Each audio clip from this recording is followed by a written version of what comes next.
Welcome to Fiction Audiobooks. If you enjoy the content, like and subscribing would be greatly appreciated. If you have any recommendations for novels, comment below. Please join my Patreon at https://www.patreon.com/fictionaudiobook. Chapter 196, Chapter. Gustave Montagny stood looking at the ruined village. Smoke still rose up from the ruins which the elves left behind. The bodies were in a sorry state of affairs. The wrath of the slaves had been turned on men, women, children, old and young. All of them bound to stakes, all of them filled with arrows. They turned them into target practice, he said while Collard stood at his side. The same as the last 4 villages, she said while her soldiers cut the bodies free to let them crumple into dead heaps onto the dirt. At least they aren't hitting towns yet, Gustave said with a grimace. A few paces away several soldiers were busy digging a mass grave to dump the naked bodies of the villagers into. Yet, she retorted, it won't be long. They collapsed the mines, remember, those employed a lot of very strong slaves. If they keep at it, they'll have enough strength to hit towns soon, and we're hard-pressed to stop them. We can't guard everywhere, but they can raid anywhere. It was a mistake to let the South engage in this trade with the theocracy, Gustave said and spat into the bloody mud churned up by fighting, bleeding, and recent rain. We just brought our enemies home to us, and now look. As if to follow his own orders, he looked at the broken and toppled shells of what used to be human peasant huts. They were blackened from fire and mostly toppled. Only the skeletons of the homes remained standing, if anything at all. In a few cases, only the door frames. The crops were burned in the fields, and if he were to take a guess, many were taken as well for the elven rebels to eat. So how do you think they did it this time? Collard asked. Gustave pointed to the distant fields. I would guess that they started a fire in the fields, got people to come running to put it out, and then hit the village and the young rushed to douse the fires at the same time. Divide them both, kill them both.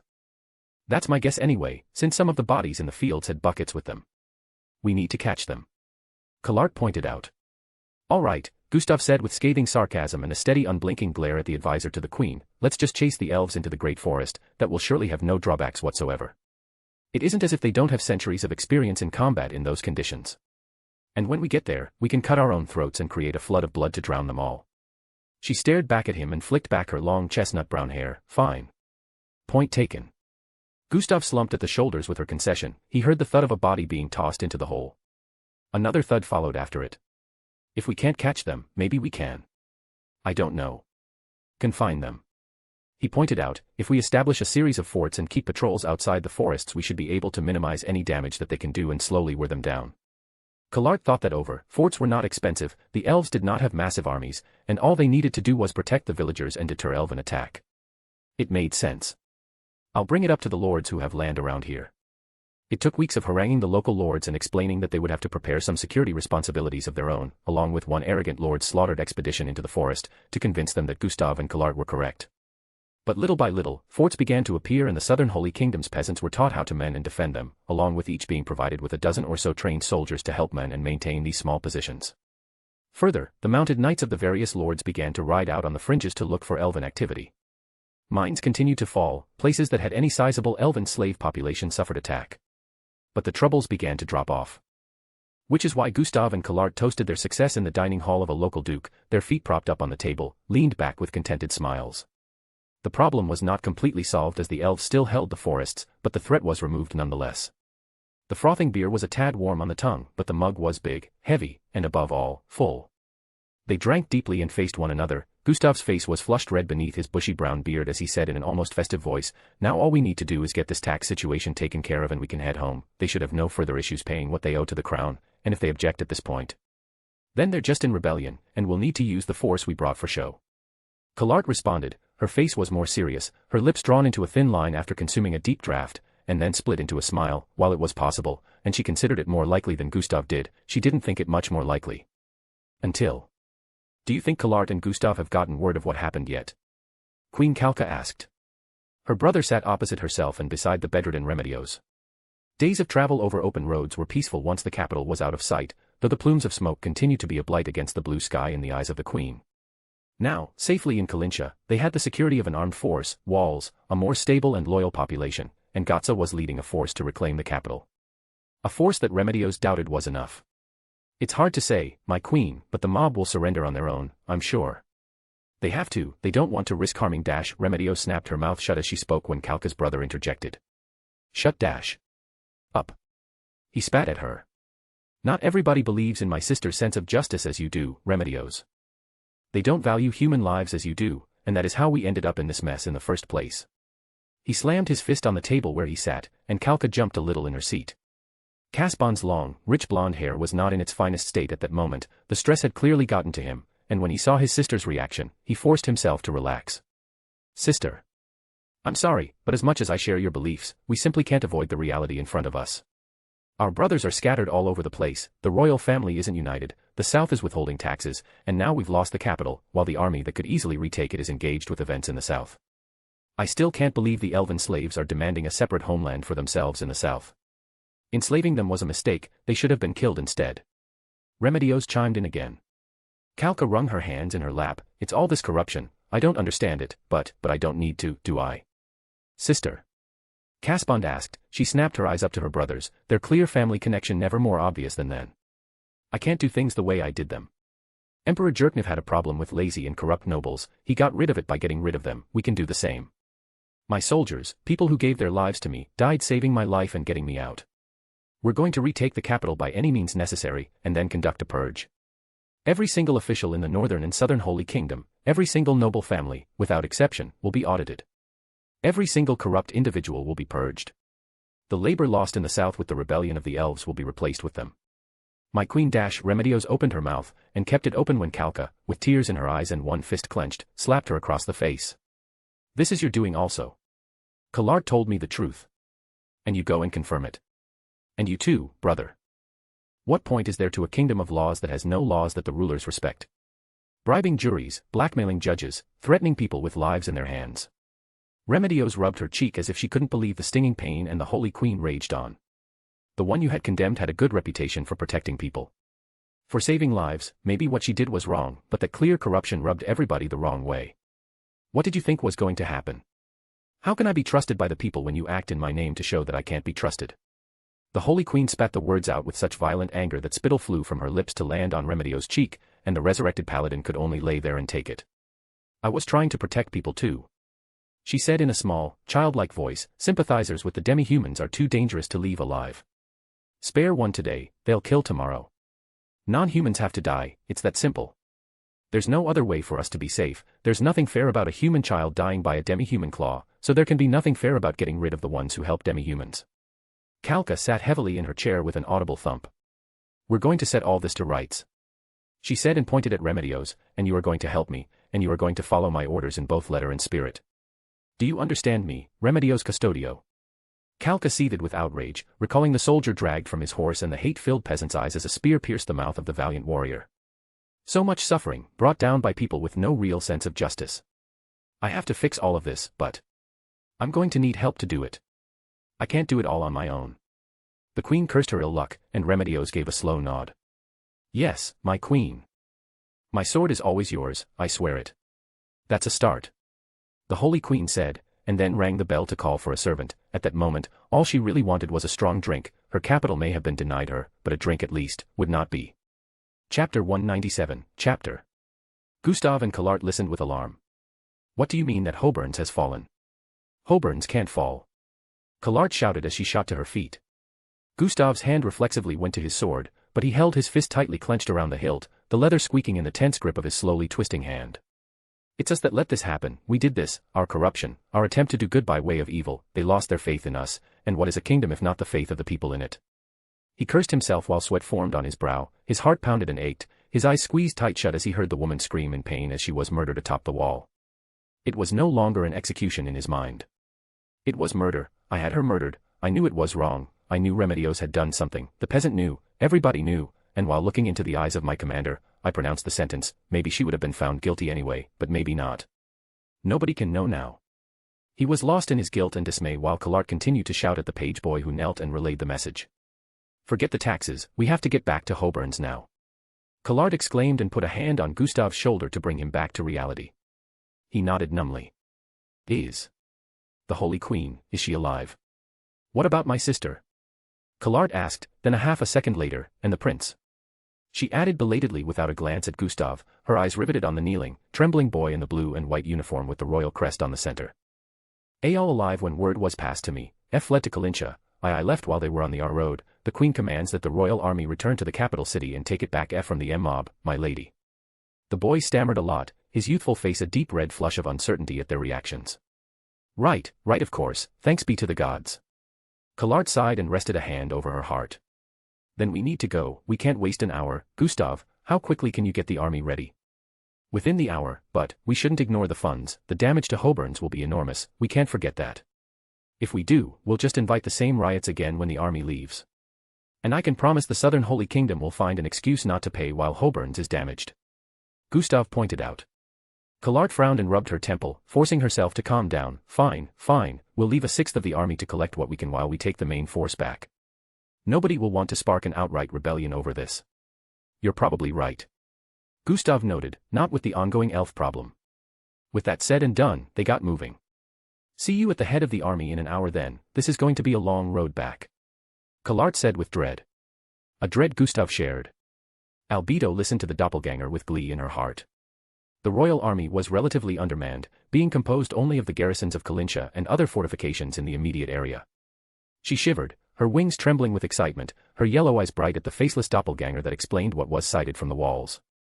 Can the mob fend them off? Albedo demanded, cutting to the heart of the matter. Yes, my lady, but it is likely that they will draw on other garrisons, and they may have powerful heroes whom the peasants cannot fend off without our help. What should we do?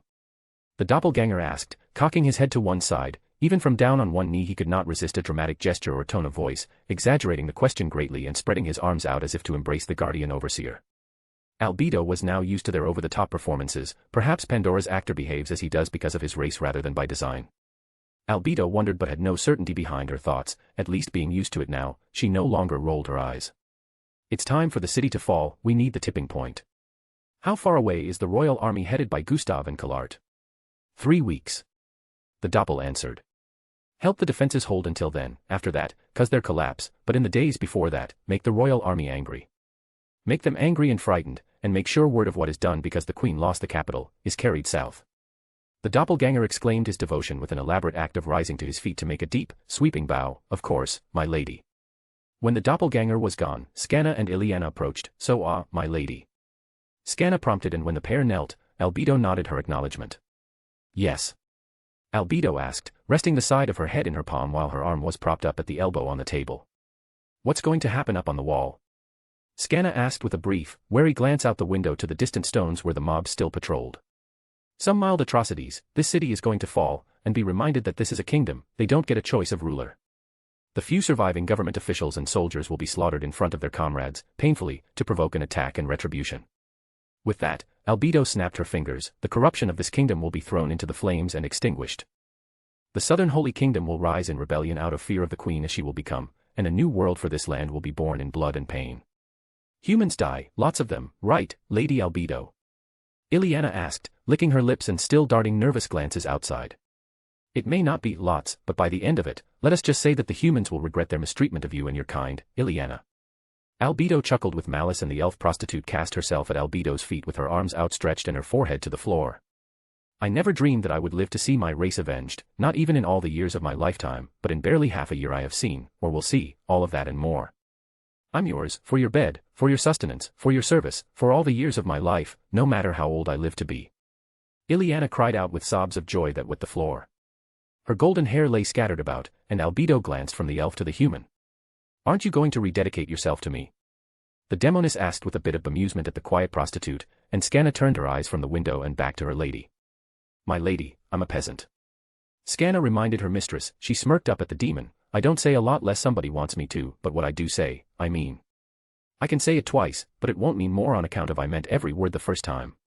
I'm your woman, course, if you do want the bed, you be the prettiest girl I've ever slept with, demon or not. She winked and gave her lady a lascivious lick of the lips, and at this Albedo could only draw a hand down her face and groan.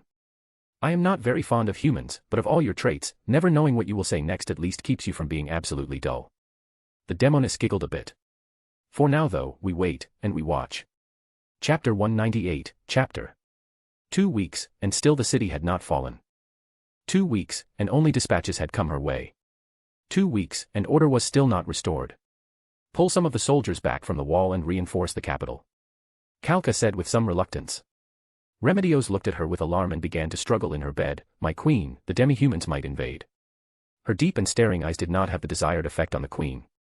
They haven't been united in over 100 years, as long as that remains the case, we don't need to reduce the numbers for long, just enough to take back the capital.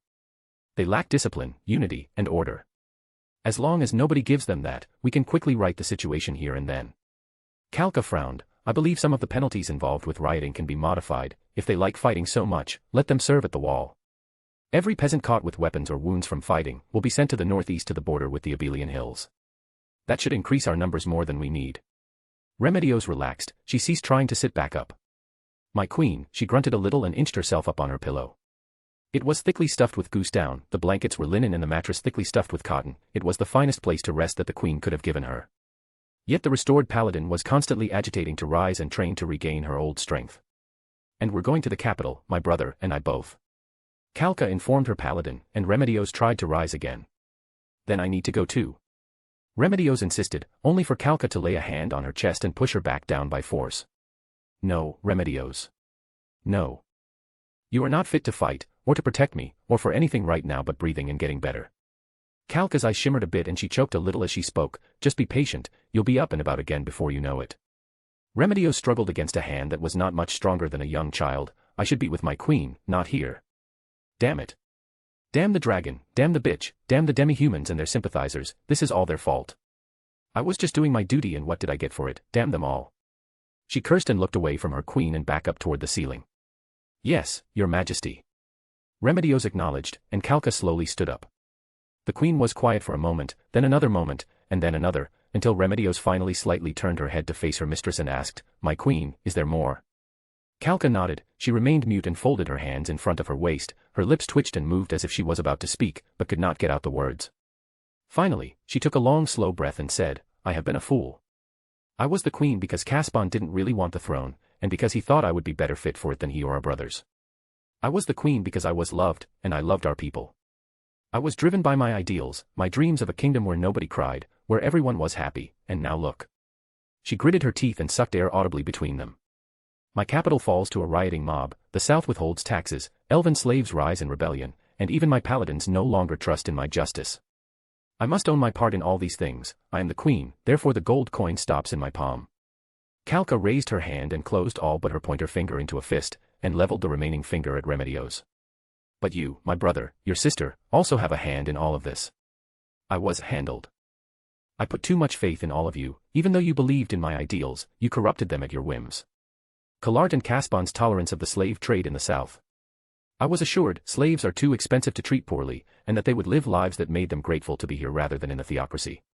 But if that were so, they wouldn't be slaughtering my people and rising in revolt. You corrupted my laws to convict whoever you wanted, you won your trials, but at the cost of having nobody trust them anymore. You executing the huntress of the wildlands led directly to the assault on the wall by the very dragon she saved. Making things worse, her family, one of the 9 colors, has abandoned us. He and his wife sent formal letters of resignation and castigated us over what happened to their daughter. I can't even apologize because they've disappeared. Remedios' eyes opened in alarm. My queen, I was only trying to dash. Kalka would have none of it. Shut up. The queen commanded. Your queen speaks. Kalka shook her head. I put too much faith in people who lacked it themselves. How can I expect people to press my ideals if they won't follow them?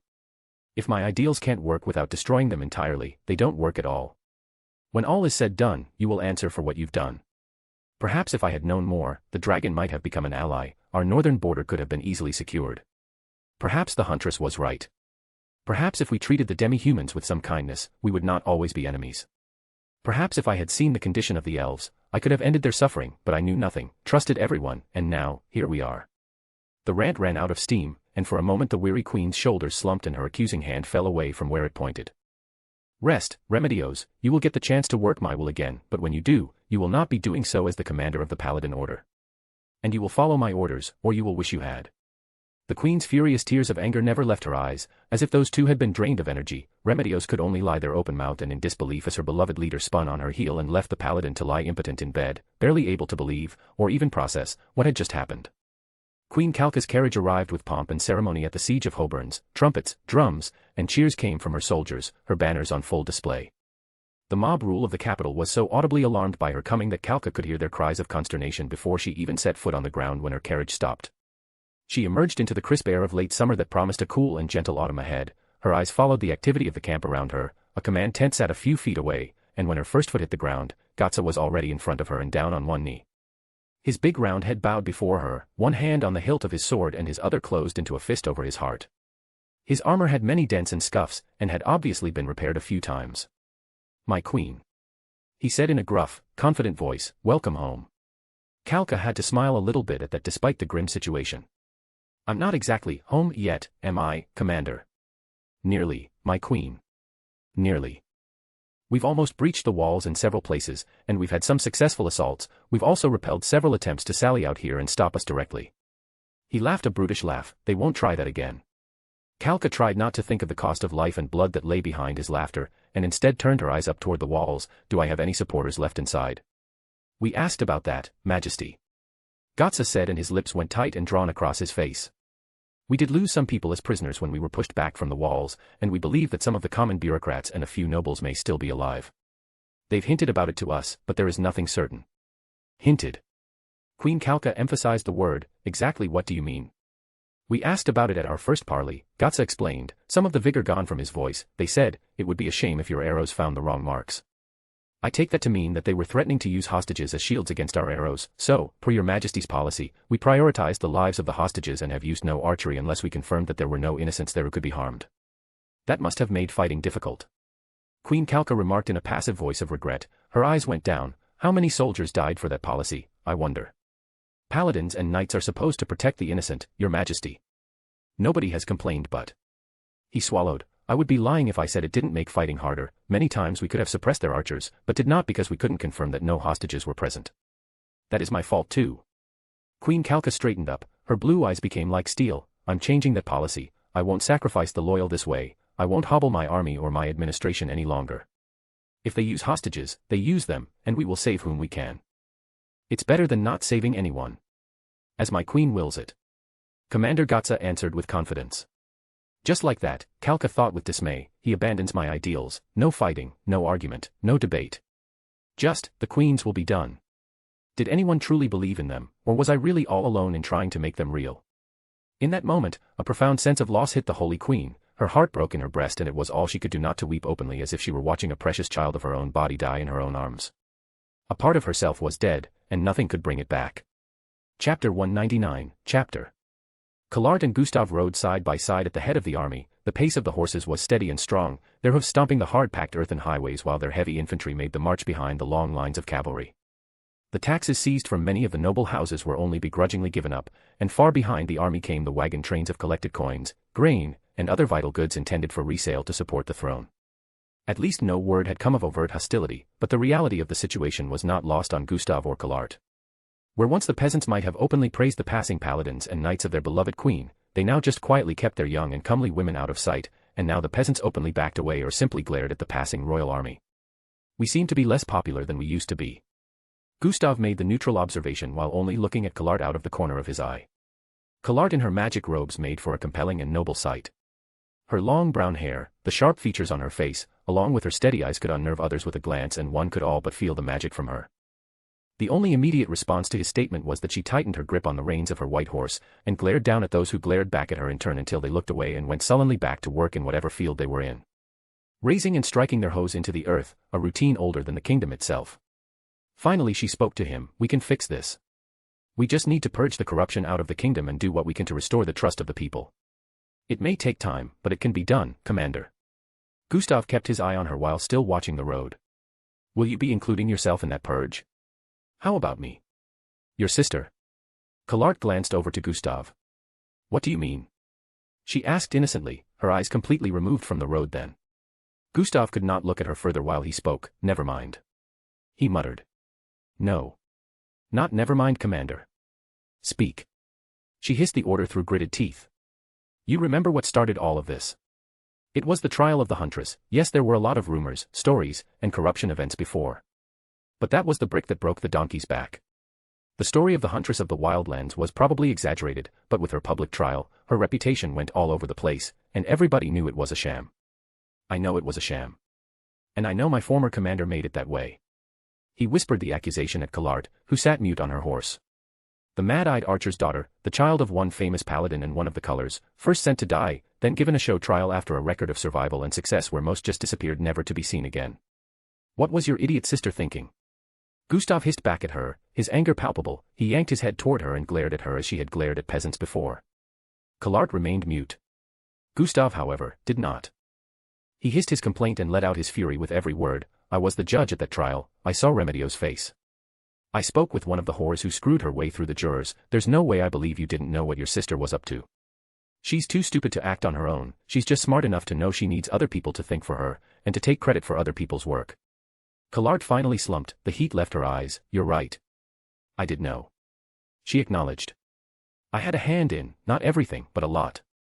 I was trying to keep Roble from harm. We used corruption against the corrupt. I never thought it would turn on us this way. Fool. He snarled at his senior, and she did not retort. Every ounce of blood here is on you, and me for going along with it. Maybe if I declared a mistrial due to corruption, maybe none of this would have happened. So, what happens when we're done? Collard shook her head. Only the gods know that, and perhaps the Holy Queen.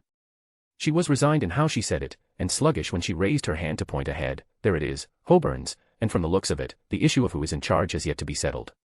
It was an understatement. Even from a distance the fires were obvious. Plumes of smoke rose from fires that couldn't be seen behind the great towering walls. More noteworthy, they rose from multiple points around the city, which in Gustav's experienced eyes meant heavy fighting in multiple positions. That can't be good. It took another half a day to reach the city with the bulk of the royal army, and no sooner than they reached the area that alarms went up from inside the city walls. Commander Gotza met the pair shortly after the noise of the city went up and the numbers of people on the walls began to increase. He bowed to the pair before they dismounted, but remained quiet while Gustav bellowed orders over his shoulder.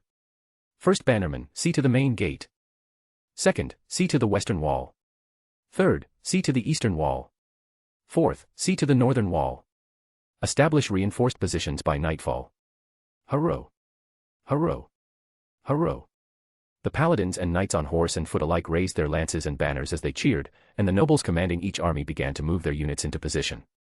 The camp as Gustav saw it, was in good order, ample space between tents to avoid mass targets, more tents than were needed in order to provide the illusion of greater numbers, and the onagers were well out of reach of easy reprisal from the walls.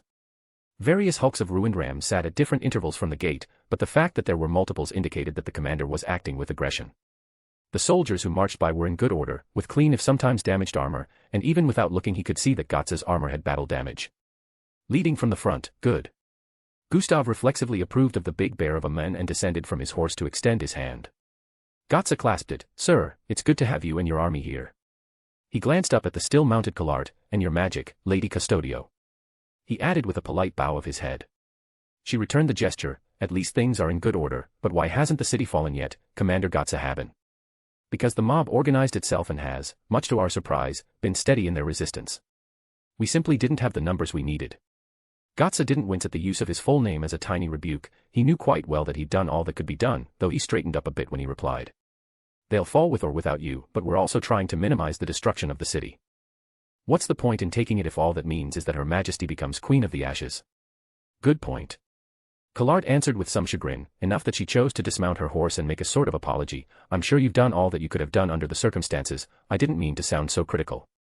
He shrugged it off and gave her a friendly smile from behind his bushy brown beard. Think nothing of it. Now that you're here, perhaps they'll surrender. Albedo watched from her window as a few hundred prisoners were dragged through the streets, judges, minor nobles of various houses which hadn't fled the city fast enough. Some public officials, guards, soldiers, watchmen, and others. Their clothes were tattered and torn, dirty, unwashed, and every one of them was worse for wear. Some were limping, all were bound together with ropes, chains, and wooden poles that ran alongside their heads. Worse, they were blindfolded. Most were sullen and silent as the mob hurled abuses at them. Others, however, were not quite broken. Curse you all. Peasant trash. Don't you know who I am? I have connections all over the south. You trash eat the food we send you. You trash have your weapons because we pay for them. You dare do this to me. May the demi-humans feast on you all. We should have let them kill this whole worthless region. It did nothing to endear him to the crowd. But Albedo, watching as she was from the window, began to laugh. Oh, this is marvelous. There were southern nobles here, of course there were, this is Hoburn's, they would be close to the crown.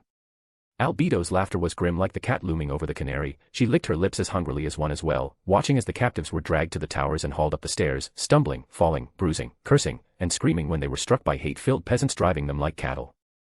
My lady, what will be happening to them up there? Scanna asked as she approached the window to stand beside her lady. Ileana for her part, still refused to come any closer to the noise of human hatred and rage, putting herself into the corner, but Scanna, unable to restrain her curiosity, was drawn to the demoness and the window like a moth to a flame. Albedo looked down at the bright-eyed girl, painful deaths. The city will fall tomorrow, and when it does, we will not be here. I have no intention of engaging in combat with these worthless ants. So where are we going? Scanna quipped as she watched the prisoners being positioned where they would be visible to the attacking army. To the southern Holy Kingdom, it won't be long, just a few days, enough time to spread the word of the atrocities allowed to be visited on southern nobles in the north, the weakness of the Holy Queen, from there. Albedo chortled with delight as if she heard a hilarious joke. From there, she held her belly to hold back her laughter. We will visit the wall again. Scanna nodded. My lady, your rewards, I cannot thank you enough for them, but can I kinda ask just one more small thing? You can always ask. Albedo emphasized and turned her attention from the screams that began on the wall. My village, it's not a bad place, sure some of the people are dumb, stupid, bigoted, foul-smelling, sticks in the mud with no sense of fun whatsoever. Scanna began listing off their flaws until Albedo cleared her throat. The point, Scanna? Albedo demanded, and Scanna blushed a little at the reproof. But on the whole, they're all right, I mean, they don't deserve to die, is all. I know we can't always stop this kind of stuff, but, if it isn't too much trouble, could I ask that the common folk not be made to suffer too badly? I mean, I'm one of them, and I'm useful, right, my lady? Scanna pointed out. Albedo gave that a moment of brief reflection. True. But it won't be up to me, it will be up to the Queen of Frost. The answer was cold comfort to Scanna, who returned to sit beside the quiet elf woman. Have they gone mad? Queen Calca shouted as the prisoners on the wall began to scream. Peasants standing behind them began to beat the nobles, judges, and officials with heavy whips, clubs, and flails. Blood spattered about, bones snapped before the disbelieving army of the Holy Queen, but it was not lost on them even in a state of dismay, that lethal injuries were avoided. The point was suffering, it was a point of no return. A message, a gauntlet thrown down before the royal house. Soldiers snarled and clenched their weapons as they recognized their comrades either by face or by status given their tattered remains of uniforms, and saw them crying out in agony for mercy that their captors were unwilling to grant to them. Commander Gotzahaben approached the Holy Queen and then stepped in front of her, putting his body between her and the hideous sight so that he obscured her view of the wall like a mountain. You don't need to see this, Your Majesty, he said quietly. Why? Why would they do this? How could they be so cruel? Queen Calca choked out as she listened to the voices of agony and pain continue to rise. Gotza, unfortunately, had an answer. This is the ugly side of war, this is a statement that there will be no quarter, no surrender, the defenders intend to fight to the death. Queen Calca vigorously wiped the snot from her nose and tears of anger from her eyes. Get out of the way, Commander. I should know what I'm dealing with, for better or for worse. My queen he started. Now. Commander. That is an order. Calca said with the iron of royalty in her voice, and with some reluctance, the mountain of a man stepped aside, the bright blue eyes of the once beloved queen stared at the twisting faces and the sprays of blood. The whole event took minutes, but it felt like hours to the queen, and to those atop the wall who endured the revenge of those whose names and faces they never knew before that hour, felt like years. One by one, the torment ended, and some nameless peasant who meant nothing to anyone, gave a swift kick to one of the beaten, broken, bleeding captives, and sent him plummeting off of the wall before moving to the next prisoner. Thud after thud followed. The noise continued with such regularity that the falling bodies were like the sticks used to beat drums, and the noise was that of a warrior's march, until there were none left to kick off, and there were no captives left to torment or to kill. When it was done, and the silence stretched out like the inside of a grave, Calca walked to the command tent where Collart and Gustav sat speaking, trying to ignore the distant cries until they stopped. When she entered, they rose to their feet and prepared to kneel, but the ice-eyed queen shook her head and waved it away. Forget it, I have only one order. Before they could ask for it, she gave it to them. Tomorrow, when you attack, and you will attack, anyone found with a weapon is subject to immediate execution as a traitor. Anyone who does not immediately surrender, is subject to immediate execution as a traitor. Anyone found inside my palace or with plundered treasure, is subject to immediate execution as a traitor. Am I understood? Why yes. My queen. They said it once, and then said nothing more when she wheeled about and left them behind. Chapter 200, Chapter. Nia stared at Thaurin in disbelief. You can't be serious? I am. Thaurin said with a grim face, His broad mouth beneath his thick round protruding porcine nose was turned down at the corners in a frown. The humans on the wall are specially nasty now, don't know where they got them, but they put some bodies on display. Bunch of different types, guess they warning us. Thalrin grunted. Nia stopped dead in her tracks. The dark dwarven supervisors were teaching some of the orcs how to build stone-paved roads, while the Spriggans were planting rows of trees to guide the path. From atop the hill where she now stood, she could see the edifices of buildings beginning to rise, and with her dragonid hearing and sense of smell, she could detect the growth and fast-paced activity of the first industrial metalworks of her kingdom. The demi-human tribes were still reticent about working together. She could see they tended to stick to their own groups. But the power of unity isn't lost on them. Never before has there been a single united demi-human alliance of this sort. Past invasions were of isolated tribes, and those were hard enough for the Holy Kingdom to fend off. A single united kingdom. Nia pondered what that would mean for the Roble Holy Kingdom if such a force invaded. It was difficult to imagine that the land would survive such an invasion. I wouldn't want to be on that side of the wall if it happened. She suppressed a shudder and rubbed the side of her head where the small horns of bone were just beginning to emerge, each inch a reminder of her lost humanity. But it mattered less and less to Nia as the days passed by and her city continued to grow. The brutal display of contempt for non-human life was a warning to her in particular, or so it felt. That was what concerned the Queen of Frost. They must have worked out what's happening here, though I can't imagine how. No, some kind of magic would account for it. I still need to establish a court system and rule of law that isn't dependent only on strength, and to do that I need a firmer unity than I have right now. She turned her eyes away from all the construction and toward the distant wall. It was such a large and imposing structure that its mere existence discouraged most demi-humans from invading the Holy Kingdom. Having seen it up close from the other side, she knew beyond a shadow of a doubt that is the point. As long as it stands, it's a mark of human supremacy, domination, and security. It is there to tell us we can do what we want, and you can't beat us. More importantly, it was the truth. Nia folded her hands behind her back. Thalrin just looked at her, waiting for judgment. The wall has fallen before, but back then, it didn't have the fortress city there to support it. If we prepare properly, with a little help, we can take it. With luck, that will give us a position of strength to bargain from. You would kill humans? Thalrin asked rhetorically. Humans tried to kill me first. Twice. Nia pointed out, and if they got a chance, other than my parents, Nia put a hand on the green armor over her chest, they would definitely try again. I'm not a human anymore, and not a squire anymore, now. I'm the Frost Queen, mistress of the kingdom of Demalbion. My duty is to that, not to them.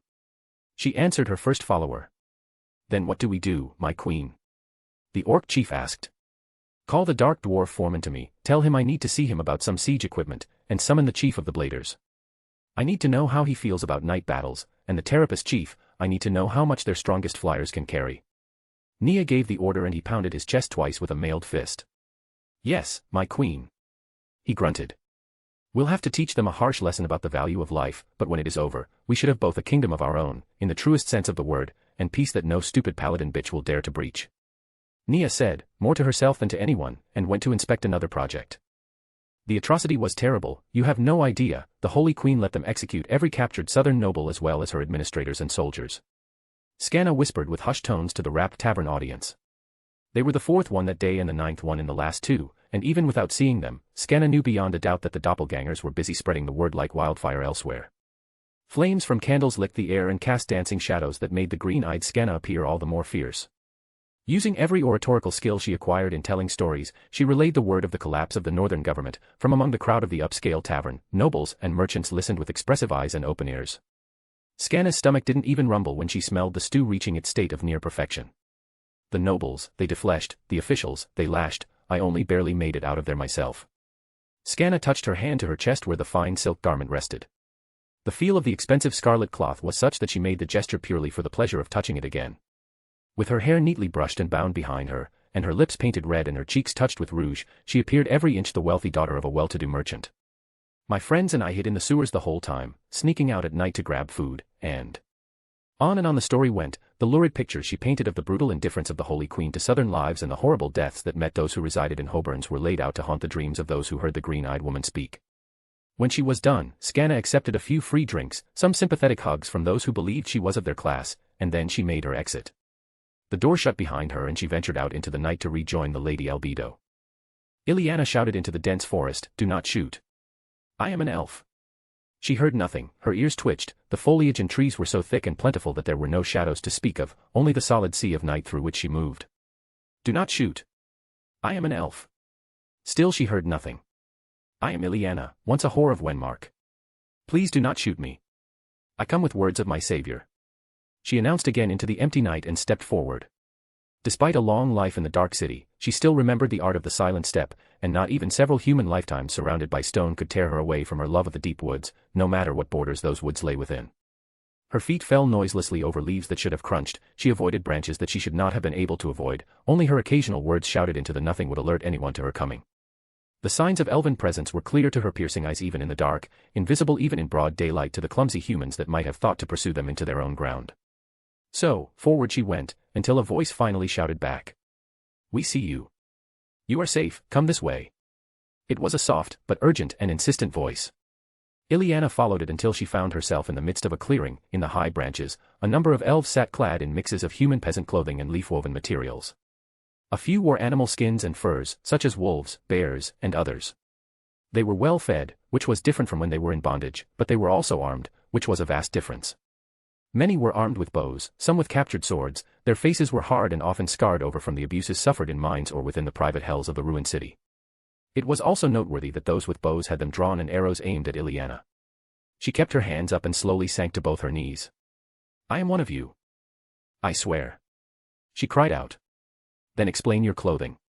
An elf atop a branch said and hopped down. He landed on one light foot and approached. He was towering, broad-bodied, and thickly muscled. Even at a glance it was obvious he was one of the elf king's get.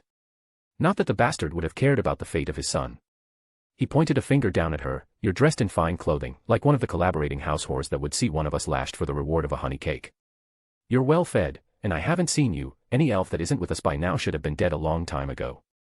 Ileana looked up the length of his arm and held his gaze with her own. I was a whore, one of the slaves bound to serve at the Golden Roan in the wealthy district of the city. I am dressed this way, she touched the black and white garment, because I serve someone else, the one to send me to you. She's not a human, but a demon, and more importantly, she is the demon who destroyed Wenmark. Voices buzzed at that. A meteor shower did that, and an earthquake. He began to say, but stopped when he saw Ileana stare at him like he was an idiot. I was with the demon when she did it. She used her master's scroll and some power of her own to destroy the city. I gave her my soul in exchange, my life, my everything, and now she sends me to you. Or are you so great a fool you believe that the quake and the meteors came together by chance? Ileana hurled the contemptuous denial at him like a rock, and he grew quiet. Say we believe you, why are you here now? He demanded.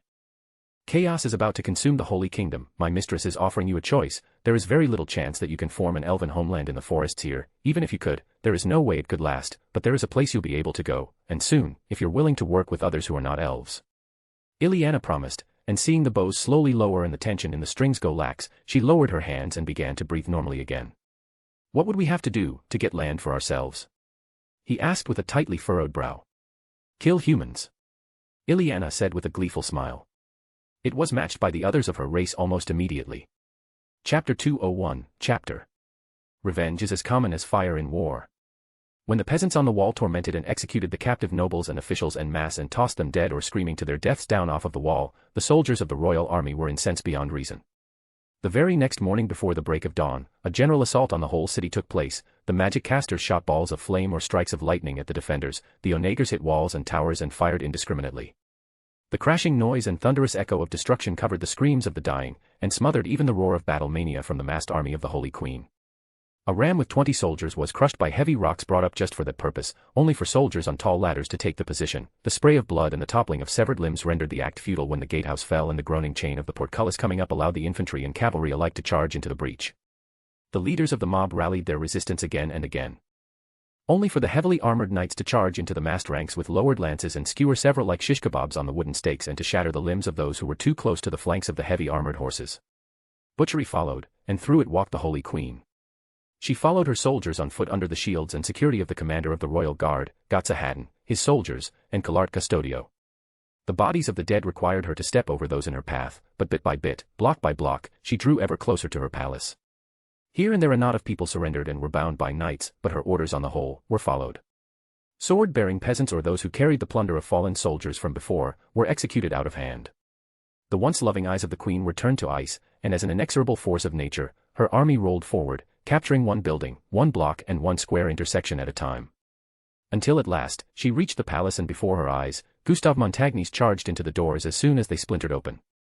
The smell of feces, innards, and blood was thick on the once white stones of the pavilion before the palace, but the memory of the torturous ends the mob subjected her followers to kept the sickness of the slaughter at bay. I was only velvet before. Now I must be an iron fist in a velvet glove. I can never allow this to happen again. I can still love my country, but it must learn never to rebel against me again. Even days later, that thought lingered at the back of her mind. As did her recollection of sitting on her throne again and looking out at the last corpses of those who fell trying to keep her from her rightful place. Now, weeks later, the peasants watched something else take place. The city's population was dramatically depleted, but to ease resentment and deflect blame, both from herself and the survivors, she laid it at the feet of the corrupt officials. Standing on the dais before people she was still sure must have been with the mob at least in name for a time, she looked down where the nooses swayed back and forth and shivering officials gibbered mindless protests. The crimes against the royal family were great, but would not have taken place were it not for the corrupting influences of those who forgot that they served me and that they served you. Therefore all common folk currently held on charges of treason are pardoned, and the true guilty will now be punished. Kalka called out to the crowd, which stood stunned as the captives held in the dungeon awaiting execution were brought out, had their fetters removed, and simply walked away free. But before they could cheer, she leveled a hand down from on high at the former officials, including minor nobles. For the crime of accepting bribes for the judgment of cases, you are sentenced to be hanged. For the crime of extortion for protection, you are sentenced to be hanged. For the crime of treason against the crown by way of the abuse of your office, you are sentenced to be hanged. For the crime of...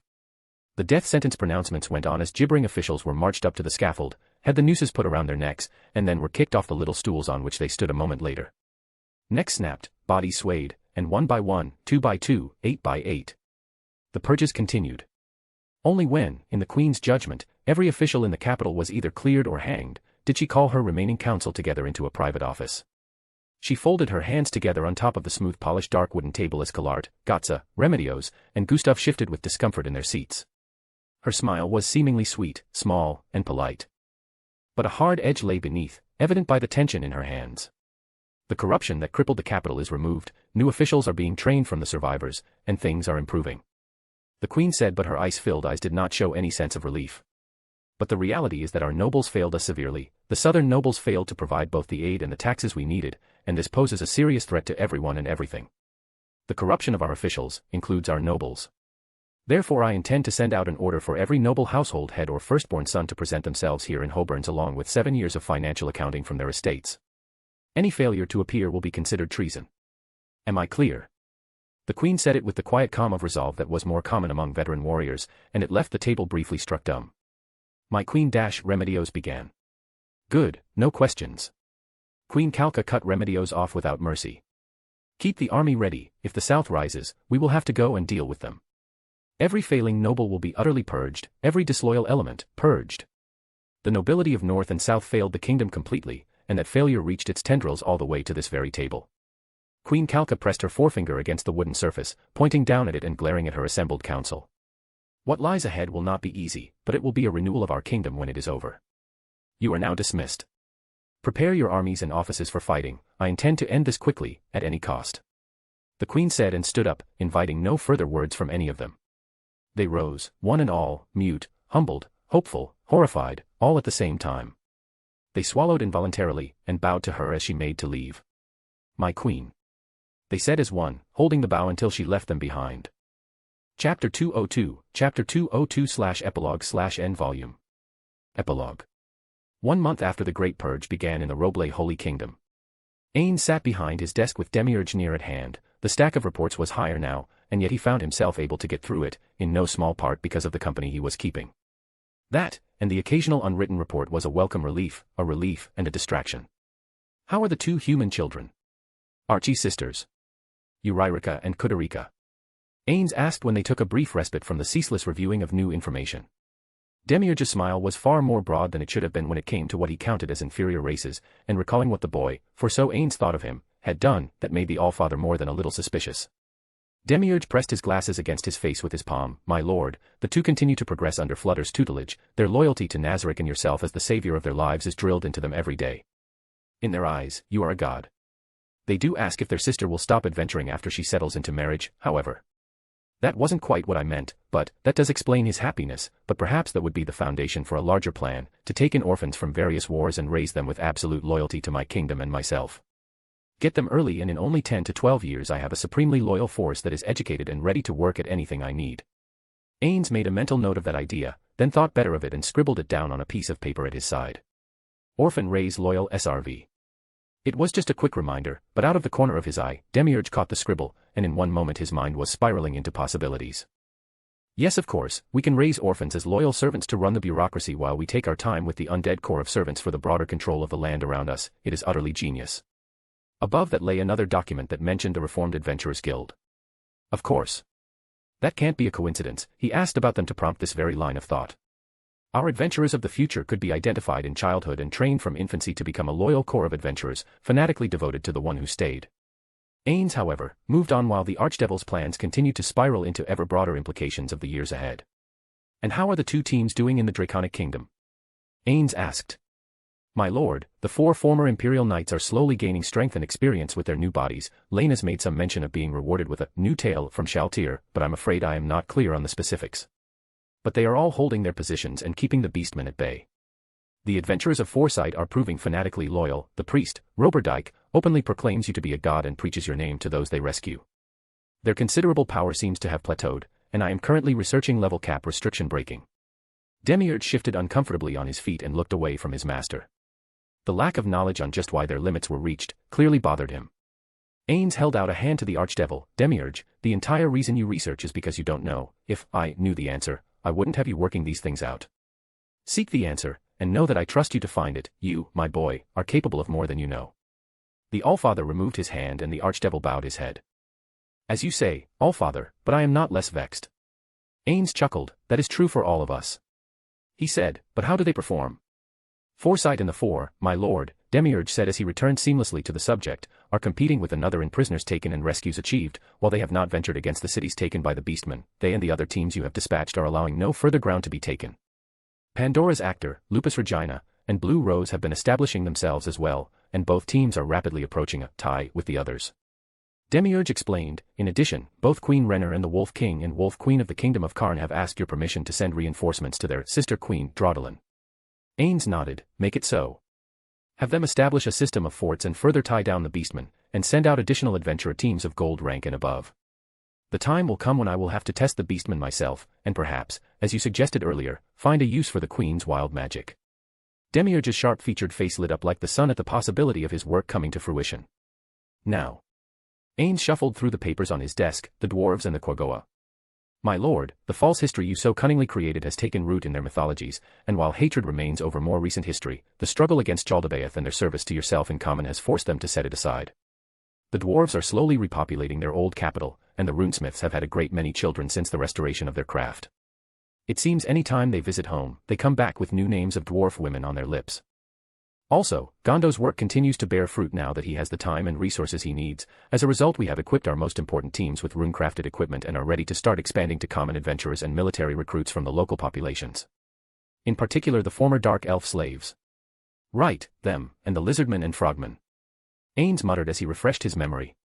The lizardmen control of the lake and forest, together with Shaltir's occasional resource contributions, has them preparing or rebuilding multiple settlements as far as the border with the Baharuth Empire, including the former frogman capital. Demiurge explained and gave his master a little smile. Shaltir made sure to tell me to let you know how grateful she was for the opportunity to personally attend you. Ainz coughed into his hand. Yes, well, that is to be expected, and she did well. Yes, my lord. And on that note, the frogman population has begun to bounce back in their new home, and they are even sending out small trade resources using Hijinmal and his family as short-range couriers to the Kingdom of Karn. Demiurge smirked. You were wise to spare the dragons, my lord. Who else would think to use them as couriers to speed trade? Not me. Ainz thought with dry annoyance and a smidgen of worry about the false credit attribution. Why must they always credit me? If it ever comes out that something they thought was me, wasn't me at all, what can I say? He kept the sigh of worry at bay and shifted the subject again. Albedo's correspondent stared up at him from the stack, and so he shifted from his shift, instead thinking of the new Queen of Frost. This. Queen of Frost, Queen Baraja, what are your thoughts, Demiurge? Ainz asked. Above average intelligence, but not a genius, still she is clever, using the spider people to create steel-strong silk for construction as well as sail to the dark dwarves was inspired.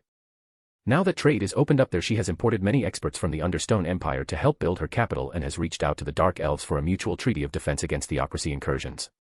I took a look at her capital recently," he said, glancing at the mirror of remote viewing. "It wasn't much, I take it?" Ainz asked with a raised eyebrow. "Not as such, no, my lord. But it is interesting. The dwarves build underground, but also above, creating a tiered surface city, a series of bridges along the 7 hills, and an undercity. With total control over the hills and mines and fertile fields, within a handful of generations they could be a true civilization on par with anything we have seen thus far." Demiurge admitted, leaving out just how little that meant compared to Nazarick. "I see. So someone we can work with." Ainz mentally sighed and reached for the document containing Albedo's correspondence. The lipstick impression in the corner and the faint scent of her perfume filled him with both desire and guilt. At night his dreams were filled with lust for her. It consumed him so often that he delayed his resting hours far more than he should have, and it kept him at times from thinking of anything else for longer than he could admit even to himself. "So it's done, then," Ainz said with a grim face. "The South has declared independence from the North due to the defunct administration, corrupt government, and the violent purges. That can only mean one thing." Ainz went to the next page. It was what he expected. "I, Holy Queen Calca Besserez of the Roble Holy Kingdom, send greetings to our royal brother, Allfather Ainz Ulgaun of the Kingdom of Nazarick. While it distresses us to write of dire things, dire times demand we must seek the aid of our fellowmen when threats arise. Our southern kingdom has risen in rebellion against our rightful rule, and to that end they have sought the aid of our national enemies, demi-humans under the fell rule of the Queen of Frost, Nia Baraja of the newly founded Kingdom of Demalbian. Beset from all sides, we cannot endure this trial alone. If you would send but a fragment of your mighty host, it is our belief that we may survive this trial by the gods and restore our nation to its proper glory. We call upon you as a lover of law, righteous rule, justice, and security, to come to our aid in this time of need. If you should avail your esteemed nation of this request, what is within my power to grant, even if it be my very hand in marriage, is yours for the asking. Holy Queen Calca Besserez." Thankfully this did not pass through Albedo's hands, or there would likely be no Holy Queen at all. Ainz remarked offhandedly as he read through the brief letter. He flipped to the next document. True to expectation, it was from Albedo. Ainz bit his tongue to the point of drawing blood. "If it pleases my lord, my work has reached a stage of development suitable for your intervention. I plead with you, my master, to come and see the fruits of my labor. This unholy kingdom is ripe for your rule, sickened by corruption, weakened by strife. Anyone who offers peace, they will embrace. Anyone who gives them justice, they will revere. Anyone who promises safety and can deliver it, they will love as a father. All my work has led to this moment. If I predict it properly, you should receive correspondence soon, or you may have already, from the Holy Queen pleading for your aid to salvage your kingdom from complete collapse. I can only hope and pray that my work satisfies you, and that you will find favor in the loving servant's most abject devotion to your will. Until then, I await your deepest pleasures. With eternal love. Albedo." Ainz swallowed. "Time is up. I have to go." "Demiurge," Ainz said and stood, "I leave my kingdom in your hands. I must go to Albedo, you know what that means." Demiurge immediately knelt. "My lord, if she refuses you, if she cannot bear your form, only let those of us who treasure you, follow you wherever you go. We don't need a kingdom, only our king. Only our Allfather." The archdevil vowed, and Ainz could only rest his hand on the dark-haired boy's head. "You are my beloved children, and whatever happens, whatever she does, I must accept it as the price for all my sins, but if I have to leave, if I must go, I will not tell you that you cannot go with me. I can promise you that much, my boy." Ainz answered as only a father could, and when the gate appeared, he left Demiurge behind in the office, both of them silent, both of them going to their own tasks, and both of them were hoping for the best. Nor were they alone in that. End Volume 5. Chapter 203, Chapter 203/Sacred Unions. Before the Holy Kingdom's purge. "Are you serious?" Nia asked from her throne. The chair she sat on was carved of stone, but it was crude, rough, and had for its seat nothing but interlaced wicker strips, however. The wicker strips were provided by all the demi-human tribes under her command, and composed of multiple layers each of which was laid over the other. It made for a surprisingly flexible and comfortable cushion beneath her. The throne sat in the frame of what would be her castle. The residence was being built around her while she governed, with the honor of supervising the various sections handed to the various tribal chiefs. Despite most of them in her eyes being at least somewhat evil, Nia found it surprisingly easy to get along with them after the Bafok chief was killed in battle and his people spared any further suffering. The throne was carved around her from a stone on which she sat, an act which the building of the castle now mimicked, providing the founding myth she knew tribes were so very fond of. In time, the building of the castle around the queen will be a fine national myth. If my descendants are overly tall though. She kept back the private laugh at her own expense. Regrettably Alisar Dark's blood had not made her any taller. But all that was mere background noise. In front of her knelt an ogre, not especially intelligent. They were at least easily swayed as long as she made sure they were fed. "Yeah, got visit guy, human, says south comes." It was a somewhat garbled message, but Nia understood the gist. A southern delegation, of course it could be from the northern Holy Kingdom, but I doubt it. Nia pursed her lips and furrowed her brow. "Bring him in," she said at last. "I wonder if we caught him by surprise with all the building here."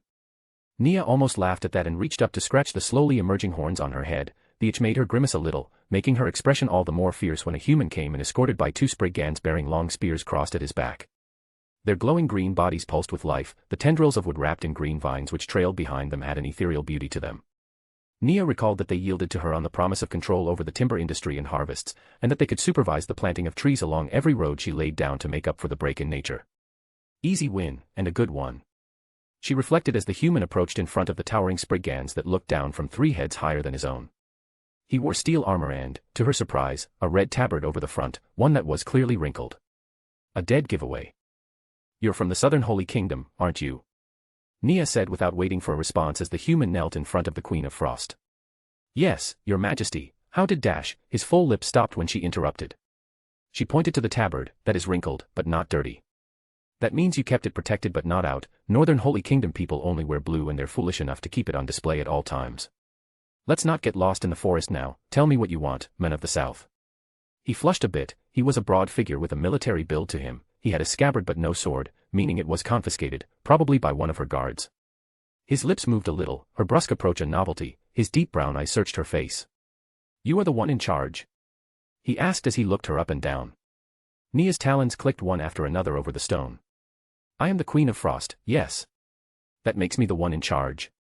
You didn't come all this way to ask that question. I'm also very busy, so, your reason for being here, Southern nobleman." He shifted uncomfortably where he knelt. "The Southern Holy Kingdom is rebelling against the North. We want your help." "How did you even know there is a we here who might hear you out?" Nia asked and glanced around the open space of the still, open-air castle.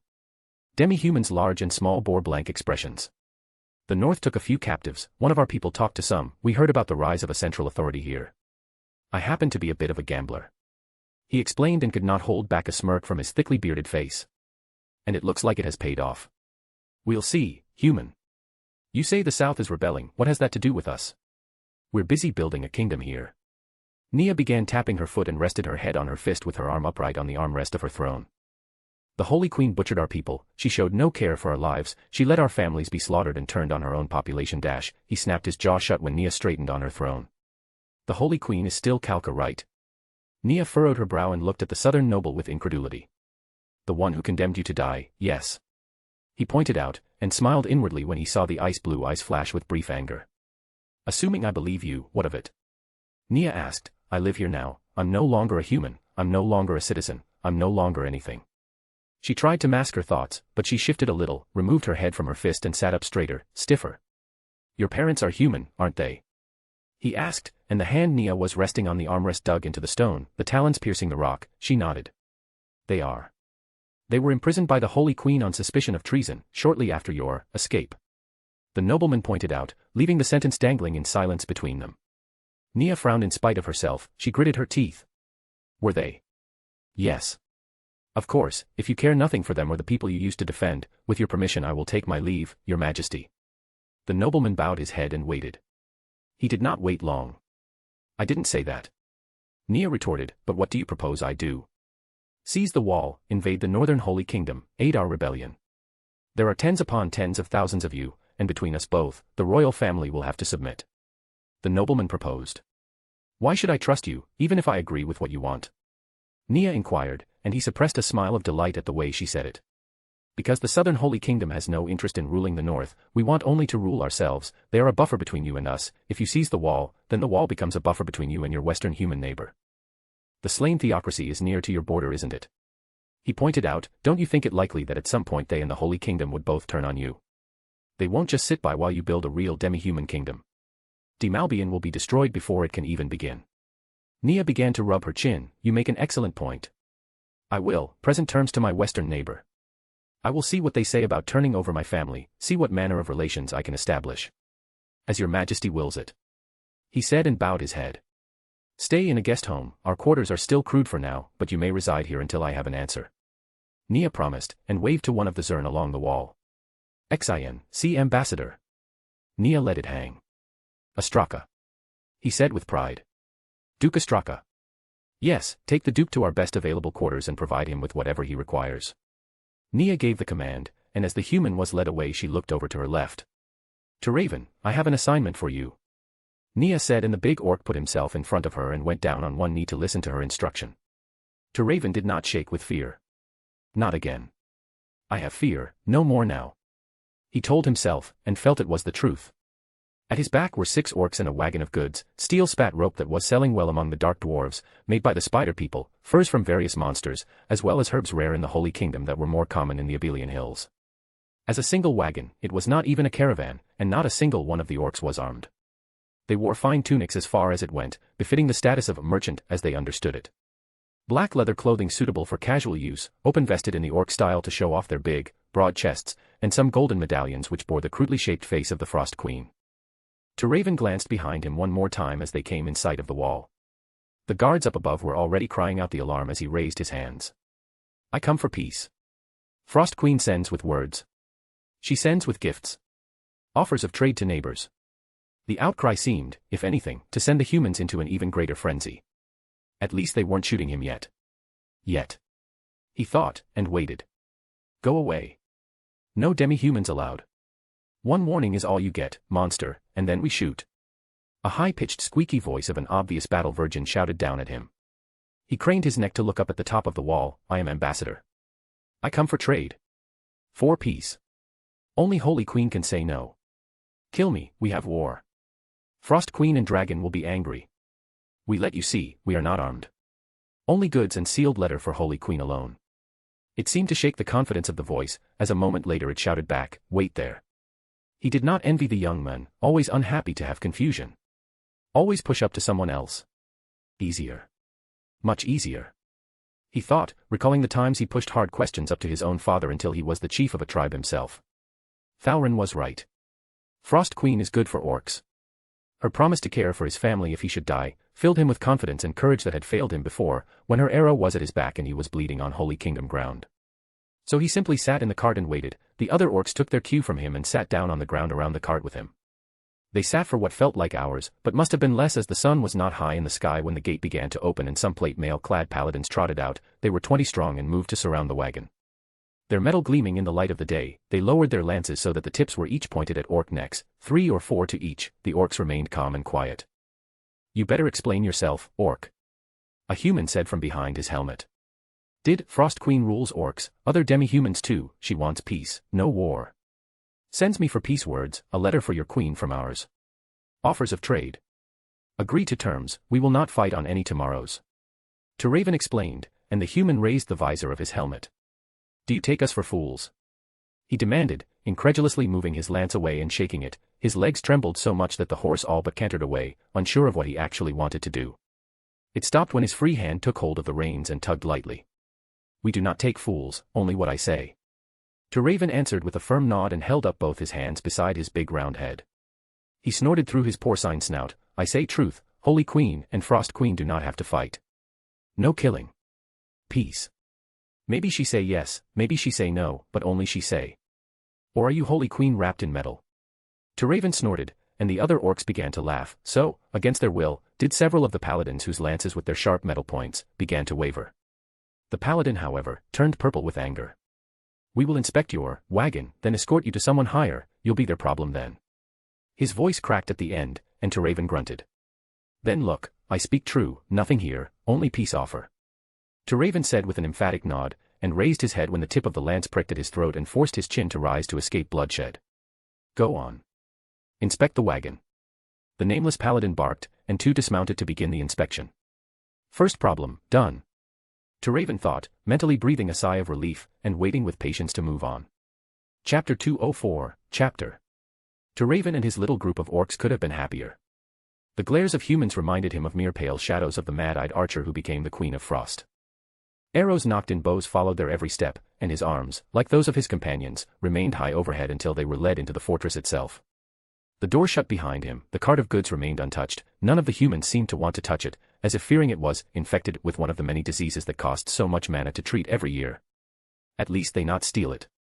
He thought as he was guided forward up a long series of winding stairs and then down a long stone hall. The building itself was an impressive reminder of the advanced nature of human architecture. Humans build. Lots. Frost Queen wants us to build too, ours like this, one day.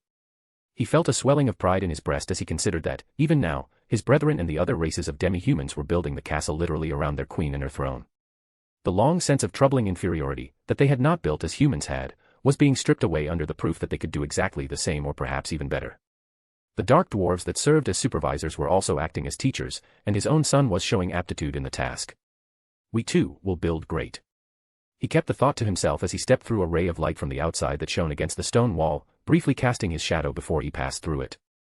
Finally he came to a door wide enough for one to pass through, thick oak and painted with the blue insignia of the Holy Kingdom.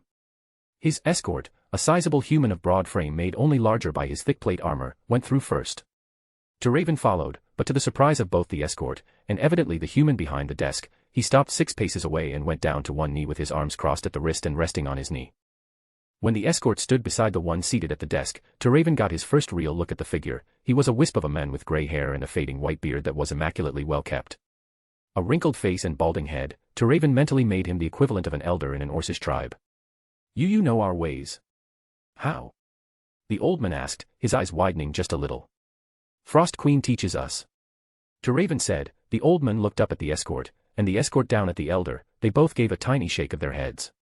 Raven chose to clarify, she rules orcs, and all demi-humans. We have kingdom. She seeks what she say is, peaceful coexistence. Offers trade to humans, sends these things as gifts. His deep, rough voice did not endear itself to the humans, and both frowned in front of him without attempting to hide it. The smell of their sweat hit him a moment later. Raven sensed their hesitation, their quiet look stretched out the silence as they struggled to find a question to ask. She once human. Mad-eyed archer. Huntress of wilds. They gasped at once. The elder whispered her name. Nia Baraja is alive. Raven nodded. She lives. She rules. Months of war, all are hers. She is queen, from wall to dark elf plains, and she offers peace to old home. He reiterated as the smell of their fear of a united Abelian hills filled the room. It's a trick. The escort hissed. No trick. Raven promised and shook his head. Queen wants peace. No killing. No more. Send me to human queen, I have offer with gifts. She decide, not you, human. That shook the elder out of his silence. Fine. You will be escorted to the capital. They will decide what to do with you there, orc. The old man spat the name of Raven's race like a curse. Then Raven goes, send men. Oh, and queen have saying for you, if no peace. The orc snorted with anger as the elder gave a nod and waited for the message. I still feel the swords. Raven let that hang in the air, with all it entailed. He rose to his feet. I go. The elder briefly rubbed the whitening beard and gave a hasty nod. Go. Send him on. When Raven was gone, and the escort with him, the old master of the keep immediately drew quill and ink and began to write everything the orc said, as it had been said to him. He then rolled the paper, pressed his seal over it, and rang the bell for a messenger to come into the room. The slender young boy took one look at the white seal and gasped. The white. The beardless youth gasped. I've never, not in 3 years. I haven't either, not since I was where you are. The elder said, but this is that high of a priority. Get word to the capital as soon as you can. I don't care if you have to enchant a horse and run it to death, get this there in days. Not months, not weeks, make it days. Yes, sir. The boy replied and took the white sealed paper in his hands as if it were a snake he feared might bite him. Nia sat in the middle of what was going to be her dining hall with a young goblin boy acting as an attendant. The table at which she sat was long, done in the human fashion, but it had a unique feature added by the dark dwarf designers. Each section was independent of the rest, and that section came with a hand pump that could be raised or lowered according to the needs of the diner. This allowed races of all sizes and shapes to be seated comfortably according to their bodies' dictates. In attendance at that moment aside from the orcs, were Zern, goblins, trolls, stone spitters, and others. Every tribe of the demi-humans had their chief in attendance, and with good reason, as the special guest, Duke Astraka, was present and seated close to the queen. The young of other races were similarly serving their counterparts, ladling soup into bowls or various forms of meat onto trays. The dining hall was far from complete, with only a few feet of wall established. Even with magic, it was slow going, and when she saw the way the Duke looked around, like he was trying to find something nice to say that wouldn't ring false, she took pity on him. Your home had to be built once, too. I realize this is not a marvel or a wonder, not yet. But it is ours, and it will be great one day. She said and took a long draught of beer. She idly reached up to scratch the place where horns were growing still. She now knew they were growing up at least, though they were not very large yet. I hope it's not too large, that could get uncomfortable when it comes to doorways. She thought when she removed her hand from the itchy area. Yes, of course. I'm sure it will be remarkable. Ostraka said, coughing into his hand while the little goblin boy put a plate of bread beside him for his stew. But, he said as he took up a chunk and dipped it into his stew, do you simply not believe me about our offer? Or are you hoping for a better deal from the Northern Holy Queen? Nia wiped her mouth and slammed the wooden mug down. I want one thing. She said while holding one finger up and toward him, prosperity for my kingdom. I don't get to play with idealism, and I don't have a reason to enter into a war that won't offer us anything but trouble. If I can get it by peace, I would prefer that. If not, we have a bargain. Duke Ostraka took that in, so your trade envoy. A test. Nia nodded as she saw the light of understanding forming in his eyes, and a convenient excuse to keep you here for a little while, so that you can learn about the demi-humans the way I have. She smirked a little and then reached behind her to scratch her back. I don't understand. Ostraka said and held out his mug for the goblin child to refill. Nia pointed to a giant-sized catman creature with large protruding fangs coming up from his lower jaw. He had a great double-headed axe on his back and was steadily chewing on a massive haunch of meat. That is Vijay Rajandala. When I went to take his people into the fold, she chuckled. As a human I doubt very much that I could have beaten him. We fought 4 small skirmishes. Each time they came out, I ambushed and captured the lot. When I reached his tribe's home he came out to challenge me in person. Do you know what he said when we met? What? Duke Ostraka was now intrigued. The smile on the dragonid face was almost wistful. His brown eyebrow went up and without realizing it, he leaned forward.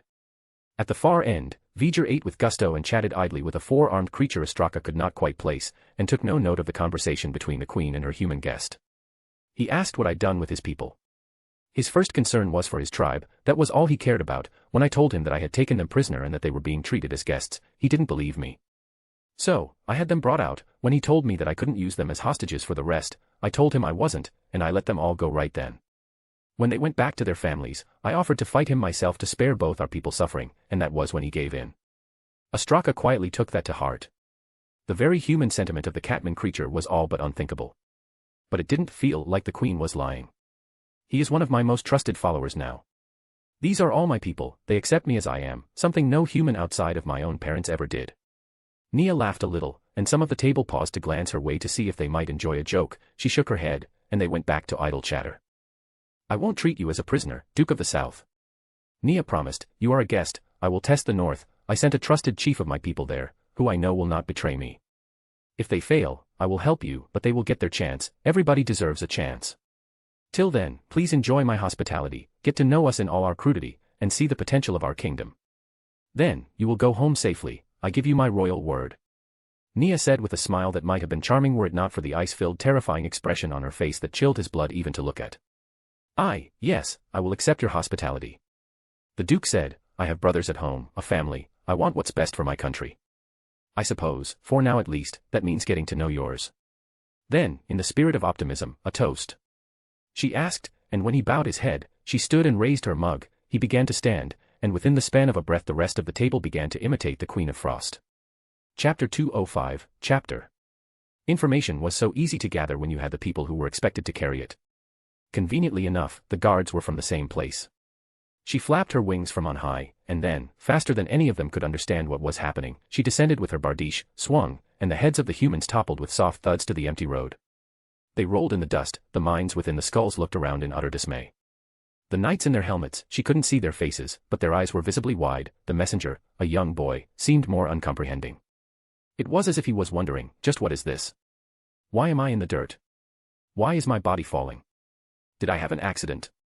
Am I all right? Is this a dream? Albedo landed beside the horse and stopped it with a hand before it could panic. The body of the messenger boy slumped and fell into the dust near the head. It's easier for you. Be grateful. Albedo said to the head of the boy, who watched in horror and confusion as he was picked up at the ears by a faceless figure that had only 3 holes where mouth and eyes should have been. He then saw his own face appear in front of him. Is that what I really look like?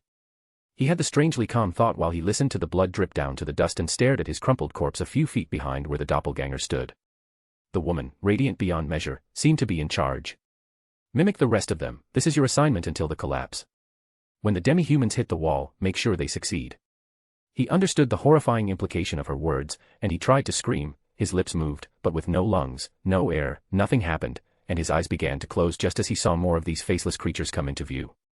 Albedo picked up the message with the white seal, their methods are so crude, it'll be easy to replicate this, even my human and elf pet could do it if I give them the proper tools. She rolled her eyes, cracked the white, and read it. The bodies she opened a gate for and threw them in, they would land in Solution's room, she was always hungry and wasting the corpses was pointless. Then the armored doppelgangers and the messenger rode on, and all was as it should be save for the blood in the dirt that would wash away with the next rain or blow away when it dried into the dust. Then, Albedo was gone. Raven and his band were more at ease on their carts than they had been. The detention at the fort was less time than he expected it to be, and he breathed a sigh of relief when the wall was at his back. He glanced over his shoulder. Something wrong, Orc? The human asked. Yeah, thought I'd die there. Glad I live. Raven replied. Then why'd you come, if you were worried about that? The human on the horse beside the cart asked and cocked his head. You hide your face, we cannot speak. Raven said and huffed, focusing instead on the road ahead. The human's armor clinked when he shrugged his shoulders and he raised his faceplate. There, now. The human knight had a lance in one hand, and a long straight sword at his side. His horse was big enough to steamroll anything less than a champion-grade fighter, and Raven had his doubts that he could have easily stopped the beast at full speed. Frost Queen say come, I come. She gave life to me, life to mate and children. My sister, is mother because of Huntress gift. Spared many of my tribe. Orc life debts, powerful. He grunted the answer as if it were self-explanatory. You're a chief? The human asked. One of many. Raven replied, Orcs, many tribes. Now Frost Queen makes all to one tribe. Chiefs now war leaders and sage speakers. One queen. One true chief. Raven replied, the human rocked back and forth on his horse, seemingly at ease, but the orc felt he'd struck a nerve as the human's hand tightened on the reins of his big brown warhorse. We kill your kind, Orc, you'd be wise to go home, back to your family, and never come again. The human said without looking directly at the orc he was escorting. Raven was quiet for a bit, there was only the clip-clop of hooves over dirt, but he felt his fellow volunteers looking at his back. If he said to go back, they'd follow him. The human's advice was the safest choice. No. He said at last and let out a thick Orcish snort. I know danger. Fear. Frost Queen will care for family. Kill me, we be avenged. Peace is her want. Someone go first, we. He turned at the hips and smacked his big green fist over his big green chest, brave enough to try. You. We see. The human was quiet for the rest of the day after that. Hours brought nightfall and the humans set up a camp with speed and orderliness which, noticeably kept the orcs confined to one tent in one spot in the middle of their escorts. The days and nights were the same, the travel periods were short, the orcs were confined to roads that kept them away from human settlements, and that became obvious fairly quickly. But eventually he found the high walls of another human city. Where are we? He asked his escort. Kalinsha, you'll draw some uncomfortable looks, but make no sudden movements and you should be fine. We're going to take you to the woman currently in charge of you, she should have gotten word of your coming. The escort said and began to tense a little. Is that bad? The orc asked, is it not better if humans know orcs come? He asked. Normally, but, the former head of the Paladin Order is prickly, her name is Remedios Custodio, and she's currently in charge of certain things, dealing with your kind would be one of those things. He answered, just, word of advice, orc, you really want to succeed, go home to your family, see your brats grow up, don't piss this one off. Thanks for advice, human.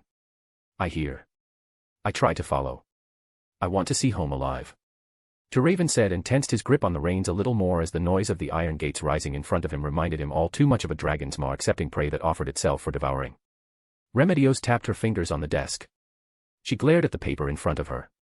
I'd forgotten how much I relied on Gustav.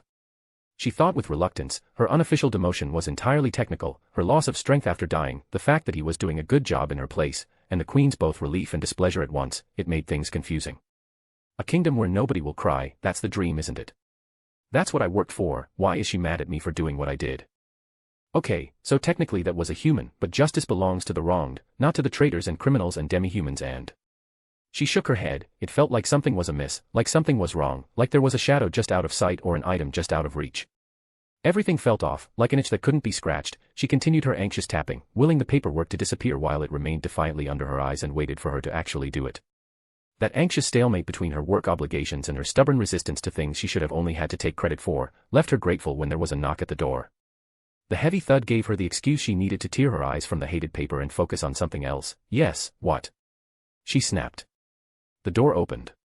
A young boy poked his head in, a page, Vice Commander, an orc is here, the escort needs permission to take them to the capital, to meet with the Queen. What? An orc within reach of Her Majesty. Remediosa's blood ran cold at the very idea. Letting that happen would be the same kind of collaboration that bitch had been guilty of. She thrust her finger toward the boy, his face went white before she could even speak. Order them all executed at once. She hissed. Then send me their escort to explain themselves and how they dare bring a band of orcs into our holy kingdom. The boy slammed the door so fast he almost hit his own head as he pulled it out of the way of her verbal tongue lashing, and rushed to deliver the orders of Remedio's Custodio. Chapter 206, Chapter. Raven glared at the humans who surrounded him. Their faces were hidden by their helmets, their halberds were lowered and held in steady hands. The orcs who joined him shot to their feet, but he did not. His companions immediately protested, "We come from Frost Queen.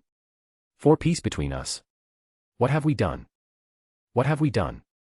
Their arms were opened as if in friendship, their eyes darted back and forth, they set themselves to each other's backs. Raven, however, didn't move from where he sat except to look over his shoulder. Pipe down. They kill us now. No way out of this. They quieted, and he turned his eyes toward the one human he would recognize even with a helmet, the one who rode beside him up to now. Is there, human? No. The human who spoke sounded almost regretful, his head shook very slowly within his helmet. No, there isn't. Lady Custodio is the ranking officer on site, security of the city falls to her, and these are her orders. Take off helmet, human. Raven said with a low growl, let me see face of man who kills me. The human hesitated, then slowly raised his halberd, rested it against his shoulder, then with both hands, removed his helmet and dropped it into the dust where it fell with a clatter. Good. Raven said, calm, human. I will not fight, no point, not here. This was risk orcs took by choice. We not run from death. He slammed a fist against his chest and twisted to face the human warrior, but Raven dies on his feet. He jumped down and landed with a thud into the dust and took a step forward so that his torso was pressed to the tip of the halberd when it snapped down to the ready. He growled and raised his chin, giving the human a downward sneer of his lip around one tusk. Go on. Kill. He said, and the rest of the little band of orcs descended from the wagon and lined up in front of it. Not far away, other humans paused to watch. His companions didn't see them, but Raven glanced around. Humans. Chief Raven of orcs dies here. Chief Raven comes for Frost Queen, for peace with humans. With gifts for human queen. You cheer, I see smiles. And he was right, he recognized the contentment on human faces, the pleasure in the deaths of demi-humans. Some were already joking, the crowd was growing with his outcry, heads of shorter folk bobbed and jostled for space, the smell of unwashed human flesh reached him, and it was as unpleasant as he expected. He continued, but Frost Queen will come. She will avenge. She will punish. When city burns, and you flee, remember, fault is yours. You did this. He spat into the dirt and glared at the human in front of him, the nervous hold of his hands on the halberd, the uncertainty about his orders was obvious. For a moment he wondered, are they going to let us go? Then one of his companions howled and doubled over as one of the knights of the humans, overcome by the moment, shoved the blade into bare green flesh, the others followed, and screams of pain were followed by the noise of falling bodies, the smell of blood and the stink of ammonia from those who had never taken a life before. Raven snarled at the human who rode beside him, make it quick. But remember, human, my courage not rare beyond wall. I am last here. First, of many. The human knight slowly raised the halberd up to the throat of Raven, and with one swift gesture, he shoved it into the orc throat. Raven tasted his own blood on his tongue and felt the hot wetness of it as it ran out of his throat and down his chest. He stood as long as he could, then felt his body weaken, wobble, and fall. The falling sensation began with the darkness, and for him, they both went on without stopping. Queen Kalka's sense of frustration grew as she signed off on yet another hanging. Kalart watched the way the queen dabbed the ink, a few too many times. The way she signed the document was with a rushed flourish instead of her careful artistry. Her fingers were white from the force she applied to holding the quill, more than one snapped and lay discarded in a nearby waste bin. Your Majesty. Kalart asked with a gentle touch of her hand to the queen's shoulder. Are you still worried about my sister? And a lot more. Queen Kalka said and set the quill down. She rubbed her forehead, giving her a temporary rule over one city's military security while she recovers her former strength is supposed to be a bomb. How can she make any serious mistakes? All she has to do is sign things for the soldiers, and train, and send reports that everything is fine. But Kallart prompted and pursed her lips, then when the queen said nothing, she answered her own question. You're worried she'll mess things up somehow. Kalka gave a small nod. I know she's your sister, but I can't help feel ill at ease. Nothing ever happens that far from the border, but still. She took a deep breath and then let it out just as hard. I swear, it's almost a relief to be doing this. She ran her hand over the stack of papers. I had no idea my country had become so corrupt, but at least it's been bringing the population back into line. Having corrupt nobles to blame is a big help, but what about the South? A lot can be said there, Your Majesty. Kallart said, swallowed, and began to explain. Ileana ran like the wind and savored the feel of the way the air caught her hair and lifted it behind her. In her hands was a bow of excellent quality. Perhaps it wasn't as good as the ones her people made, but as she made the leap, knocked an arrow, and fired it so that it pierced a disbelieving human's throat, she had to acknowledge the southern Holy Kingdom made good gear. The human toppled in the darkness, falling on his side into the dust beside his campfire. The other human travelers shot to their feet, having not even seen her until she made her absurd leap into the range of the light, then vanished into the darkness out of sight of their poor vision. They shouted and shook with fear, dressed for travel, they were of peasant stock, and hauling nothing more than wooden animals, pelts, meat, and other useful parts intending to sell them. An arrow pierced the belly of a bigger, rounder, old peasant, and he reached down to grab the shaft before he fell backward howling and trying to fumble through blood-slick fingers to draw it out. More to his pity and pain, he succeeded. From where she was in the darkness, Ileana could see the anguish on his face. He was only injuring himself further, he would scream for a while yet, but the others. She shook her head. He would scream alone among his race. The last two fell with arrows in their right and left eyes respectively. She walked out of the darkness and toward the other elves who assisted in the raid. Do you believe me now? She asked. I killed humans just as you asked.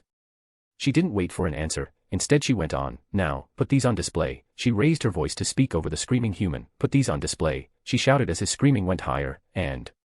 She swore. His screaming became a wail like that of a banshee. She drew her arrow in less than a breath, loosed it without looking, and pierced his brain, ending the noise. As I was saying, put these bodies on display. There aren't enough of us to take castles, and I don't think we should attack forts, but how well will they function if they can't use their own roads without big escorts? We do this, will we get somewhere safe? The towering elf asked of her.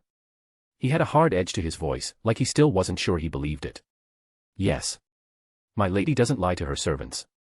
If we make things bad enough here, the South will come to us, because they will need help. All we need to do is make them desperate for us to stop, and wait for them to have a use for us. Ileana said and slung her bow over her back. Look at it this way, the way north is narrow, right? She asked, and the other elves reluctantly nodded. The space of land that joined north and south was so small that only the city of Yanana held sway over it, and one single wall could be held by a few companies. So, we wait for them to go to war against the north, then we get southern escort there when they invade, after that. She shrugged and went over to the stewpot where the food still sat bubbling away. She flipped away her golden hair with one hand, grabbed the ladle and brought it up to her lips. Not far away, the horse nickered and whinnied, but they ignored it, and with slow, uneasy steps, approached to enjoy the generously provided food of their victims. She slurped some onto her tongue. The rich vegetables and meat in a thick brown broth was an explosion of flavor only enhanced by the smell of herbs. Whoever cooked this should have done it professionally. She thought and handed the wooden ladle to one of her companions. After that? He asked, looking down at the blue-eyed elf woman. We make contact with someone else our lady promises will help us, and put ourselves under them instead, with the promise of land of our own, which should be easy to attain. Everything will work out, for once, at least for us. Ileana said and smiled while they took turns over the black metal pot until it was quite empty, and their bellies quite full. Chapter 207, Chapter. Astraka watched the orcs compete against the trolls. They used the severed head of a thief, and what they did was kick the head around in a curious form of sport. The thief had long hair, so it was used to sling the head around and throw it from one player to the next, with the other team trying to intercept it. Curiously, nobody could take more than 2 steps as near as he could tell before they were forced to throw it. The sport required abundant teamwork, and leaders emerged very quickly. Shouts, sweating and swearing were the norm, but when one side got the severed head to the far end of the field and threw it past the meaty hand of the one guarding the goal, cheers went up from those who watched. How are you finding our sports, Duke Astraka? The Frost Queen asked as she walked silent as death up beside him. He jumped in his skin before turning to look down at her. The chill breath she emitted wafted over his skin, setting his hairs standing up on the back of his neck, but he answered with calmness at least. It is something else. He said as an orc and a troll left the field and a stone spitter and Spriggan took their places. Nia nodded politely and glanced up at him with her hands folded behind her back. His comment was neutral, but she held a note of intrigue. It's a team-building exercise and a display of the power of the law. Steal from your own, end up as sports equipment. A little harsh perhaps, she shrugged, but these are the days that must be harshest of all. In addition, these games I helped make provide an outlet for their energy and competitive spirit. It helps me find the leaders in their numbers and builds bonds without body counts. I can't use the Holy Kingdom's ways on so many different types of people, so this, she swept a hand out in front of her, is how I've adapted. The human nodded again. It was disconcerting, those last few weeks, watching the castle rise and grow slowly around the throne of the Queen of Frost. Seeing the dragon go out to sea and return with enormous deep-water animals to provide for massive feasts and an abundant supply of oil from them which he had to envy. The dark dwarf furnaces blazed without stopping, the building went on day after day, hour after hour as the first true demi-human city in the Abelian Hills began to rise. Questions whirled in the head of the broad-shouldered warrior noble, his hands were held tense in front of him, but so many things came to mind that he was unable to ask any of it before a Spriggan approached them both and went down to one knee. "My queen, news." The voice of the creature crackled almost like the wooden body had a fire within. The green glow that came through the cracks was so filled with magic that Astraka, despite having no affinity for it, couldn't help but notice. The head of the Spriggan was not at all human, despite the face having eyes and mouth, though it was the whole jaw that moved, not lips. The head itself was elongated upward, giving an impression of even greater height, and the thing was nearly as tall as the queen even when kneeling. It had no muscles, but the wooden limbs were bulging like thick tree limbs on a great old oak, and it smelled slightly of grass wet with morning dew. Green leaves sprouted here and there, and trembled despite the lack of a breeze. Before spending some time here, that trembling would have meant nothing. But now, after weeks among the demi-humans, Astraka sensed something was amiss by it. "Go on, Astraka is our guest, and if I have to send him away over this, he should at least know why." Queen Baraja replied and reached behind her to scratch her back. The horns growing out of the side of her head must not have itched, or so he concluded since he never saw her scratch there anymore. They were rising up to a jagged shape that crested just over head height, and were as pale as the rest of her body that he could see. The queen's words allowed his body to relax despite the Spriggan's tension, and he flashed an indulgent smile toward what he assumed was a particularly big male. "To Raven is dead, my queen, and so is his party." Nia took that in. She closed her eyes and a chill cloud of fog took form from her breath. She accepted what he said, seemingly well, then asked, "How?" She tensed her body visibly. "Was it the queen?" Nia asked, and the Spriggan shook his head. "No. The writers say Remedios Custodio is the one who gave the order. In my time in the forest near the wall, we sometimes treated with the riders in peace. They have never lied to us." The Spriggan's voice was heavier than Nia expected. Did he know to Raven? She wondered briefly and then set the thought aside. Has his family been told? The queen asked, and Astraka had to restrain himself from raising a brow at the compassionate question. When the Spriggan again shook his head, the queen nodded. "Have them brought to me, I will tell them." Her hands went behind her back and one fist closed tight into her other, more relaxed palm. "Go," she said to the Spriggan and turned away to face Astraka instead. "You will be leaving us now. I have a task for you. Abide by it, give us control of the wall, and we have a bargain, human." The Duke stepped back. Her eyes were a constant source of anxiety that made it easier for him to look at the demi-humans themselves instead of her, but now, trapped in their violent pull, they threatened the beating of his heart with death by sheer terror. Still, he mustered his courage and opened his mouth to speak. Nothing came out, the words died in his throat. The Queen of Frost didn't wait for him to catch up to his fleeing will. "I assume you have an excuse to be in the north of your kingdom, even if nobody knows you're here with me, perhaps an isolated hunting lodge." "A loyal relative." Duke Astraka nodded. "Barely." "Then when you go back," the Frost Queen drew a hand from behind her back and rested the palm on his shoulder, and despite him wearing pauldrons on his shoulders, when her talons clicked against the metal, the flesh beneath felt no safer. "You will be my voice. You will tell them that my messengers broke into your cabin after finding it by chance while they avoided human patrols, and told you to convey a message to the Queen on my behalf." Astraka finally found his voice. "Shouldn't you just send her messengers directly?" He coughed and tore his gaze away when her ice-blue eyes hardened further. "They already killed one group of messengers. I will not risk another. I have my justification for war right now, but I don't believe the Queen was involved, or even knew of it. So let her have a chance to atone. Tell her that if Remedios Custodio's head is not sitting on the wall in a fortnight as a punishment for the unjust execution of my envoy, I will come over and put it there myself." Astraka shivered as he contemplated what he was facing. A full-blown demi-human invasion was the stuff of centuries-old nightmares. Did I make a massive mistake? He wondered, but as it was. I'm committed. I turned traitor just by being here. There's no other option now but to see it to the end. Aye, yes, I'll do as you ask, Queen Baraja. I swear it. She will refuse. But I will carry your message. Astraka vowed, and Nia's hand came away from his shoulder and lowered to become an offered hand. Before I was a queen, back when I was a human. I was a soldier, Huntress of the Wildlands, the Terror Eyes, the successor to the Mad-Eyed Archer, but still, just a soldier. I offer my hand in that spirit. Astraka furrowed his brow. They say the first king was a lucky soldier, I suppose it's true of queens too. He looked down at her hand, wavered a moment, and clasped his into hers. I'll see you on the battlefield. Nia looked away, tilted her head up, and whistled. I'll provide you with an escort past the wall. From there, get going, pass my message by magic or horseback, but I won't be giving the Holy Kingdom a lot of time.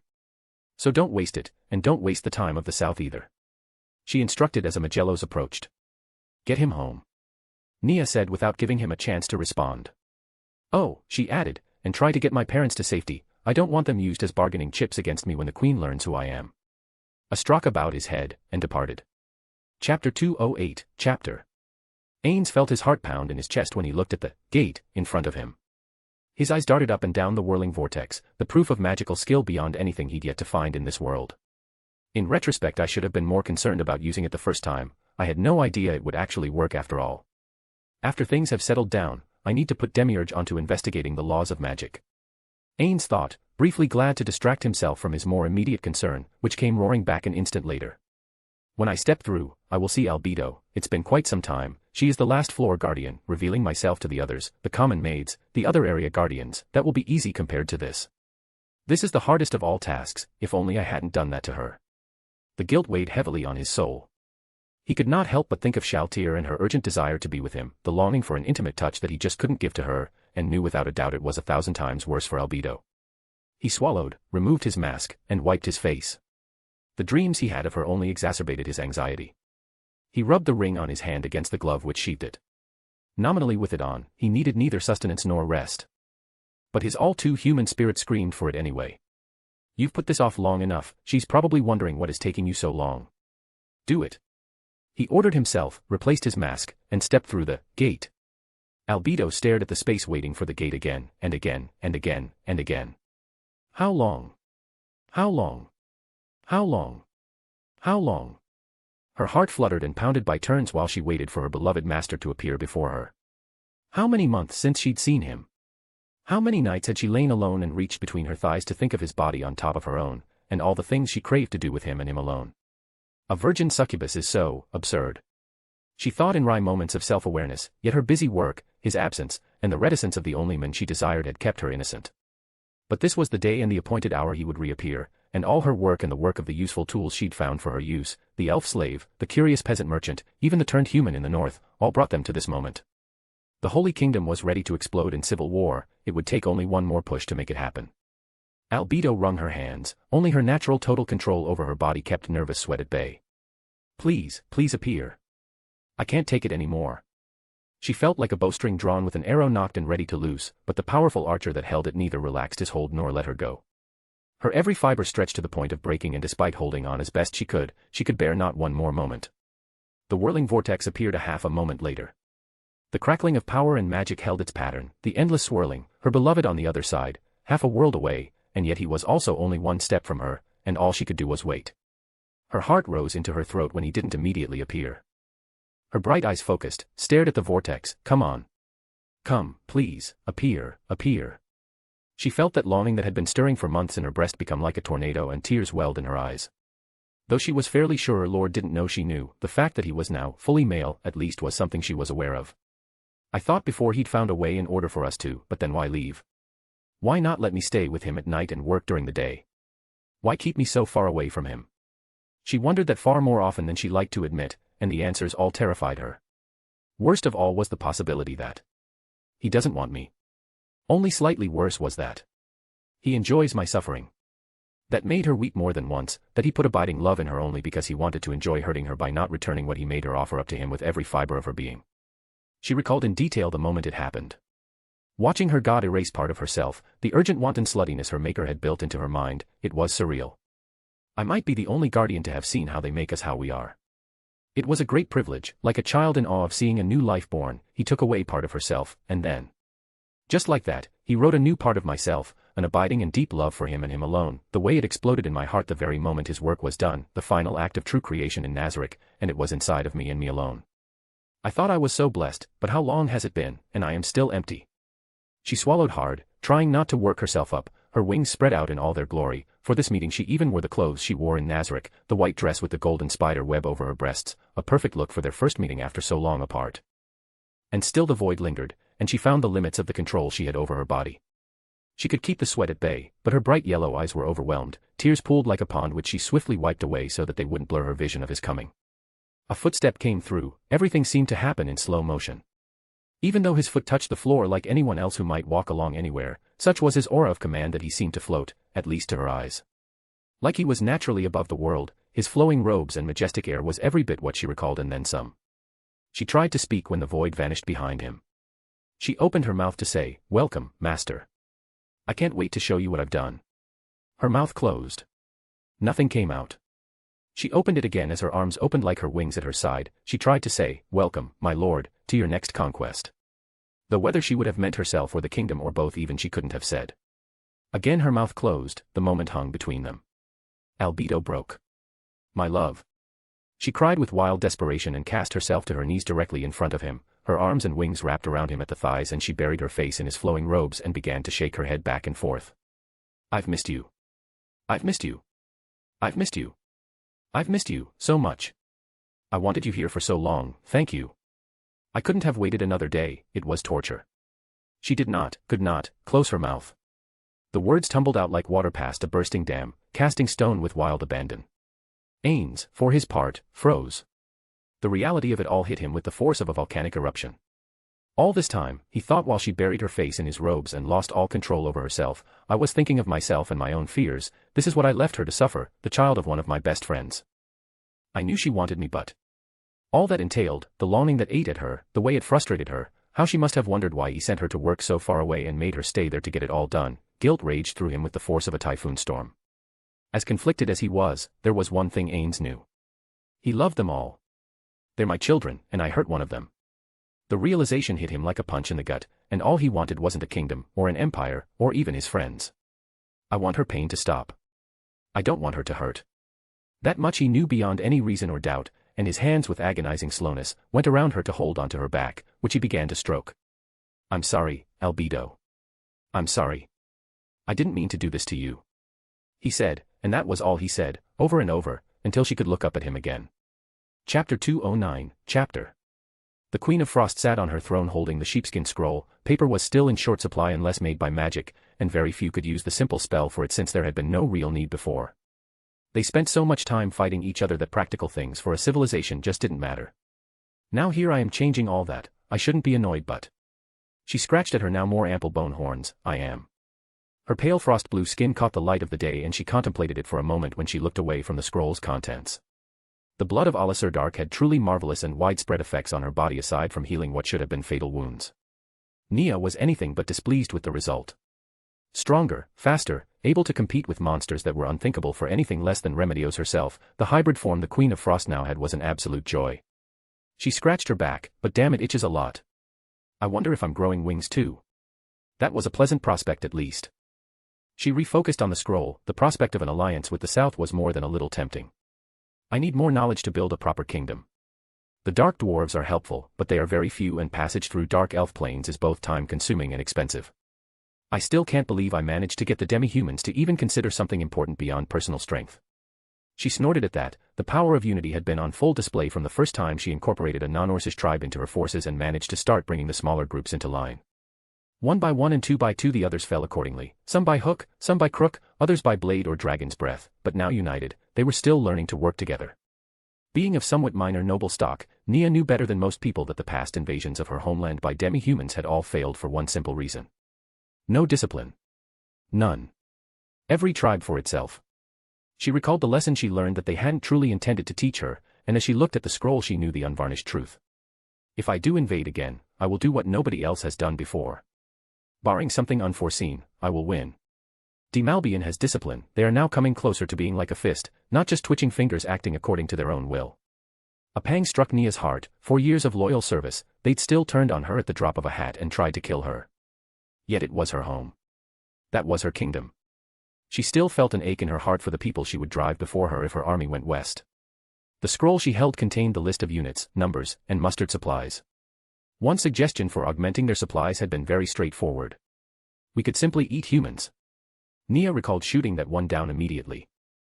If we do that, after we win, we will have every human nation, maybe even the elves, bearing down on us from as far east as Baharuth. The humans would never allow a new empire like the Beastmen to rise in the west.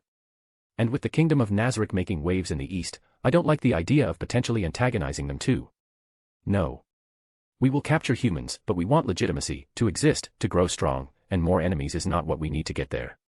It settled the matter for most of them, it was simply too sensible. Underestimating an unknown threat is how most of them ended up hammered into unity under her in the first place.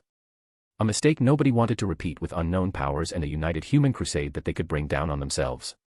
I wonder what would have happened, Nia thought as she contemplated the number she was preparing to bring to bear, if they had invaded while united under someone with a far more brutal outlook than mine. There is an unpleasant thought if ever there was one. She rolled up the scroll and set it aside, then took the next one. By now, as she reckoned it, Ostraka should be delivering her warning to the Queen, and when he went south, the Queen of Frost had no doubt his rebellion would begin in earnest whether the demi-humans joined him or not. Foolishness. Nia cursed, for all the bard songs of war and its glories, Nia knew the truth. War was work, hard work, dirty work, ugly work. More than once she held her arrow over the prone body of a demi-human whose spirit she sensed remained unbroken. One that she knew would kill her if she let him up, and released, leaving only shock in its eyes before it died beneath her. Others, the fear and panic, the wailing of children who fled a loss in war, only to find themselves hunted again by Nia's own shadowy and seemingly insatiable bloodlust, as far as they could tell. Now I'm on the other side, what a world this is. She rolled her ice-blue eyes at that and unrolled another skin to read the contents. New officers and non-coms were selected based on various performance evaluations. Personal power took a secondary position to leadership and command capability, but as a concession to culture, Nia made one clear exception. The status of Champion of Demalbian would be accorded to tournament victors and top performers, with those who achieved that state, regardless of their race, all put into one single unit directly under her royal command. Duels are for display. War is for winning. Her private thoughts of that line still not revealed in full, it concentrated the bulk of demi-human combat power directly under her control. They served as her bodyguards at the slowly rising palace, and would serve as the tip of her spear when it came time to take the wall. That thought hit her like lightning out of a clear sky. I'm already thinking they'll force me to go to war, aren't I? She was. She knew she was. The fanaticism and fearfulness of the Holy Roble Kingdom would leave her with no other choice. I'm the most powerful woman in the Abelian Hills, I have a kingdom and all the tribes are under my command. My dearest friend is a dragon, he's like a brother to me. And despite all of that, despite leaving everything behind, even my parents, I still find myself without a choice, instead being subject to other people's stupid decisions. Nia balled up a fist and slammed it down on the armrest of her throne. A few guards glanced her way from where they stood at the still incomplete walls, the sharp teeth she now had were bared in a snarl, but she waved their looks away and dropped the scroll to take up another from the pile on the little round table beside her throne. There's still so much to do, she thought, and forced herself to focus again. Chapter 210, Chapter. Queen Kalka listened to the words of the Duke who knelt before the throne. Say that again. She whispered the order as soon as he finished speaking. The Queen of Frost, first Queen of the Kingdom of Demalbian, ruler of all the tribes of the Abelian Hills, demands the immediate beheading of Remedios Custodio of the Roble Holy Kingdom as punishment for the execution of the peaceful trade envoy. If this demand is not met, she promises to come over the wall and claim the head herself. Who the hell is this Queen of Frost? Queen Kalka gasped out the question with a rising pitch. She is a dragonid, once a human. Ostraka explained, while keeping his head bowed before the royal throne and swallowed hard. After I was captured from my estate and taken east, I met her. She was named Nia Baraja, and said that when she was still human she was referred to as the Huntress of the Wilds. That had the attention of Kalka, Kalart, and Gustav all at once, they stiffened as if they had all been turned to stone. Gustav's armor clinked once and then made not a sound. She's alive. Gustav whispered. My queen, Kalart said, brushing back her long brown hair and glancing down at the seated royal in her vibrant white and blue gown, this could be a trick. A trick. You can't be serious. I was there. I saw what happened. A dragon took her away, and went into the Abelian Hills. It only makes sense that the creature did something and... Gustav clenched a fist, this is the result. Kalka remained quiet. Pensive. Her face was flint. She looked at neither Gustav nor at Kalart, only down at the kneeling southern nobleman. How, the queen finally asked, did she come to be queen? Understand, I was only a captive, taken with the intent that I gain knowledge and convey her words to you as someone that would be heeded. Ostraka said, adapting and improving upon the lie the Frost Queen suggested to him, but I did hear that she used her fame among the orcs as her foundation, and then expanded from there. She brought her knowledge of our home with her when she went east, and that was enough to let her make a new kingdom. You admire her, don't you? Queen Kalka demanded. Her advisors gasped at the suggestion. Duke Ostraka didn't deny it. I am from a warrior line. I admire those who win when they have no business even living. Gustav gave a reluctant grunt of acknowledgement, though his fists behind his back tensed enough to make his burnished steel armor clink a little and the noise of his leather gloves tensing was impossible not to notice. My queen, she's my sister. Kallart said, her eyes blinking, if what he says is so. You know it is. Even if we knew nothing else about what happened, you know it is. Queen Kalka said and turned her head to glare up at the woman. Your sister has cost us again, badly. What am I supposed to do, go to war for her after she executes the peaceful trade envoy of a sovereign nation? But Kallart began, and Kalka balled up a fist and slammed it down on the armrest of the throne. Be silent. The hardened queen's beautiful face was rendered more beautiful in her anger. Her lips tight and eyes flashed with fury. You thought nothing of ignoring the plea from the mad-eyed archer, a member of the 9 Colors for his daughter's life, and now the one you were so quick to suggest be left to die, has an army at our gates, or nearly. And you want me to spare your sister for yet another violation of customs. We stuck her out there so she could do nothing else to make things worse, and now she's got us on the brink of war. Kalka roared the words with anger she didn't know herself capable of. The months and months of trouble, corruption, destruction, the evacuation and reclamation of her capital, and realizing how much was the fault of her own naive belief that others held the same ideals she did. Kalka closed her eyes and took a long, slow breath, forcing herself to calm down and looked away from Kallart. The toll it all took on her soul was almost beyond measure, and yet she could not stop now. Obviously we can't go handing over our citizens' lives at the demand of a foreign power, even if it risks war. But, if Remedios did do this, and she did, I don't doubt it, we have to take some kind of action. If we don't, even if they were demi-humans, we don't want the reputation of killing off envoys left and right. No nation will be comfortable dealing with us then, and who knows how that will hurt trade. Kalka asked the rhetorical question, and though Gustav relaxed, Kallart did not. Not fully. My queen, what do you suggest? Kallart asked, barely restraining herself from panicked breathing. We send an envoy over the wall, someone the Queen of Frost won't kill. By time, offer to have Remedios whipped on the wall or something that will satisfy diplomacy without leading us to war, and that will leave her with her life. Queen Kalka's face tensed further. I don't like this. No more than you do. Kalka said and reached out to take Kallart Custodio's hand. But how many more have to die? My queen, what about your beliefs, your dream, a kingdom where nobody will be sad or cry? Kallart whispered the words like they were to a dying relative. You know the answer to that. Kalka said, her head hanging as if in mourning. Maybe it died before it was born, and I was clinging to a corpse with all of you humoring me. Maybe it died on the wall when we tried to execute a hero for the crime of mercy. Maybe it died when my kingdom became so rife with corruption that my city drove me from its walls. Whatever the hour of its death, it is dead. I have to do the best I can with the kingdom I live in, not the one I wish I had. She raised her head and faced the kneeling duke. Return to the southern Holy Kingdom, take my brother with you. If this fails, I want to ensure he is safe. My queen.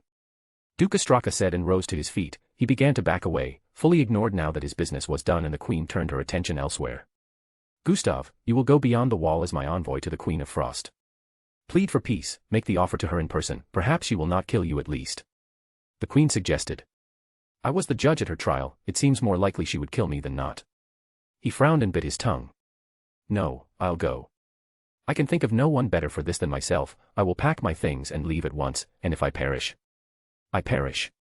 He said, and privately thought, and it will be no less than what I deserve for my part in what happened. Not stopping the gem of a trial will be a regret that will not let go, not till I'm gone from this world. If she kills me, that is just the gods rewarding me for my cowardice. He gave a slow nod of resolve and smacked his fist against his armored chest. Wish me well, my queen. He said.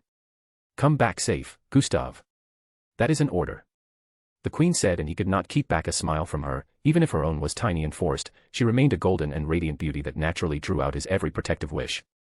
I will do my best, my queen. He replied and lowered his salute. As will we all.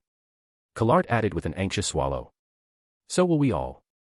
The queen added, and watched the paladin commanders back as he left them alone. Chapter 211, Chapter. Scanna threw back the wooden mug and drained the brew to the last drop. About now, Ileana has probably racked up a few hundred dead at least, if I'm to judge by the size of those escorts leaving town. Damn dead fools. Almost as dumb as the ones who go flailing about the woods looking for her and her people. Scanna ran a hand over the smooth green silk shirt and over her long black pants. Her disguise varied from place to place. A mistress to a wealthy merchant, wearing slightly lewd attire, a novice merchant in her own right, or a wife or daughter to some far-off nobleman in a distant part of the southern Holy Kingdom. It changed every time, and her clothing with it, from the nubile exotic to the demure and ladylike modesty. But the story was always structured the same way. It was such a terrible thing to see so many southerners cut down, and what did the queen do? She was careful to always just ask open-ended questions, letting the listeners fill the answers in themselves. Their outrage, coupled with the drink she plied them with, it always sparked lively talk. Scum. If they had 1 ounce of real loyalty to them, or even gave a damn about finding out whether or not any of what I said was true, they'd not fall so easily towards rebellion. Pathetic fools. The addiction to anger made them seek out reinforcement to confirm it, from each other, or from the memory of imagined slights that were nowhere near as great as they imagined them to be when they needed something to feed their hunger for righteous wrath. 1 ounce of decency. Scanna thought as she slid the mug over the bar to the bartender, a skinny old man with an indifferent look and a practiced hand. He caught it without looking and tossed it into a barrel full of water at his back. It landed with a splash before Scanna was gone.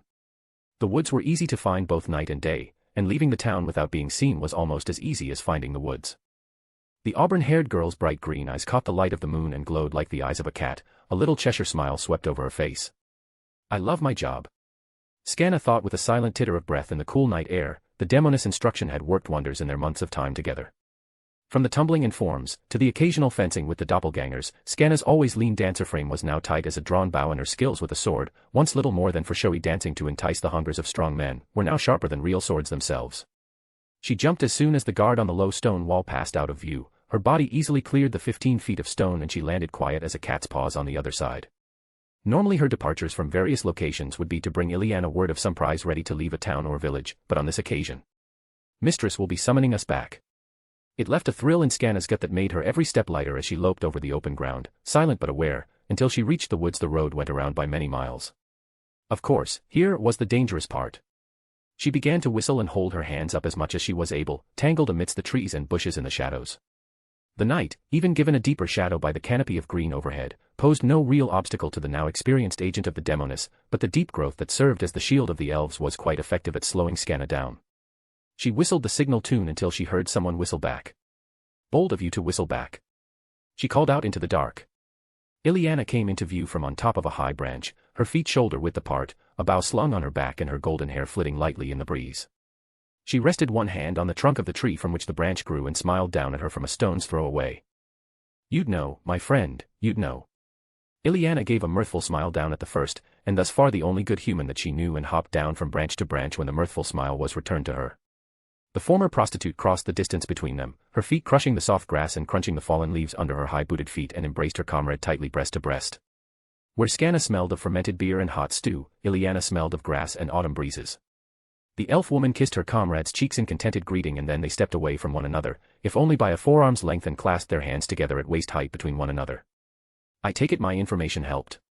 Scanna asked with an arched eyebrow. Very much so.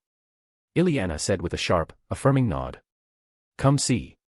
She turned and held Scanna's hand while leading the woman through the trees toward the deepest part of the elven encampment. Other elves, some towering hulks, others even more slender than Ileana herself, gave begrudging, welcome nods to the human visitor. There were no more narrowed looks in her direction at least, though Scanna still did her best to give warm smiles and waves to one and all. She did, however, hold Ileana's hand a little tighter, which brought a squeeze back her way. It was hard for the peasant not to be nervous still. The naked hatred of her race by the elves was a constant source of anxiety. The fate of elf women in Wenmark was something Scanna acutely understood, and more than once she wondered, will they turn on me the same way? The idea of bearing the brunt of their hatred for humanity left her trembling more than once when giving out information. Her very existence, only barely tolerated. It still made her swallow hard, even if she was tolerated, and trusted, if not loved by those Scanna sought to help. It left the human woman all the more in awe of Ileana's resilience and strength. Here we are. Ileana said offhandedly, oblivious to the admiring look the human woman gave to her back. She swept aside a curtain of leaves sewn into thick dark cloth to reveal a composite cage made out of metal, with heavy wooden logs secured to chains which were in turn bound to the wrists of human men, women, and children. We made a quick raid on Wenmark and recovered some of the iron jewelry that they used to decorate us with. Ileana said with a cheery voice while her and Scanna's eyes swept over the dozens of humans in fraying and dirted fine clothing. I'm not sure they appreciate the irony. But even so. She tittered a bit and let go of Scanna's hand, and instead pulled the slender auburn-haired human toward her at the hip, a tight little embrace that was a little tighter than it needed to be. How many were you able to get? Scanna asked without looking at the smiling elf. Instead she looked at the human captives, minor nobles and merchant guild members caught on the road, lured out by one of Scanna's stories or whose travels Scanna had learned of in advance and alerted the elves to. Almost all of them. Ileana acknowledged, 1 or 2 broke free and we had to kill them, but otherwise. She laughed a rich, silvery laugh, everybody you warned us about. When the time comes and we reveal that these are still alive, we should have no trouble negotiating with the South for our way out of this hellhole. The humans in the cages looked at Scanna at first with pity, thinking her a captive, but as they heard the conversation, their faces all turned to anger. Children, young ones as small as 4 or 5, clung to their parents and cried. Older adults shook their chains and shouted at her, "Traitor! Traitor! Traitor! You'll be hanged for this. Drawn and quartered. Flayed alive. Burned. Torn limb from limb." The promises of her dire fate rained down on Scanna, and Ileana held her a little tighter. "Can we go and talk elsewhere?" Scanna asked, doing her best to ignore the dirty faces and twisted anger of those trapped in the crude iron cage. "Of course," Ileana said and dropped the curtain back so that it cut off the human's view of her again. "This way," she said, and led Scanna away and over to a large tree around which a high wall of sticks was jammed into the earth and then secured by dried vines, sat to offer some degree of privacy. There was no gate. Ileana simply let go, and jumped over to land on the other side. Scanna followed, and there she saw a bed of woven grass over which lay the fur of a slain brown bear, which Ileana promptly lay down on after tossing her bow onto a nearby hook hammered into the tree. The elven woman crossed her ankles and put her hands beneath her head, then turned slightly to face her companion. "Okay, we can talk. What's going on? Is something wrong?" Ileana asked, and Scanna sat down cross-legged beside her. "Yes, I guess. Do you hate humans? Still, I mean?" Scanna asked. Ileana's eyes widened a little. "Of course I do." "Me?" Scanna asked and closed her lips tight. "No. You're all right on my scrolls." Ileana answered, "There probably aren't 10 good humans in the world at any given time. I'm lucky enough that I finally met one who cared enough to help me. I doubt I'll ever meet another." Scanna searched for words to say while Ileana reached out, plucked a blade of dying grass from the soil and put the upper end of it in her mouth to chew.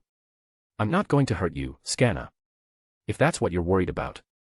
I hate your race, I can't help myself, even if I could stop hating humans. Do you know how many human men, and even women, have hurt me over the years? Even if I got rid of my hatred, all that would leave me with is fear. Would you rather I have that instead? That's all I've got, hatred or fear. That's all any of us have had for longer than your lifetime." Scanna hung her head. "I'm sorry for what my people did to you. I have no right to tell you how you should think or what you should feel. It's just, I care about you, a lot. It stings to think that when you look at me dash." Ileana sat upright at the waist before the sentence could be completed, and put a finger over Scanna's lips. It was enough to stop the peasant from speaking. The light pressure might as well have been a steel bear trap, holding her mouth closed as it did. "It's for the best if you don't finish that sentence, Scanna. I'm an elf whore. Nothing good ever comes of a human getting involved with me beyond business. I like you too, a lot more than I thought. You put yourself out for me and I see how some of my people look at you. It can't have been easy, I know, I was on the other end of that among your race. For you to stick with us, help us, risk getting caught, you're bold, and I'm proud to be at your side. To call you friend. But that's all." Scanna flushed red in the face until Ileana's finger came away, and she forced a laugh, throwing back her head and leaning back with her palms flat on the dying grass blades. "Did you think I was making a love confession? Oh no, no, no. I understand, it's just. I wanted to confirm that you and I were okay. I saw how you looked at those human prisoners, and dash. Oh, of course." Ileana interjected with a laugh of her own. "What was I thinking? Well, pardon me while I blush at my misunderstanding." Which she did, and then patted Scanna on the side of her knee. "Yes, we're just fine. The things I feel about humans are very generalized. I don't have any ill feelings toward you, so, now that's out of the way, just for safety, just in case, why don't you lie down here with me while we wait for Lady Albedo to summon us? A little sleep before the gate opens would be great." "Right, I'm safe with you." Scanna answered and lay down while Ileana did the same. They snuggled up close, scooting in to press and share the warmth of their bodies with one another, and quietly drifted off to sleep. Or pretended to at least. Chapter 212, Chapter. Ainz allowed Albedo to lose herself in the moment for far longer than he knew he should have. And yet, the time to think was so vital that it couldn't be helped. What have I done? What have I done to my precious Albedo? How could I have not understood what I was doing to her while I was trying to ease myself into things? I should have told her first, whatever the consequences for it. His heart tore with the ease of wet paper and with the pain of sensitive, intimate flesh under rending claws. Albedo. He finally said, I'm sorry, I'm so sorry. His voice, muffled by the mask, might have disguised the change from undead to human. But it did nothing to disguise the sense of remorse which came through with every word. His hands ran over and over through her dark silk hair and down her upper back. Albedo being on her knees did nothing to stop their shaking, but when her lord spoke, she managed at least to raise her head and shake that back and forth in turn. No, no, my lord. My lord's will is perfect and right. I shouldn't act this way. If it is my master's wish to withhold his love for his servant, then I have to endure it. I was created to serve you. Where you want me to be, I must be, for as long as my lord wills it. She sniffled and wiped her nose, but kept her eyes up on him and added, but I did miss you so very, very much. I'm sorry. I'm so sorry. Ainz repeated as if she'd said nothing at all, you work so hard for me, and I didn't know how much I was hurting you. You're the precious daughter of a dear friend. I would never want to hurt you.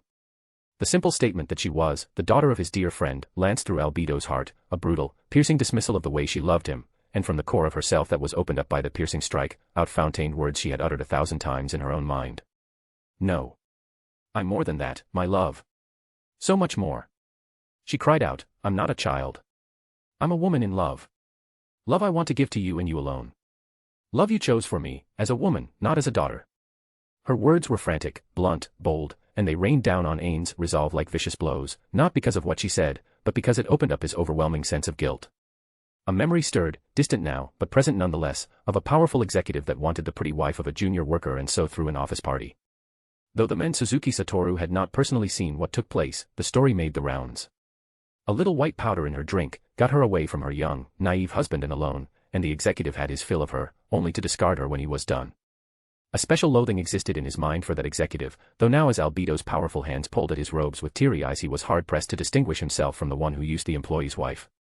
It wasn't lost on him what happened. Divorce and 2 suicides thereafter. Ainz' one excuse. I didn't know what I was doing when I changed her. It was just a final joke. Now he faced the punchline, a sobbing mess of a desperate girl who only wanted his love, and an overwhelming guilt at what he'd done to her. And all he could do was say, I'm sorry. I didn't mean to. I'm sorry, I didn't mean to. This was all my fault, all my fault. Lord Ainz, please, please. Just a little bit of your love, even if for just a little while. She began to pull at the fabric of his robes, and the moment changed. She wasn't pulling herself to them, or them to her, or even himself to her, rather she was drawing herself up to pull his robes away to expose his body. Albedo. Ainz exclaimed with a heart now pounding with shock and fear as much as guilt, get hold of yourself. Her pheromones filled his senses, the dreams of twilight hours came to mind to mingle with his panic, his alarm, his dismay, his guilt. He grabbed her wrists, though she was a level 100 warrior which his former build could never have taken in a struggle, now, having far surpassed his old limits. He gripped her wrist and held her fast. He stopped her cold, though his aroused manhood still gave in to her wiles, he could still easily overpower her. This is because of you, your will, isn't it, my love? She cried out with an agonized catch in her voice as she lost all reason, her wild beauty and her slender frame which was by design meant to entice beyond measure.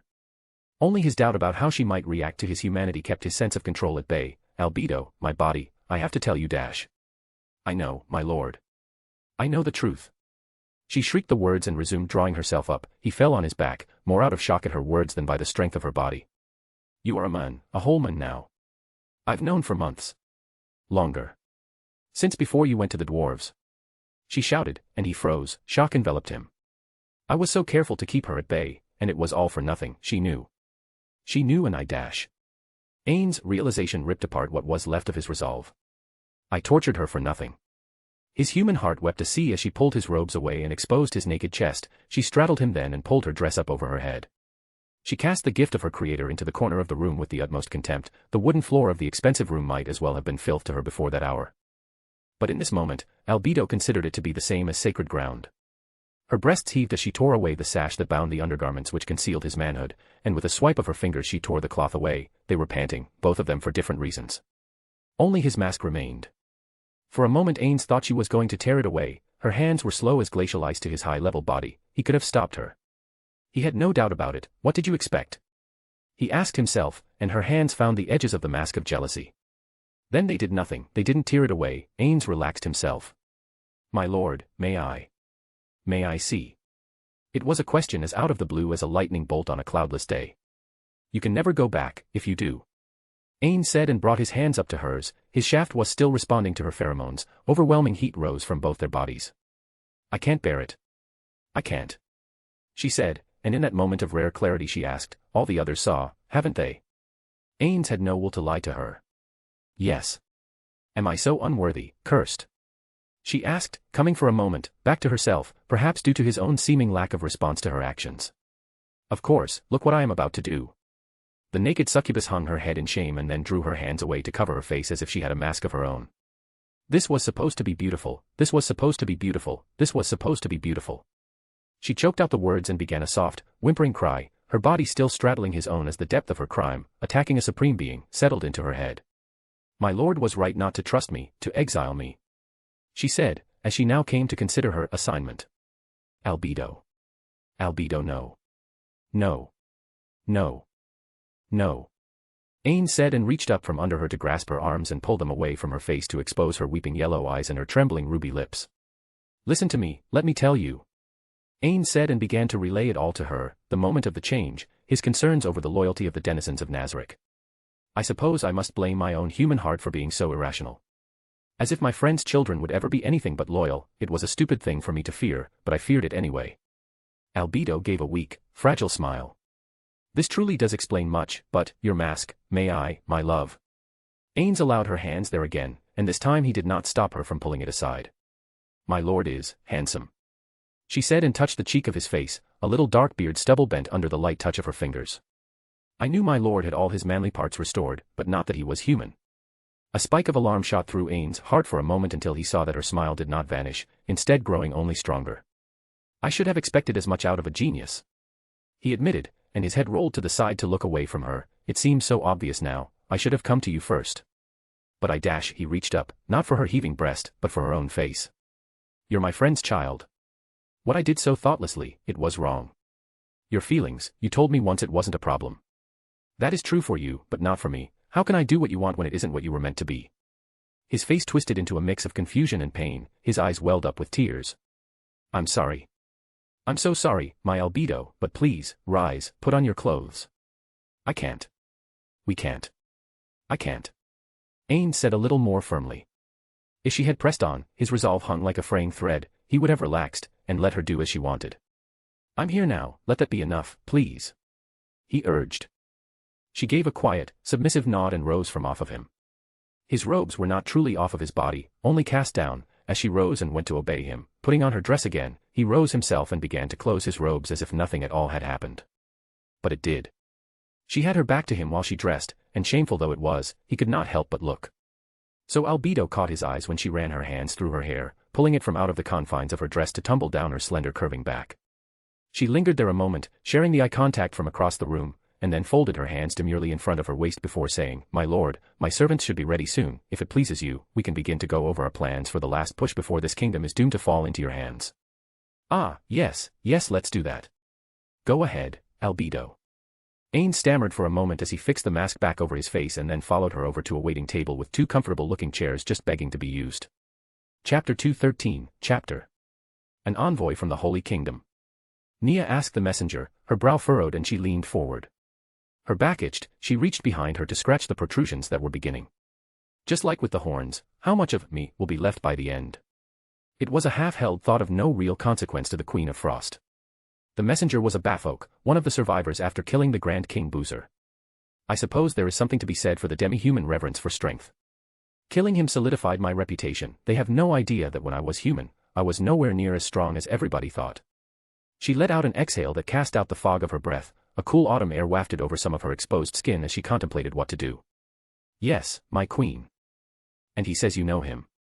The Bafolk knelt in the fashion of his people, with a hoof always moving and ready to jump.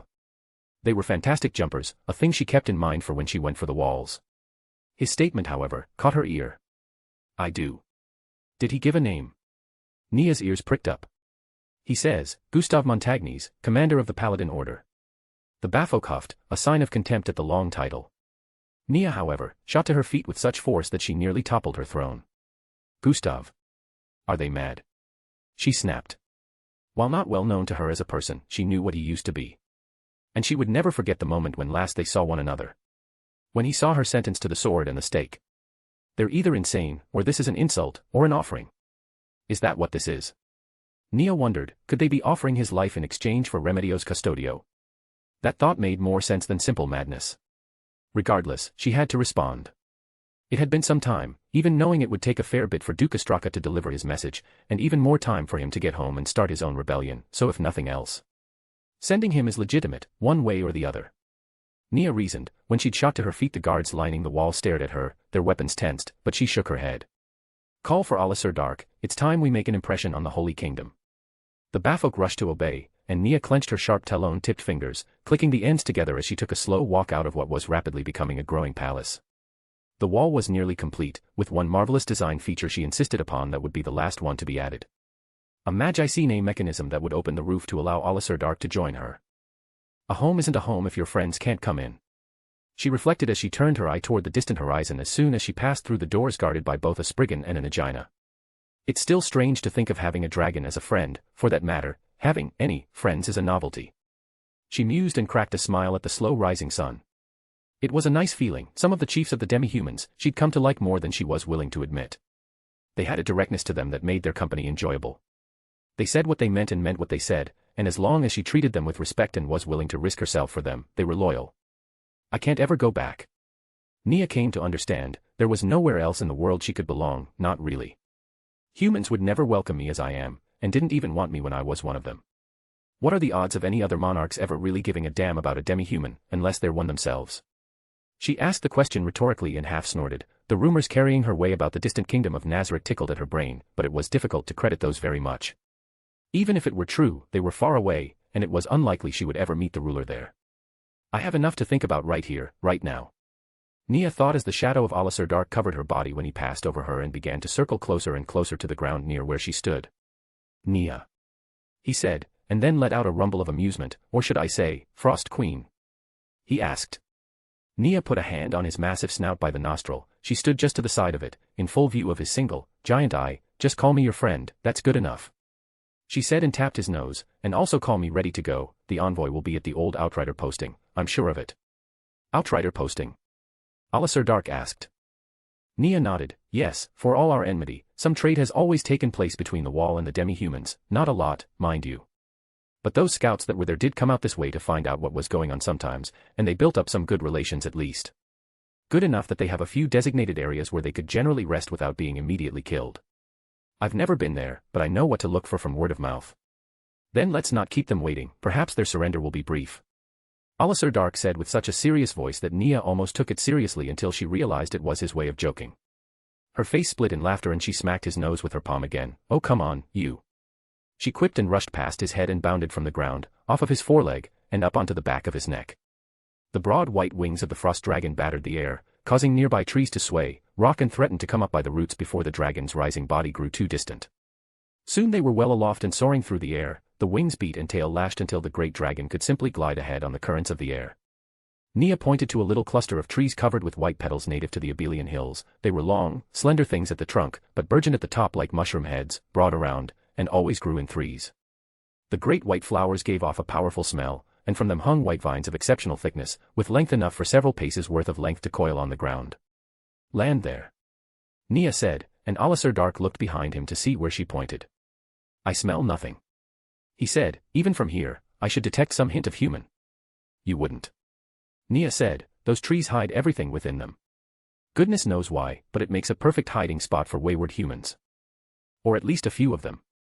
She answered, and understanding her reason, Alisir Dark began his slow corkscrew descent to the ground again until Nia dismounted with a flourishing leap. She wasted no time, stepping ahead of the dragon so that she was in his field of fire if he should use a breath weapon. Gustav Montagnes. You wanted the Frost Queen. I am here. Come out. Silence. She called out again. Gustav, I promise I am not here to kill you. The gods wouldn't blame me if I did. Nobody who knew what you did would hold me to blame for killing you. But I swear on the lives of my parents, I am not here for that. You wanted a meeting, you came to me. What is it you want? Gustav rested his back against the slender brown tree trunk and rubbed his forehead. I don't want to die. He said, his heart quivering in his breast when he heard her call out the second time. Shame swept over him as he recalled the screams of the woman out there, how easily he condemned her to an agonizing end, and that even the traditional chance was denied to her. He swallowed and rubbed the sweat out of his brown beard. "I'm not armed," he shouted from within the cluster. "I came alone to parley on behalf of Her Majesty." Silence met him. Of course she said nothing, she already knows. He realized. "Please, come sit beneath the peace trees. I promise I mean no harm." He shouted again. "This time." "You mean no harm this time?" "I have not forgotten the last time we met, Gustave Montagnes," Nia retorted. "I'm sorry." She heard him shout. And that brought her up short, her suspicion, her doubts, even the slow-burning hatred, all stilled. "I'm sorry for what I did. Please. Sit with me and let me say it in person." "He won't come out?" Alisar Dark asked, bringing his head close enough to Nia to whisper to her. "The tribes also consider those sacred, they won't damage them because the flowers are so useful in alchemy. If I'm truly one of them, a truce is always honored beneath the peace trees." Nia explained with a backward glance. "I'm coming in," she shouted. "Remain seated, human." She spat the last word to make a point, and trod forward over the space between herself and the white curtain of flowery vines. Her taloned hand reached out with agonizing slowness and began to push them aside. Against all reason, her heart was pounding in her breast. "Get over yourself, he's no match for you anymore. You can handle him even if he ambushes you," Nia told herself and swallowed the lump in her throat. Her body braced for a sudden attack. Instead, there he was. He was kowtowing, on his knees, his forehead pressed to the grass and hands by his head. "I am truly sorry for what I did. The trial was a sham. A sham. I was blind, and when I could see, I was too afraid to challenge it. If you want forgiveness, forget it," Nia said and walked past him to sit at another tree, her back pressed to it, her legs crossed in front of her, and her palms sat upturned on the sides of her knees. The scent of the flowers was thick, and everything swayed back and forth lightly in the breeze, as if the trees were waving goodbye to some distant and retreating friend. Gustave got up, went to the tree closest to her, and sat in the same fashion as she. "I do want forgiveness, Nia Baraja. But I don't deserve it. For what it's worth, what I did will haunt me until I die, which," he raised an eyebrow, "I hope will not be in the next few minutes." The way he asked it was so odd that Nia laughed. A thick, rich laugh that made her slap her knee several times until she got herself under control and shook her head at his question. "No, you will not die today, Gustave Montagnes. But depending on how you answer, a great many may in the weeks ahead." Her face became grave, serious, and his relief, though it swept through him like a wave, was short-lived. "Do you hate us all so much now? Would you really turn on your kingdom, your people, your parents, your home?" Gustave asked, or rather, implored, his back straight against the tree. He bowed his head, but kept his eyes roving over the dragonid queen. Her hair was as short as he recalled, but it had become an icy blue, while her skin was as pale as a corpse, but with little blue lines and spear shapes that suggested her flesh was now more like scales than skin. Her eyes were the same as he recalled, right down to the raw terror that seemed to hone in on him and command his bowels to loosen. The horns that jutted from her head thrust forward and up at a slight angle toward her forehead, and her ears had a distinct point to the ends that were absent from humans, and the lobes were gone from them. She was briefly quiet in response. But when she answered, it was slow and sonorous. "No. No, I don't hate the queen, or the holy kingdom, or the place of my birth. The gods know you all gave me reason enough. You sent me on a suicide mission, I gave my life to my kingdom." She hissed and smacked her hand over the green scale armor at the breast. "I devoted myself to my duty. I hunted the wildlands and survived. Then I was killed for it. The gods know I have reason enough for hating you all. Not one of you gave a damn about me. Where was my relief? Where was my resupply? I don't know." Gustave muttered, and was no longer able to meet her eyes. "There was never any, not for me, or for anyone. That suicide mission was there to get rid of troublesome elements in the ranks in the most efficient way possible. If you had all just listened to me, then Alisar Dark might have been happy to rule the wall and could have been the greatest security our kingdom had ever known. Instead," she jabbed her talon down at the space between them. "Here we are. This isn't about hatred, Gustave," Nia emphasized. "Your stupid leaders killed Turaven, one of my tribal chiefs, one of the first to submit to me. Someone whose life I personally spared. And he was a peaceful envoy." She hissed the rebuke out at the human and closed her finger back into a fist. "I could love you all to death, and nothing would change about the fact of what happened to him. You killed a royal envoy, a peace expedition, you know what that means. I know it was Remedios Custodio behind it. And I'm giving you a chance to avoid war because I know the queen wasn't the one to give the order. I want Remedios' head on that wall. Nia jabbed her arm out with her talon extended toward the direction of the divide between peoples. If it isn't, I will invade, take your wall, capture Remedios, and put her head up there myself. Nia bared her fangs at her former superior officer. Strangely enough, despite the fact that he was a fairly big man compared to her, she felt very much like she was looking down at him. The Queen, Gustav finally said, is not willing to give up her loyal, if misguided servant. She offers a personal apology to you, and to have the former Paladin commander publicly whipped atop the wall where you can see for yourself that she is punished. That gave the Frost Queen pause. But not for long. She killed an entire envoy, and you expect me to be satisfied with her continued life, and an apology after she receives the kind of pain we give to a soldier who shows up drunk to duty? Nia furrowed her brow and gave a slow shake of her head. No, Gustav. No. Nia answered.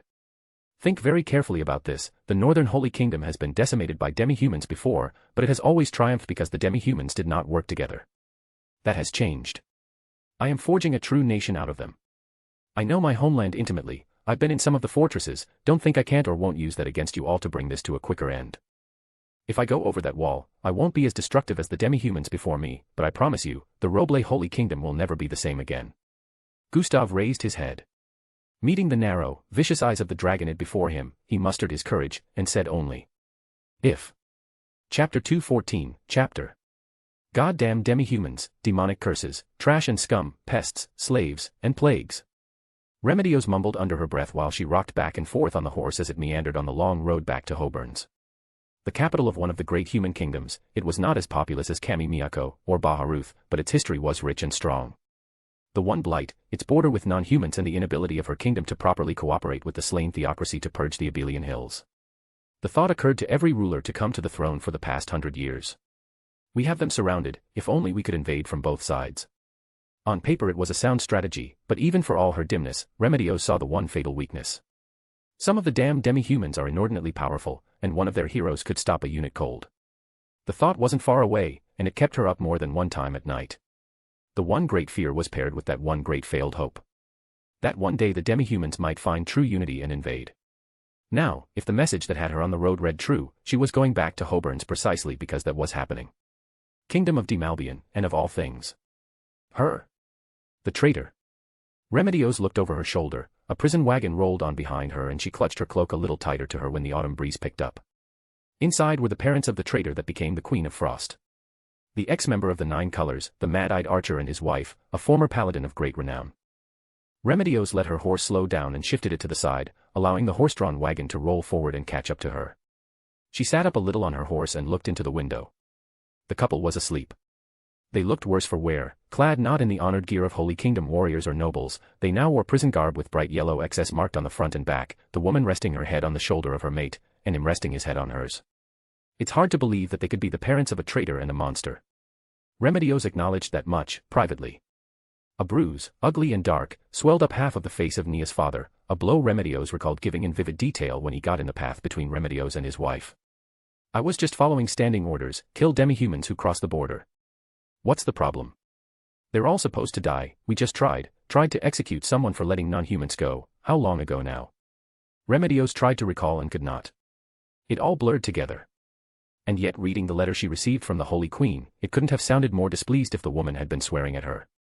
Worse, as Remedios looked away from the chained sleeping prisoner she unconsciously put her hand on the pouch that held a different letter from her sister giving special advice to ensure that the couple remained completely unharmed, and that one was. All right, I'm not very smart. She's always been the smart one. Fine. But I've never felt so talked down to as in that letter. What did I do? She wondered that over and over again. And still found no answers, no matter how much she thought it over, all the way to the gates of Hoburn's before her train of thought shifted to something else, the simple happiness at seeing her queen. At least that brought a smile to her face. If. Nia retorted, her hands upturned the same as Gustav's, resting on her knees. That makes a fine retort for the history books, she narrowed her terrible eyes at him, but there is no confusion here. That if depends on whether or not I get justice for what was done to my envoy. Take your if commander, right back home with you. If I am not given her head, I will take it. Gustav Montagnes clenched his jaw, tried to meet her eyes, and despite all his vast experience, quickly failed. That's the only justice there is in your kingdom. She hissed. You taught me that. If I don't take it, I will never get it. And what of the innocent people you'll kill trying? He practically pleaded and barely kept his hands rooted in place. You were a protector, you hunted to save them, are you going to kill them just as easily? Your own parents are in that number. Will you kill them too? He shouted, and that got a reaction. Nia stiffened, her head went back as if struck, and the back of her head caused the springy tree to sway wildly for several seconds. Are you threatening them? She finally asked, her open left hand twitched a little, causing the talons to click when they touched one another. Would it help if we did? Gustav asked, only half in seriousness. Nia was surprisingly pensive, looking away from him for a moment. I honestly don't know. I should say, no, of course not, go ahead and kill them if you want, but I genuinely do not know how I would respond to someone taking hostages to use against me. All I can say is, I love my parents.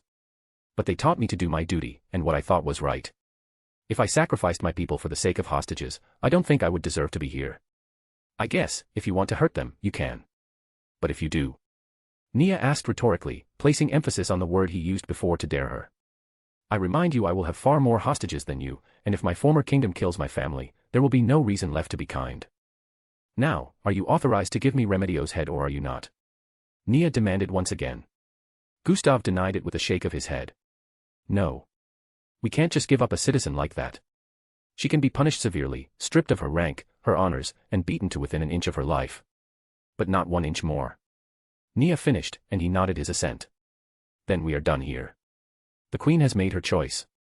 Pass my words to the Holy Queen then. The quest for justice is waged in a long dark night, but there is a light at the end of the tunnel. Whether she sees it with me or not, is more up to her than I. Now. Nia stood up and pointed in the direction of the wall, get out of my kingdom. Chapter 2:15, Chapter. Ainz sat across from Albedo, her eyes still puffy, with red cracks that were proof of her previous tears as she laid out the events as her doppelgangers and local agents had informed her of and guided.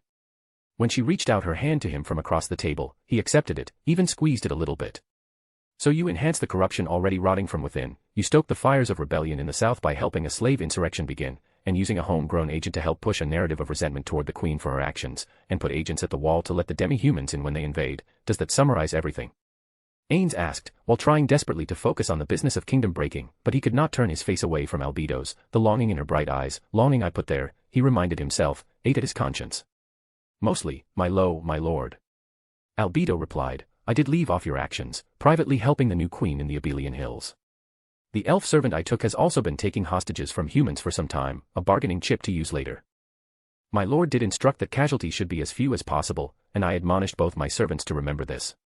She smiled with a faint sense of pride. I admit, for lesser beings, they have proven useful. Her proud but fragile smile remained, though her head bowed a little. My lord's admonition is now well understood. And now that the human queen has sought my master's aid, how will he respond? Albedo was not one of the 3 geniuses for nothing, and recalling her own argument with Shaltir over who would be Ainz' first wife, it was easy to conclude a likely outcome for the Holy Queen and the Allfather. But she would not, could not, bring herself to ask, will you marry her? That did not stop Ainz from seeing the question in her eyes. It was a punch in his guts. I'm still a virgin. I can't. I don't. He didn't really know what he was mentally protesting, but from a practical level, a part of him that did stay rational understood why Albedo was thinking it. Political marriages to unite kingdoms were common enough in my own world, I shouldn't be surprised by them here. Plus it would fit my instructions on minimizing casualties, but no. No, he suppressed the shudder which would have rattled his body with nerves, and to cover any sweat from rising on his brow, he ran his gloved hand over his forehead. Putting the mask on would have been for the best, but somehow, despite it sitting just inches from his hands, it feels wrong to hide my face from my Albedo now, and I can only think it would hurt her if I did. And that was even worse. Hurting her was the single worst thing he could imagine doing at that moment. The very notion made him want to retch like his first sight of battle, watching the lizardmen and frogmen in their final clash. He closed his eyes, took a deep breath, and opened them. I will render her some aid. Our runecraft weapons are making their way into the hands of my nationalized adventurers guild, and our teams in the Draconic Kingdom are performing so well with them that Queen Draudelin has expressed an interest. A shipment of weapons and armor, on credit, will help our financial situation and our reputation with our neighbors. Albedo's body relaxed perhaps more visibly than she intended. Of course he wouldn't marry a human, what were you thinking? She asked herself the question in an almost mocking fashion. It was some relief that she thought, the only reason that even occurred to me is how I feel now, if only I could make him see me as the woman who loves him, not the woman he broke. But how? She was at a loss. At least at that moment, she could savor his touch. So she refocused on the matter at hand. Then, my lord, when will you respond to her request? It has been a fair while, hasn't it? He nodded, it has. But she isn't desperate yet. The truly horrible thought that the kingdom of Demalbion and the Southern Holy Kingdom would join hands against them, I doubt has even been considered. I see. And when they clearly have, my lord? Albedo asked. Ainz made a wild guess. I was making up all that. It's too confusing. What was I even saying? I got so lost thinking of Albedo. He brought a hand up to his chin to hide the obvious motion of swallowing hard. Then I will respond. Ainz made his response as vague as he could, and quietly hoped she would fill in the blanks before quickly following up. Do you have any plans for the Queen of Frost? Albedo's smile became heartfelt, loving, and she squeezed his hand again. My love. My lords wish that the world be a place where we can all be happy and safe. It means if we don't wipe all others out, they have to be willing to share the world with us. The Frost Queen tolerates other races, treating them all equally under her rule. She will further my lord's will if she is well handled. It was easier to agree than to argue, and so he nodded. The silence stretched. Both filled with thoughts they couldn't speak aloud. There is the possibility of you being caught in all this. Ainz finally said, breaking the tight air between them. Albedo let her little smile grow. I know, my lord. The doppelgangers are effective, as are my homegrown tools, but have no fear, nothing here has a chance of defeating me. Ainz recalled a raid in Yggdrasil where a guild used a proxy to undertake a specific action, disguising raiders as pop monsters for an ambush. They got caught precisely because they used that world item, an item nobody else had. I know. But you realize that your strength will inevitably expose us, using the gate spell where the wrong people can see it, knowing as most eventually will know that it is ours alone, and only we can be so strong. Ainz trailed off, and Albedo nodded immediately. Of course, master. Of course. If I am exposed, I will simply fake my death. Let them wonder where I come from, and I will rejoin you at home that very night. My body simply disappearing. She sighed, her own thoughts on what that meant, very different from what she knew him to be thinking. She could still feel his arousal like a pounding drum, a man's wants, a man's needs, but he won't accept me. The bleeding in her heart was such that the thought of faking her death at least brought some relief. How am I supposed to live with this now, at least before? She dared not progress to the word hope, but it was not far from her mind either. Ahem, Ainz interjected in the long quiet reverie and broke his touch from Albedo to reach for his mask. Are your servants prepared? Albedo kept a smile plastered on her face and pushed herself away from the table to stand up. I will summon them at once, my lord. She replied with the greatest depth of enthusiasm she could muster. Chapter 216, Chapter. Queen Kalka wondered if she would ever feel tranquil again. Her peaceful thoughts and confidence had been drowned in the blood of her own citizens when she was forced to flee her capital, and then even more so when she was forced to take brutal measures to reclaim it. Getting my brother out of here was sensible. If something does happen with the demi-humans, there's no guarantee I won't be killed. And if that happens, somebody has to carry the royal family on or the whole country will fall apart. Her appearance retained its usual beauty, her hair properly brushed and makeup both magical and benign were all done to perfection, and her dress a vibrant blue and white, the royal colors in all their glory. And thanks to magic, the bloodstains on her palace were all wiped clean as if they'd never been there at all. But that didn't set her at ease. At the far end of the hall stood Remedios Custodio, her head down, sensing the anger of the queen. In the past, Kalka would have risen from her throne and called her over. In the past, Kalka would have smiled brightly and even embraced the woman with such public vigor that rumors of a sexual relationship between her and the former paladin commander were once widespread. The same was still whispered about her and Remedios' sister, Kalart. Perverts. Humans are perverts. The thought came and went as the next man presented himself and knelt down. He bowed his brown-haired head, holding his helmet cradled in his forearm, and so I swear to uphold and defend the Roble Holy Kingdom, its queen, and all the heirs of her body for as long as my line endures. Then rise, Marquis de Lund's Albans. First of your house, first of your title, first of your name. The queen said when he finished reciting his oath. He was the sixth of the noble houses to rise to status that day. I wonder if I've purged more useless and corrupt nobles than Emperor Jerknev Elnix, yet. She wasn't entirely sure, but it was a distinct possibility. Every hint of corruption was met with a complete purge of the entire household, while those members allowed to live, all thrust into newly commissioned, dirty battalions. It rubbed the queen the wrong way. It seemed so unfair still, to destroy a whole house because of the family heads or heirs, but Collard is right. Gustav was right. And that made her even sicker about it all. Leaving them around would be permitting the bad behavior to continue, but punishment served as a warning to the rest, and this, putting them into units with the most dangerous assignments, where they were more likely to die than survive, risked next to nothing for the Holy Kingdom and helped keep the troublesome elements in one place. As an added benefit, if they think there is a way to regain favor and status, they will at least work hard. But it still stabbed her heart. As soon as I abandoned my ideals, everybody else did too. Did anybody believe in them as I did? Were they just keeping quiet and humoring a stupid hopeful girl's fantasy while everybody just did whatever they wanted when I wasn't looking? As the noble finished a speech she wasn't really listening to, the next one stepped up. Just get through this day's worth of ceremonial oaths, and I've got a whole new northern holy kingdom to run, barely any of the old ones are still around, and I'll have to turn some attention to the south, or maybe have my brother do it. She thought, and turned a sharp glare briefly to the waiting Remedios. Let her wait her turn. She has a lot to answer for, and waiting is the smallest penalty she can pay for this. Kalka told herself, and began to administer another oath to another nobody who was about to become a somebody. After the meeting with Gustav, the Queen of Frost made haste back to her capital, landing with her customary flourishing jump from Alisar Dark's back and striding with steady steps toward those waiting to attend to her. Rally the army, she bellowed. They want a war so damn badly. We'll give them one that will never be forgotten. Nia held out her hand and a young orc servant rushed to throw her bow into her hands. She raised it overhead and listened as the cheers of the demi-humans went up around her. Send word to the villages in your homelands, and muster our supplies, I want to be gone within the week. She bellowed with fury. They have my parents, they killed my envoys, people whose lives were entrusted to me, damn them, they want to say, if to me. Her ice-blue eyes flashed as she recalled the pain of the blades shoved into her guts to impale her to the stake. I already know the answer to, if. It's time they learned it. Astraka should be ready by now. I wish, oh how I wish I could see Remedio's face when she finds out her country is being invaded from two fronts, and that it is entirely her fault. The itching on her back became much, much worse, and Nia felt a vague, tearing sort of pain. Her thoughts, savage and full of wrath, were briefly subsumed by the pain as she felt the protrusions widen and rip away the hybridized flesh scales on her back. She couldn't see it for herself, but even without seeing it, she knew. Wings. Her body shook with agony as if giving birth as her skin and scale nature tore itself apart to remake a part of her into something new. She clenched her teeth to keep back screams of pain, and saw droplets of blood and flesh drip with wet plops down into the grass near her ankles. Nia's eyes shut tight so as to not see, her legs shook at the knees, and down she fell, striking the ground with a thud, crouching forward, her breasts heaving and a scream torn away under the dismayed eyes of her followers.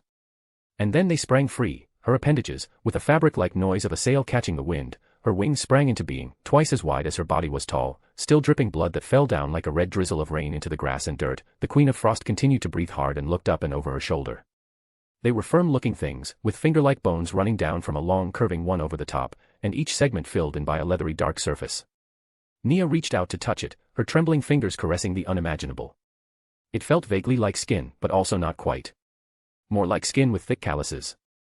She thought, and while still breathing hard, she looked over to Alisar Dark. How do they look, partner? She stammered. Dragon-like. He answered, which she took as high praise. Can this be real? Am I dreaming, dying on the stake still, and this is all some mad delusion to a dying mind? Nia had to wonder, but while she wondered, one instinct was pounding through her veins as surely as the rooting instinct ran through a newborn. As she began to rise, she tensed her legs, and jumped, her wings began to beat with the steady rhythm of a war drum. The roar of her people below, in an instant louder than thunder, quickly began to fade as the Queen of Frost sought one single desire, a desire known to all those with wings from the very moment they first spread. I want to touch the sky. She thought, and stretched out her hand to do exactly that as she rose, and felt she could rise forever. Chapter 217, Chapter. Intermission. Being a high priest in Hoburns used to be simple. The youthful priest felt very much the old man just then, stooped and weary, he still chuckled a little. Day after day I'd hear confessions, little sins, the trivial things people felt comfortable revealing when their conscience bothered them, always though, I could smile a little, sympathize, knowing that their big sins were never as big as people thought. It seemed so naive then. So innocent. The word was only reluctantly thought of while he sat down to eat a hearty meal of thick stew and fresh-baked bread with a hunk of cheese. He was alone in his office as had become his habit.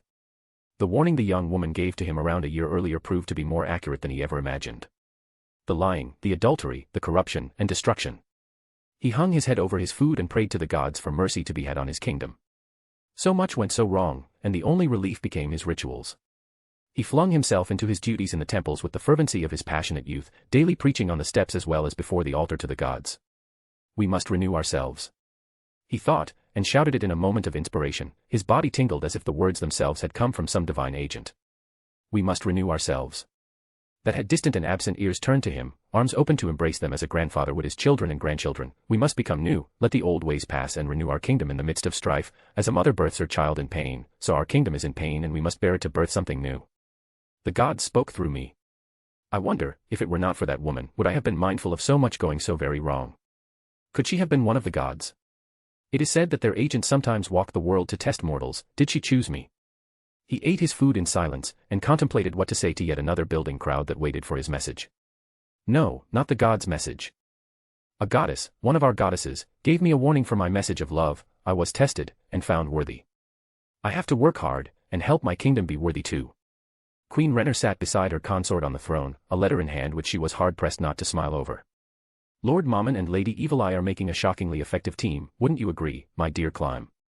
She handed him the letter and he accepted it with the same reverence he always did, as if it were coming from a goddess. He did, however, refrain from pointless praise for her choice of words, and simply read it for himself first. She wasn't wrong. That entire area is completely clear of monsters now, your father, he'd have been so pleased. He bowed his blonde head in memory of the old man. Yes, he would have. Renner remarked and lightly caressed the knife. It was only pure chance that she hadn't had to kill her father herself, but Climb didn't need to know that. If he'd lived and stood in the way of Climb and I. She clenched her perfect jaw and disguised it with a smile that lit up the room. The throne room was empty for the moment, the first to rise every day. The queen and her consort built a reputation for hard work that spread favorable views of them to the entire population. The queen works hard for us. A frequent refrain heard in a number of street corners and taverns. The final destruction of 8 fingers and 6 arms between Riestai's and Baharuth left little but a scattering of thugs that were themselves running scared and had nowhere to call a safe haven but in the isolated wilderness. My love, didn't you want to settle the orphans there? Climb asked. Renner nodded and pointed to the map she had painted on the wall. That's right. Every person who adopts a child orphaned in the last 10 years of wars will get a plot of land. Every adventurer who achieves the rank of mithril or higher will be entitled to a minor lordship over the new villages and towns, and the stronger the adventurer, the more land they get to rule. That should completely change the character of our country.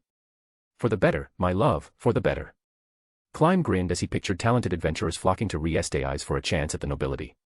It should give us at least some further status with the kingdom of Nazarick. Gods know we need it. He thought, and reached out to hold the hand of his beloved for the last few quiet minutes alone before the throne room filled with people again. The Wolf Queen eased her body down over the shaft of her Wolf King. He never blushed any more when making love to her, in part because of her vigor, in part, Henry thought, because he could never forget how close they came to dying once when sharing their embrace. Nymphyria was never going to be a warrior, but his body was stronger than she'd ever known it, and as she slammed her body down against him, he met her thrusts with urgency of his own, and his hands held her naked hips with such ferocity she was sure he would leave marks. Not that she minded. Not before. Not during. And not after, when, at last sated and warm, they got up and threw on their robes. The castle for the Wolf King and Wolf Queen was barely worthy of the name, really being little more than a mod and bailey for now, but with the rapidly rising population of people being resettled from the Draconic Kingdom, the growing demi-human population, including Henry's goblin army, ambitions were high and even still, they seemed in reach. The robes they wore were silk, rare, yes, but a gift from the Allfather of the Kingdom of Nazarick and emblazoned with their chosen crest and colors. They should have, or could have, summoned servants, but both still enjoyed doing things for themselves. And so they walked the hall of their inner sanctum with confident contentment, sweaty hand in sweaty hand, down to the dining hall where, to their surprise, the former Swords of Darkness sat drinking. Lucrut raised his mug from where he sat leaning back with his feet on the table, it was overflowing with frothing beer. Hail the Wolf Queen and Wolf King, may they howl every night, as they did just a little while ago. He gave a bawdy grin that would have made Henry and Nymphyria blush a year or more ago. Twere, however, still blushed from where she sat near him. She smacked his thigh. Lucrut. Manners. He managed to blush a little himself. Sorry, love. He said. Sorry, my butt.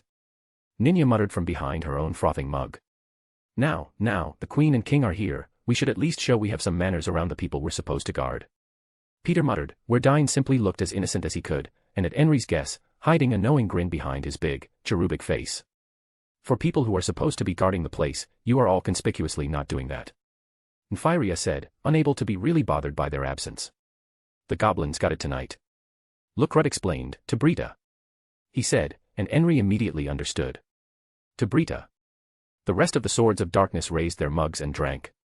Twere sat quietly while Lurkit and his companions finished their mugs, and when they did, Twere got up and curtsied to the Queen. My lady, you must be hungry, or thirsty, can I get you something? You should have called for me. She said with a little flush to her soft face. She'd filled out a great deal since she'd come to serve the newly established kingdom, and was now quite the beauty, though one glance showed that she seemed to prefer the company of Lucrut above all others. She still had her hand on him, though now at the shoulder, and was very, very close to where he sat, almost rubbing against him. Henry shook her head, maybe we'll get used to servants doing things eventually, but it's just not me yet, or my Enfi. Just point me to the beer and the biscuits and we'll join you for the next round. At least for one. She said, and Peter cocked his head. Just one? He asked after the unusually low number. Dine, Lucrut, and Tware each pointed to the mugs and the open barrel in the corner, along with the basket of biscuits, and while going to them, Henry answered. The Council of Elders wants to discuss the next big project. Thanks to His Majesty's magic we can do much more than we ever dreamed, and thanks to the influx of people from the Draconic Kingdom, we have the people to do it all. It's just a matter of building what we need first, and there's some disputes that need us to resolve them. Oh, that's not fun. Lucrut said with a shiver. No, but it's honest work and we're glad to do it. Henry said and passed a full mug to her husband before getting another one and dunking it into the barrel for herself. Nobody was going to argue with that. Chapter 218, Chapter. Appointing the last round of new nobility took most of the day, and when it was finally done, Queen Calca rose to her feet. Empty the damn hall. She said with icy calm, her radiant beauty, once seen as so very soft and demure, was now likened to a radiant vampire. She then leveled her finger at Remedios Custodio in the corner. My private council hall, with them. Now. Calca hissed the command and did not wait for the obedience to which she was entitled. She walked with long strides, her feet clicking over cold stone as Collard fell in behind her with a very lowered gaze and only a darted look at Remedios to ensure the woman was following orders. That she looked was enough to snap Remedios' head back in dismay as if she had suffered a physical blow, her mouth dropping open. What did I do wrong? She wondered as she left the room, grabbed the two she'd kept under guard just outside the hall, and dragged them stumbling behind her. Their chains were short at wrists and ankles, making long steps all but impossible, but Remedios found no room in her heart to give a damn. If they birthed a traitorous monster, what does that say about who they are? I never did like his eyes anyway. She thought as the pair grunted and pulled back on the grey metal chains to try to buy time to keep up. Fortunately for Nia's mother and father, they did not have far to go. Remedios entered the room beyond the heavy oaken door and yanked the chain so that the pair stumbled in and nearly toppled, avoiding it only because Nia's mother hit the side wall instead. Remedios closed the door and turned to face her queen, only to find, to her dismay, a mask of wrath. You idiot. Calca yelled and pointed at the pair that was struggling to rise upright. Are those who I think they are? My queen. Remedios asked, furrowing her brow. These are the parents of the traitor, Nia Baraja. They tried to interfere in the execution of the criminal, to help her escape. They're her parents, you idiot. Calca shrieked in outrage. Of course they tried to save their child's life. How could you be so? I don't even know where to begin. Calca's voice became exasperated and she flung herself down in the leather seat at the head of the short table and began to rub her forehead. The older couple looked at Calca with silent questioning faces. They were rough-looking folk, the male of the pair having a threatening expression that Calca might have taken offense to if not for her foreknowledge of who he was and how he naturally looked. Undo their chains at once. She commanded, and a stunned Remedios began to fumble through her belt for the set of keys. The human prisoners held their wrists up, but still remained silent. I'm sorry about your poor treatment. That was never my intention. I ordered that you be brought to me, nothing more. Calca said, and the couple looked down as their chains fell away. Well. Your queen has spoken. Aren't you going to say you're grateful? Remedios demanded. Collard, however, interjected. Remedios, shut up. She hissed. Do you have any idea what you've done? Her sister snapped her mouth closed for a moment while the chains fell away to clatter on the floor. I don't understand. Calca rubbed her forehead as if her head hurt a great deal. Lord and Lady Baraja, please, sit. While the couple, who shared a brief glance of uncertainty with one another, obeyed, Calca could only give out a groan of frustration. All right, I will help you understand, Remedios. Calca replied. First, your trial of the woman, Nia Baraja, was corrupt. I know it. Collard knows it. Gustav knows it. As it turns out, most people knew those trials couldn't be trusted, except me for the longest time. You taking her to trial intending to kill her, that is bad enough. It will take years of work to undo the corruption you had a hand in spreading. Majesty, it was all for you. Remedios protested. I saw the guilty get away with crimes, they got in the way of your Majesty's justice so she pursed her lips, then finished through gritted teeth, made sure they didn't anymore. You framed our daughter and then tried to kill her. Pabel roared a father's outrage, his features twisted with anger. It was only his wife who held him back, her hand grasping at his wrist before he could leap to attack the paladin. Remedios did not flinch from the accusation. Instead she said, your daughter was guilty. She spared a dragon, she spared demi-humans, she spared the enemies of humanity. She had to die.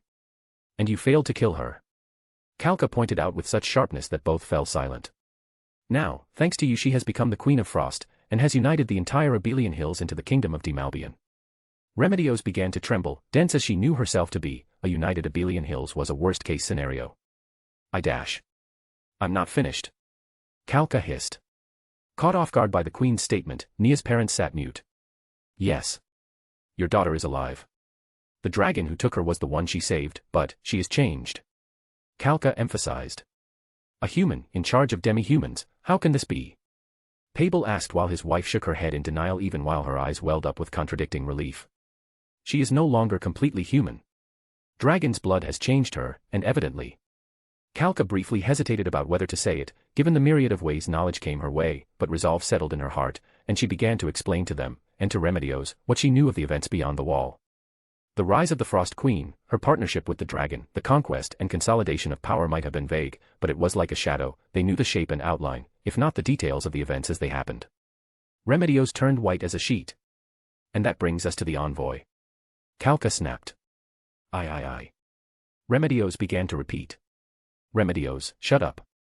Kalart rebuked her sister while the parents of Nia Baraja sat mute, their mouths opening and closing like fish underwater. The envoy you killed was from a now united Abelian Hills, do you get it? You killed a state envoy. Kalart snapped, the Queen put you there so you couldn't cause any more trouble while you recovered. What were you thinking? Kalart yelled at the pale paladin. Remedios put her left hand over her armored chest and leaned forward toward her queen. They were orcs. Demi-human monsters. I was following the law. Demi-humans are to be killed on sight. Those are standing orders. It was a marked envoy, identified as such and allowed through our gates. It contained an offer of peace. By killing them, you may have dragged us into a war with the entire demi-human population. Kalka rested her hands one over the other on the table, her fingernails dug into the wood hard enough to scratch it. Do you have no sense whatsoever? How could you think I would have encouraged you to do that? I could have had them killed myself if I wanted. You should have sent them on their way, maybe with an escort, but still. You don't kill messengers. Kalka snapped. Remedios' hand fell away and her head bowed. I'm sorry. I just did what I thought you would have wanted. Demi-humans are evil, traitors are evil. Kalka ignored the apology. The Queen of Frost sent word that she would not be satisfied by anything less than putting your head on a spike on the wall where she could see it. She stated that if I refused, we would have a war on our hands. Now tell me, Remedios, can we win? Can we win against the entire Abelian Hills, led by the Huntress of the Wilds who knows our country like the back of her hand? Remedios opened her mouth to speak, then closed it. Then opened it again. My queen, I was only trying dash. Can we win? Kalka screamed at the paladin, and Remedio became utterly still. I don't know. She replied, I'm sorry. Kalka pursed her lips and spoke in a soft, icy voice. I sent Gustav to negotiate with her, offering to have you whipped to within an inch of your life and stripped of all your honors, status, and position instead. If the gods are willing, I can save your life. Remedio's head snapped up, my queen dash. Kalka's small fist pounded on the table, rattling it from one end to the other. This is for all your past service and devotion, but it's also because if I give you up, I might as well abdicate right now. I can't just kill my own people on the orders of a foreigner or a. I don't even know if I can call her a traitor. Not after everything. Is that why we are here, your majesty? Pabel asked and put his arm around his wife to draw her closer to himself. To be hostages against our child? Or are we to be simply killed? If we're hostages so that you can finally kill her, you might as well kill us both now. We'll never cooperate, not with that. The soft-voiced defiance of the mother of the Queen of Frost offered no hint of compromise, and at last Kalka relaxed, at least a little. Hostages, maybe. If it will work, if I can spare my people by trading you to her. I'm sorry, but yes, I will do that. I don't want a war, I hate war. Queen Kalka said with disgust that twisted her mouth as if she were about to retch for a moment. But for now you can consider that you're here for your own safety. It won't be long before Gustav either succeeds or fails, maybe he already has, and when he does, it won't be long before people know who the invader is, assuming she attacks. What will be done to you then? Kalka asked the question rhetorically, but their drawn faces showed they understood her meaning. Someone would kill them just for being Nia's parents. Besides, I can't be sure you won't betray us to her. I can't kill you, I can't punish you, I can't let you go, and you have some use alive. Kalka snorted, it's a problem. One I can only solve by confining you here in Hoburns for now. I'll see that you're well treated, and if things end well with your daughter, perhaps I can send you to her. For what it's worth. I meant what I said.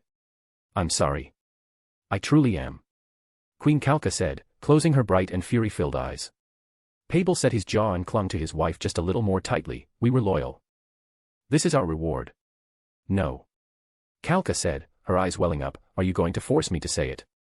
The elder of the barrages remained quiet. This is how it has to be. Kalka finally answered with a half-shout.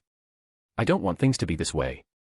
I just wanted a just kingdom of happy subjects where nobody would cry. But this. She shot to her feet and slapped her hands down on the table. This is what I have. It isn't fair. It isn't right. But it is how things are for now at least. After it's over, if I'm alive, if we all are, I will make things as right as I can. You have my word. Kalka said and raised her arm to be level with Remedios. And you are confined to your quarters in this palace until I call for you again. If you want to make up for what you've done, if the Queen of Frost does come into our lands, you had better be prepared to die fighting to protect our people, because a lot of them are going to die first to protect you entirely because of you. Now get out.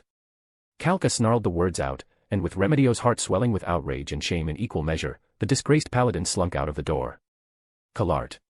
Provide suitable quarters for the Barajas, set them under gentle guard. And get them a change of clothes. Kalka said with a calmer air, and unable to think of anything more to add. Kalart, who felt the rebuke of her sister as if it had been on her as well, could only say, if you two would please come with me. And then headed for the door on slow steps that allowed time for the couple, lost in their own thoughts about the course their child's life now took, to follow on slow and heavy steps. Thus leaving Queen Kalka alone with her thoughts at last. Chapter 219, Chapter.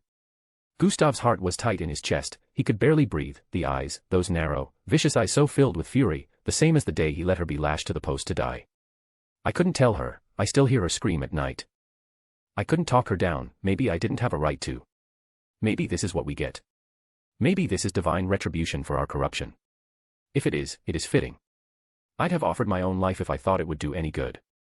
And yet he was afraid to die, and though he told himself he would have done it, he could have anyway and hadn't.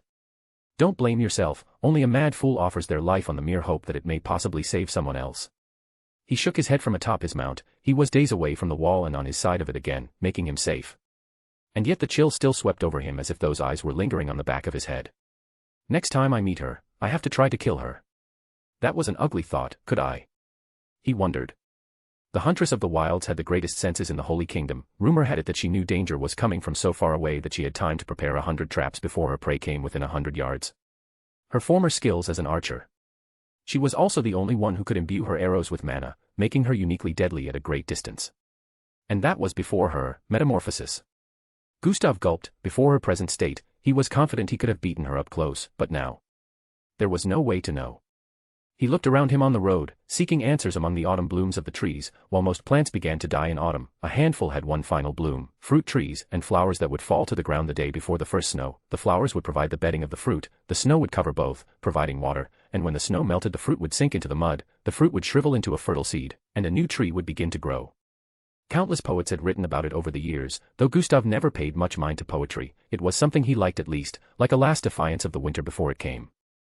His horse clip-clopped along the road and Gustav saw no reason to hurry it at the present. A messenger would have already raced ahead to Her Majesty, and he had no desire to face her, or Kalart, or Remedios. What about the south? The issues there are ongoing. Will they support us if we are invaded? It was hard to imagine that they wouldn't.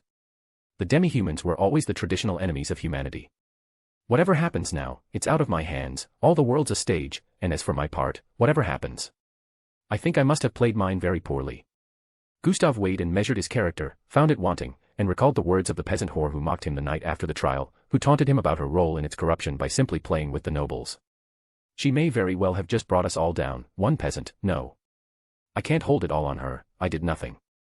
One judge, one peasant, one paladin fool, it doesn't take much to bring down a kingdom, does it? He acknowledged the truth of the rhetorical question, and her following words about. What was it? If the side you want to join doesn't exist, make it. Or something like that, wasn't it? He couldn't clearly recall her words, but taunting as it might have been, even if he remembered it wrongly, that was the gist, and she had a point. His eyes leveled ahead of himself, and he patiently began to contemplate what kind of side that might really be, and wonder if it could truly be done. Duke Ostraka stood in the path of the door while the prince looked at him in disbelief. You can't be serious. You want to overthrow my sister? No, but she left us little choice. Do you know how many of our people died in the capital because of her? Then she demands more taxes from us on top of it. Absolutely not. When Mark was destroyed, the elves rose in rebellion, and yet she has sent nobody to put them down. She sent tax collectors but no support. The South does not want to defend the North any longer, he said with a quiet calm. If the gods wills it, Ostraka folded his hands behind his back and inclined his head, she will simply abdicate and acknowledge you as the rightful Holy King. You will then be released to take your place, on condition that you grant us immediate independence. You don't want to defend the North. The North defends you, you blistering idiot. Caspon blasted back. What will you do about the demi-humans if they come through the North? Caspon demanded to know, and contrary to his expectation, Duke Ostraka simply shrugged. Trade with them, I suppose. I lost more of my family to humans than I ever did to demi-humans. I've already spoken with the Frost Queen, and she is really quite reasonable. Ostraka pointed out, and then went quiet, allowing that to sink in. Traitor. You were supposed to bring me south to ensure my safety. Caspon bellowed and tried to shoot to his feet, but the magic chair would not allow him to move. And safe you shall be. Ostraka said and gestured with one large meaty hand to the luxuriously appointed quarters. Right here in the tower. Under constant guard. You have a fine bed, will be fed according to your station, provided a servant, even bedmates if you want them, boy or girl, we're not fussy about that kind of thing here in the South. But you will have to wait while we deal with the issue of your sister. After that. He waved toward the door, we will let you go, and if you want to make war on us, remember, it wasn't the South that betrayed the Frost Queen. She will make an excellent ally against any northern aggression for, however long dragonids live at the very least. Bastard. Caspon bellowed and kicked and flailed hopelessly in the chair which held him fast. Don't bother trying to get out of the chair, it won't let you up until I close the door from the other side, after that. You're free to move around and I will send attendants to you. Ostraka promised and folded his hands behind his back again. Caspon relaxed and narrowed his eyes, do you really expect to get away with this? Duke Ostraka seemed to contemplate that for several long seconds, searching Caspon's eyes for something only he might see, before at last he answered. You never get away with things you don't even try to do, Prince Caspon. And this is something I have to try. Good night. Duke Ostraka remarked and left the room, closing and locking the door behind him, ending the magic that held the prince stuck and allowing him to stand up again. Chapter 220, Chapter.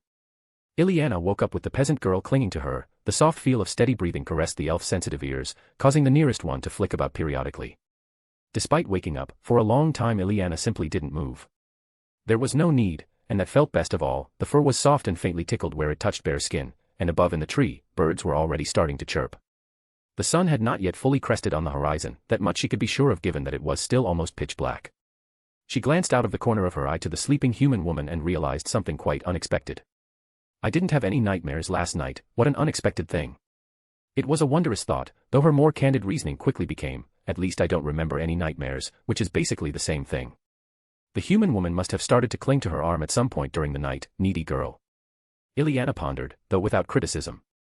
After so long together in what remained dangerous work for both of them, though in differing ways, she'd come to realize that for whatever reason, Scanna had an insatiable need, not for sex, though it was often presented as such, but to be near someone. Ileana's blue eye pierced the veil of the dying night with ease, and she reflexively glanced toward the rickety fence she built for her privacy. Her ear flicked about again, no elves breached it. Though she would never tell Scanna, the truth was that their hatred for humans ran much deeper than Ileana wanted to admit. Especially with the Elf King's progeny, what they would do to humans if given the chance. Her own hatred for humans wasn't much less than theirs, but this one at least, she liked. This one at least, was on her side and took risks for her people she hadn't thought any human ever would. So she let the clinging continue and simply lay there, staring up at the canopy of dying green shrouded in shadow that would itself die soon, and waited for the human woman to return to life, and tried to ignore it when the auburn-haired girl began to snore, rather than to wake. How long it would be before they were presented with that absurd magic again and brought to report to Lady Albedo, Ileana had no idea, only that it was close, and so Scanna should, following a particular point, be with her. Given the nature of the Southern Holy Kingdom, that necessitated that Scanna hide among the elves. When she awoke and found Ileana simply stretched out languidly on her back, and herself clinging to the elf, she blinked away the sleep, let go, and immediately shot up. I'm sorry. I cling in my sleep for some reason. Scanna admitted and inched away. Ileana gave a silvery laugh, it's fine, I noticed, and you're all right. It's just an arm, and, while still on her back, she raised them up toward the sky, stretching them out, I've got two, I can spare one for a friend for a few hours. Hours. Scanna exclaimed and looked up at the trees overhead, the canopy was so thick only a few bright spots on the ground revealed it was daytime, at least where she was lying. Yes, hours.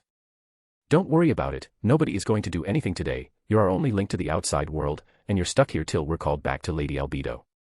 Ileana said and crossed one ankle over the other. So relax. she said, and then chuckled, humans, you're a funny lot. Always in such a damn hurry. Well, things, we have to get things done and all. Scanna pointed out, flushing a little in the face. The elf woman only smirked. Maybe it's because of our long lives, but we see no reason to rush things that will happen whether we hurry or not. Your race is such a frantic lot that it's a wonder you ever relax over anything. Ileana mocked the woman, but rather than argue, Scanna lay back down beside her. My mother always said I was lazy. Maybe by human standards, I kind of am. I mean, I will work hard for something I want, but the rest of the time, why stress? But you all make me look industrious. Scanna chuckled a little in a self-effacing way and stretched out. I will take that as a compliment. Ileana graciously said, and let out a long, slow yawn, one immediately matched by Scanna herself. So they relaxed that way in amiable silence until finally the smell of stew from somewhere close by hit their noses. Their stomachs growled at the same time, and with the same thought, they sat up. Finding the food was easy. A hulking behemoth of an elf whose body was crisscrossed with burns and scars over his bare torso and back was standing over a large iron pot. Nearby, several smaller elf women were holding their hands out, and a pulsing blue glow was passing from where they crouched to the pot itself. Scanna looked at the scene, and then up to Ileana. Cooking without fire. We don't want the smoke to give us away. The elf explained, and Scanna nodded several times. Right, that makes sense. Scanna said before the two took up wooden bowls from a waiting stack and then got into line with the rest of the forest band. You know, I always heard that elves were vegetarians. Scanna said while the line inched forward. I guess that story is total shit. Ileana looked over her shoulder and laughed. Have you had meat? Who in the world wouldn't want it? She licked her hungry lips, and those elves near enough to have heard Scanna's comment, and Ileana's retort, began to laugh as well. Scanna had the grace to blush. I'd never even seen an elf before. How was I to know? All I knew was what I heard in my village. She scratched her head. Wait, does this also mean that elves don't hate boats and can actually swim after all? Ileana rolled her eyes. Yes, we can swim. But no, we don't like boats. We're forest people, we're bound to the earth. A large body of water breaks our connection with it, so we tend to avoid boats. There will probably never be an elf pirate. I can promise you that. Ileana said with a decisive shake of her head that bounced her long golden hair wildly about. Huh, so, you don't actually sink in the water, go figure. Scanna shrugged, and blushed when several elves face-palmed ahead and behind her. What? She exclaimed, I've just never seen elves, all kinds of stories get around, how am I to know the truth unless I ask? It was fair enough, and brought some rumbling agreement that at least felt more bemused than annoyed, and it prompted Ileana to sigh in exasperation. That's fair, but still. I can't believe the stuff you human peasants make up. We're not dwarves, those sink when you toss them in the water. Now come on, it's our turn. Ileana stepped forward and held out her bowl. A generous helping of meat and vegetables filled her bowl nearly to the brim. She stepped aside and waited for Scanna. The human woman put on her biggest and friendliest smile for the stone-faced behemoth, and he dipped the ladle into the heaping pot, only to pull up little more than broth. Scanna looked down at it as the watery brown substance filled her bowl like a taunt. Ah, humans need food too. Don't care. The cook remarked. But Scanna's stomach rumbled. I'm on your side. I'm helping you. She felt a hand on her shoulder, slender fingers squeezed. Share mine. Ileana said, and gave a tiny tug that was enough to get Scanna to walk away, though not without a backward glare at the giant of an elf. I told you, Ileana whispered when she led the human well away from the other elves, my kind does not like your kind. You are alive only because I know you and I explained everything. Otherwise, they'd have never believed you, let alone let you in. Scanna looked down at her watery bowl, and at the one Ileana held that was heaping with thick chunks of meat and fresh veggies. If she needed proof that Ileana told the truth, that was it. I'd starve in here if they only gave me broth, they'd really let me starve. To a peasant who knew failed harvests and high taxes, who felt the rumbling of her belly on many a cold night, there was no greater sign of hatred than leaving someone starving, and no greater sign of affection than sharing food. Ileana began plucking chunks of meat and vegetables deftly from her bowl and plopping them bit by bit into Scanna's, expecting a mere piece or two when the broth first splashed at her wrists, but the elf woman did not stop until her little pale fingers were dipped into her bowl and she transferred almost exactly half of the contents of her bowl into that of her companion. Thank you. Scanna stared down at the bowl. Her fingers were now soaked from the overflow of broth, and she set herself against a tree to lower herself to a seated position on the ground. You do the same for me. Ileana replied with a little smile on her face which Scanna could not see with the bowl tilted up at her face, slurping as much as she could. You sound awfully sure about that. Scanna finally said, her lips and chin stained with broth. She wiped it with the back of her silk sleeve. I'm just a spy, a seducer, a liar, and a traitor to a bunch of my own people. you've got no real reason to think I'd do as much for you. Ileana stretched out against the tree. Her own dining was slower. While Scanna shoveled the food into her mouth, Ileana took one bite, one chunk at a time, chewed, and swallowed before finally answering. I'm pretty sure you would. Any further conversation was killed when the gate opened between them. Chapter 221, Chapter. So this is what it's like. Nia thought as the world disappeared below her. Those who towered over her became like tiny ants and the world itself seemed to both shrink and grow larger than it had ever been before. The chill of the air could not touch her, the high winds far above the ground below were like a gentle breeze on her skin, and it wasn't until she stopped after passing through a cloud that she wondered, why did I just do this? How did I know I could do it? There was no clear answer to the former squire. She turned her eyes toward the distant wall, far out of view even from where she finally hovered, somewhere beyond, there, where her parents lived. Or at least, I hope they're alive. Would they accept me now? As I am. That was an unpleasant thought. Before my death I finally learned that they actually loved me. What a horrible thing, if they could look at me now and feel only hate. It wasn't a pleasant thought, nor was it an impossible one. They all grew up with the same teachings: non-humans are evil. They must be destroyed or broken so as to never threaten us. They are the enemy. In her darkest moments in the midst of hunting them, Nia believed it too, when they were striving to kill her, or some peasants were fleeing a demi-human raid and required a rescue. Seeing their burned-out homes and bodies. But other times, an orc mother clinging to an infant, begging for her child's life, a father saying he wanted to see his son again, a starving, hungry body that lost its former strength, a dragon who just wanted to live. It taught her how like they all really were in the end. One side of the wall or the other, life is life, and we all want to keep it. She thought, and closed her eyes again, picturing the faces of the only humans she loved, or who she now knew, had ever loved her. It sat in her gut like a rock, wondering what reaction they would have if they could see her now. There is only one way to find out, and that is to get them myself, if they're alive. And if they are not. Nia wondered, and her fist clenched far tighter than she expected that it would. The severing of her last true tie to her old home, and part of her, a tiny fragment, knew the truth. That thread is the only thing holding them back from slaughter, if they choose to cut it. On their heads be my actions. She then began her slow descent, her wings flapped slow and steady, held out to keep the fall relatively slow and easy, her body spiraling back down to the ground again. She did her best to land beside Alisar Dark, though when she hit ground and folded her wings in instinctively, she stumbled a few paces before looking at him with questioning eyes. The instinct of young dragons, to taste the sky. A call to fly. He said to her, though it typically doesn't hurt to open wings for the first time. Nia swallowed and shuddered. That part hurt, but she looked up at the sky. It was worth it, for that. The evening with Albedo was far more intense than Ainz had ever anticipated, and for reasons he did not ever expect to deal with. At least she's fine with me being human, but all she wants is to be with me, and I can't. It would be easier if her loathing of humans extended to me. At least then she wouldn't be in any pain. He trailed off the thought, and if he were honest with himself, he only half listened to her. Until she got to the end. And this brings us to the exit strategy. With the kingdom in chaos and at war, I have no doubt that someone as intelligent as the Holy Queen will realize something else is at play here, and to that end, I am arranging for the slain theocracy to take the fall. The doppelgangers are mere summons, so they will be captured and reveal theocracy involvement, with the goal of creating a far more militant kingdom that would take action against the demi-humans of the Abelian Hills and take the majority of the casualties before they interjected and swept over the whole region themselves. Ainz didn't pale, he was too surprised to do even that.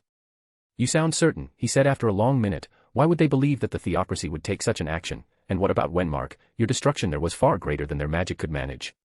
He pointed out. Albedo's morose face became brighter when she answered, Master, I used falling meteors and a quake. They will think these merely natural events, and that it merely gave the theocracy an opportunity to capitalize on. As he thought about it. She's right. This could work.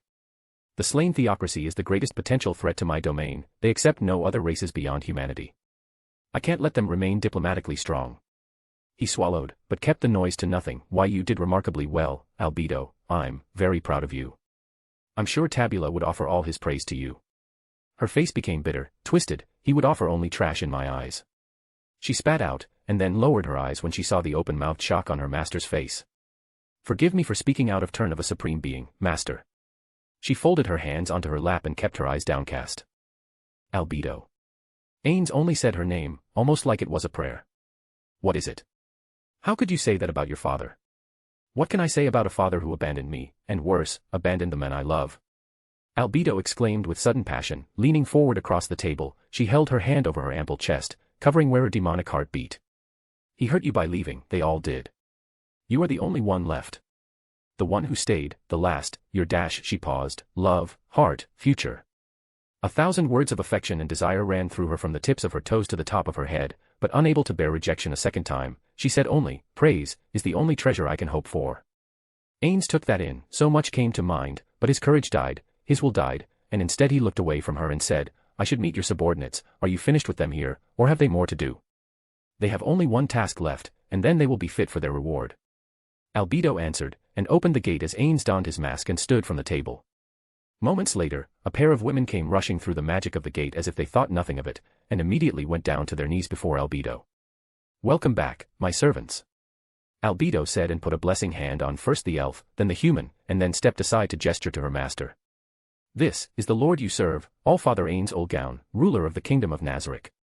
She had the brightest of smiles on her face, and spoke with such passion and enthusiasm that neither woman could doubt the demon's words.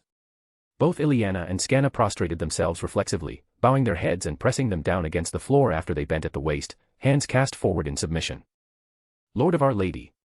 Ileana was the first to cry out her obeisance, we are your humble servants. Raise your heads. Ainz said in an offhand way, and slowly the pair went up to their knees. By the gods. Scanna thought with dismay, he seemed, utterly, holy. An aura of divine majesty radiated off of him as if he were a god. Her bright green eyes beheld the Allfather and every fiber of her being cried out for her to beg for his orders, her body shook with almost religious ecstasy and basked in his presence, and at her side out of the corner of her eye, she could see that Ileana felt the same or nearly. Only such a lord could command Our Lady. Scanna whispered under her breath, and while she wasn't sure if the robed man heard her, it didn't matter, he acknowledged her with a nod. You were promised rewards for your service, were you not? Ainz asked, trying to speak with a gentle voice, but their reactions, wide eyes, shaking, over-the-top responses at the very least, either my level 100 charisma is at work, or Albedo has told them enough to make them afraid.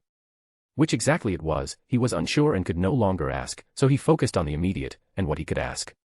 I was promised that I could act as Lady Albedo's personal servant, a secretary in her home, to attend her as my one and only mistress.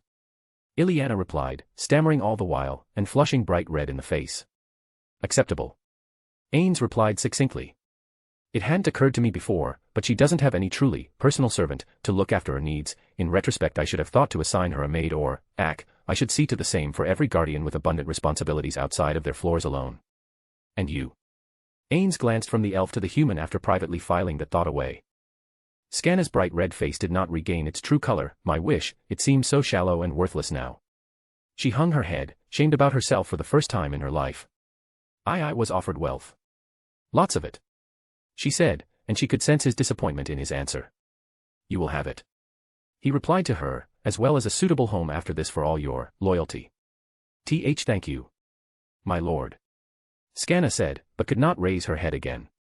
He looked away from the kneeling women and over to Albedo, begin the last phase of operations. And then send them to Nazarick when you are done. As my lord commands. Albedo said and bowed in his direction until the gate appeared again and he vanished through it once more. Chapter 222, Chapter. Do not say a word. A beautiful voice caressed his ear and brought Astraka's eyes flying open. Assassin. He wanted to cry out, but he found that, though he could blink, and he could move his lips, only a whisper emerged beyond them. You're good-looking, for a human, I mean. Ileana said and stood up over the paralyzed duke. His eyes widened further, he tried to speak louder. An elf. I thought we'd have to take care of them before going north, but it shouldn't have been that hard. How did one get in here? He wanted to demand answers, but again, he was whispering so low that he couldn't even hear himself.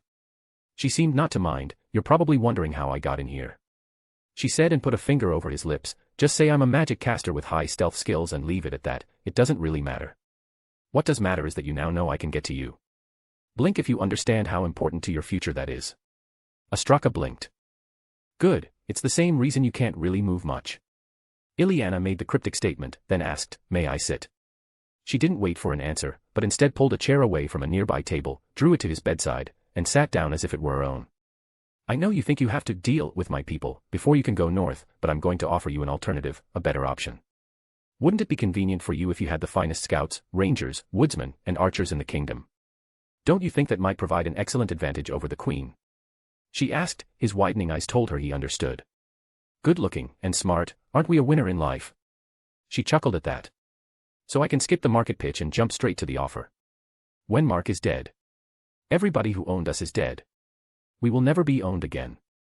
If you try to put us down in the forests, we will hunt you all. It won't be months, it will be years trying to finish us. Maybe you succeed, maybe not. But by the time you do, if you do, the Holy Queen will be too powerful for you to handle. So I propose an alternative. We will join with you, considering only Wenmark and its surrounding communities to be solely responsible for what was done to us. We will take the front, and harass the Queen's forces. This should give you a mighty edge in the opening stages of your war. All we want in exchange is a home of our own. Let the elves have the deep woods, prohibit enslaving us, and we will never trouble your race again. Is she serious? Ostraka wondered. She sounded like it. He searched for a downside. Elven slavery was a nasty institution and he knew it. Useful in Wenmark and the surrounding areas, but as the recent tragedy showed, more trouble than it was ultimately worth. He still recalled how sick he felt on a trip to the Grim City as a young man. He could never quite grasp how anyone could do the things he saw being done to women. At least torture was clean.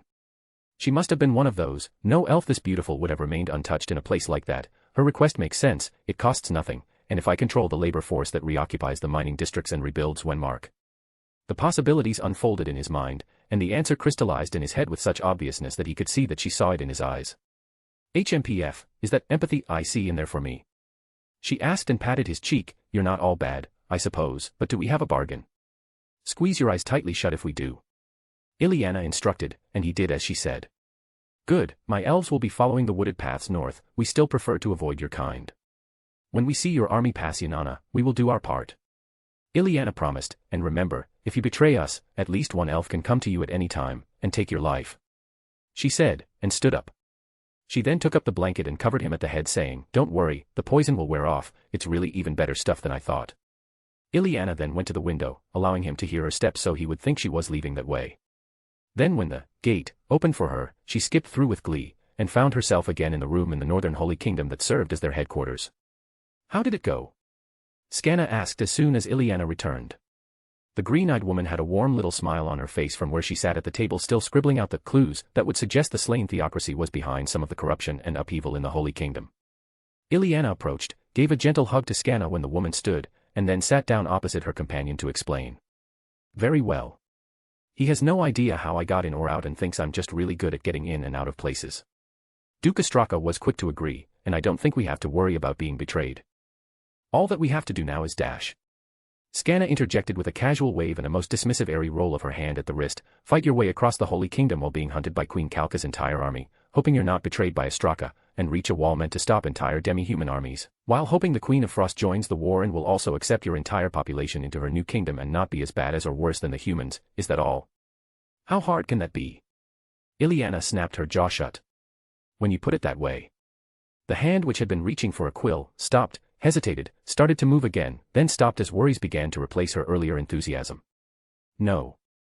Scanna realized what a damper her cynicism had just thrust on the enthusiastic elf, and her mind raced against her mouth to try to fix it. Scanna's face brightened with an envious smile. Things will be fine. Your people will make it, they'll get across the whole damn kingdom, they'll meet the Queen of Frost, she'll see their potential, their strength, she'll want them as her citizens, she'll take them in, your people will be safe in the east.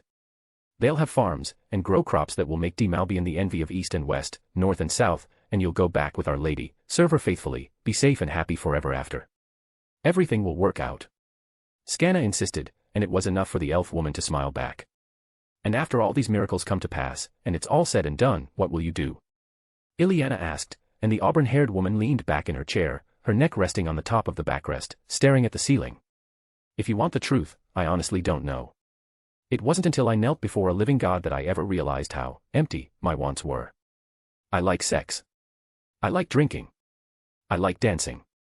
I'd be lying if I said I haven't enjoyed all this, in a strange sort of way. But I've never in my entire life done anything that wasn't really for me or for my own enjoyment, with all this over and more money than I know what to do with. I guess I'll buy a big house in a city, get some servants to boss around and... She shrugged. Do nothing, I guess. It seems kind of pointless now that I say it out loud. She straightened her head and glanced at her companion. Do you think maybe you could visit me sometime? Scanna asked with a twinkle in her eye. If I'm allowed, I definitely will. Ileana replied with a bright-faced smile that wiped away the growing sense of emptiness in her friend, at least for the moment, and they returned with quiet studiousness to their work, until the doppelgangers returned to do the same. Weeks later. Gustav stood in private council with the Holy Queen. His burnished armor did nothing to hide the sting of his failure which he felt in his guts, it was written all over his face. You failed, didn't you? She asked. It wasn't said with rebuke, more as if she were a loving parent who knew from the start that their child had set their sights too high. I'm sorry, Your Majesty. He answered. There is no need for an apology now, Commander Montagnes. She shook her head. I knew it was probably futile. I had hopes. But hope is something I can't rule by. That is why I had the army mustered while you were gone. We're still weeks away from full readiness, but we won't be caught completely off our guard by a nightmare. Gustav took a half step back in dismay. Such a measure was expensive, high risk, and exactly the right thing to do. She seemed to take no notice of his dismay, her fingers rapped in a steady rhythm on the table at which she sat. All the new nobles I appointed are eager to prove themselves, they're not complacent. They're not yet corrupt, and they won't have much time for corruption. For better or worse, the foundation for our kingdom's future lies with how we handle this war. Majesty. I'm sure you're right. Gustav said, certain at least that he was speaking the truth, and he turned a thought to the last conversation he had with the Queen of Frost. What will we do with Pavel and his wife? Kalka's hard eyes became harder, her fingers stopped drumming, her other hand stiffened on the armrest of her burnished dark wooden seat. If she wouldn't have avoided war because we have them, they would not make good hostages overall, but I intend to keep them alive, and treat them well, like guests who can't leave. Remedios delivered them with a bruise on her father's face, which I had healed, and I won't have another hand laid on them. Gustav, our best hope here is survival. And that means I do not need to create long-term grudges. I can't stop from using her family, but I think I can ensure that she won't mistreat our people out of some desire for revenge, as long as they are kept alive and unharmed. They're leverage for after the war, not before it.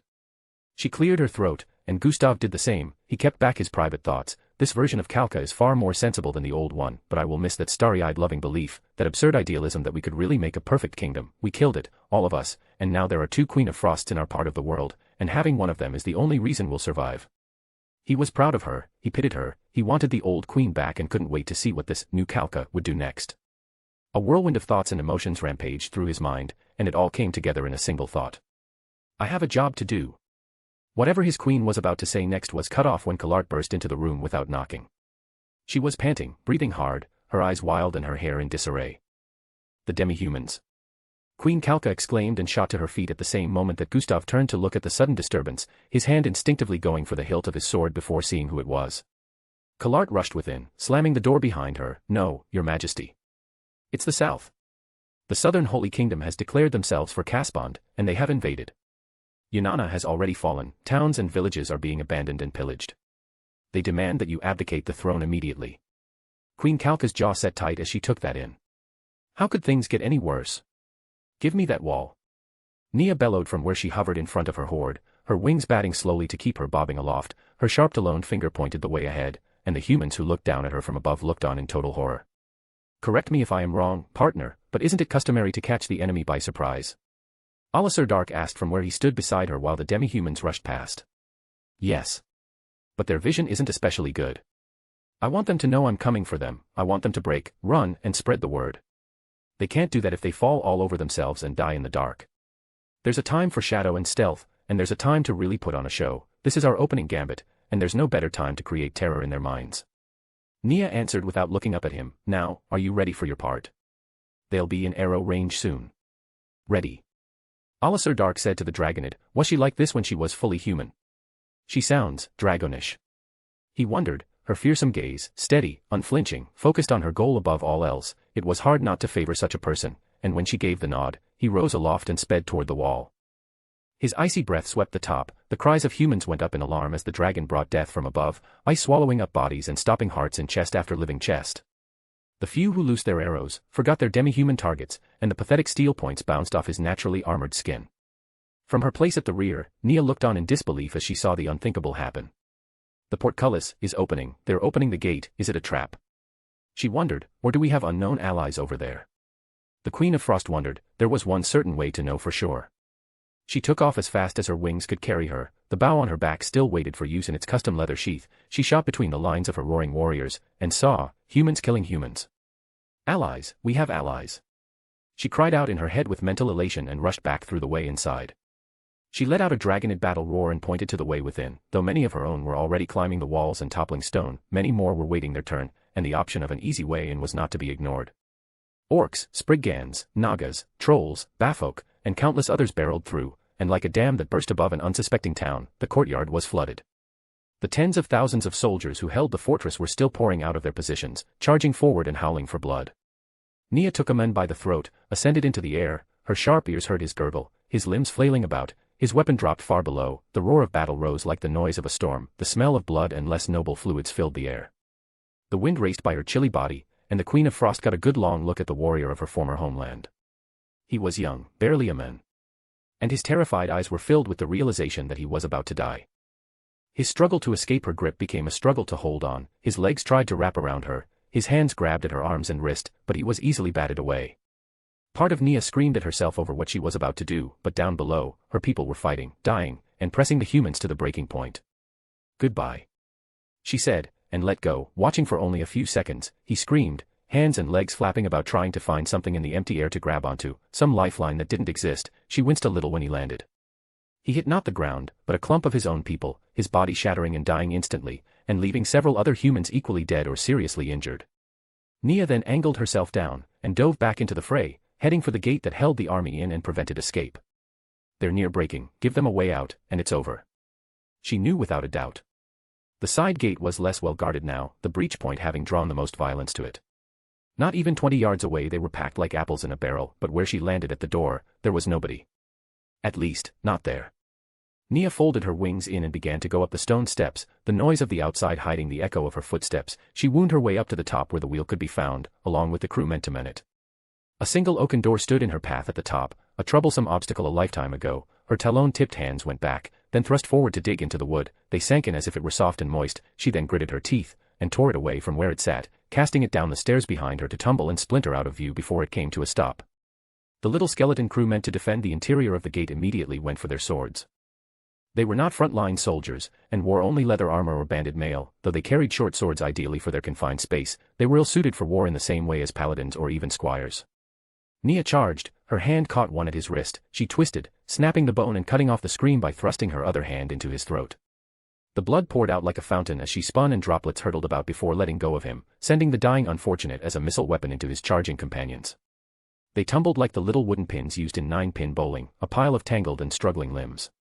She approached them before they could dislodge themselves, slashed her talons out, and a spattering of blood on stone brought stillness to the room. The Dragonid Queen then went to the wheel that controlled the portcullis, a large metal piece with multiple handles meant for 2 grown men to move, and with her newfound strength she began to do it herself. The chain was on a long cylinder which she could see rotating, confirming her success. It went up, and the wrapping of the chain became thicker and thicker, until she pulled and felt it stop. On the wall beside her was a long metal rod, which she took with one hand and shoved it into the break, a series of aligned holes that would stop the chain from going back down. Now one more thing, she said to herself, and went to a spot where a large horn stuck out, meant for signaling the soldiers. The experienced kingdom warrior knew them all by heart. She puckered her lips and blew the retreat. She then looked out the little arrow slit to see the result. The horn's triple bellow drew the eyes of both sides, and between both the call to retreat and the easy escape route she just offered, the wavering men of the Holy Kingdom broke. They broke and ran, some casting aside swords and shields, others making desperate valiant last stands of their own, only to be overrun. Men died on their bellies as demi-humans jumped at their backs, others died when they stumbled, fell, and were trampled by their own people. Nia forced herself to watch. This was your country, she told herself, and with a bitter snarl she said aloud, was. And watched with unblinking blue eyes until there were no humans left within, and her army began to cheer their victory. Chapter 223, Chapter Attack. Nia bellowed the word and her advanced guard charged the lightly fortified position. Remember, take captives. Lots of captives. She added the instruction to the horde. The orcs and spriggans, she noticed, were the best about that. Less so the batfolk, spiderfolk, nagafolk, and others. However, the rock spitters were little tested. They remained behind, foregoing glory for the sake of easy victory. Their stones flew overhead and forced the human archers to remain behind concealment and either fire blind or get hit. Using her knowledge of Holy Kingdom archery doctrine, her rock spitters now used a system of rotating fire. Drilled day after day, they kept up a volley that surpassed the rate of the humans, and because of her time in service, she knew where the archers were likely to be placed at most of the fortifications they encountered. Alisar Dark remained at the back, watching with quiet curiosity as the Dragonid in her forest green scale armor hovered over her army and barked orders left and right. Unable to fire accurately, the human fortification, which should have held out for hours or even days except against exceptional enemies, was instead overrun in minutes by her advanced detachment. Her flying column was outnumbered, and yet it didn't matter. What could they have done to my country if someone wanted to use them for slaughter? She shuddered to even think of it, and then slowly descended to the center of the little fort. She strode through the bloody dirt where a small cluster of humans died in a last desperate stand, and approached her detachment leader. "My queen," Nazarick said, and gave a little half-bow while her group of elite Magellos bound the trembling human captives with spider silk. "Yes, Nazarick?" Nia asked, pausing in her walk toward a group of wounded humans. She glanced up at the towering demi-human. "Is it necessary to spare so many? Will this not cause trouble to guard such numbers?" She asked, the question's implicit meaning, though unspoken, was, should we not execute most of them? Nia folded her wings against her body and shook her head. She reached up to scratch at the white bone horn that rose up to a tip at an angle just beyond and above her forehead. "Not really. Are you saying your people can't handle them?" The white blank-faced being shrugged all of her multiple arms at once. "Not at all, my queen, but so many are a challenge to house, feed, and guard. If we kill half, we can feed the rest the meat of their comrades, or our own forces, and this will all be easier. Unless, your majesty has some sentimental reason for not wanting to slaughter humans." It wasn't phrased as a criticism. The Magello's queen's hands opened as if to say, it is nothing, but it wasn't. Nia fixed the woman with a long, steady glare. A silent war, the child of the mad-eyed archer, bearer of his gaze and augmented by her now dragonid nature, brought down the hammer of fear on the one-time ruler of 1/6 of the Abelian Hills, until Nazarick looked away. The smell of human urine at the unspoken threat wasn't lost on anyone, but only after the demi-human leader had turned her face from the quiet threat, did Nia Baraja speak. "The humans will be bound by oaths and hostages to their good behavior to not escape their captivity. Send them back to the Abelian Hills and set them to working for us. They will finish our construction projects under the guard of our elders and young, while supervised by dark dwarves. They will be fed from the food they grow for themselves, and when the time comes, we will trade their lives for concessions from either the Holy Queen or the Holy King." The white-fleshed demi-human felt her heart race as she understood what just happened. "Never accuse me of sentiment when it comes to humans. They betrayed me. Ruined me. Tried to kill me." Nia approached the white-faced female, though she had to look up to meet her eyes. Her wings popped out and after a beat or two they were eye to eye. The frost breath wafted over the Magellos of near-legendary status, and she whispered, "Undermine me again, Nazarick, I dare you." No insult was intended. "My queen, your generosity to my people is worthy of our loyalty." She tried to walk back her words, but the Queen of Frost would have none of it. "See to all the human captives. If you are so worried about their escape, you will be in charge of ensuring that they don't. You will be responsible for defending the wall and establishing the prison work camps beyond it to build up more of our towns. You will not take the easy route. The strong make long roads, the weak make short ones, and the dead make none. Am I understood, Nazarick?" It wasn't technically a demotion. In theory, one of the most powerful demi-humans had just been put in charge of a great fortress and a massive project. In practice, to a population who built their names on glory and strength, she had been relegated to a rear position to where success would bring glory to her mistress, and her name would barely be mentioned in stories that spread about the conflict ahead. "V'ger." Nia called over her shoulder when she approached the hastily working Magellos who were busy binding the wrists of their human captives even faster than before as their queen's eyes fell on them. A towering catman swaggered forward, cocky and confident. He had his nose a little turned up when walking past the ruler of the Magellos and knelt before the dragonid, waiting for her to turn around to face him. Nia glanced at the mighty demi-human. He was ruthless, but absolutely loyal to the well-being of his tribe. Her return of the captive she took, before any fighting, won him over almost immediately. "I'm sure that if I permitted him to consume humans for food, he would think nothing of it, but of the great powers, he is one of the greatest. As good a left hand as to Raven." Nia turned to face him. "V'ger, you will take the lead position in the attack on the next city. Exercise caution and seize the outlying villages and towns first. Remember, minimize casualties. Captives can work, captives can be bargained away. Take special care to seize their counselors and artisans, but as for their aged, their young children. Those who flee will consume supplies and most of them will be worthless in a fight. We have lessons to teach the queen, and this kingdom, am I understood?" "Yes, my queen, but why their artisans and counselors?" V'ger asked, his head cocked to one side very much like a confused dog who saw something odd and unaccountable. Nia, however, was prepared for his answer. "Do you think fools built the wall that kept the Abelian Hills at bay for hundreds of years?" She exaggerated a little, but it made her point. "Strength comes in many forms. Some ways you are great, others, they are. The humans split their warriors from scholars and scholars from warriors. That makes cowards their thinkers and their fighters, fools. Taking their best and wisest men and women, and making them ours means we can have strength and wisdom both. And I need both to make our kingdom. Or do you want to be beholden to the dark dwarves for everything we need?" Had it been a more foolish commander, Nia might have simply barked the order that it be done, or glared in silence until fear brought obedience. But I have to get them all to understand me. Willing obedience is better than forced obedience, and if they all support my long-term plans, they are far more likely to succeed. So instead, after explaining herself to V'ger, she simply watched him with dispassionate curiosity as the wheels turned behind the whites of his eyes until she saw understanding dawn. The sight of the castle rising in their new capital was no more lost on him than any, and it was that, she was sure, that reached him. It will be as our queen commands. Prisoners will be taken, the elderly and young allowed to flee. Our kingdom will have its workforce. V'ger reiterated and rephrased her instructions, and left to tend to her orders. Another obstacle overcome. Nia thought with satisfaction, while not far away, the funeral pyre for the dead began to send smoke up into the air, letting everybody know for many miles around, that the Frost Queen had struck. Chapter 224, Chapter. There was a time when Kalka thought every cheer was genuine. There was a time when she believed her people loved her as one might a mother. But now when she sat on her throne and listened to the cheers for her army outside. The South has declared for Caspond, or independence, how nice of them to give us an option. The demi-humans are invading, and I don't believe for 1 second that those are coincidences. The South sold us out to the Queen of Frost. The grim thought was paired with her doubts, they're cheering because we're not killing them. Her face was a mask of flint, devoid of expression or happiness. She lifted her eyes to look at Collart when the slender brown-haired woman put a hand on her shoulder. Let Gustav do his work, my queen. And let my stupid sister do the one thing she is actually good at. It was the most withering praise Kalka had ever heard in her life, about anyone. Between her words and the presently unkempt hair of her advisor, it spoke volumes about where her head was at.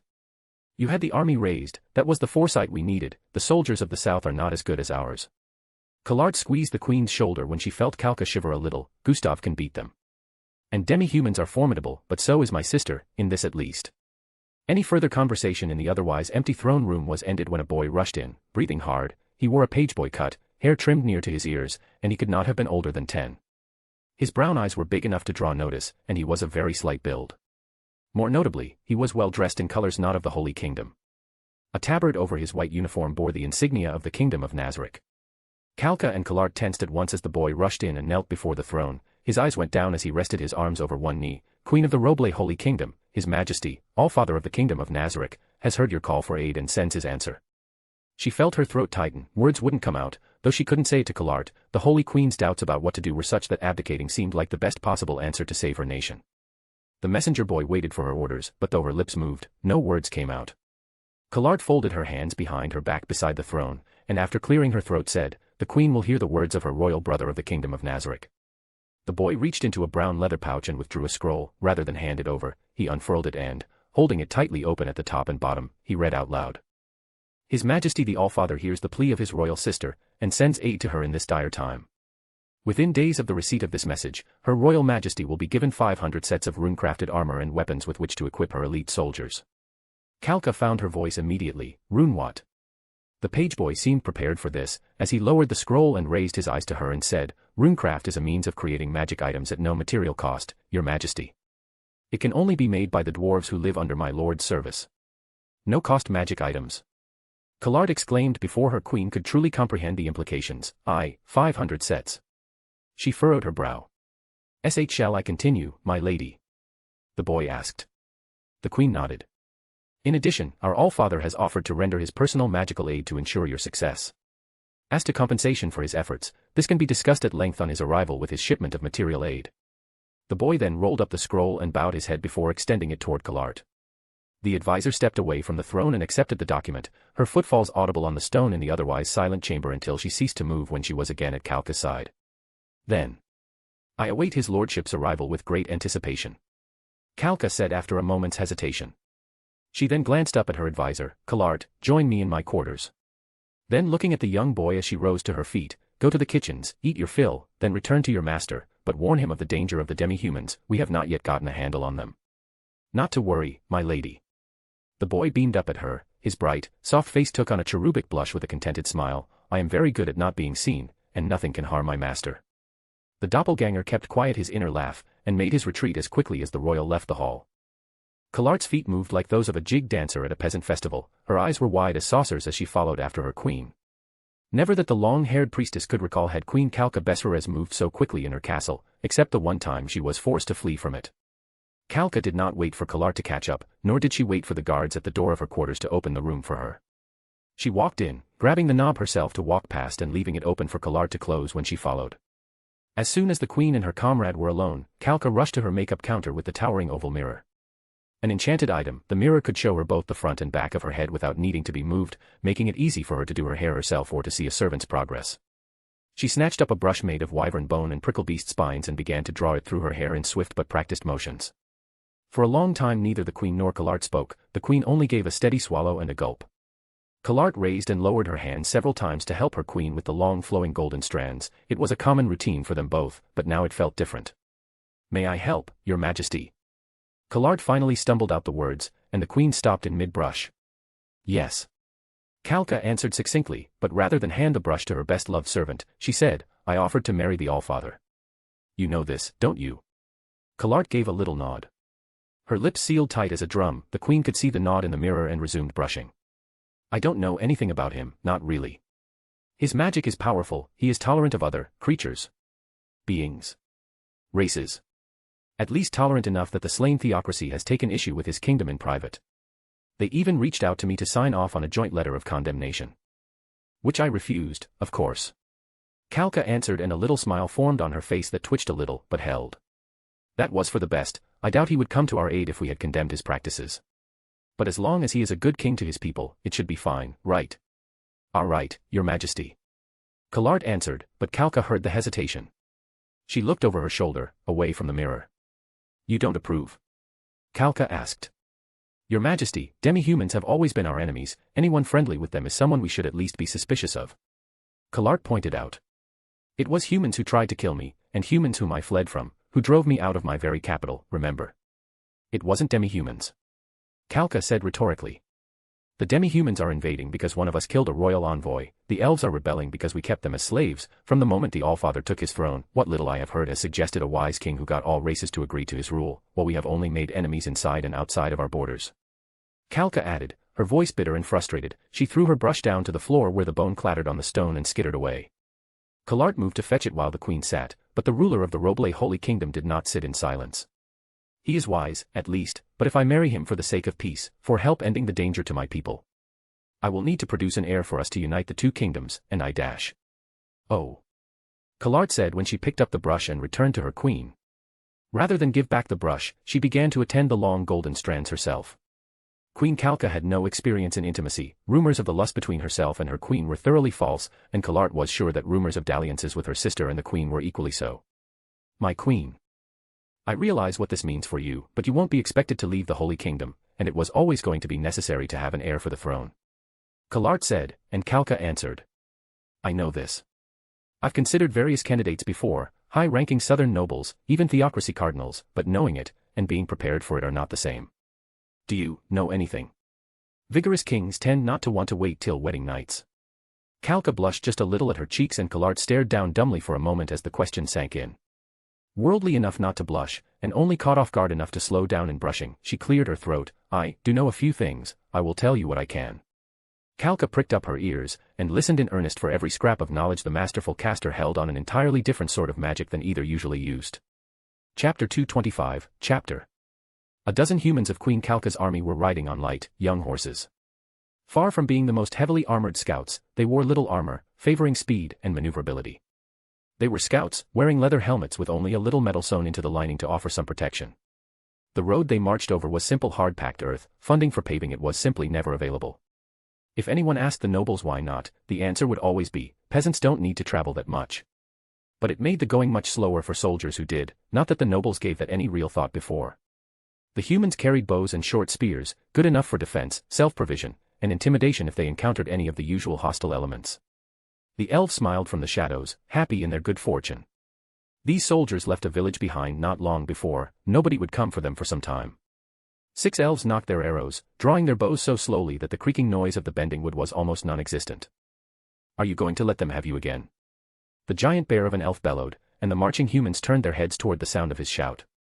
Arrows flew from the wilderness and pierced the eyes of the armored humans. A second flight of arrows was in the air to pierce the eyes of those who survived the first volley before they could even open their mouths to shout. Bodies fell over, dead without ever knowing what killed them or why.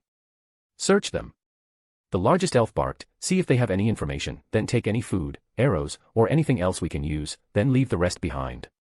He barely needed to utter the command. Some of the smaller elves rushed out to do as he ordered, their feet silent as the distant rising sun as they ate up the ground under their rapid steps. Nobody expected to get more than a handful of extra arrows out of it. And of course, some satisfying payback on the way to the east to meet the Queen of Frost. And that was plenty. Ainz held his head high. The messenger he dispatched in the form of a young boy was one of his doppelgangers. Cheap summons, their loss in the event of death was fairly meaningless. In no small part thanks to that girl and her teacher. Seabass found someone very useful in her.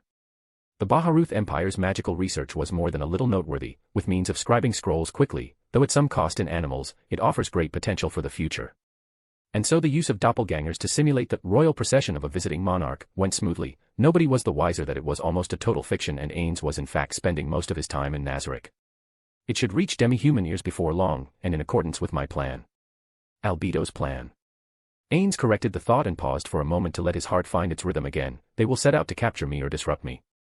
Finding a few scraps of runecraft to spark their interest. Ainz looked at the mirror of remote viewing. He couldn't read lips, but the doppelganger attendants were explaining the kingdom of Nazarick's view of non-humans, that much he was sure of. Another path that may worm its way to the ear of the Queen of Frost.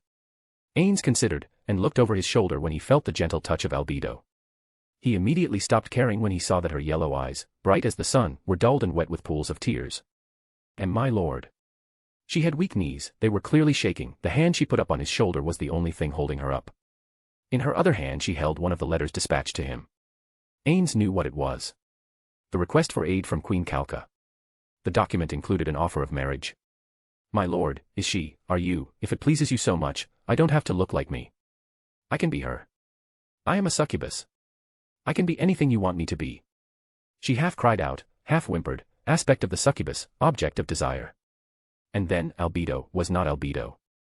Instead the slender blonde, the radiant and beautiful queen of the Roble Holy Kingdom, Kalka Besserez, was in her place. A perfect likeness, she smiled a tiny bit. You see. I can offer you endless variety. I can be anything, everything, as long as I am in your arms. She dropped the paper while he turned to face her, and wrapped her arms around his neck, rising up on her tiptoes to almost hang off of his body. I don't care if I am me or not, as long as I am yours. Albedo, that isn't, yes, she offered but. Ainz felt sweat spring to his face. Part of him wondered if he should call for guards, or restrain her before she lost all reason. Nobody knows I've come back yet, but if I know, I can handle her myself if I must. Privacy is such a rare thing. I should have sent her away again. Never did he hate himself more than when he had that thought. Albedo, he tried to speak again, the queen doesn't know me. I do not know her. She offers me marriage for diplomatic purposes, to unite our kingdoms rather than to lose her own. I dash. If my lord did not find her beautiful, this would not have worked. Albedo whispered, I can only appear as. She let the statement hang. Her lord's shaft was obviously speaking its own truth, undeniably, from such close proximity. It is true. Albedo said those three little words with the quiet voice of someone who has been condemned. Am I not beautiful enough as I am? My lord. It isn't for me to criticize your desires but, tell me how I failed you dash, she begged to know until he took her by the wrists and disengaged her gently from his grasp. She did not resist as she was set down, nor did she step closer when he stepped away. Albedo. Ainz tried yet again, grasping for words that no level of wisdom could ever have offered. He threw off his mask so that she could see his face. You're the child of a dear friend. I should think of you like a daughter. I can only let myself love you that way. And I do. I love you all, my precious children. Albedo did not shrug off the illusion of Kalka's body in place of her own. My lord's manhood does not see me that way. It was hard, even at that moment, not to smile a little. She licked her lustrous ruby lips as if contemplating a fine meal. Ainz could hardly have denied it, much as he wished to. Albedo. I can't. Will you be, with? Albedo started to ask, then stopped, her knees gave out and she went to the floor. Will you have her then? Ainz' mind raced, I'm a virgin damn it. I'm not prepared for this kind of thing. This is worse than when she and Shaltir argued over who would be the first wife. He screamed it in his head as he tried to find an answer. He went to her and put his hands on her cheeks, Albedo. I love you in levels that no numbers can measure, but I am a king. I will never love the queen, whatever happens, it is all for the sake of making a world my children can be safe in, and a world my friends would be happy in. I can never be happy, and never be safe, if I am not nestled in your heart. Albedo said through shimmering eyes. It was strange to hear it in a voice he knew had to be Kalka's. A god such as you, every woman you desire, as many wives as you like, have them all, even if it includes that flat-chested lamprey. But let me be one of them. The words of the priest came back to her. I would feel this way, no matter what happened before the end and our new beginning, none of it would matter. Please, my lord. My love. The heart of the succubus raced like a fireball over a battlefield. If I can just make him understand that what he did was meaningless, if he could just see that. Albedo, leave me to my thoughts. I have to prepare to meet the queen. It was an excuse in his own mind, and not a particularly good one. The succubus, however, accepted his words. She got up to her feet, and said, My lord, when you meet her, and are alone with her, you will be a man with a woman. She will have certain expectations. If I have to accept this, by your will, I do. She is only a human toy and will die, while I endure forever. But the most important thing will be that first kiss. She will appraise everything about you at that moment. Tender, gentle, savage, brutal. Are you selfish or giving, a creature of lust, passion, reserve? She will judge my lord without even thinking about it. Ainz had no idea what to expect her to say before leaving. This, though, wasn't on the list of possibilities. But the instant she drew herself up, he saw the why of it. She is my advisor, still, the supervisor of all the guardians, effectively my prime minister. Her job is to help me in everything, even in things she doesn't like. He nodded along with her, and tried very hard not to think about the impassioned dreams he was sure to experience again if he slept in his bed that night. She walked toward him. It was a sultry walk, even though it was barely 2 or 3 steps, it might as well have been a runway. Then she was in front of him, rising on her tiptoes. I am Queen Calca Besserez, ruler of the Roble Holy Kingdom. The key to easy dominion over millions of humans. I have offered my body to the Allfather of Nazarick. I will be his wife, and give him title to my kingdom to save it from destruction. But I don't know him. I know nothing of his character, his will, his strength. In his first kiss, I will know more than in an hour of conversation. Now, kiss your queen. Albedo whispered in a dusky voice, her pheromones dialed up to 11. Ainz put his arms around her, using his strength to raise her up just enough on her tiptoes. He brought his lips to hers, and let them part. He did not act the part of the aggressive, savage conqueror, but rather as the novice explorer of a new land, growing bolder with familiarity, savoring the warmth, heat, and taste of another person, the sound of deep breaths coming from both, until the moment passed. Albedo was the one to break the kiss, and he allowed her to do so, barely realizing what he'd done until she stepped away, just out of reach. The face of the foreign queen was a mask of professionalism. As expected of my lord. Do it just like that, and she will see you as she should. Now, as you will it, I leave you to your thoughts. Ainz touched his hands to his lips as if he could not believe where they had been, and held them there for a long time after Albedo was away. What have I done? He asked himself, unsure of even how he should have felt about the moment, while absolutely certain about how he did feel. Albedo's return to her room went by the most unused paths. She was able to easily avoid interacting with anyone at all, making it back to her quarters unobserved by any, and she closed her door as stealthily as she could so that nobody would have even that light click to know she was there. She rushed into her inner chamber, the place where no maid was allowed to go, and flung herself down on the bed, her legs and arms spread out. She gazed at the ceiling above.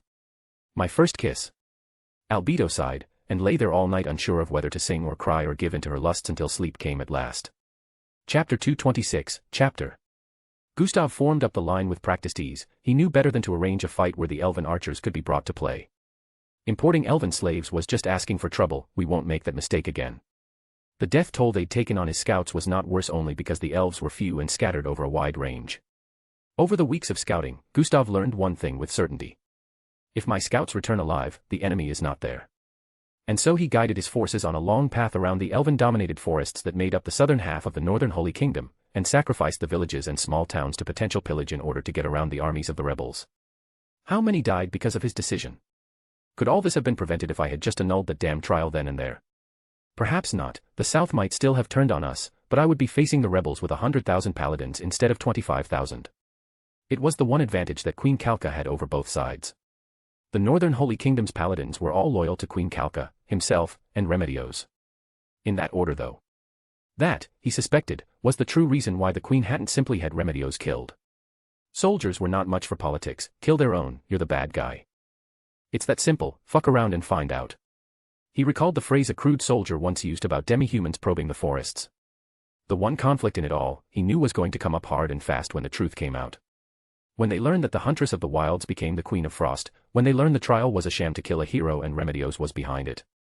That was the worry which kept him up at night, and as he trotted in front of the forming ranks of the army of the retainers and militia that made up most of the Northern Holy Queen's forces, he still couldn't get rid of his worry.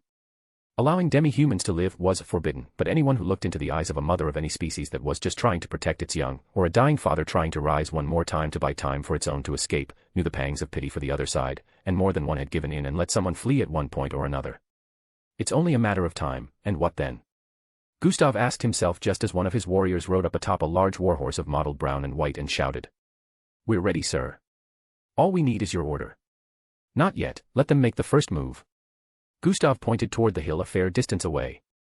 "They'll try to take that, I'm sure, and when my ambush hits." He wasn't wrong. Long sight, he used the martial art from his scouting days and, true to expectation, a cavalry charge was racing for the hill, the southern rebels thinking to seize it before Gustav realized his mistake. Hundreds of horsemen, they had a more gentle slope on their side. Gustav couldn't keep back a little smug grin from behind the steadily growing beard. He was sure his officers couldn't see what he could. They had their banners raised, horses pawing at the dirt on the open ground. Win this, and the southern rebels will quickly realize we got around them, take out this little army, and their supply lines are cut. Little was a relative term. His army was 25,000 strong, filled with combat veterans, with over 10,000 paladins backed up by experienced squires and augmented by militia that underwent rigorous training required in all northern Holy Kingdom towns, villages, and cities. By contrast, the southern Holy Kingdom host that held this field wasn't even the main army, but it was 35,000 strong and was responsible for the resupply of the main host.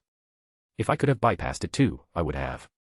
Gustav reflected while he watched the fools charge toward his trap. The way south was simply too narrow, with a southern city in the way that he would have to besiege, but with the resources he could take here, he was confident it could be done. With his magically enhanced vision, he saw it, his smile broadened, archers sprang up from where they lay on their bellies concealed by green cloaks to hide in the grass. They loosed their arrows with such speed that 5 volleys were in the air before the first one struck a mounted man or his horse. He couldn't hear the screams of horses or men, but he saw their mouths part, the fear, confusion, pain. Horses tumbled screaming, tripping those behind and causing a cluster that struggled to undo itself under withering archery fire. "Now, sound the advance," Gustav said, and the long horn blew, the drums began to beat, and his army began to advance over open ground before his unfortunate enemy could get a true grasp of just what happened. The other side's drums boomed, but the first step forward was hesitant. Their lines were not clean. They held big shields, larger than those typically used in the north, and mostly round, rather than the more standardized teardrop-shaped shields used by the more professional northern forces. Gustav's smile still hadn't faded. He looked over his shoulder, call for a half step, and bring up the archers, tell them to fire when ready, but target the wings, and then call our own to a halt. The flags were waving moments later and the marching of his soldiers' feet began to slow down. The archers went ahead and, on the surface, it appeared to be madness, like he was offering them up for easy slaughter. But the ambush unsettled the other side, and the remaining cavalry did not take the bait. The halt blew when the first arrows sailed through the air. The whistling, screaming noise of the arrows was replaced by the screaming of the first men of the south to fall down. By the third volley, it was happening. Soldiers of the southern army began to push themselves against their own line, each man trying to get behind the shield of the man next to him. The lines began to bunch up in the front ranks. "Stretch out our line, spread the mounted paladins out." Gustav barked his order and only watched for a moment as the horsemen obeyed the signal flags and went from clusters of 20 or 30 deep, to being only 2, giving the appearance of a much larger force to the oncoming ranks of the south. The arrows continued to fall, the screaming was now audible, and the march of the south was slowing down. Whoever functioned as the commander must have been giving orders of their own, because they brought their archers forward into range and began to target those of the north. "It won't do much good, with the archers spread out, we're aiming at clusters, there, not so much." And true to form, most of the arrows landed in between the spaces made by his soldiers. "Next up will be magic, let the casters duke it out as they see fit, we only need to buy time," he told himself as he watched the infantry continue to cluster at the front. The big round shield's promise of safety proved so tempting that the officers who moved back and forth to give orders had only the most limited success in stretching the line out again. The first fireball arced over the lines from the south, it had very little chance of hitting anything, and it didn't. More for morale than anything, to show they're fighting. Gustav realized. He didn't know much about magic, but he knew it cost mana, and that would take time to replenish. Nothing short of certain types of undead could cast fireballs indefinitely. His own mounted mages trotted out on the wings and waited. Now. Gustav drew out his sword, and a flag wave brought the archers to quickly fall back between the spaces of his heavy infantry. His sword came down, and the cavalry began to charge. Heavy armored paladins were demons in the battlefield. Their heavy horses could trample a dozen men before they would lose momentum, their lances could easily kill 2 or 3 before snapping if they were lucky, and the men themselves wore over 70 pounds of metal over their bodies, faceless behind their helmets. They were not going to fall with ease to anything less than a monster. With the front line clumped up, the heavy paladins had an easy time of getting around the confined lines, and the last desperate counterattack of other mounted men from the south was smashed like a glass window hit by a rock. The lighter cavalry of the south tore like wet paper under a knife, the smaller horses unable to present a true obstacle. Those who survived the clash and who did not fall in a tangle of broken bodies and blood, wheeled their horses away and ran, and not back to their own lines. The horn blew again, and the heavy infantry began a faster advance. The magic casters went with them. Fireballs began to arc back and forth between the two hosts. Gustav's bodyguard sounded his own horn, and the elites, most of whom like himself had at least one piece of magical equipment, headed for the center.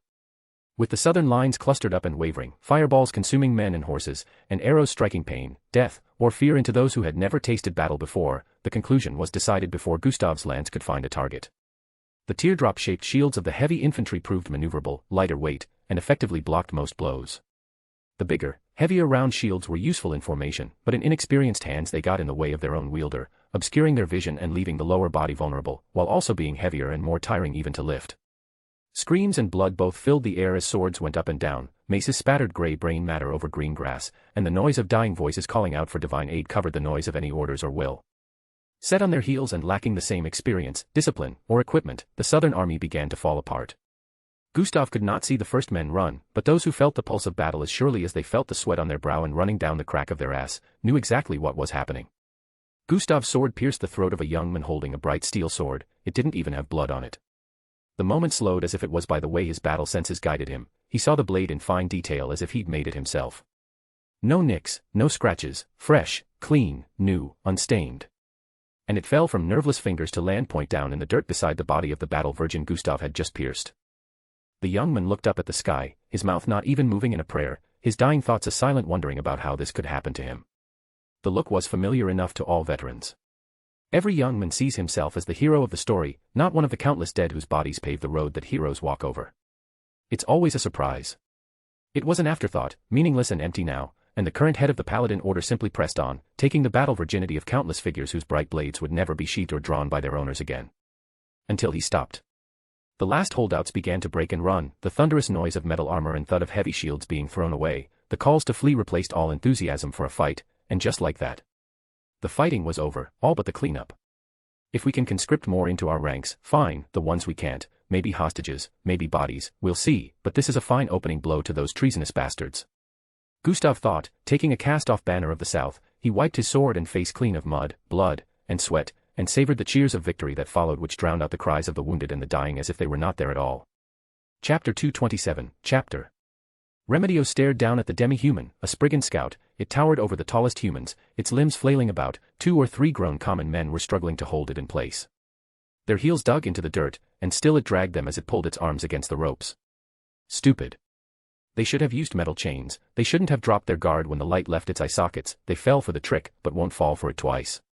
She held the torch down from where she sat on her horse, and jammed it against the Spriggan's face. It howled like a banshee as fire caught, and fell back, staggering until it landed on its back. It beat against its face with its hands, only to spread the flames. The humans who held it in place leapt backward with cries of alarm. Help! Put it out! Put it out! Please put it out! The Spriggan screamed and rolled as it tried to beat out the fires, only spreading them instead. The being of wood and magic, once vigorous and aggressive, was now a pitiable thing struggling for 1 second free of pain. A soldier from nearby was bearing a bucket of water, brought from the fire pit where his meal was cooking. He was youthful, strong, and Remedios furrowed her brow, stupid too. It'll just fight again.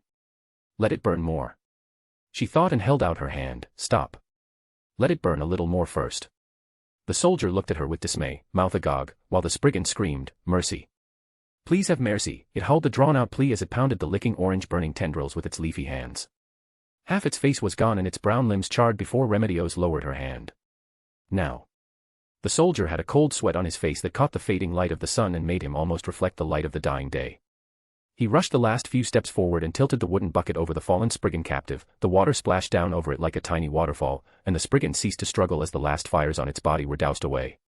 Remedios cantered her horse over to where it lay, panting and moaning in pain. As demi-human races went, Remedios knew that Spriggans were not the most malicious, nor were they common, but they blended in well with forests, had abundant natural magic, and as such made excellent scouts and could easily sabotage roads or other passages between settled places. Catching this one was only possible because her paladins were exceptional. She dropped the torch and held the holy sword over the prone creature. You will tell us what we want to know. The Spriggan huffed and puffed, but said nothing as the humans flipped it over. When they bound it, the creature spoke. Others. It said. We need firewood. You will talk, or join them. Remedios answered, and the Spriggan howled like a wolf. No. No. No. You didn't. You couldn't. It shrieked. Remedios looked away. Bring me another torch. She shouted. No. I'll talk, no fire, no more fire, please no more fire. It begged, its body relaxed, the dark burns made darker by the damp soaking of water, it could only whimper in fear when it asked, what do you want to know? Kalka stood in front of the door and glanced up at the two towering guards who held position outside of it. They were so large she sometimes wondered if they didn't have some non-human ancestry. They bore shields and long swords, as well as a spear each. All of what they wore was rune-crafted, the enchanted equipment from the foreign king arrived the previous day and Kalka quickly outfitted her best and most loyal to create an elite guard unit under her direct command. Tests with the gear against regular knights and paladins showed that it made every man worth at least 5 on the weak side, and far more on the far end. I must get more of these. She told herself again while standing before the oaken door with bands of metal binding it shut in multiple points. Breaking out would not be impossible of course, but even for the mad-eyed archer and his wife, it would be loud, obvious, and offer ample time to recapture them. But the couple remained, checked on every day, fed every day, given ample wine to drink. Nothing strange was ever reported, not from the time of their capture. Let me in. Kalka said after holding her breath for just a moment. The guards did not question her, rather they took position, one ready while the other worked the door. He then entered alone, the noise of voices, rattling chains, nothing Kalka could quite make out, though she knew what was happening. The guard returned a minute or two later and swung the door wide from within. The quarters were luxurious, if not massive, a small window let natural light in, a good meal of hearty steak sat half-finished on the table along with bowls of thick stew, a half-finished bottle of good wine sitting between the couple. Were it not for the fact that they were seated and chained to their chairs so that they could barely move, it might have looked luxurious. The hair of both Pavel and his wife had lost its color. They had, despite Kalka's best efforts, seemingly aged 20 years in mere months since their daughter's near execution and return. Neither the mad-eyed archer nor his wife met the eyes of the queen. Leave us. Kalka said to her guards. The door shut and they were alone mere seconds later, and the queen sat down. Do you want news of your daughter? The queen asked. Their dull eyes brightened and their heads snapped up to look at her. Kalka pursed her lips. She has taken Veza, Isha, and Fospo, along with all the surrounding territories in the east. Do you want to know how many humans have died since she took the wall? The eyes of Nia's parents welled up, their fists clenched where they sat. Queen Kalka clenched her own fists in turn. Your daughter's invasion has killed over 20,000 people, not to mention there are countless prisoners, her army is marching on Kalinsha now, if she takes Kalinsha. She bit her lip, it has one of the largest populations in the eastern part of the Holy Kingdom. What do you want from us? Pavel hissed, do you think we can talk her down? Are you just trying to torture us more? This is our country too. His wife glared at the queen, we didn't ask for this. Tell me something, anything I can use to defeat her. Kalka leaned forward and rested her hands on Pavel's knees. I'm just trying to save lives. She did not understand right away when Pavel laughed. My daughter. She's not human anymore, by your laws, our laws, that means she's not a person anymore. Anything you do to her is not only lawful, but the more brutal it is, the more justified it is. I don't understand your point. Kalka said. His wife's steady glare was broken, let me tell you a story, my greatest shame. The queen sat back and held herself ramrod straight to listen. Many years ago, when our daughter was a child, she told a boy she liked him, he called her a monster and ran away. According to most of the boys, my daughter was ugly and evil-looking, because she looked like him. She tilted her head toward her husband, on a man, that face is fearsome, bold, powerful.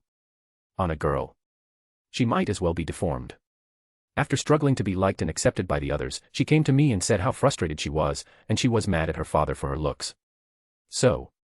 The mother of the Queen of Frost swallowed, her body trembled a little and she looked down at her chained hands, I beat her. I dragged her to the door, and I beat her raw, I beat her where everybody could see her, until she could barely move. I love my husband, and I couldn't bear what she had to say. I didn't even try to understand her frustration, what she was going through.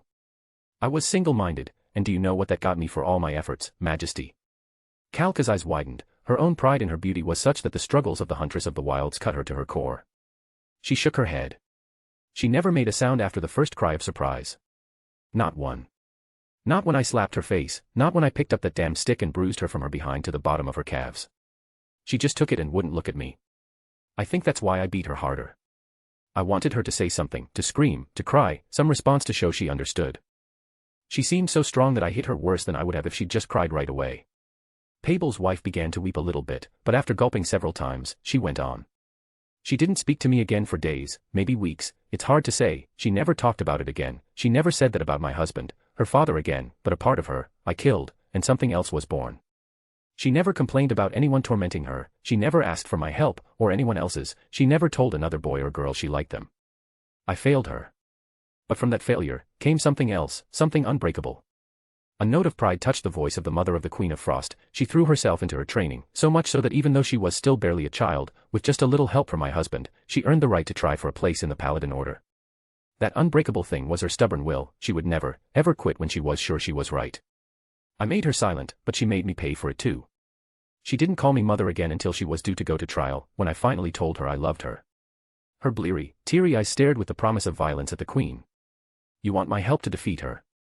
She spat onto the carpet. If she's got a demi-human army at her back, there's only one way to do that. Make her change her mind. Give her what she wants, and make her realize that she doesn't need or want to fight you anymore. She won't give up anything for me, or my husband. She won't stop unless she's killed, and I don't think you can do that. Not anymore. I just want peace, to save lives. Kalka pleaded as the mother's story came to an end and the woman became sullen again. My wife, she's right. Nia's father replied, you want us to give you some strategy or tell you some weakness she has that you can exploit. Even if we knew one, we wouldn't tell you, not even for the sake of the kingdom. We'd trade 10,000 holy kingdoms to have her back, safe and well again. He spat and gritted his teeth. If you want to beat her, get her to beat herself or change her mind, because otherwise, it doesn't matter if she's alone and you wipe out the whole demi-human army and her dragon. She'll fight by herself. She went to die on the wall because of what she believed in. Do you think someone like that stops just because they're alone? She was alone before, and that meant nothing. He laughed heartily, and shook his head. Queen Kalka, I'm sorry, but there's nothing we can offer you.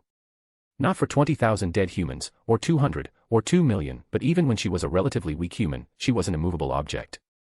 Unless you've got an unstoppable force, you will break. Pable went quiet again, and stared at her for so long that Kalka was compelled to look away. She did not tell them thanks, nor think to ask, as she intended, about their treatment.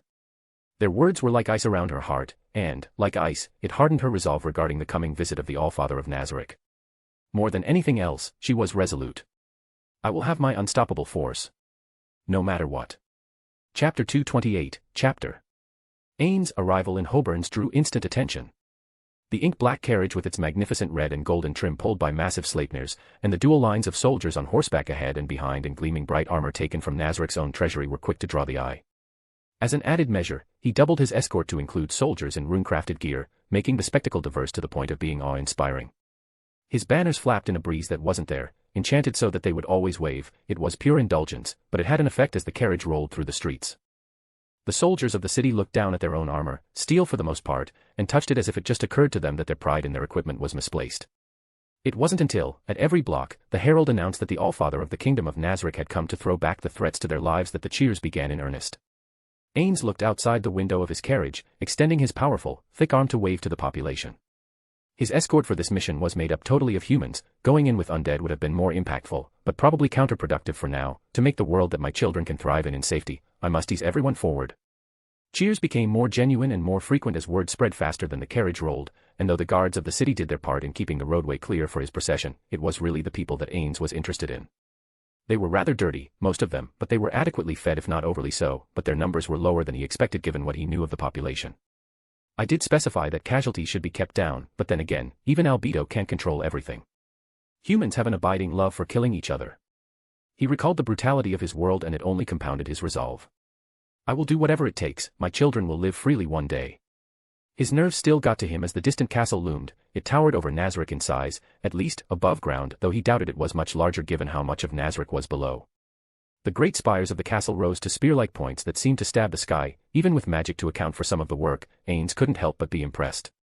His mouth made a little O as it loomed ever larger on the long road within. He couldn't help but think, if I were undead still, I doubt I would care much for this.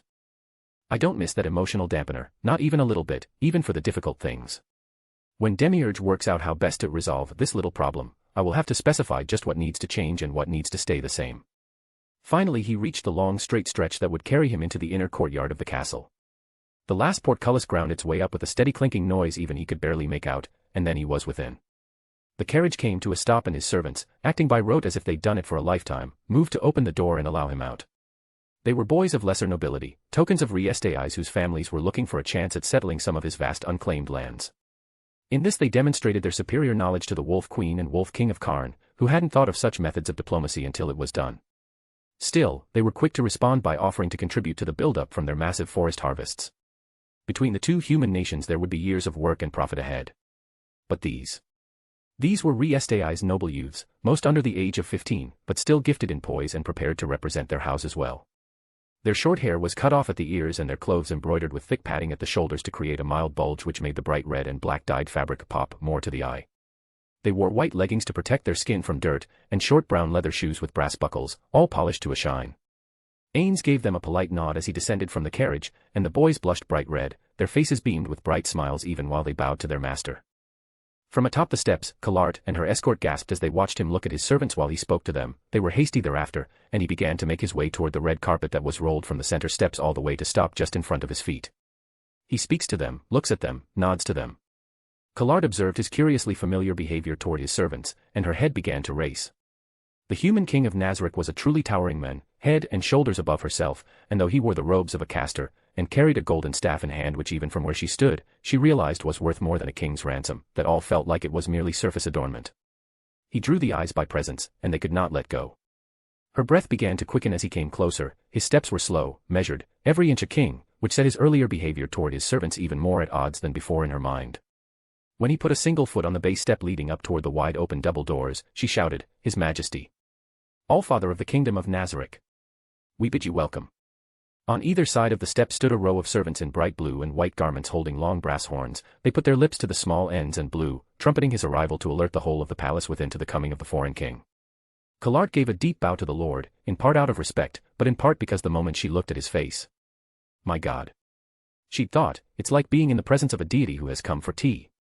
She swallowed when bent forward, his chiseled jaw and bright, sparkling eyes seemed to look into her very soul. Thank you for the welcome. Kallart Custodio, isn't it? He said, and Kallart struggled to get her breathing under control. Why yes, my lord.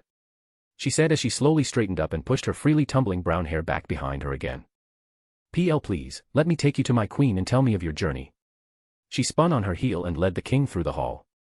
Please pay no worry to your servants, she said when she saw him glance over his shoulder, the people I left behind will see to their comfort. He nodded once and kept quiet. Don't say something stupid, you prepared for this, Ainz, you studied protocol from Drawdalin, dignity and reserve, just don't forget that. A man of few words, truly as a king should be. Kallart's already high estimation of the men went up even further, and yet he has the common touch, his servants appear to be eager to attend him, not merely going through their duties by fear or by rote. The journey, Ainz said, cutting off her thoughts, was uneventful, thanks to the demi-human trouble we took a circuitous route. I admit I was somewhat disappointed. I have heard a great deal from your people about the Queen of Frost. Is it true she was once a human? Kallart pursed her lips as shame welled up in her soul. It is, your majesty. But I would, if it is acceptable to you, prefer to leave those questions for my queen to answer. The story is a long one, and I will not lie to you, it is not our proudest tale. I see. Ainz said, I have asked something insensitive in a difficult time, I trust that bowing my head is apology enough. He then did exactly that. Kallart looked at him and blushed a deep shade of red. Your Majesty. I'm merely an advisor to the Queen. I shouldn't be bowed to by a king. Panic rushed through Ainz when he realized the misstep, his heart and pulse raced, but so did his mind as he sought to cover for his error in protocol. We are alone, and a king has wounded your heart. What kind of king does not apologize for that? It was a nonsense phrase, really, but the effect on Kallart was immediate. She stopped walking, turned, and bowed to him once more. You are everything I hoped a king might be. My fears are greatly eased by knowing you even this much, my lord. Kallart said with a sudden appearance of tears in her eyes. Lady Custodio. Ainz whispered as if someone might overhear. I love my queen. I have always loved my queen. Kallart said, it was almost a whimper, why am I saying this? I barely know him. I shouldn't. But the words tumbled out anyway. Her dreams, her ideals. I gave up everything I believed in to help her, because I believed in her most of all, did things I shouldn't have done, and some of my mistakes have hurt her badly, but more than happiness for my kingdom, I want happiness for my queen. Forgive my tongue, your majesty, I shouldn't speak of this to you, but for some reason I cannot help myself. She grabbed one limp dangling arm with one hand and forced herself to straighten up, though she could not meet his eyes. My queen is innocent of rough things. She knows nothing. I feared what that would mean for her in the time ahead. Part of her wanted to say more, I'm giving her up to you. I'm letting go of stupid desires for the sake of tomorrow. But she had at last caught hold of the tongue that betrayed her will and cut off her words before she revealed the true nature of her love for her queen. I wonder if he will have worked it out anyway. I said too much. Ainz cleared his throat. I see. You have nothing to worry about, but we should not keep your lady waiting, should we? Oh, of course. Collard exclaimed with such dismay that she practically jumped out of her skin when she jerked herself around to put the king at her back again as she led him toward the throne room. When they reached the throne room, Ainz was unsurprised by what he found. The layout for most throne rooms seemed to be more or less the same as he observed in other kingdoms.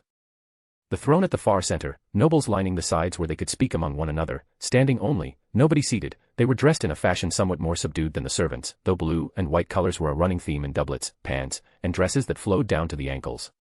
The Allfather of the kingdom of Nazarick comes to the queen of the Roble Holy Kingdom.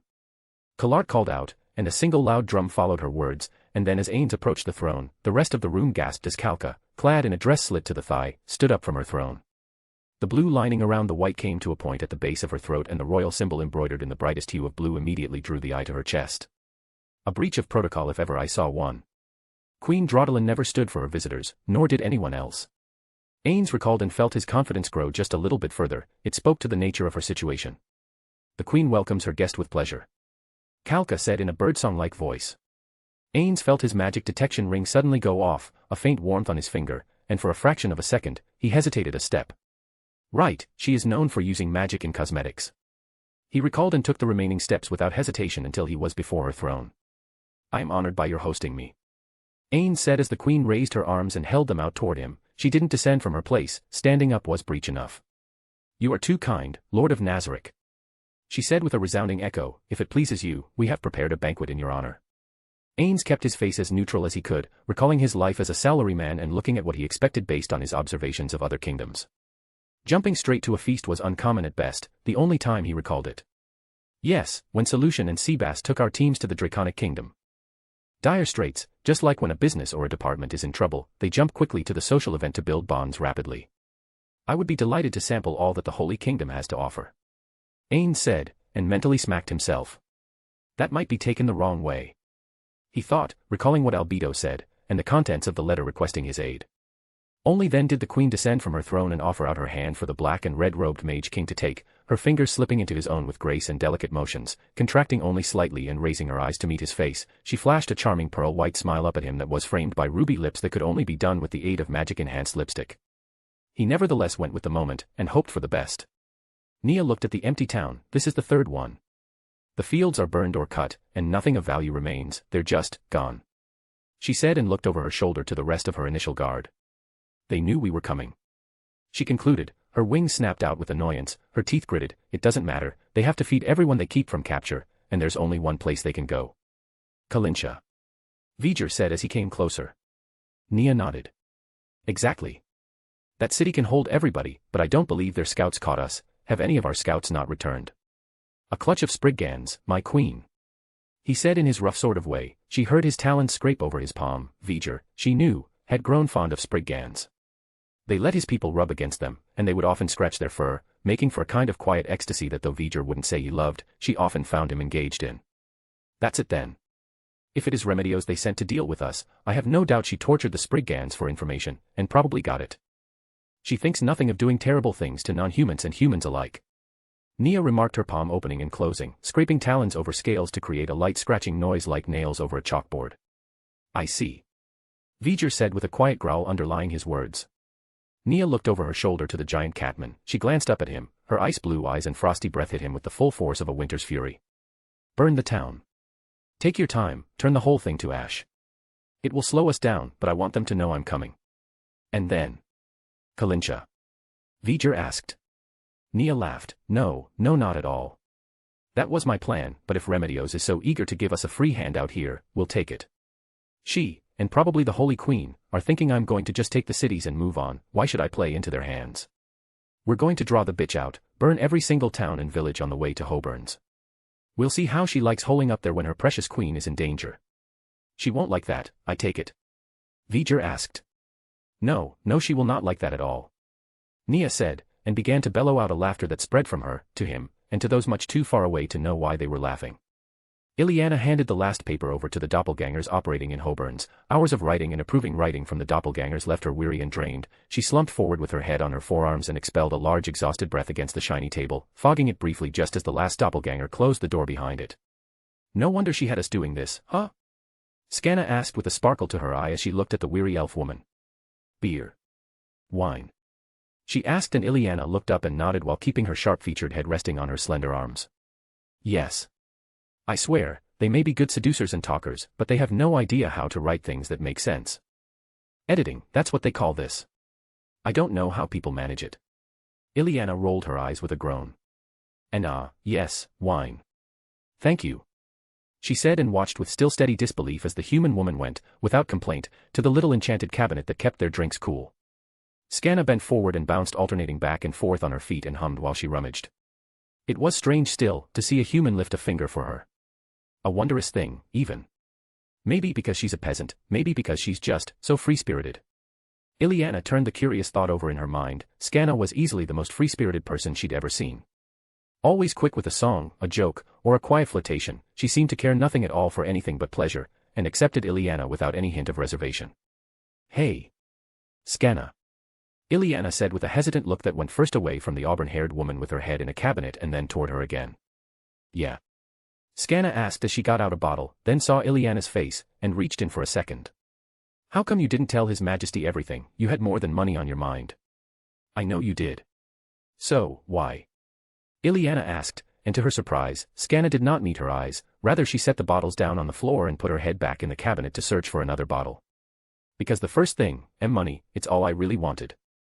Scanna did not pull her head from within the cabinet, though from where she sat, Ileana could see the woman's arms were no longer rummaging.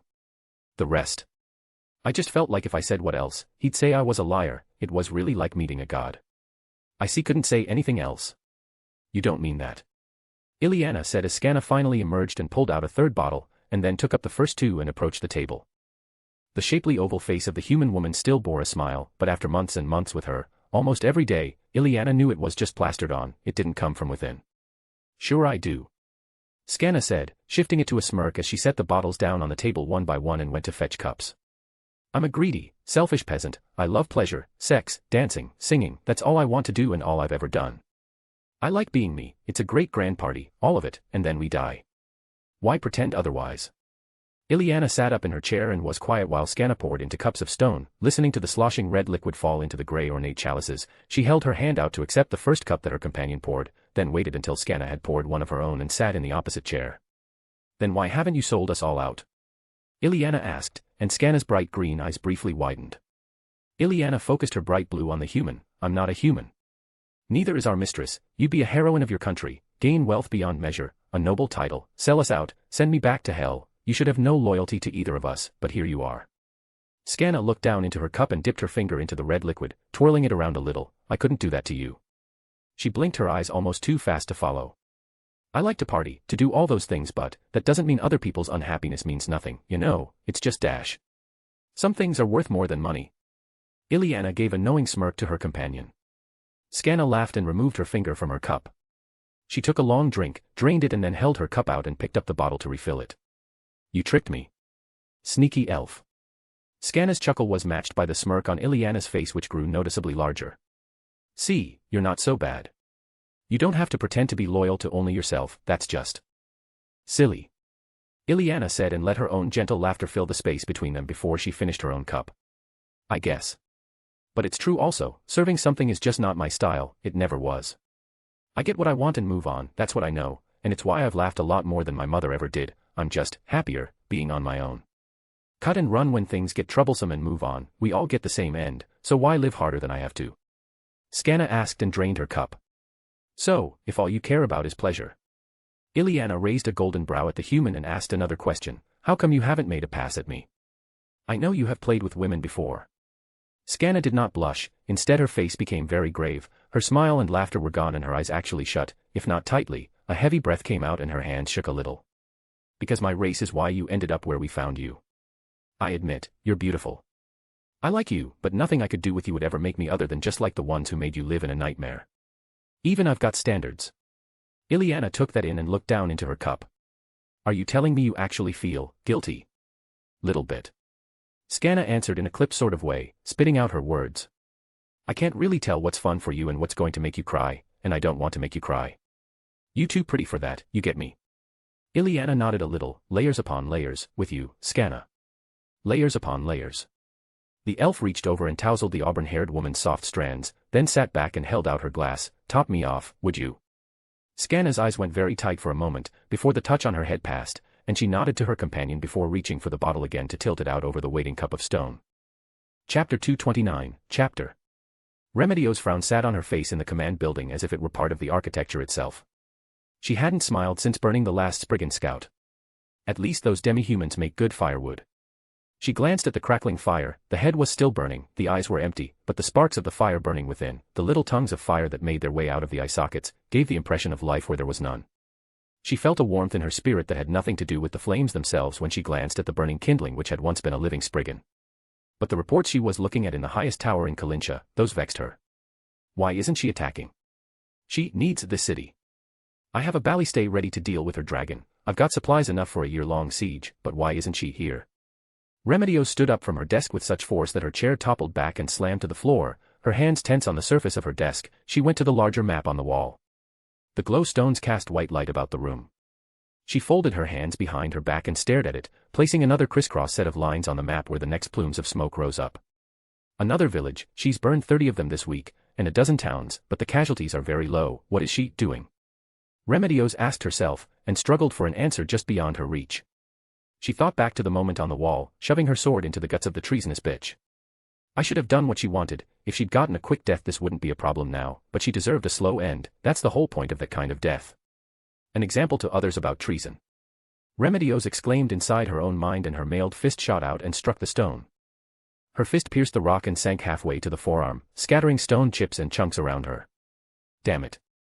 Remedios hissed, I need to know what she's doing. We fortified the cities, but if she keeps burning towns and villages then that will crush morale. I need a win, even if it's a small one we can magnify. She blinked, the words were so obvious. I need something to rally people. I don't even have to win, I just have to do something.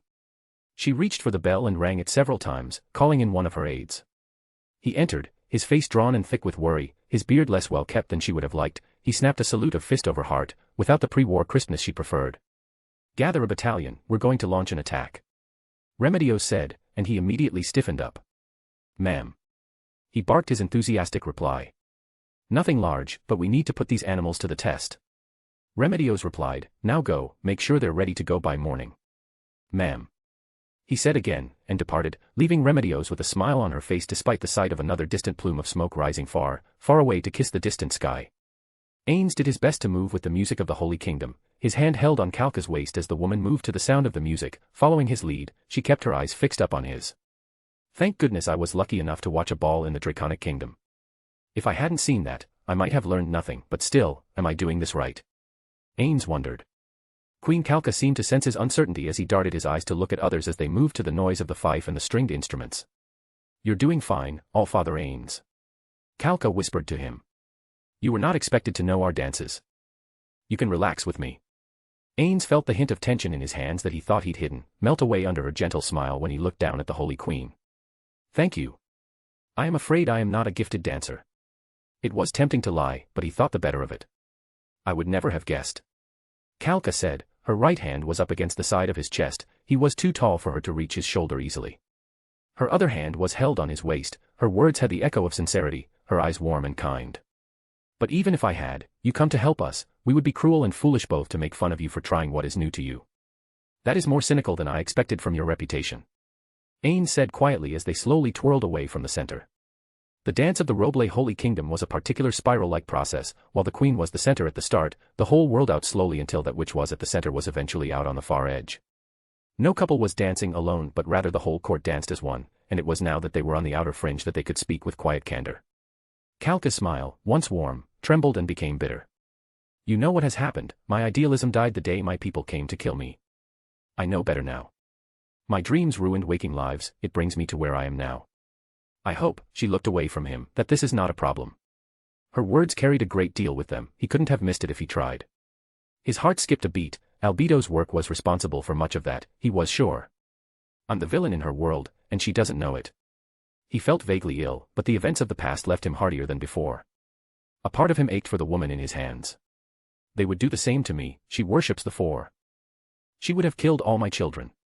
He reminded himself, but with her vulnerable smile up at him, it was hard to picture such cruelty. My kingdom, you know about it? He asked as the music slowed to a stop. When the music died, servants who lined the walls doing nothing made their exit, and then the nobles moved to the walls instead while a long table was brought in and chairs were laid out. Before she could answer, Ainz asked, are we expected to make a speech, or can we speak privately? The queen said nothing at first, she simply looked around and gestured to Collart. It wasn't lost on Ainz that Collart was watching alone from the wings, her eyes unblinking, her hands wringing in front of her waist. When the queen called her over, Collart responded with swift clicking steps over the stone, but before she could even ask what the queen wished, Calca put her hand on Collart's cheek and said, handle the speech for me, mind the feast. I am going to speak privately with the Allfather. Collart gave a tiny nod, put her hand up over the back of Queen Calca's, gave the fingers and thumb one small squeeze, and when the last of the table was assembled, she went away without a word to the head of the table. We can go, please, follow me, your majesty. Queen Calca said with a whisper and put her back to Collart, taking Ainz's arm and leading him out of the ballroom. He walked beside her in silence, passing guards who watched one by one until they were out of view and ascending a long spiral staircase which forced them to walk much closer together if one was not going to fall behind the other. Calca's hold on his arm tightened, and Ainz did not let go to step behind her. The only noise was their gentle steps on the grey stone, and Calca's own breathing which had grown slightly louder as they drew closer to her private quarters. The quarters were unguarded, which was reason enough for Ainz to think something was amiss, but he said nothing as Calca opened the door and stepped within. She closed the door with one swift motion and locked it as soon as they were alone. When they were alone, Calca looked up at him. Her eyes were a mix of anticipation, her body was pressed back against the door as if she worried she had not locked it. I know of your kingdom. She finally answered the question he asked minutes earlier. You treat demihumans as equals to humans, you rule over dwarves, lizardmen, some mole-like creature I don't remember the name of, and dark elves. More than that, you somehow have peace. Yes, your majesty, I know of your kingdom. Calca's eyes never waved from his own. She put her hand behind her back and the sound of metal sliding over metal resounded as she bolted the door shut, ensuring total privacy. This isn't a problem. You worship the Four, don't you? Ainz tried to focus on what she said, not her increased breathing and the tenseness of her body. They remained several feet apart. He did not come closer. If it saves my nation, demons would be welcome to have farms here. Calca said with bitter frustration. She clenched her jaw, then spoke again. My eyes are open. The elf rebellion is our fault. The demi-human invasion is our fault. So much of what we did only made enemies, and what has our faith brought us but more conflict and misery? Ainz didn't answer her. He instead took a step back, and let her take another step forward, her bare leg exposed with one long stride of her own. My brother is a pawn of the south, and I don't know whether he is willingly so or not. My temples mostly support the policies of Remedios that plunged us into this mess in the first place. I meant what I said. I offer you my hand in marriage, my kingdom as my dowry, if you will only save it. She answered him. Your laws. Demi-human equality, if it stops demi-human destruction, I will make them our own. Calca said and reached behind her back. Is she reaching for a weapon, a wand? This is. Ainz struggled to catch up, his body was responding to her, the low voice she used was steady as that one long thigh-bearing step. He moved another pace back. Calca Ainz began, his eyes darting around the royal room. He took another step back as she stepped forward. My people are dying out there. I'm more cynical than I was, I know what that sounded like. But we are the queen, and we have our place for a reason. Her voice became powerful, certain. She took a long step forward. The Barajas, the mother and father of the Queen of Frost, refused to tell me their daughter's weakness, if she has any. But they told me how to defeat her anyway, even if they meant it as a mockery. The queen's strides picked up the pace and Ainz's heart thudded in his chest. Her hands continued to move behind her back. My kingdom needs a new direction, a new way of doing things, a new future or we have none. Your gifts, your presence, show me what that is. Queen Calca exclaimed as Ainz fell back on her bed to land on the thick, broad mattress with its bright shining fur blankets. What Calca was doing was evident a moment later. Her dress fell away, exposing her naked flesh beneath. She stood there, naked as the day of her birth, exposed to his eyes as Ainz sat up. She made no move to touch him, nor did she make any attempt at hiding any inch of her body from his eyes. She let him look. Her breasts lacked the abundance of a succubus, but her skin was pale as cream but for the little pink nipples that rested at the peak of her bosom. Her form was as shapely as a violin, curving in a gentle slope at the hips. Her sex glistened a little in the light that came through the window as she anticipated what she brought him to her bedchamber for.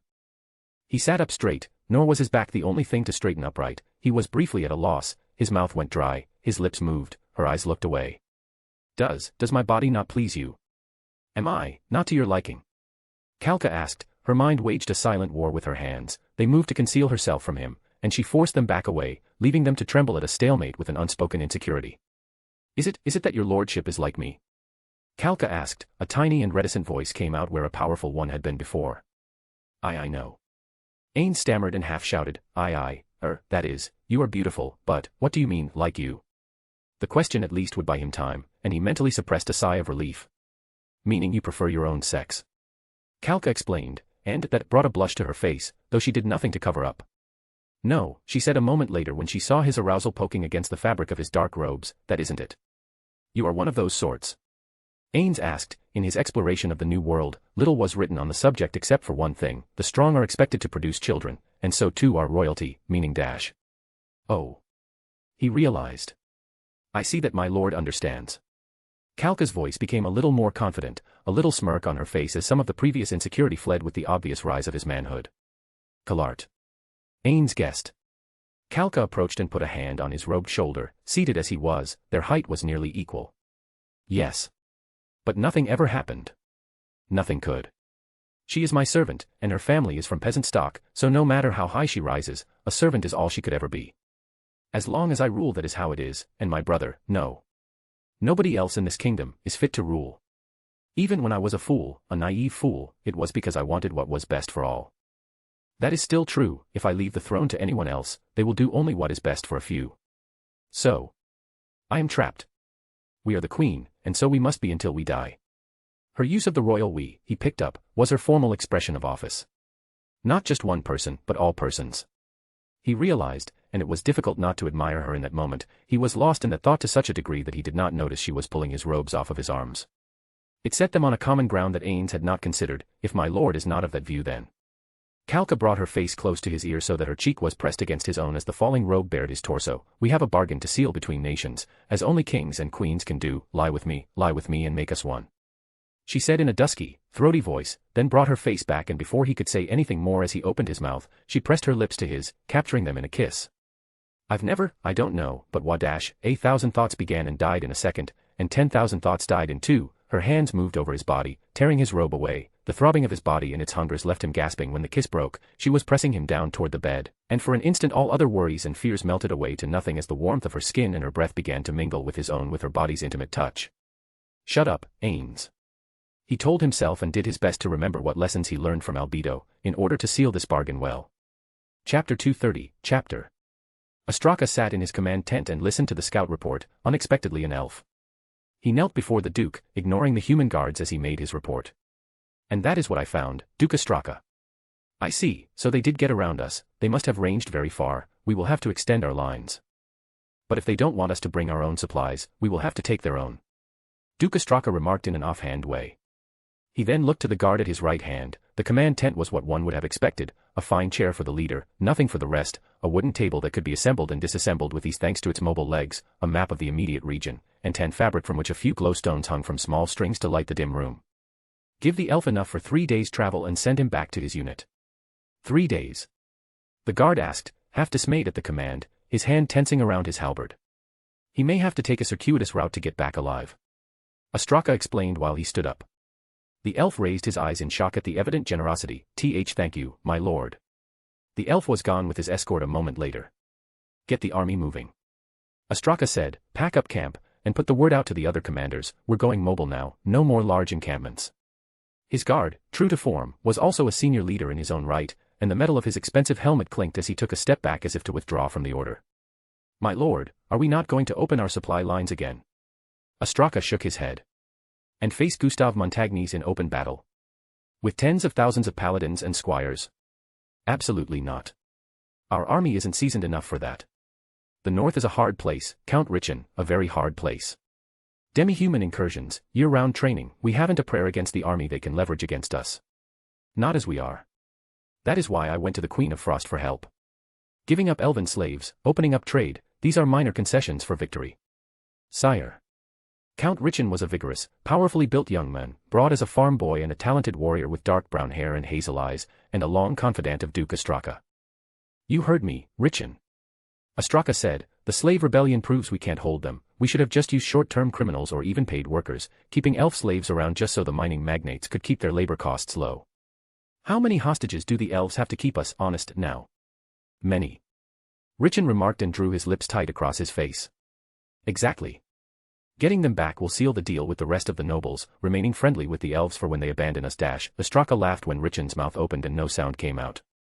"Of course they're going to abandon us.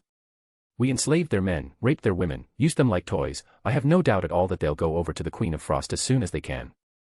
He pointed at the places on the map the reports came from. "They're ranging farther away than they need to in order to support us. I thought at first it was because they didn't like humans, but look at the path they're taking."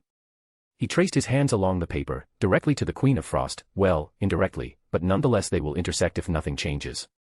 When they do, we'll lose our scouts, but I think we will get back their hostages. Duke Ostraka, perhaps you should be the king, not Prince Caspond."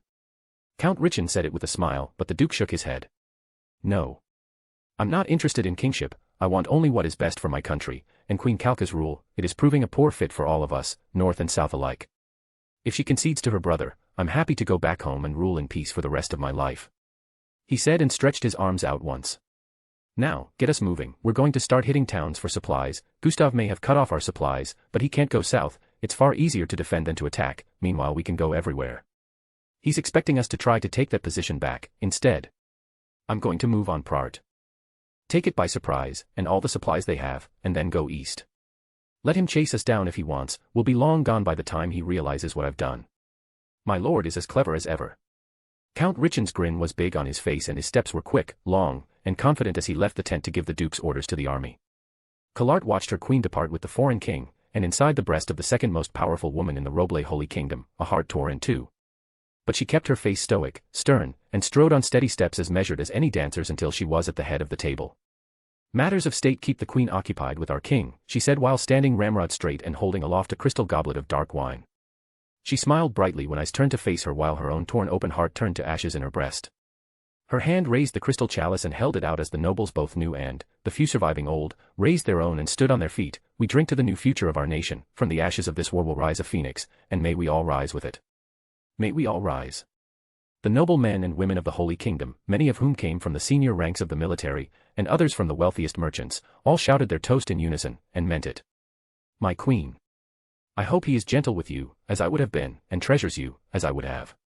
I hope she killed the thought, screeching in pain like a madwoman in her own head, stabbing the thought over and over again. She could not wish for him to love her queen, or for her queen to love him.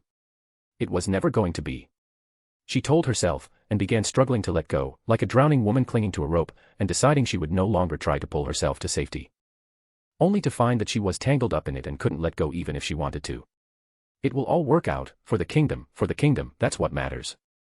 The brown-haired young caster told herself, and told herself, and told herself, crying inside while holding her crystal glass so tightly that it cracked between her fingers as she, and all of the other nobles new and old alike, got thoroughly drunk. Slumping over their tables or under them, for very, very different reasons. "Come on, let's get you to bed," Ileana said to the thoroughly drunk human. She rose, a little unsteady on her feet, but compared to Scanna, who slumped forward with glassy eyes and swaying back and forth in her chair, she may as well have been the most graceful of dancers. "How are you sober?" Scanna sounded out the question and let out a little hiccup. "I knows we drank same stuff. I've been drinking liquor since before your great-great-great-grandmother first got into some fermented apples," Ileana said with a silvery, slightly drunken laugh. "An elf could even drink a dwarf under the table by the time they're my age." She went over to the pretty human companion, stood beside her, and then crouched down. "I'm not as strong as you are, so I'm going to have to walk you," Ileana explained while Scanna nodded along. She put one of Scanna's arms over her shoulder and then put her arms around the woman's waist, then stood her up on her feet.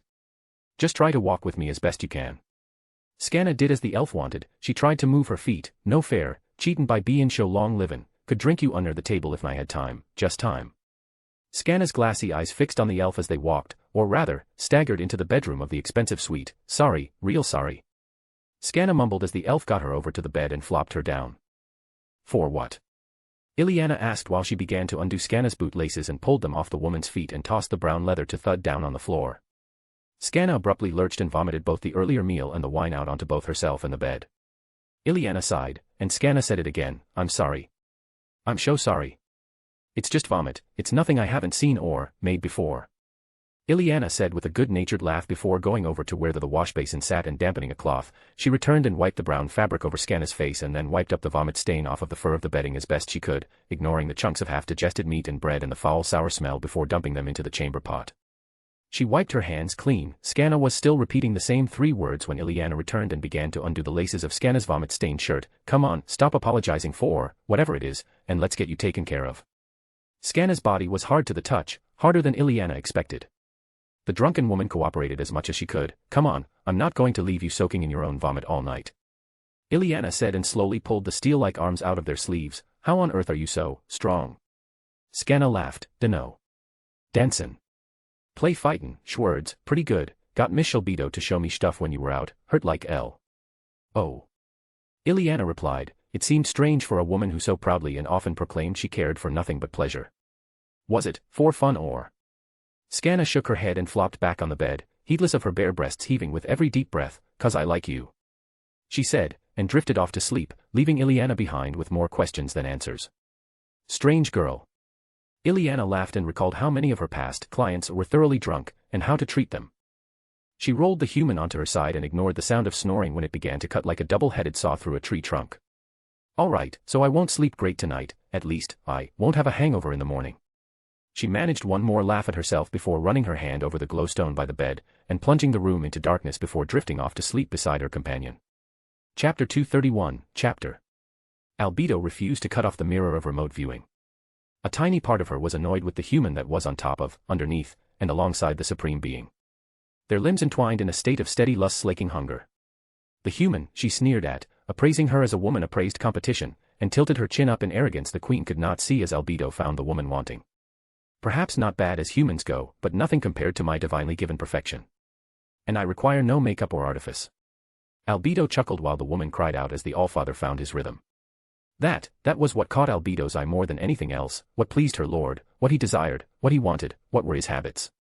At first glance, he seemed so uncertain, his touch went out toward her as if he was a child afraid of touching fire. As if it might hurt him, his eyes wide as if he had never seen naked femininity before. "I would think he was a virgin, but that's impossible. For our Lord to have never had such bliss, it's unthinkable." She shook her head hard enough to make her ink-dark hair dance, her wings trembled, her hands drifted unthinkingly over her own body as she imagined her own hands as his. The beings of Nazarick were not bound by the petty human concerns of monogamy or fidelity. The Supreme Being was supreme, and could do as he liked. This woman, as Albedo saw her, was no threat. "I will be perfect forever. Her life will end in the span of a breath compared to my immortality." So it was nothing to the demoness that embodied the word lust. Only an object lesson in what her lord liked, but it did provoke the question that still haunted Albedo's mind. How to get him to see me as more than the child of Lord Tabula Smaragdina? She moaned, her mind at once on her lustful self-explorations while she watched her lord claim a kingdom in the bedchamber of the embodiment of it, but also on the dilemma that lay beyond. Albedo's hips undulated and her pheromones increased. It was only her desire that this all be private to her that kept her from screaming when the woman did. If my lord was innocent, he is a quick study. She teased her mind as she teased her body until at last her lord finished claiming the Roble Holy Kingdom, for so she saw the act. The queen of that country lay limp and satiated. But Albedo was only beginning. And there was only one place she wanted to be when she finished. She whirled on her heels and hastened to the bed of the Allfather of Nazarick, the only place in the world she wanted to be, except in the arms of her lord. Queen Calca lay in the arms of the man she prepared to call her king, her arms trailed over his chest, his heart was still racing there. She tilted her head to look up at him. For all her prior innocence, she knew a look of guilt when she saw one. "My lord?" she asked with a whisper, her other hand pushed against the soft bare fur so that she sat up on her side. Sweat ran down her bosom to fall on his skin when she leaned over him just a little. "Is something troubling you?" "Many things," Ainz said, only for his eyes to widen a little when she laughed. "You're not feeling like you took advantage of me, are you? Or that you were taken advantage of?" She raised a brow as if to say, "I know you enjoyed it if that was the case." Ainz only looked at her while he tried to frame words for something he could not fully explain even in his own mind. His left hand came over and pressed her wandering fingers down so that her palm was flat on his slick chest. "Ainz, I trust you don't mind if I call you that now." She smirked a little, fairly daring him to mind. He shook his head. "Ainz, if that is the problem." I am a queen, you are a king, this is how such things are settled, we each gain something for our people. This is a bloodless victory for us both. Maybe I dreamed of a life with my Kalart but his eyes flicked away from her face, and she cut herself off. Oh, that isn't it, is it, Ainz? Queen Kalka asked, her little rosy smirk became a tiny frown, her hand pressed a little harder over his heart. You are like me, aren't you, not that other way. I mean in that there is someone else you love. Ainz turned his eyes back to her face, their lustrous hue as bright as a cat in the dark. He started to say and then said nothing. Call it a woman's intuition. Tell me about her, is she some peasant in your kingdom, or the illegitimate daughter of a noble? She chuckled a little, or is she not even human? Ainz shifted a little under her touch. It was Kalka's turn for her eyes to widen. Not human. This explains a great deal. The human queen looked away from him and then sat up, she faced the distant door and set her bedmate at her back. This is a political matter. I don't expect you to love me. I doubt I will even see you often after you have done what you came here for. Kalka said and slumped forward a little, her hands in her lap. But still. This is a surprise. So, will you at least tell me something about her? I shared my secret, will you let me wonder about what kind of woman has captured the heart of my king? Kalka asked, but still did not face him. Ainz's heart raced faster and faster as she riddled out his private thoughts, and at least a large part of his sense of guilt. His hand came out, he rolled to his side, hesitant at first, she didn't look back at the noise of his rustling, not even when his hand pressed against her upper back and began to rub up and down. She is Ainz snapped his mouth shut. Go on, if she is not something to be ashamed of, at least we can confide in each other. Kalka encouraged him, and turned to the side, sliding her legs against the edge of the bed and taking the hand that was caressing her back. She's the child of one of my dearest friends. Ainz replied in haste, throwing the words out faster than he could stop himself. He does not approve. Or would not if he knew. Kalka pressed, a sympathetic voice matched by finally looking down at where he lay. If I am being honest. I don't know. He is gone, long gone. I hoped I would see him again after he left, but it's been too long. I just can't believe he's returning now. She was left in my care, like all the others. My comrades, they left their children behind, and their children became mine, and now. Ainz snorted as he vented for the first time. Kalka lay back down on the bed then, inching close to him, so that their faces were close enough that she could feel his breathing caress her cheek. Now she is an adult, beautiful, and in love with you, and she's from noble stock, I assume, but you see only the child.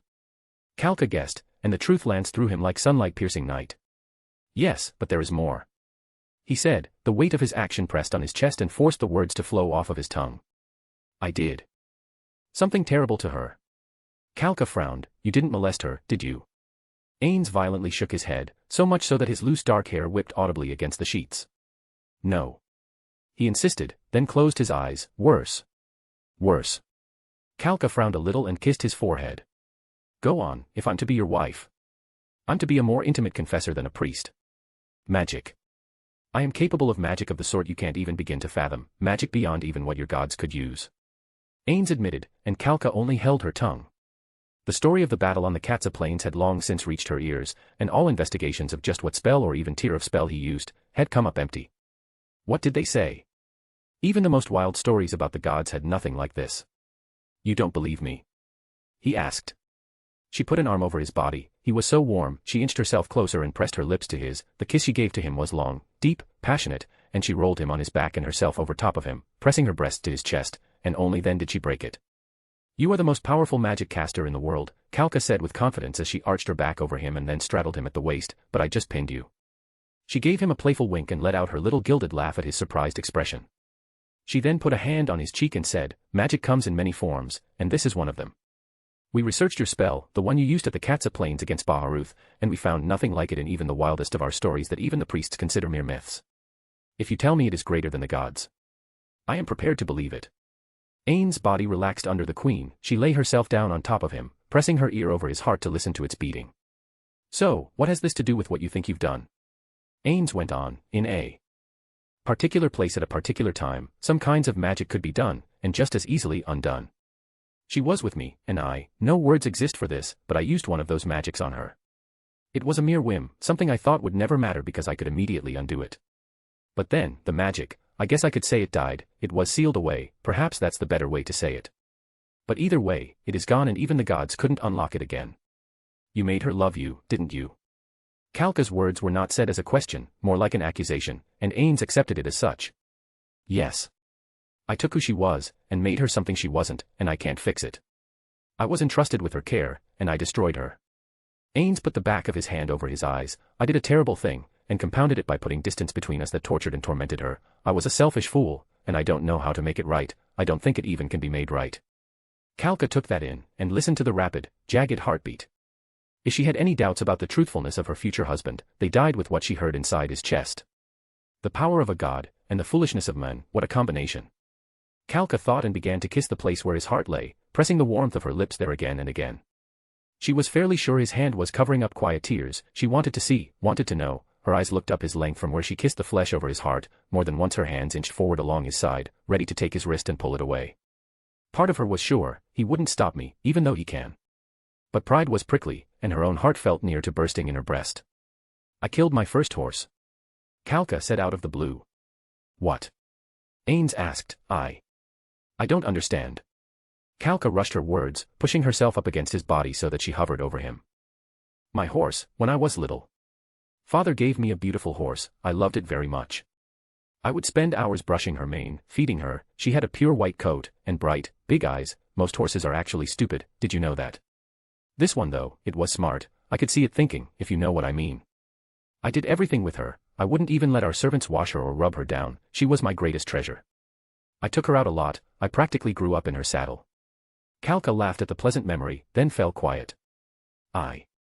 I took her out one day though. I was riding with one of my father's retainers. We went far, far out of the usual range. I think I was mad at my father about something inconsequential now, or it must have been, since I don't even remember it. But because we rode so far, and it was to an area I didn't know well, we ran into trouble. My father's retainer warned me it could be dangerous, but I was so mad I didn't listen. A rain came on, really hard, fast. We tried to find shelter, and then near a river, part of the channel broke, and my horse fell in. My retainer, he grabbed me off of the saddle and saved my life. But my horse. Kalka shook her head. I saw her screaming whinny while she was swept away in the current. I struggled in the retainer's arms, but he held me tight and put me in front of him on his horse and got us away from the river. That was an accident. Ainz pointed out. You did nothing wrong. If it was just me not listening to my retainer, maybe I would agree.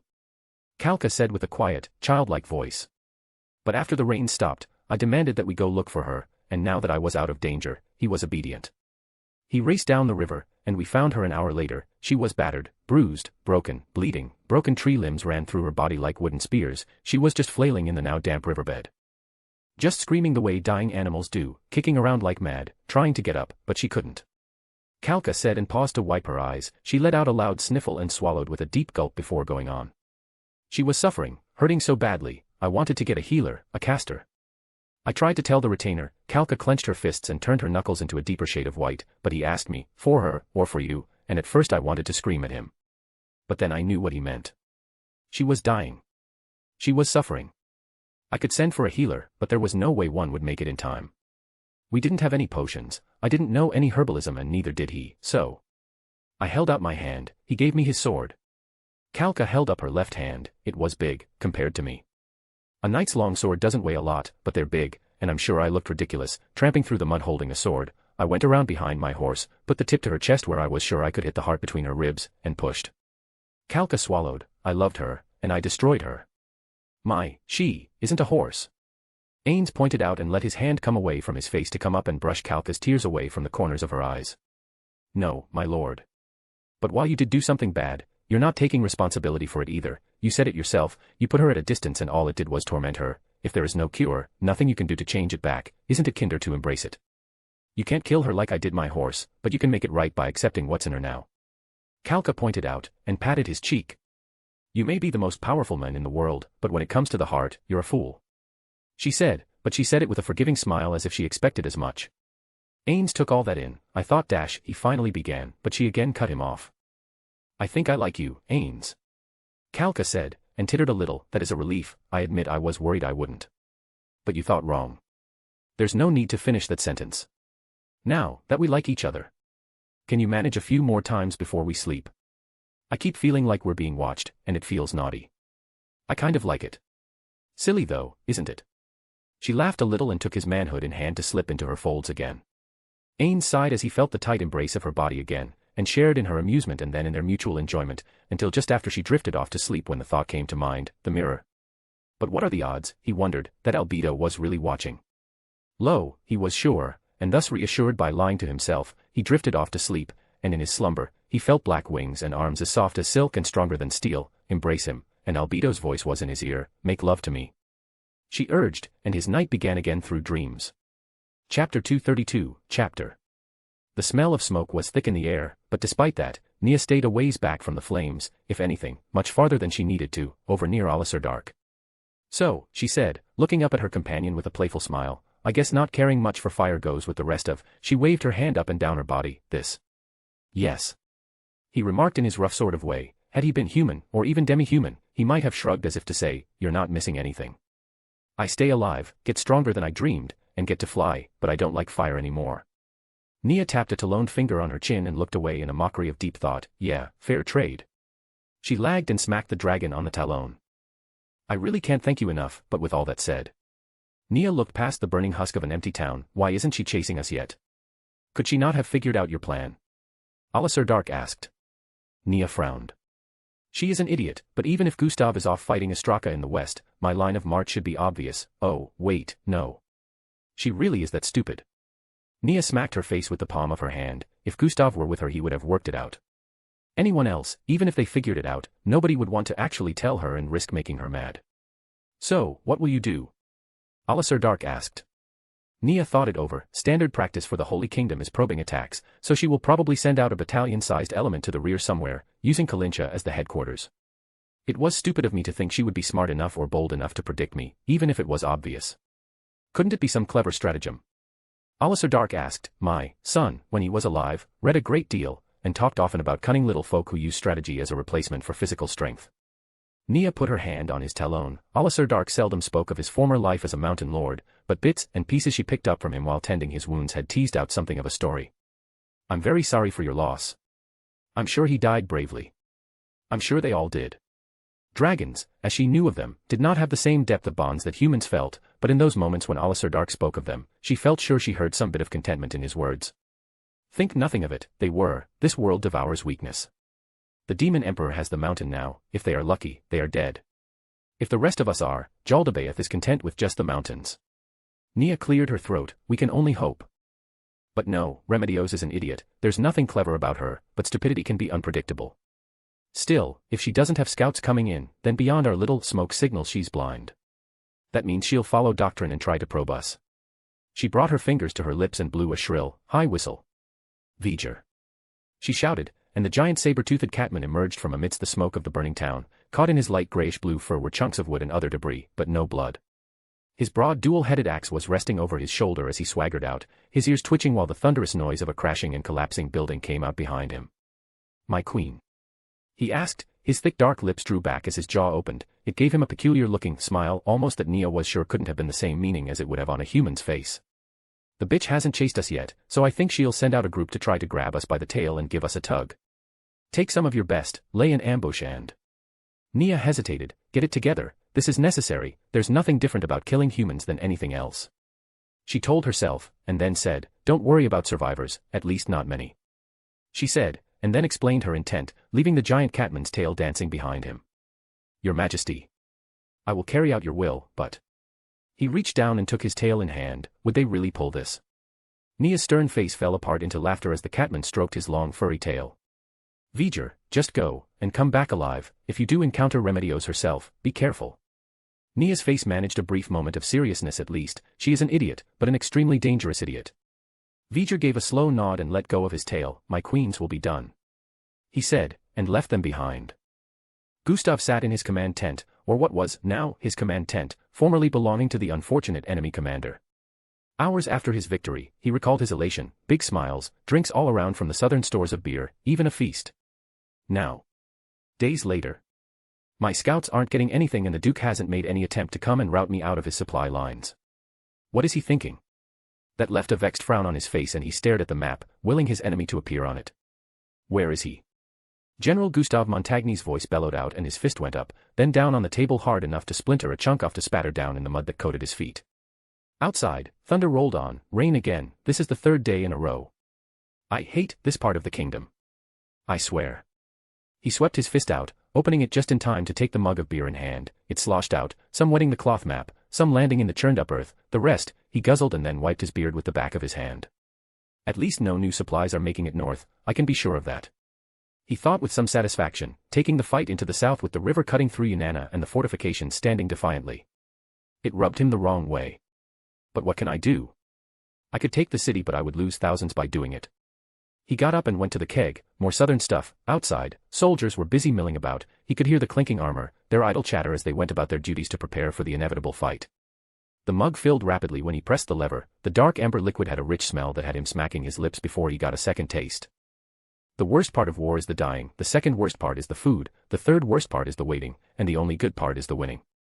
He recited the old mantra his mentor once gave to him. Crazy old coot. Gustav grinned a little and raised a mug to the otherwise empty tent. Here's to you old men, wherever the gods sent you. He drank deeply. Dead for at least 10 years, the old man's wisdom was useful many times over, having won battles against superior forces more than once by way of cunning and trickery, and he was a total card cheat. Gustav recalled the time he caught the old gaffer hiding a card up his sleeve, only to be undone by the card hidden in the old man's boot. Gustav put a hand on his belly and laughed before taking a deep drink, and as the beer ran down his throat, he stopped laughing. The old man would never attack me here, waiting for him, with an inferior force. So, maybe Duka Straka wouldn't either, then where? He cursed his lack of scouts and threw the mug down into muck after draining its contents. It splashed down and was thoughtlessly kicked away as Gustav hunched over the map again. Thunder rolled on outside, and was quickly followed by the noise of a downpour. Where would I go if I was him? No. I can worry about that later. Gustav rushed to the flap of the tent and poked his head out. One of the white-clad guards that would be recognized as one of his personal escorts whirled around and saluted with a metallic clang of mailed fist against armor. Sir. The soldier snapped out the words, but Gustav barely slowed to return the salute. Go get all of my senior officers, and tell them to first get their soldiers to pack up. We've got to be ready to move, and quick, there's no time to lose. But sir, the storm. The soldier shouted over the thunder. We're paid to deal with storms, soldier.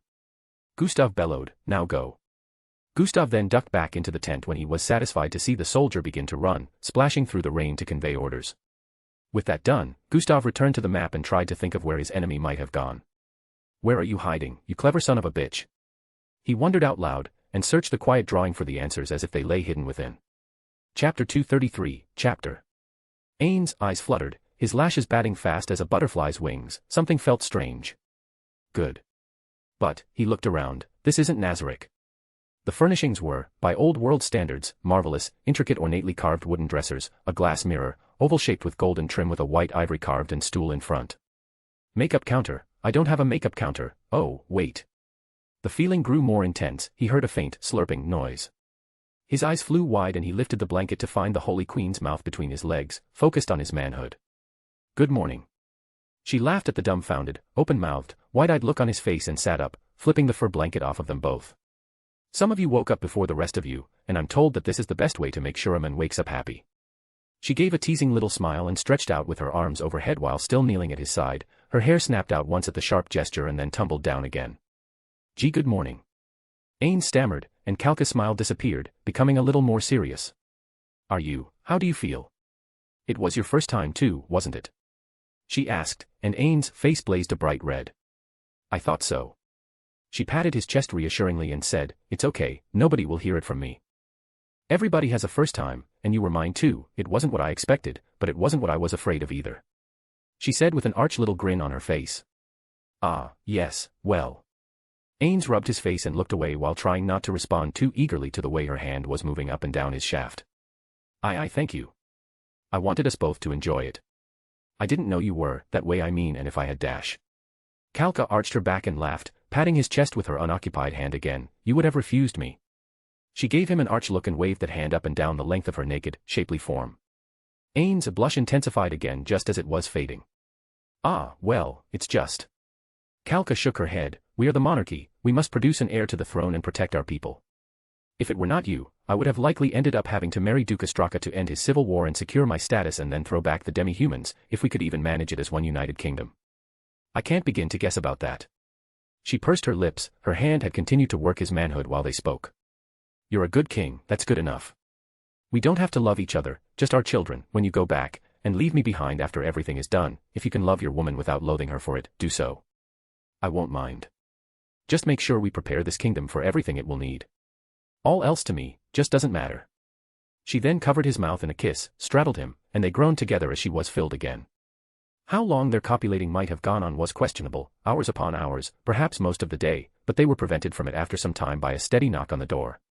Kalka ignored it at first, rocking back and forth atop her chosen mate, raking her nails over a chest that may as well have been iron, but the door continued to thud with the pounding from the other side. The queen is occupied. She finally yelled. My queen. It's important. Kalart's voice, muffled as it was, came through the other side. Kalka's face transformed in that instant, her moment of pleasure became almost instant heartbreak, her lips were shaking like leaves in the breeze when she looked down at the king, her face a quiet plea with her eyes darting from him to the door and back again. Go. Ainz said nonchalantly as he could manage, this is all a bit much for me anyway. He told himself and waited while the queen went and threw on a robe and rushed to the locked door. Ainz pulled the blanket over himself to conceal his nakedness while the queen bound a pink silk robe tight at the waist and pulled her hair out from within the confines of the cloth. She undid the latch, took a deep breath, and opened the door just enough to allow Kalart into the room. Even from where Ainz sat, she smells like a winery. He barely kept his hand from covering his nose, but Kalart, seemingly aware of the situation, her hair unkempt, her clothing somewhat disheveled, made her urgency clear. Forgive my appearance. Your Majesties. She said, blinking back tears as fast as they could form, I would not trouble you with my lowly presence or appearance during an affair of state, but one of our investigators found something. Found something? Kalka asked as the flushed look of lust faded from her face. She glanced back at Ainz, who only shrugged. She then looked back at Kalart, who added, Your Majesty, purging all the corruption has taken a great deal of time, and even after hanging the nobles, that still left all their documents, some of our findings recently, they've pointed to a single source. Kalart swallowed as she won the war against her tears, the slain theocracy. Here is a brief summary of some of the lines of evidence we have found. Bribes, currency exchange notes and more, this is just what we've found so far. The truth is, once we started finding it, knowing what to look for, it just kept piling up. Including evidence of a safe house in this very city, we're sending guards out there now. Kalka accepted the document and began to go through the quick summaries of findings as they were laid out, though reading did not stop her from objecting. But, they're a sister state, why would they? Queen Kalka's words went from the force of a flood to a dying trickle almost as quickly as they began. She glanced over to the Allfather in her bed. No, no, no, no, no, no, no, no. Kalka uttered and shook her head violently back and forth. It can't be, it can't be. She almost shouted. What can't be? Ainz asked without rising from her bed. It's you. Kalka whispered with her mouth open and staring at Ainz as if he'd grown a second head. Chapter 234, Chapter. Scanna woke up to find her shirt and boots missing, and an elf spooning against her back. Did we? Scanna touched her forehead, it was a mild pain, her memories, blurs of each other, like beings made out of fuzz with no features, flashes, a second here, a half a minute there, but it was inconsistent. One thing that stood out, right, she cleaned me up, that's why my shirt is missing, and my boots are off. She closed her eyes. She really is a good one, it's hard to believe she actually hates humans. Scanna reflected and stroked the hand that was draped over her side. She probably put me like this so I wouldn't choke if I threw up again, hell of a way to go, choking on my own vomit while passed out drunk. She rolled her bright green eyes at her own foolishness, and then smiled a little while stroking the hand that held her fast. What a damn fool I am. Scanna whispered under her breath. She was answered immediately. How do you not sound like you have a massive hangover? Ileana asked, and were you thinking of doing something dirty with my hand? Scanna almost jumped out of her skin. How did you dash, she began, but Ileana sat up and wiggled her long elven ears. For good measure, the elf pointed at them, and her little smile got a little bit bigger, it made the woman radiant beyond measure, her eyes had lost the grey and listless look they once held and they were bright as the afternoon sky. Did you forget? Ileana asked. Right, elf senses. Scanna chuckled and then pressed her forefinger against her own forehead, and human liquor tolerance. It's a little fuzzy, last night I mean, and I have a tiny little throb, but it's nothing for me. You elves may be able to become hard drinkers over centuries, but you've not got our natural talent. She said and sprang to her feet, she reached down to grab her shirt, then put both it and her boots on while Ileana laced up her own. Do you think the doppelgangers are okay? Ileana asked when she straightened up. They're summoned so, most likely they've faked their deaths, or are those real deaths, do the same ones get summoned every time? Scanna wondered and scratched her head with a quizzical look, I don't know much about magic. Right, they probably just disappeared and didn't get caught at all, but that should mean we've got some time on our hands until Our Lady comes back. Ileana reflected out loud and flashed a winning smile at her companion. So. She went to the purse that was left dangling on the edge of a chair and fished around within the black bag. Why don't we treat ourselves? She pulled out a handful of coins, then froze. The smile vanished. Ileana. Scanna asked. Did you hear that? Ileana asked with a dreadful whisper. That's a lot of armor out there. The elf woman's naturally light-skinned face paled further. Scanna shook her head, but went to the window saying, It's probably nothing, the ruler of the kingdom of Nazarick is here. It could be about that. She opened the shutters and looked out the window, and immediately she knew that wasn't it. Outside, groups of steel-clad soldiers with long pikes were blocking roads and corners in both directions, a wagon full of them, plus men on horseback were drawing to a sudden stop just out of view. Even her human senses could pick up the noise of their shouting. There's a chance it's not for us, but this place was supposed to get found, just not yet, we should have had days. Scanna squeaked out. Ileana was already trembling, her lip quivering. No. No. I can't go back. I can't ever let it happen again. Ileana was frozen, her breath was quickening into a frenzy, her happiness melted away, she dropped the clinking golden coins from her fingers. They clinked together on the wooden floor. Scanna looked at her companion and rushed to face her. Listen to me. She snapped, and brought her hand up. When Ileana didn't respond, Scanna did the only thing she could think of, she brought the hand down across Ileana's face in a slap, snapping the elf's face to one side. Ileana's eyes cleared up, she touched a hand to the place where the palm print was already reddening her pale skin. Listen to me. Scanna hissed again, you're going to get out of this. Just keep an eye out the window. Keep an eye out, and take the chance when it comes. You'll be fine. Call for our mistress, nobody knows her, nobody will have seen her, just call for her as soon as you're safe. The shouting was audible downstairs as patrons, guests, and workers alike grew alarmed beyond measure. Scanna rushed to the wall, snatched up her sword, and then rushed back to Ileana. She dragged the elf to the side of the window. Just watch. Scanna gave it as an order. Ileana's hand still touched the place where she'd been slapped, and then 1 instant later, Scanna pressed her lips to those of the elf. The scent of fall apples and fresh spring, the feel of warm summer breezes, she took it all from the first intimate contact with her companion, tasting her lips and holding her arm around the woman for one tight, fierce embrace. She then charged for the front door, flinging it open as loud as she could, then charging toward the steps with a bellowing fury. Fuck you. Fuck the lot of you. Blasphemers. Scanna roared the accusation that would surely be remembered the moment she saw the knights coming up the stairs. One swift kick, they tumbled down, caught off guard by the sudden aggression. They were frozen in the moment her foot connected with the face of the men in front. Down they tumbled like dominoes of steel, their arms and legs a tangle, their weapons clattering and clanging. Scanna ran over them as if they were the stairs, jumping the last few steps and landing with a dancer's grace on the bottom floor. A knight charged her before the rest of his companions realized they were even under attack, and activated, lesser agility boost, greater grace. They were not the most potent martial arts, but they did enhance what Scanna was already good at. Her sword danced like a bee in the air and quickly both the knight's eyes were gone before his lumbering strike could even recover after she adroitly avoided his first failure. His companions came to their senses, and Scanna had the balls to laugh at them. She kicked a table over, grabbed a chair of wood with her free hand and flung it into the face of another, sending another trio down into a pile atop the screaming blind men who clutched at the place his eyes used to be. So long, losers. Scanna shouted and ran not for the door, but for an open window. She dove headfirst through it and rolled out into the street. Coming up on her feet, she cursed out loud when she saw the rest of them. That'll buy her time. Scanna thought and began to run. They chased after her. Men in heavy armor were not the fastest, but the horses, those won't be but a few seconds behind me. She looked over her shoulder. Heavy armor or not, they were strong. Her legs pumped until the guards ahead, intended to cut off both sides of the street, made their advance. All right, you bastards. You want me? Come and get me. Scanna shouted and picked up a stray bit of horse manure. She flung it into the face of the man nearest to her, then darted off toward an alley.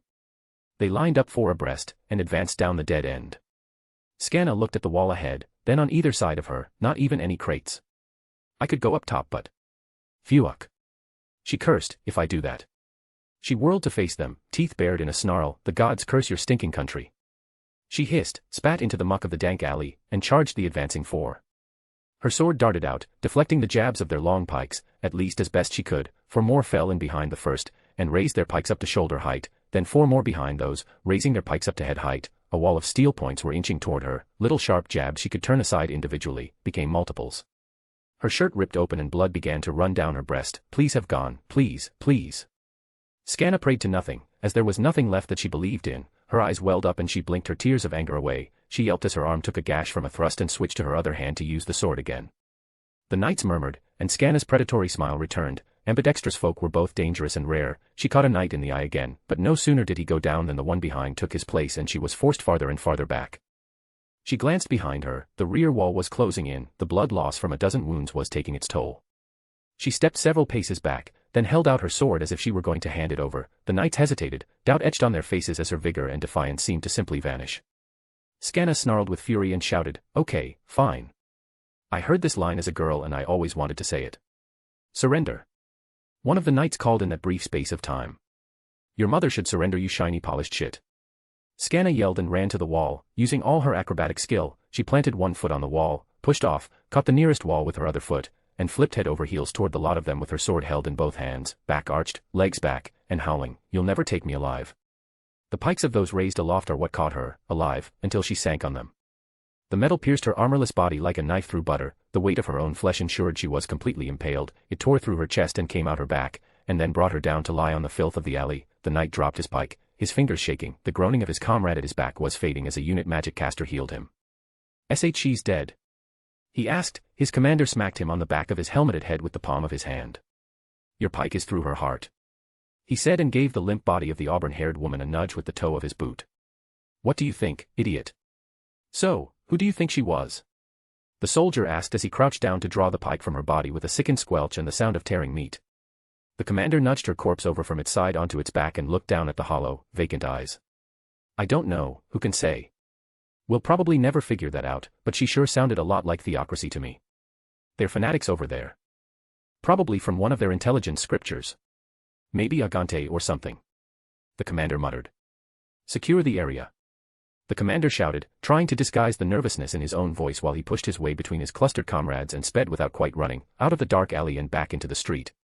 As soon as Scanna ran out the door, Ileana rushed to grab a cloak that would hide her appearance. She then rushed to the window and watched. There was no further noise coming her way, the clatter and chaos. She can't be.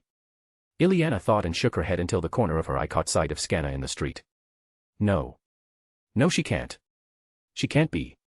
Ileana whimpered but kept quiet. The loud distraction of her companion drew everyone's attention, but for just a moment, Ileana thought, "She's going to leave me behind."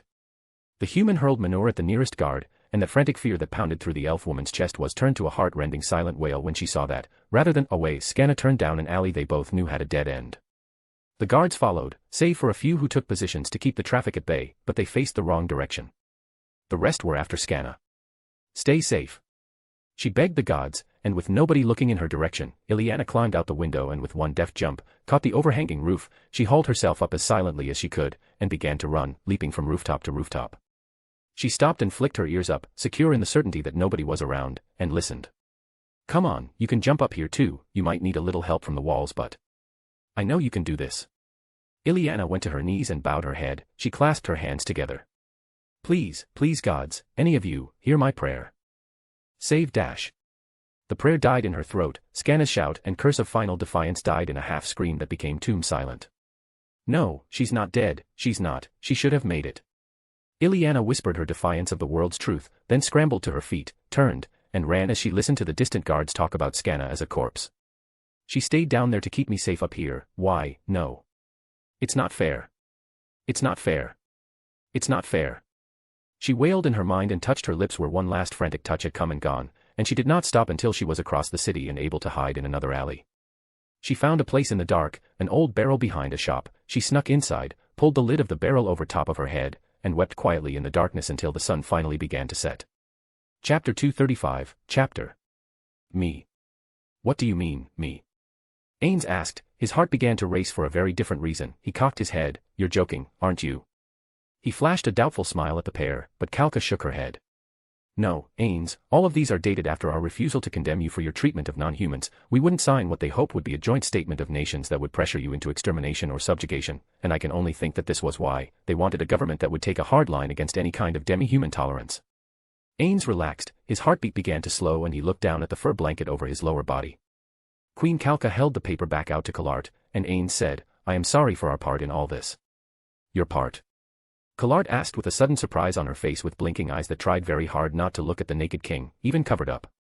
"Yes, it seems your unintended friendship with us, your Neutrality with our policies must have caused some concern in some quarters.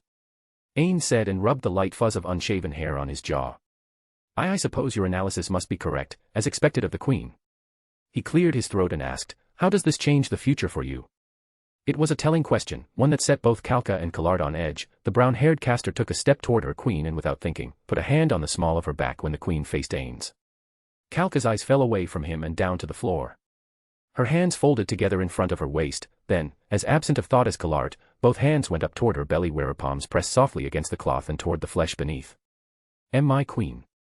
Collard asked. Banished emotion roared back in her eyes as a war waged in the mind of the woman who embodied a country. It doesn't. She finally answered. We can foil them, uncover the proof we need, but even so. I doubt that Ostraka will lay down his arms so easily, and even if he does, what about the Queen of Frost? If we aborted everything we planned, everything we did up to now, she remains a problem. Even if all of those things are solved. What then? It won't be fine. Suppose we fight and defeat the Frost Queen, we weaken the demi-humans, the theocracy finishes the elves, they then use their elite units, which are better than ours, to finish our weakened enemy. Where will we be then? Kalka exclaimed, and Ainz moved, not out of the bed, but to the side of it, bringing his legs over to one side and covering his lap with the fur. He held out his hand to the Queen, her eyes were filled with righteous anger as she deduced the possibilities of years and seconds. She truly is a gifted Queen. Put this way, the theocracy were fools not to do just this. He reflected and mentally downgraded his estimation of the theocracy government several rungs by the time she came away from Collard and instead took the hand of her king. I will be your Queen, as I have promised. My people will be your people, and yours, mine. I will dash. She looked away from Ainz over her shoulder, toward Collard, who gave a subtle nod. I will force the temples to accept non-human equality under the law, offer trade to the demi-humans, free passage to the east or west. This will leave only one thing to worry about from demi-humans. Kalka sighed as she ran out of steam. My sister. Remedios. Collard admitted, and then her time standing as stiff as a statue in the background, came to an end. She approached the king and queen, and went down to both knees. She is my sister. The advisor emphasized. She may be an idiot, a fool, a moron, a thundering incompetent, a dash. Is this going somewhere? Ainz interjected. Collard's eyes blinked like mad as she began to lose her battle against the tears she'd struggled to hold back. Your Majesties, please. I beg you for her life. Must I lose everything? She choked the last word out. I have no family left. I know who she is, what she has done, but please, please don't take her life. Collard begged and lowered her face to the floor with her hands cast forward. How many have already died for her? Ainz asked with pity, and bending down, he placed a hand on Collard's head. My husband-to-be. Ainz. Can't you think of something? Kalka asked in a tiny little voice devoid of her earlier fire. Her hand came to Ainz's shoulder. My Collard has suffered enough, and I feel very strongly about Remedios. She has done some terrible things. But at least some of those are my fault, my folly. Ainz straightened up and began to drum his fingers on his thigh as he thought the matter over. The Queen of Frost is the one she offended. I am not the one who needs to be convinced. Granting her far more than she asked for may help, but from what has been said, the death of her envoy is the true cause of the war. Then offer me instead. Collard shouted, snapping up straight to her knees, offer my life for my stupid sister. If the Queen of Frost will accept me as a substitute, then we can end all this. I don't mind dying for my family, even if she is stubborn and pig-headed. Neither of the royals said anything. You could strip her of her honors, confine her to a monastery forever, at least. At least then she would get to live. She'll never change but. I don't want my elder sister to die. She genuinely believed what she did was right. Collard ran out of more steam than Kalka had moments earlier, and began just repeating herself. Please, please, please. There may actually be a solution here. Ainz said at last. However, you would have to give Remedios Custodio up to me. Kalka and Collard darted their eyes toward the Allfather. She may not be happy, but I can promise her life at least. I can't promise, however, that the Frost Queen's response to either this or to Collard's offer will be favorable. Ainz's words were said with reticence, and both gave him questioning looks, but Ainz said nothing more than, you will have to trust me. And remained quiet until their heads bowed and they accepted his offer. I give you, my Remedios, save her life if you can, and I will be forever grateful. Kalka whispered, while Collard could say nothing through her quiet weeping. Chapter 236, Chapter. Albedo sat in the temple confessional. Finding the right time to meet the right priest was easy for one of the three geniuses. He made no secret of taking his place. Settling in on the cheap wooden stool, he cleared his throat and said, I'm sorry I'm late. I hope I haven't kept you. I speak for the principal movement now, and there are often questions after. The what? Albedo asked, raising a brow he couldn't have seen through the little wicker screen that divided them. Principal movement, we're trying to purge the corruption and criminal elements within the city by exposing it to the authorities, helping the crackdown and the royal investigators. I began it some time ago and it has taken flight since. He said with a hint of pride in his voice, it's all thanks to one curious visitor who warned me and opened my eyes. He was briefly wistful, then chuckled a bit and sighed. Never mind, please, how can I counsel you? Will this be a confession? Should I just listen? What would you have of your priest? We met before, priest. Albedo said as she filed his words away in the back of her mind. Only briefly, perhaps you recognize my voice? She asked, he gasped from the other side. Good, you do. The man of whom I spoke, I had my first kiss with him, he accepted it. Albedo lovingly caressed her lips and suppressed the moan of desire she wanted to let free, but he wouldn't take it further. I think he is close, but he is also different from the men who I once knew. Albedo could feel his quiet uncertainty, and she searched for words that would hold meaning for him. He is human, and change is a very human thing, isn't it? She asked rhetorically, and when he cleared his throat to speak, she fell quiet. I understand, I think. The way you described him, between before and now, I admit, he sounds inexperienced with women, afraid he might hurt you, perhaps as much, if not more, than he already has. He must care for you very deeply, to be his own obstacle to happiness within reach. The priest said with a pitying sigh.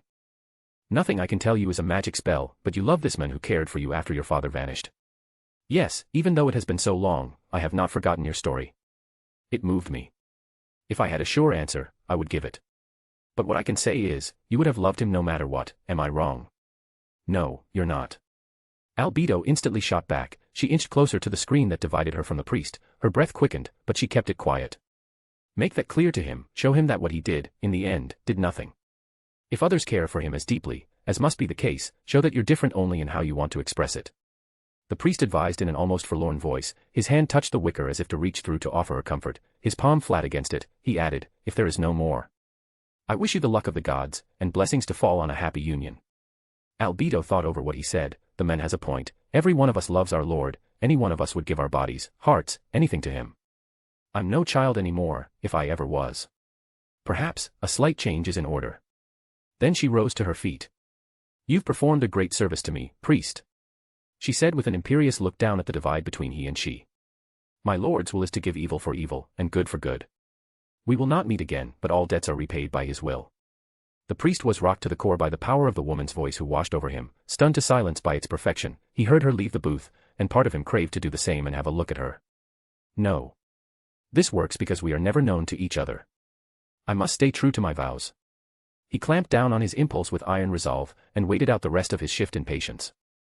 When Albedo departed the booth, she made her way out of the temple. The design of the interior was nothing significant, mostly empty, wasted space, long benches for sitting and an old stone altar on which the small statues of their gods waited for veneration. Fools. Venerating dead stone while a living god walks our world. She thought and restrained the urge to spit or smash the false idols, and forced herself to walk outside again. The day was coming to a close, by now my lord has mated with that human female. She almost had to laugh at that, if she knew of all that has led to this moment, oh, the beautiful irony. But still, she is at least a useful pet for my lord. And perhaps that helped bring down his barriers. Albedo stood at the top of the temple steps and looked over the quickly dying light of the city. Hobarns was a bustling place in spite of everything. People passed by on horseback, in carriages, and even more on foot. Most seemed anxious, hurrying on small steps, eager to get where they were going as if fearing some danger was near. With 2 invasions, I'm not surprised. She thought, and the smile spread out across her face, remaining there as she chose to walk to her destination. The darkness fully set in over the city when she reached the inn she'd been staying at, then stopped when she saw guards moving in and out of the entrance and milling around in idle chatter nearby. Did they really catch on that fast? I didn't expect a deduction about where to look until we were gone. Albedo thought, slightly impressed, they must have a few competent people in this pit. She made a mental note to find out the source of the deduction, and then approached to speak to a guard. Let's see what I can learn. She decided, and approached one of the guards in a way men were born to notice, with a sultry roll of her hips with every step and a most inviting smile. Ileana couldn't count the hours hidden in the barrel. The minutes blurred together, and she huddled against herself, her arms wrapped around her knees, her head resting in the space between, struggling to keep her silence. Her struggle was only partially successful. I'm sorry. I'm sorry. I'm sorry. She whispered the words of apology to the dead, while marveling at it at the same moment. How many were there? 20. 30. More. She fought them all to let me run. I should have stayed with you, should have stayed. Words of that sort came out in whispers, whimpers, thoughts, and tears without stopping until she detected the change in temperature. The cooling night, it was followed by an even greater deepening darkness. With this, Ileana silenced herself, listened for anyone nearby, and sensing nothing, punched the top of the half-rotted old barrel and popped it off. It clattered to the stone and unwashed muck of the alley, but at that moment the noise was no problem. Ileana put her hands to the top, pulled herself out and landed on the damp cold stone. She crouched, listened, tilted her nose up to sniff the air, her ears flicking around. She grew quiet. You can't undo this, but maybe my mistress can. Ileana encouraged herself and wiped her nose and face on the back of her cloak sleeve. She covered her head with a hood to hide her ears and dashed out of the alley. There was only one thing she needed. She made her way through the streets as casually as she could. The bustling city still had people either working or leaving their work, drinking or lazing about. It was a very living place, but nobody paid any mind to one hooded woman out of many. Indifference and neglect was her ally, and Ileana exploited both to their fullest, pausing periodically to let her sense of smell guide her. She wandered into the commercial district and searched until her eyes spied what she needed. Like most buildings, it was made of a mix of wooden boards and stone, and not really built to stand the test of time. This one, though, was finer than the others, a reflection of the cost of its goods as it had an actual large glass window, and the sign hanging over the door was finely painted and multicolored, not just a crude black drawing of an anvil or other nonsense. It was a portrait of a series of scrolls sitting upright in a cauldron. A magic shop. More importantly, Ileana could see that the lantern outside was snuffed out, and it was dark inside. Fear thudded through her heart as she walked the area several times. The bustling of people made it easy for her to go back and forth. She had to stop every now and then, rest against a wall, wait for those who saw her, pass by, and then go the other direction while nobody realized she was watching the place or its neighbors. The few other shops shut down one by one, their owners blowing out their lantern lights and locking their doors. The buildings were all close together, but every few shops or so, a small alley ran between them to allow passage for pedestrians to cross from one street to the other without taking the long way around. This offered her the opportunity she needed. Ileana walked into one of the narrow passages and looked to her right. The rear of the shops were visible, some with private entrances, many with rubbish bins outside. She put her hands around herself, hugging her body and clenched her eyes tight shut. Scanna, if you can see me, if you can help, please, one more time. I need you. She prayed that the spirit of her companion would offer her aid, and then she began to dart from building to building in the back. It was narrow, barely enough for someone her size to even manage. But each building offered concealment from stray eyes on the main street. Her nose guided her to the shop that would have potions and scrolls. The faint odor of on-site work was far thicker in her nostrils than it would have been in those of a human. She crinkled her nose in disgust at the odor, but carried on until she reached the back. Breaking in proved far easier than she expected. It had a rear entrance, but the door was old, and the latch for the lock was half-rotted. She took out her dagger, jammed it into the little gap, and pulled like a lever until the old wood splintered, and she could pull the door open. Mind the window. Ileana told herself. Her breathing was shallow and as quiet as possible, but her pounding pulse and racing heart told her it had the noise of a hurricane. She dropped to a crawl that kept her behind the counter and then set her back to it. On the wall was a long series of small cubby holes, each filled with scrolls, each with a little wooden nameplate to identify what was where. Ileana's keen elven senses had no problem reading the names in the dark, and she quickly found the scroll she sought. She rose to a crouch, darted her hand up, snagged the single, costly roll of paper in that particular cubby, and pulled it down as fast as she could. She dragged herself on her belly over the rough wooden floor. Stay calm, you're almost out, almost, just get back to the street. She told herself again and again, and then, before she knew it, she was. In the little-used byway between the two main city streets, she was just another person, one of many. A smile of sheer pride was on her face when she tucked the scroll away into her pouch, and she wore that smile all the way to the nearest isolated alcove she could. Then she yanked out the message scroll, used it, and reached out to Albedo. Mistress. She cried out in desperation, the emotions of the day boiling over. Something terrible has happened. Calm yourself, Ileana, I am at the inn now, the guards just informed me of their raid. Albedo's voice came back with the same strength and confidence that brought Ileana such constant reassurance. I understand, my lady. I am safe, but Scanna, she. Ileana struggled to keep from bawling as she relayed the story, and when it was over, Albedo answered her. Then there is only one thing left to do, and our work is done. We will recover her body, but I will leave that to some of our other tools. Your work here is done. Meet me behind the great temple of the city, and I will take you away from here. Albedo gave the order, and then the connection died as it was cut. With her mistress' orders received, Ileana began to walk. Chapter 237, Chapter. Ostraka watched the panic on the walls of Prart with grim satisfaction. They were scrambling like mad, and he couldn't blame them. After all, nobody expected him to go this far north. They thought I would go for Hoburns, or they thought I would turn around and deal with Gustav. They slept, and now I've woken them up, and there's nothing like an army at the gates to wake someone up quickly. He raised his hand, and lowered it before him as if he were swinging an axe. Most of his army was still not in position, but he intended to compound their fear and horror.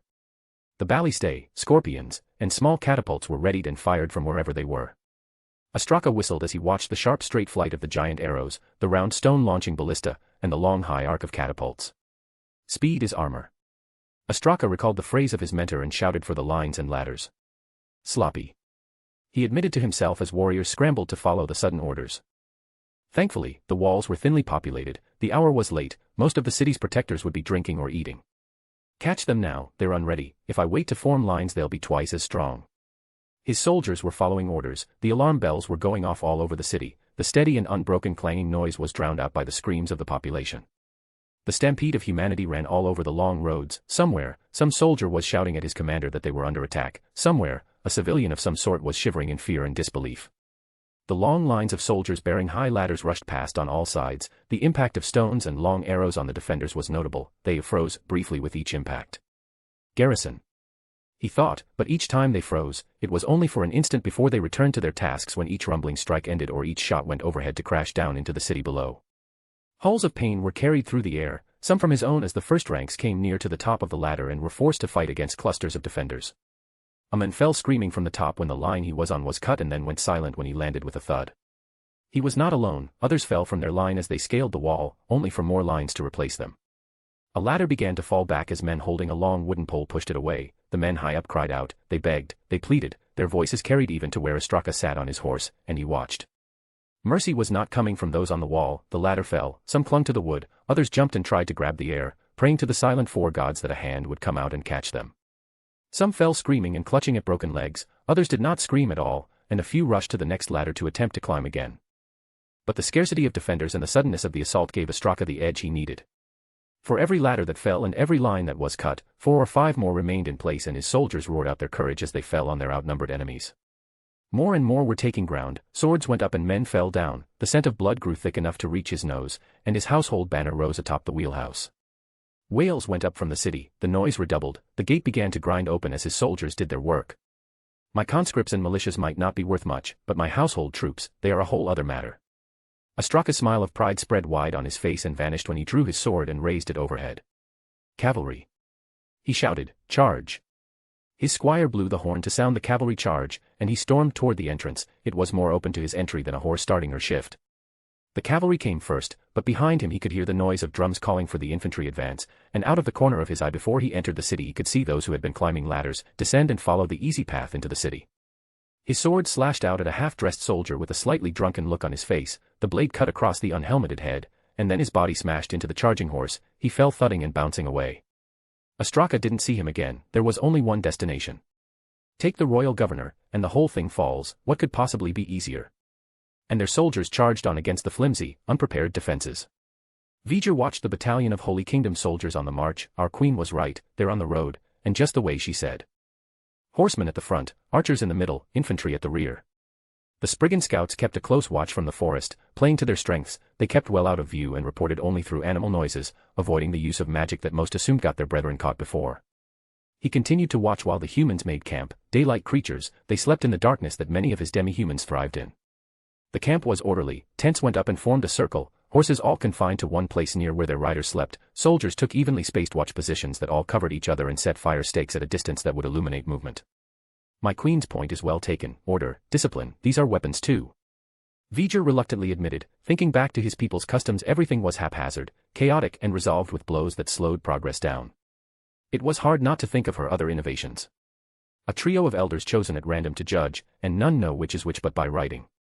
The various elements of her judgeship held the bloodshed down, and fewer deaths meant more workers, more warriors, and more magic casters spent more time in training the rising castle and the city around it. Why tower above a mere warrior or two when we can tower above nations? Her speech won many over, and there were some who wanted to tear it all down. He let out a low growl, raised his axe, and waited. The human numbers declined as they slipped down into slumber. The spider folk were doing their part, and the Nagani were ready to do theirs. Stone spitters lay crouched and ready for the first volley, angled to create a funnel. And then he felt the hand, carapace-like and smooth, touch his back. He let out a monumental roar, and the stone spitters sprang up. Their rocks were not very large, but shot at high speed, and humans howled like wounded wolves as they went down. From there the Spriggan casters shot up. Rather than fireballs that would provide light to the humans, they used water spells and doused the flames to plunge the humans into the darkness.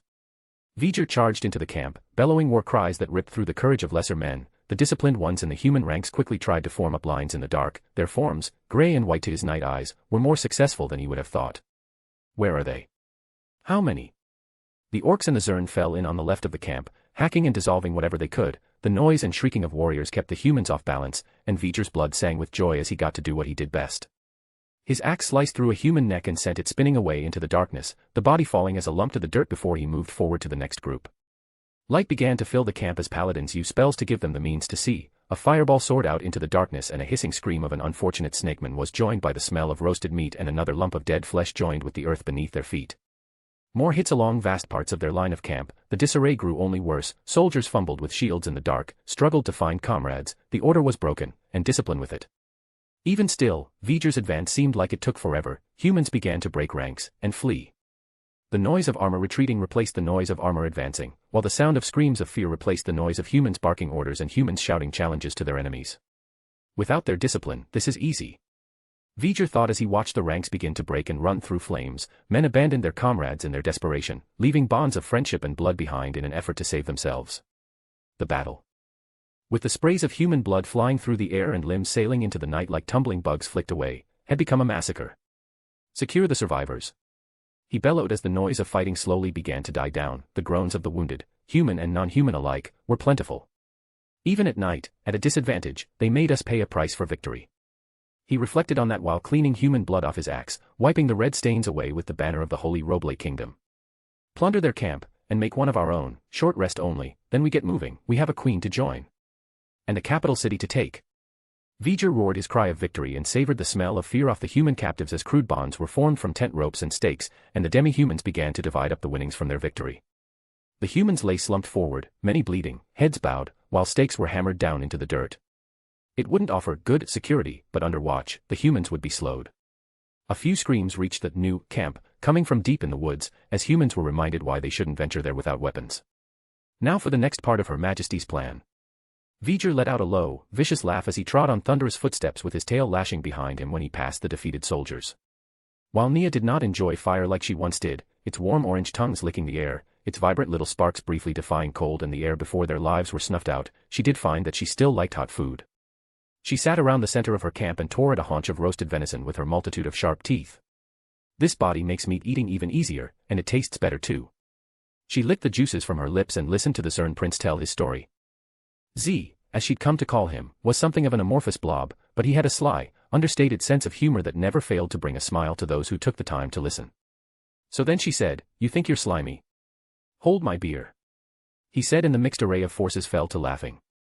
Nia's wings beat a little harder when she chuckled, and she slapped her knee repeatedly before holding her other hand out when a stone spitter approached to hold out a mug of pillaged beer.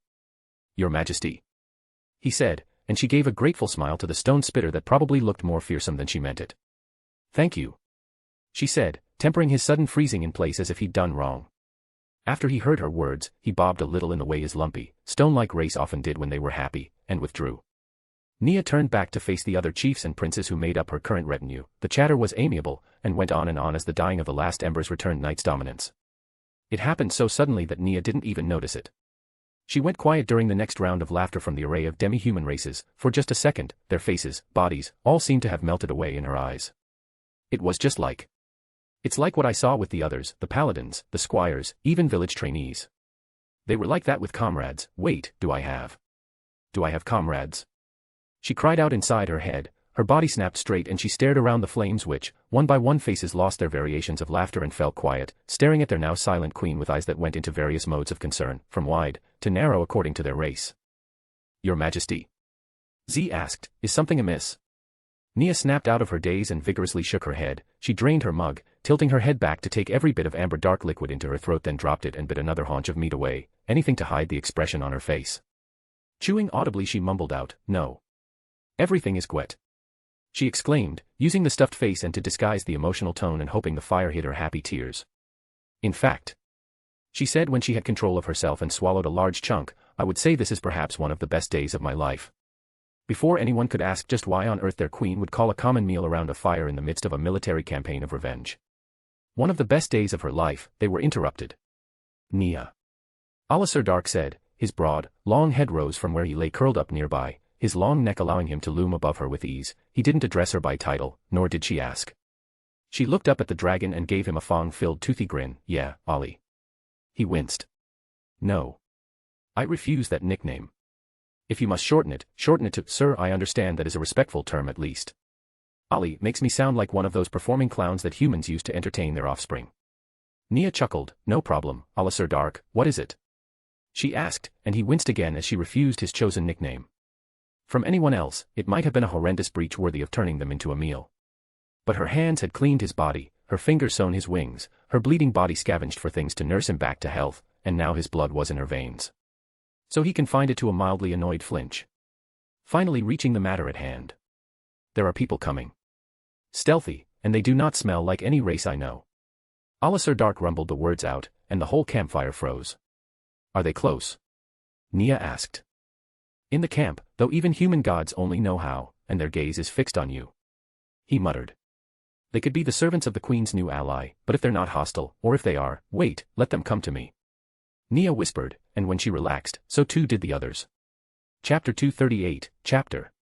Nia took another bite out of the meat and stared at the fire. The soft flesh of the deer melted in her mouth, and she made a point of making it obvious how good it was. By the dead gods, this is the best meal I've ever had.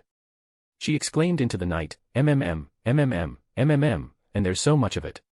She tore another chunk away, the ones who hid themselves. Now that Alisar Dark's nose had caught it, she felt the eyes on her even if she couldn't detect them.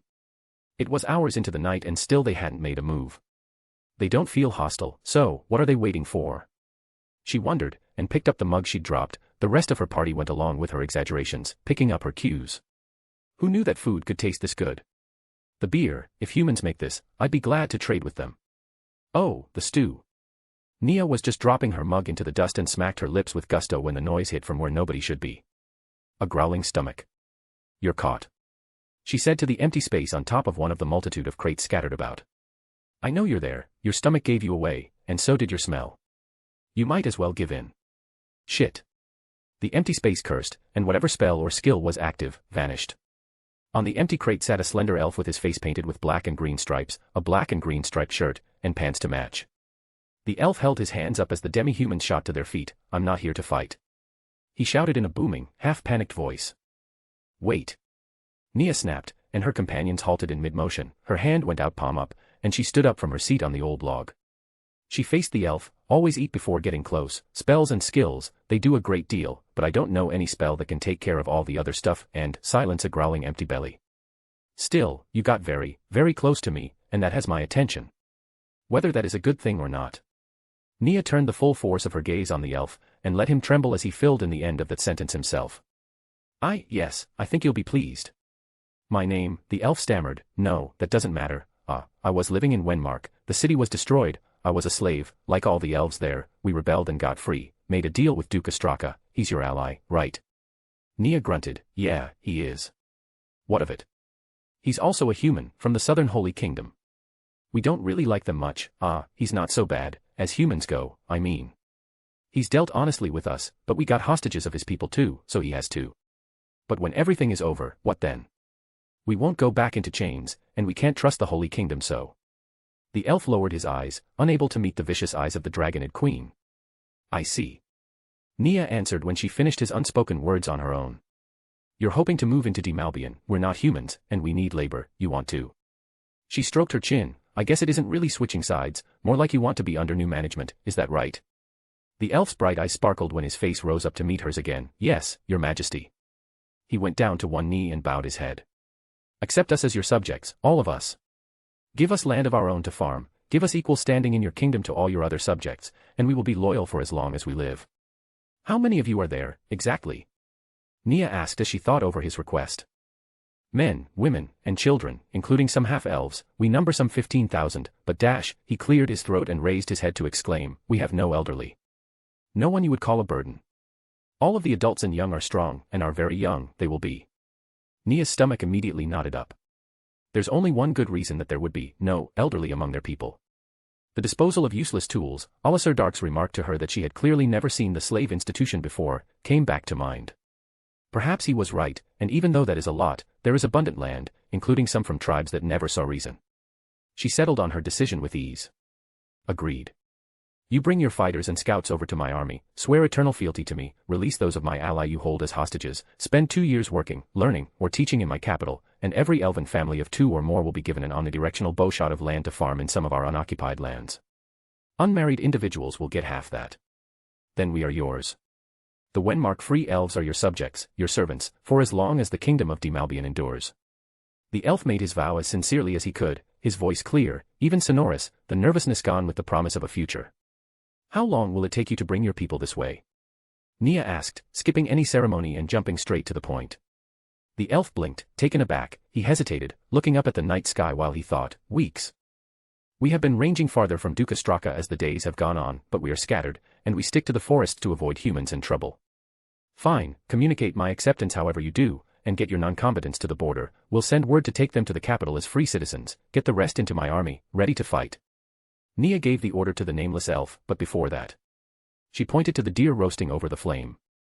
Are you hungry? The elf's stomach growled again, and he blushed sheepishly. I will remember that the next time I need to sneak somewhere. Nia chuckled and answered, see that you do. Astraka looked over the lines of prisoners bound up in chains and being shuffled beneath his eyes while he sat on horseback. His armor was stained with blood and dented where he'd been hit multiple times. His face was sweaty and in general he, like the rest of his soldiers, looked a frightful mess. If I ever have this moment painted, I'll have to leave out some of these details. The thought cheered him as he watched the people of Part kneel to him as he trotted away. The horses' hooves made a steady clip-clop noise while he rode to the center of town. He guessed from the clouds overhead that the rains were moving in. Gustav is probably still getting drenched near Yanana, expecting me to show up and stop him. By the time he realizes he's been had, I'll have taken 2 more minor cities and be on my way to Hoburns. Almost like chess, save I must take the queen, and then we can have a king. It was a warm thought that ran through his breast as he contemplated that. Already he could see the queen descending from his throne to kneel, and then an unpleasant thought came to mind. The Queen of Frost might just decide to take her head, she has betrayed her nation. Beheading the queen is not a step too far beyond that. And if she does, we'll have enmity for centuries no matter what else happens. Perhaps I shouldn't let her near the surrender, better the queen be gone as a fool, not as a martyr. With that, the Duke dismounted his horse, stepped over some yet to be disposed of bodies, and entered the building that would host his temporary headquarters for the next few days. Chapter 239, Chapter. So there was at least one agent, and she was killed. Ainz summarized the report and made a conscious effort not to shift in his seat at the table with Kalart and Kalka. He set the document down and folded his hands together, interlocking his fingers and holding himself regally still. Yes, exactly. Kalart said, setting her copy down. She had some skill with a sword, and gave nothing up directly, however. She stopped to snarl and her fingers shook with fury. The things she said, cursing us in the name of the Six, and other insults, they were very, very much things the slain theocracy would say. I see, were there any others? Ainz asked, and Kalart frowned. She began tapping one finger on the table in a steady rhythm. No, my lord, there is evidence of others living there, but they appear to have fled. Questions for the staff revealed at least one other figure, a woman of dark hair. Dark hair is most common in the slain theocracy. It isn't unheard of elsewhere, but combined with what we know, it is indicative. Kalart explained and cracked her knuckles. It is compelling. Kalka said in a subdued voice, still holding her document in hand, her fingers tracing over the letters as she read them over and over again. She looked away from it at last and over to Ainz. We are not married yet, but the nature of this information. It means very well that we may wind up in a war with the slain theocracy, possibly soon. They have a history of meddling in the affairs of other countries, and without any guilt about how violently they do it. She warned her future husband, to which Ainz answered. I know. I interfered in such an attempt at meddling in the Riestai's kingdom a few years ago. I destroyed one of their scripture units. They identified themselves as the Sunlight Scripture before their deaths. Their goal was the death of Gazef Stranov, and they were trying to ensure the defeat of the Riestai's kingdom by the Baharuth Empire. The 2 women gasped. Kalart even sucked in her teeth and her eyes grew wide as saucers at the bold claim. We have our own, private information sources in the slain theocracy. We couldn't find out what happened to that scripture. You're saying that you dash. Correct. Ainz answered, should I have said that? No, it's minor enough information, now, and should enhance their trust in me. He reasoned, I obviously expect that this will be kept secret, but you should know at least, we have already clashed with them once, and they regretted it. I see, then if it comes to a fight. Queen Calca smiled over at her consort, and blushed when he looked her over and gave her an approving nod. I will support you, but it doesn't have to become a fight, if they see reason and adapt. Ainz pointed out.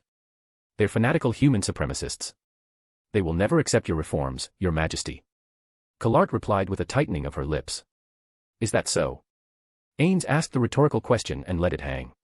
It had an underlying question, one the two leaders of the nation picked up on. We were founded on the same ideals, but we have to be more practical. Queen Calca replied. If she sounded a little defensive, Ainz chose not to make an issue of it. Demi-humans are a threat, but we do have stories of good ones, and I for one have only ever cared for fair and good rule. No demi-human has ever tried to kill me in my home. She said and squeezed her eyes shut tight for a moment. The insurrection still rubbed her the wrong way, and Ainz reached over to her without thinking and patted her thigh. She relaxed and inched her seat closer to him. We will make your reforms happen, we promise you, as your wife and your ally. The voice of the queen was one of imperious command, as if to speak into existence in reality, that which only existed as a thought. Ainz could already foresee it, his children able to roam the whole world without his fearing that they would be hated or loathed for their mere being, and with the queen's resolve, she went up another notch in his eyes. Any further conversation was interrupted by a knock at the door. Collard glanced at her queen, and when Calca inclined her head, Collard barked out a sharp, enter. A servant opened the door, entered, and knelt. He wore the armor of a soldier, but far from the elite guard, the smell of oil and metal was heavy on him, as if he'd cleaned up before coming to see them. My queen, he said with a slightly high-pitched voice, the body of the spy has been stolen, and those guarding it were killed. Calca immediately snapped her question, was there anything to indicate who took it or where they went? A sewer was found broken into, footsteps underground led to a hole just large enough for 2 or 3 to pass through outside the walls on the east side, near the theocracy's embassy. Also, a knife blade was broken off in a guard's skull, it was retrieved, it had a jagged edge and a sharp curved tip at the end. The guard explained, and both Collard and Calca spoke at once. Theocracy.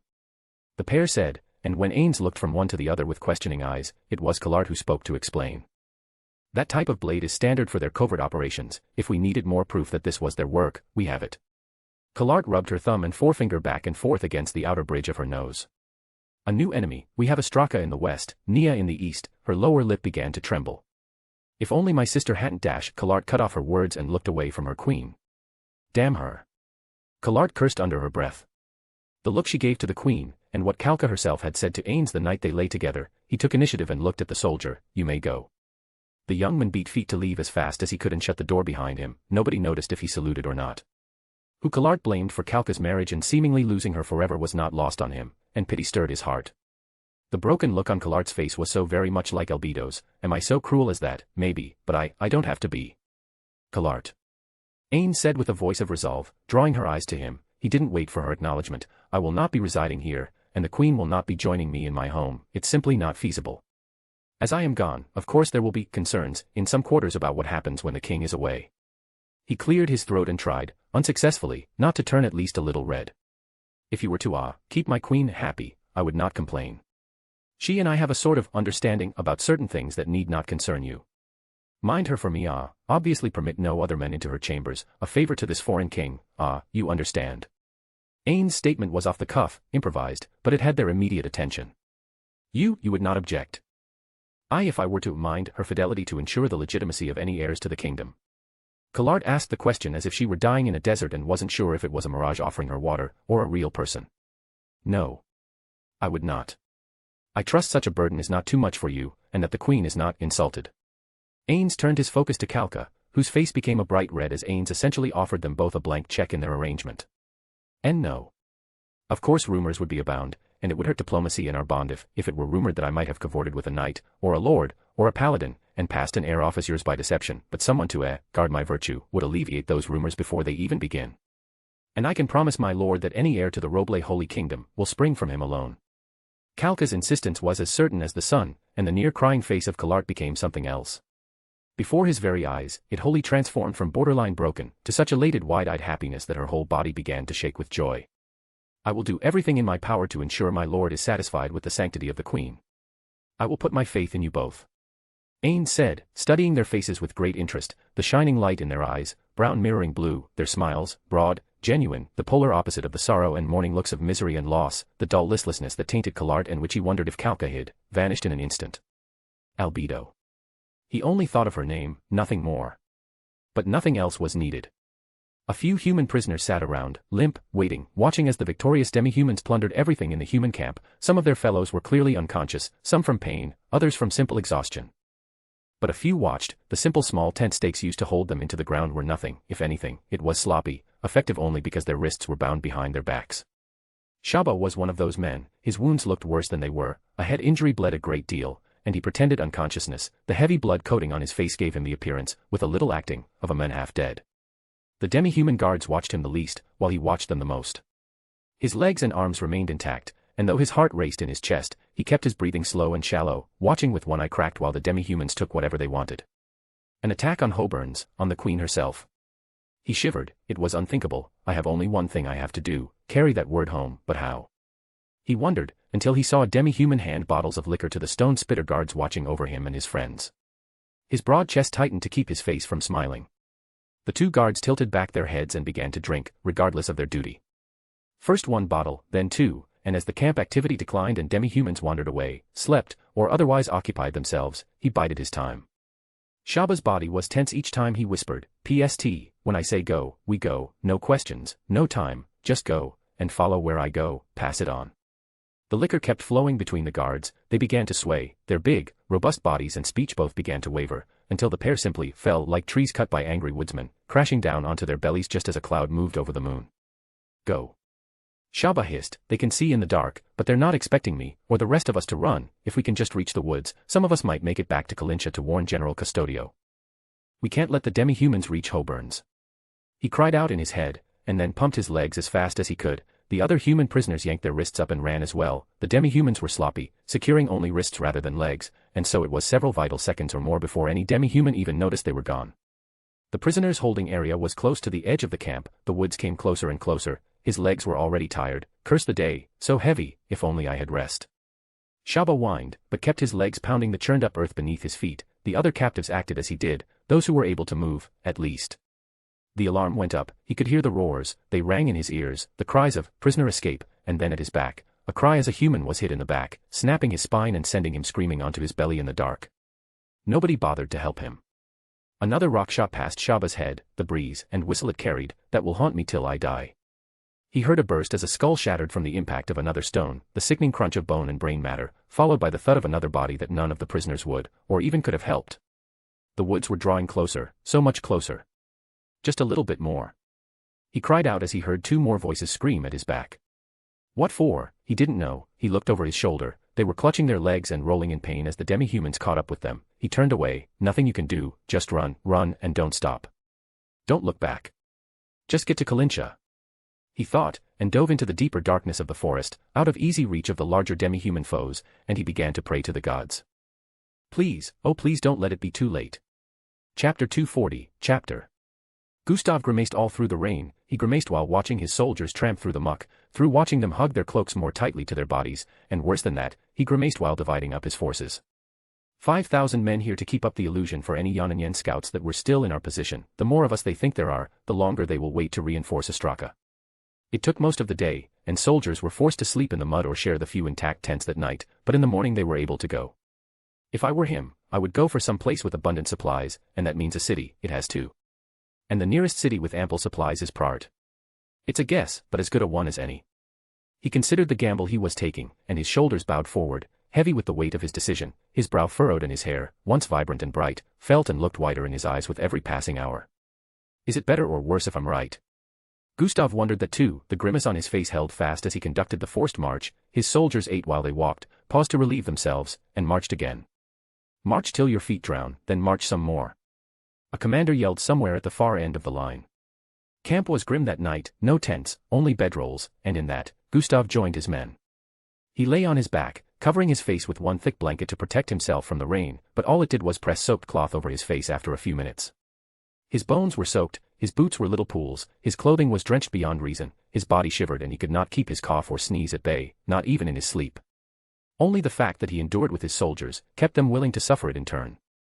Thus, the forced march went, covering twice the normal distance in a day and never once hearing from a scout. Gustav finally found out the answer to his question from days before. Worse, definitely worse. He realized when he saw the banner of the House of Ostraka, a steel sword over a steel shield on a red banner, fluttering above the city's battlements. His officers gasped or cried out in alarm when they saw the same as himself. Thunder still rolled overhead, but at least, damp as everybody was, weary as they were, and horrified as they were, Gallo's humor was not gone from the old general. "Well," Gustav said with a nonchalant shrug that concealed his mute horror, "at least we won't fight in the rain." Half-hearted laughter from the men who considered themselves half dead went up among the ranks before the great bells tolled within the city of Prague as they realized that Gustav Montagny's army had caught up. Ileana knelt on the floor in Nazarick next to the body. She hadn't left that spot in the throne room in days. Her arms held the corpse of Scanna as tightly as if it were a baby needing to be cuddled. "I'm sorry. I'm sorry. I'm sorry." The elf wept over the corpse, her hands caressed the limp hair, even the magic used to prevent decay could not make the body seem alive. Ileana's hands shook as if she were caught in a freezing winter. The limp limbs of Scanna could not embrace her in return, but it didn't stop Ileana from her fumbling attempts to wrap them around herself. "You shouldn't have done that, you shouldn't have, stupid Scanna, why would you do that, why?" She kissed the forehead, the cheeks, and the dead lips as softly as she would a sleeping lover she didn't wish to awaken from her dreams. Her hands were stained with dried blood from the wound she touched again and again, trying to will it away. "Humans don't do this for elves, it's not. I hid, I let you go out there and I hid and I'm sorry."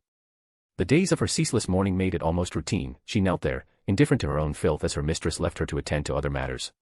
The throne room was little visited by anyone in the absence of their allfather, and so she remained undisturbed for the duration as her belly growled and shrank, her tongue dried and her lips cracked and bled. Undisturbed in the tomb that was, until Albedo completed her affairs and returned to find the elf still clinging to the body of the young woman. "Have you remained with her all this time?" Albedo asked with a downward glance at the pair. I can't, is there nothing we can do?" "Mistress. Isn't our Lord a god, can't he do something for her, anything?" Ileana asked with a catch. Tears flowed down her cheeks to land on the corpse and roll over clammy, lifeless flesh or with the dried blood that still remained on the once fine shirt. Albedo thought it over. Her lord's credo came to her, evil for evil, good for good. And she was useful, perhaps she will be useful again. "I will permit you to beg for her life, when my lord returns. If he chooses it, something might be done with her, though just what, even I can't say." Albedo answered, and Ileana gave a tiny pathetic nod. I understand. I will do anything my lord wills." Her lower lip trembled, and she clung a little more tightly to the corpse, and kissed the cold forehead. Just wait a little while, one way or another, things will work out." She promised the corpse, and held still. Albedo let the elf linger there and rolled her yellow eyes. She reached into her pocket dimension and pulled out a ring. She tossed it to the elf. "Put that on at least, you can't beg for her if you die of hunger or thirst." Ileana caught the ring in one hand. Her ears went down as she opened her palm and looked at the little silver thing with the bright blue crystal pulsing with light on the surface. "Mistress?" she asked, her voice cracked. She cleared her throat and asked again, "My lady?" "What is it?" "It's something I'm lending you to wear while you wait. You're useless to me until this is resolved, I'm sure. Wear it and stay alive until you can beg for her life. I won't be needing you for some time yet regardless."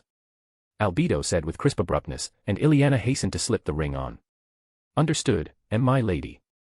She stammered out. No sooner than it was on, than her pangs of hunger and thirst, her physical exhaustion, all were gone. "I'll wait here for as long as you command.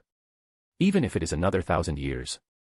Ileana vowed, her voice a little stronger than before. She tried to give a fragile, hopeful smile up to her lady, but Albedo was already gone about some other mysterious business, leaving the corpse and the woman alone again at the base of the throne of kings. Chapter 241, Shaba's youthful face was a mask of scratches, his body was covered in filth, his pants were shredded, and most of his armor was gone with the exception of his chest plate and gloves. His wrists at least, were loose. Did anyone else make it? He wondered as he staggered out of the woods and looked behind him. Everybody got their hands free as far as he knew, but most, captured again, I think, or killed, but they didn't chase us into the forest where the huntress used to rove, no wonder either. The occasional roar or growl, a scream in the night, and a human voice going quickly silent. In there, we are the prey. I might just be the only survivor. He gulped and staggered forward, hunching his body ahead a little, using the impulse to fall to help carry him ahead. His arms swung limply, and his breastplate became a burden as the warmth of the day began. If I stop moving, I'm gonna die. I know I won't get back up again. Shaba told himself, and using his fumbling, nearly dead fingers, he worked the leather straps that held the front and back together, and the armor fell apart, front and back landed on the ground with a quiet thud, and he stumbled further on. How long he was moving, what day it was, what hour, none of it meant anything to Shaba. He only struggled on in the only direction he knew, until at last he came within sight of his goal. Kalinsha. I made it. He realized, His eyes filled with tears and he wiped them away so that his view of the city would be clear and that clarity could give him the will to go on just a little bit further. He heard the noise of distant guards after what felt like another hour, but which was truly more likely to have been minutes. The gate opened, horses began to charge out, light armored cavalry. Shaba's legs seemed to know the truth. I made it. I'm going to live. He began to laugh as he fell into the dirt and then down onto his belly. His arms failed to prevent it, and he laughed on as the taste of dirt hit his tongue. He didn't care. It was the dirt of Kalincha, which meant, I'm safe. He grunted a little as two soldiers got down from their horses, and together slung him over the front of one of them before remounting and riding back toward the city. His purpose, though, that was not lost on him. Frost to Hoburns. Frost. Hoburns, stop her. And then he fell into unconsciousness, swallowed up by the blackness he longed for, in safety. V'ger says the mission was a success, so now we have a job to do, Nia said with a sly grin spread over her predatory face. She hunched over the map and pressed her finger down on a position. Kalincha is here. If we take that, the whole of the Holy Kingdom is open to us. If we capture Remedios, or kill her, then we deprive the Holy Kingdom of 1/3 of its real power relative to us. They still have mages and paladins of some note, but we have champions that can match them. And the Kingdom of Nazarick? A wary voice came up. Questionable. Nia pointed out. I've heard fantastical stories, but so far he hasn't brought soldiers, only weapons and armor. As best as we can tell, if he engages, it will be in person, but he seems content to remain in Hoburns to protect the Queen. Then why, Z asked, would Remedios come after us? Because Remedios loves the Queen above all others. She wouldn't even trust her own sister to protect Kalka. That means she must chase us down. We would have already had her, but she's dumber than even I believed. Nia reached for a cup of wine and took a long, steady drink. I see, and Kalincha? Z pressed. I will leave that to Allah Dark, V'ger, and a handful of you. Seize it, and I will join you afterward. If I capture Remedios, I've got what I want. I'll get that bitch on the wall, slam her head on a pike, and who gives a damn after that? Astraka should have no problems finishing whatever is left of Kalka's country then, and we'll get a new trading partner out of it. If anything, he will probably want us out of the war so we don't start claiming land beyond the wall itself. The Queen of Frost pointed out, her wings trembled with excitement and her eyes sparkled in the light of the glowstones. You all will receive written orders in the next few hours. Just equip your armies for everything you need, and let's get ready to finish this. And if it doesn't finish it, then it's all their fault now, isn't it? Nia asked and glanced around at her comrades. A warm, happy, predatory smile filled her pale face with light, and they nodded with enthusiasm before they broke up their meeting. How the hell could he be here? Astraka bellowed. He shouldn't have figured out where we'd be for at least a few more days. He threw his bronze cup across the room where it crumpled against the stone and fell with a noisy ringing to the floor where it rolled until it stopped in a corner, droplets of red trickling out onto the stone in the slight slope of the room. You did say he was Gustav Montagnes, my lord. An aide replied gingerly, and Astraka's temper began to cool at the reminder. I did say that, didn't I? He must have conducted one hell of a forced march, or figured out my intent some time ago. Still, this is a siege battle and the South will send reinforcements right up Gustav's ass if he lingers here. But can we hold out until they arrive? One of the heavier armored lords asked the question from the far end of the long table, and at that Astraka did not make another sound for several minutes. I would prefer it if we had the help of Demalbian, but I am compelled to say, he folded his hands together, they tensed, turning the knuckles white inside his gloves, I do not know. And Duke Astraka does not fight battles he is not sure he can win.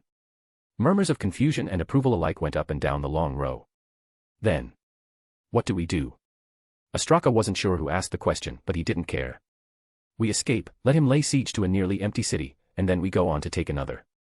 If I had to guess, I'd say Gustav undertook forced marches to get here. His soldiers are worn out, he can't possibly be ready to take the city, and even surrounding it at this point is too much.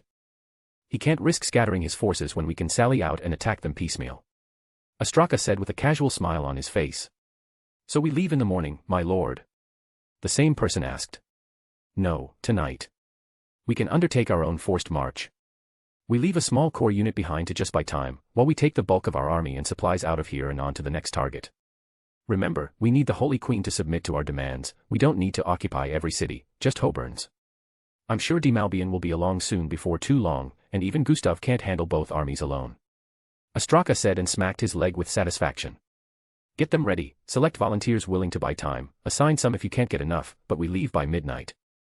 Gustav will not entertain the idea that we have abandoned the city until we're halfway to Hoburns. By then it will be far too late. Now hurry. Astraka barked the order and stood up, ending the gathering on a high note, his subjects and staff agog at the bold move. Hoburns. They're going after the queen. They can't get me, so they go for her. Remedio's shriek was more than outraged. They lost, but all is not lost. We know where they're going, of course. She hates me, so she, my sister, the queen, and of course, her traitorous parents, of course Hoburns is what she wants. Remedios cursed and swore and kicked various objects around while her staff remained still, heads bowed and standing without saying a word, their hands folded in front of their waists. We move out immediately. Her little fires tell us where she's going. We'll catch up with her, kill her, and end this threat from beyond the wall. Remedios pronounced with wide fanatical eyes, spittle lingering on her lips. Can we beat demi-humans in the field? The question came up from one quiet, timid little voice, and Remedios snapped her face to the doubter. Of course. We've been killing the trash for centuries. They've got no real discipline, no unity. They think only of how strong they are personally. Put a knife in their backs and they die like everything else. Now hurry. Remedios yelled at them, and kicked her chair against the wall where it shattered into kindling. The attending group of a dozen paladins nearly jumped out of their skin at her violent reaction, but bowing their heads, they obeyed her will and departed. The march took the vast majority of her army out of Kalincha. I know what I said, but even so, a demi-human army is nothing to laugh at. My best bet is to duel the bitch myself, put her down, and the whole thing will fall apart. Remedios told herself and, smugly reassured, she set her soldiers to a forced march, following the path of destruction. Ruined villages, burned-out forts, the smell of ash and ruins, and not a little death, became an endemic family of odors. Where there was one, so too were there others. Small forts meant to protect travelers held only naked corpses burned to nothing, and draped over wherever they died. Others bore the banner of the Frost Queen, her blue claw on a white cloth, a mockery of the blue and white of the Roble Holy Kingdom. Remedios burned those to ashes whenever she found them. The long line of her soldiers on the road were secure against the monsters of the deep woods, that much she could rely upon. Nobody goes in there lightly, not unescorted unless they have a death wish. Remedios recalled with annoyance that the one who should have died out there, survived. The nights brought only silence. Nobody came near her, nobody dared. Remedios glared into the flames. Next time, Frost bitch. I'll burn you at the stake. You'll miss the fucking swords. You'll beg to die again and again. I won't spare you. You'll survive our fight, and wish you hadn't. Then we'll wipe out your broken army, finish the traitor, and I'll get my queen and my sister to muster the whole damn kingdom to go into your new country and burn it to ashes. Then, everything will be as it was. My queen will forgive me, my sister will forgive me, and we will restore the greatness of the Holy Kingdom. The fantasy played out in the flames like some charming vision of the future, the memory of Nia's screams as the swords pierced her body, her kidney, her liver, her stomach, a trifecta of the worst stabbing pains Remedios knew to inflict. The least a traitor deserved. It was those thoughts that kept Remedios slumbering soundly, a smile on her face at night as she dreamed, cozy in her bedroll for the few hours that she needed before she awoke her army and they set out on the march again. The path of destruction set Remedios' teeth to grinding, a stark contrast to her restful nights and sweet dreams, but each step drew her army closer. And closer. Until the slow-moving demi-human army came into view. The dragon is gone. Remedios sighed with relief against her will. Those animals have no real loyalty, much like this bitch, so I can't say I'm surprised he's abandoned her. Still, I thought her army was a little larger. And that set Remedios' teeth grinding to redouble, her hold on the horse's reins to tighten, and her heart to pound for reasons that were obvious even to her. Where the hell are the rest of them? She asked herself, and scanned the hills and plains where the demi-humans were marching at some 10,000 strong. Chapter 242, Chapter.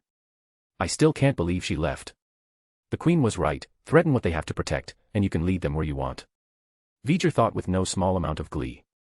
He could feel the saliva already forming. He may not have been permitted to use humans as an actual food source, but they kept so much of it there. We'll feast for days. He stuck out his tongue and licked around the outline of his mouth and waited. The column of soldiers seemed to stretch from the city to the far horizon, an intimidating sight to be sure, with soldiers on foot and horseback in gleaming bright armor, but what was it she said? The long line makes it seem like there are more than there really are. It's a common strategy to hearten the soldiers and intimidate their enemies. They really do put a lot of thought into war here. V'ger mumbled under his breath. It was reluctant admiration, and on reflection, he considered, perhaps that is how they've held out for so long despite being weaker. It heightened his loyalty to his queen, if anything, with their knowledge and our strength. Malbian will stand at the pinnacle of the world one day. The city before his eyes with its high, proud walls, like the many soldiers in expensive armor sparked his envy, kept his eyes focused on both while he reflected on the cluster of villages he lorded over before. From the eyes he felt behind him that all stared at the same things, he could feel he was not alone. The urge to simply attack was pounding in his chest, thrumming in his blood, but he held back, he waited. He had his orders. He obeyed. Night settled in, and still concealed in the distant woods, his forces waited. It took days for his reinforcements to arrive, and during that time, they watched, counted the guards, learned their shifts, how many were on the walls when the others slept, and waited for the signal. That signal was Alisar Dark. The dragon swept down from above out of the clouds, his silhouette visible only for an instant when set against the moon. No roar, no bellow, no bestial fury. Without those, V'ger realized something. Dragons are known for their fury and power, but when I watch the way it moves. Graceful. Like the way a fish swims through water. The broad body seemed sleek, the broad wings battered the air into hurricanes and the tail undulated, serpent-like at his back in deliberate motions, and just as the cries of alarm were going up from the city, the dragon hit, hard. His claws raked over the wall, his body slammed against it, his tail lashed out and smashed against the proud walls of Kalincha. Human guards tumbled to their doom, falling screaming to the ground and buried amidst the rubble. Their dying screams hidden by the crashing noise so that they may as well have died in silence for all anyone knew. The walls crumbled in multiple places, gaps large enough for a dozen or more to walk straight through appeared and opened up multiple ways into the city. His first part done, the dragon jumped away, his wings beating at the air with force enough that several more armor-clad soldiers fought desperately, leaning into the wind the dragon made, gritting their teeth or clawing for something to hold onto, and most failed, falling backwards to die on the open ground, landing on the road inside their city. Their brains dashed against the stone before V'ger could even call for the attack. When he did, they moved at a quick step, not at a dead run over such distance, but their pounding feet were so many that the noise they made was a war cry unto itself. The alarm in the city went up in earnest. The warning bells were calling soldiers to battle, but their cries, V'ger could tell as he drew closer, were few.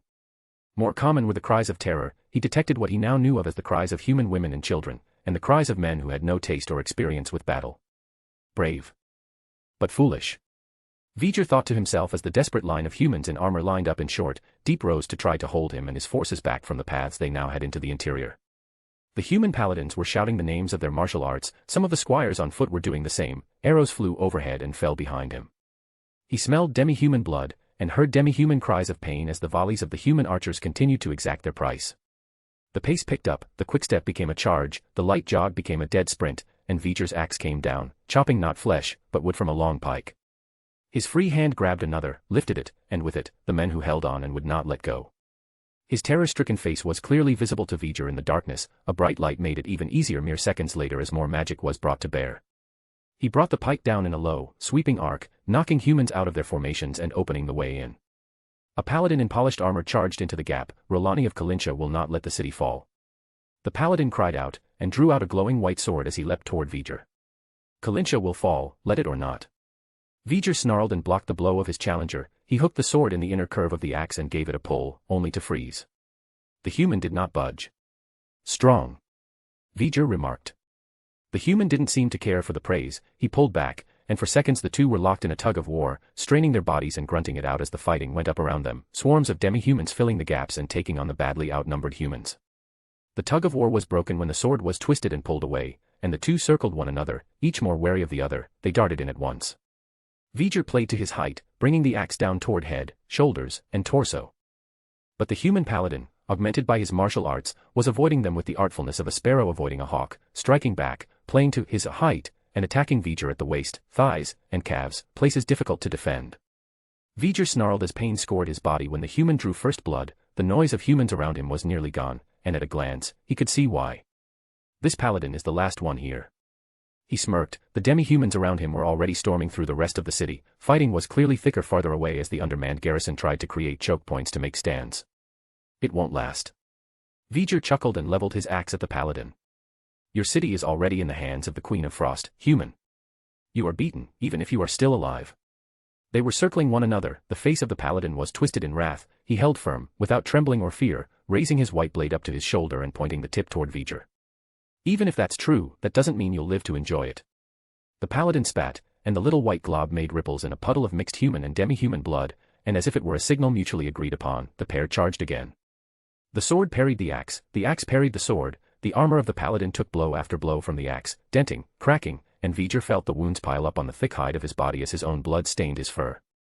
There was no breaking apart, no retreat. The two stayed in striking range of one another, ranging back and forth, the lone combatant still present at the wall itself. The noise of fighting receded farther and farther away from where they stood, the screams of the population dying down as people died or hid.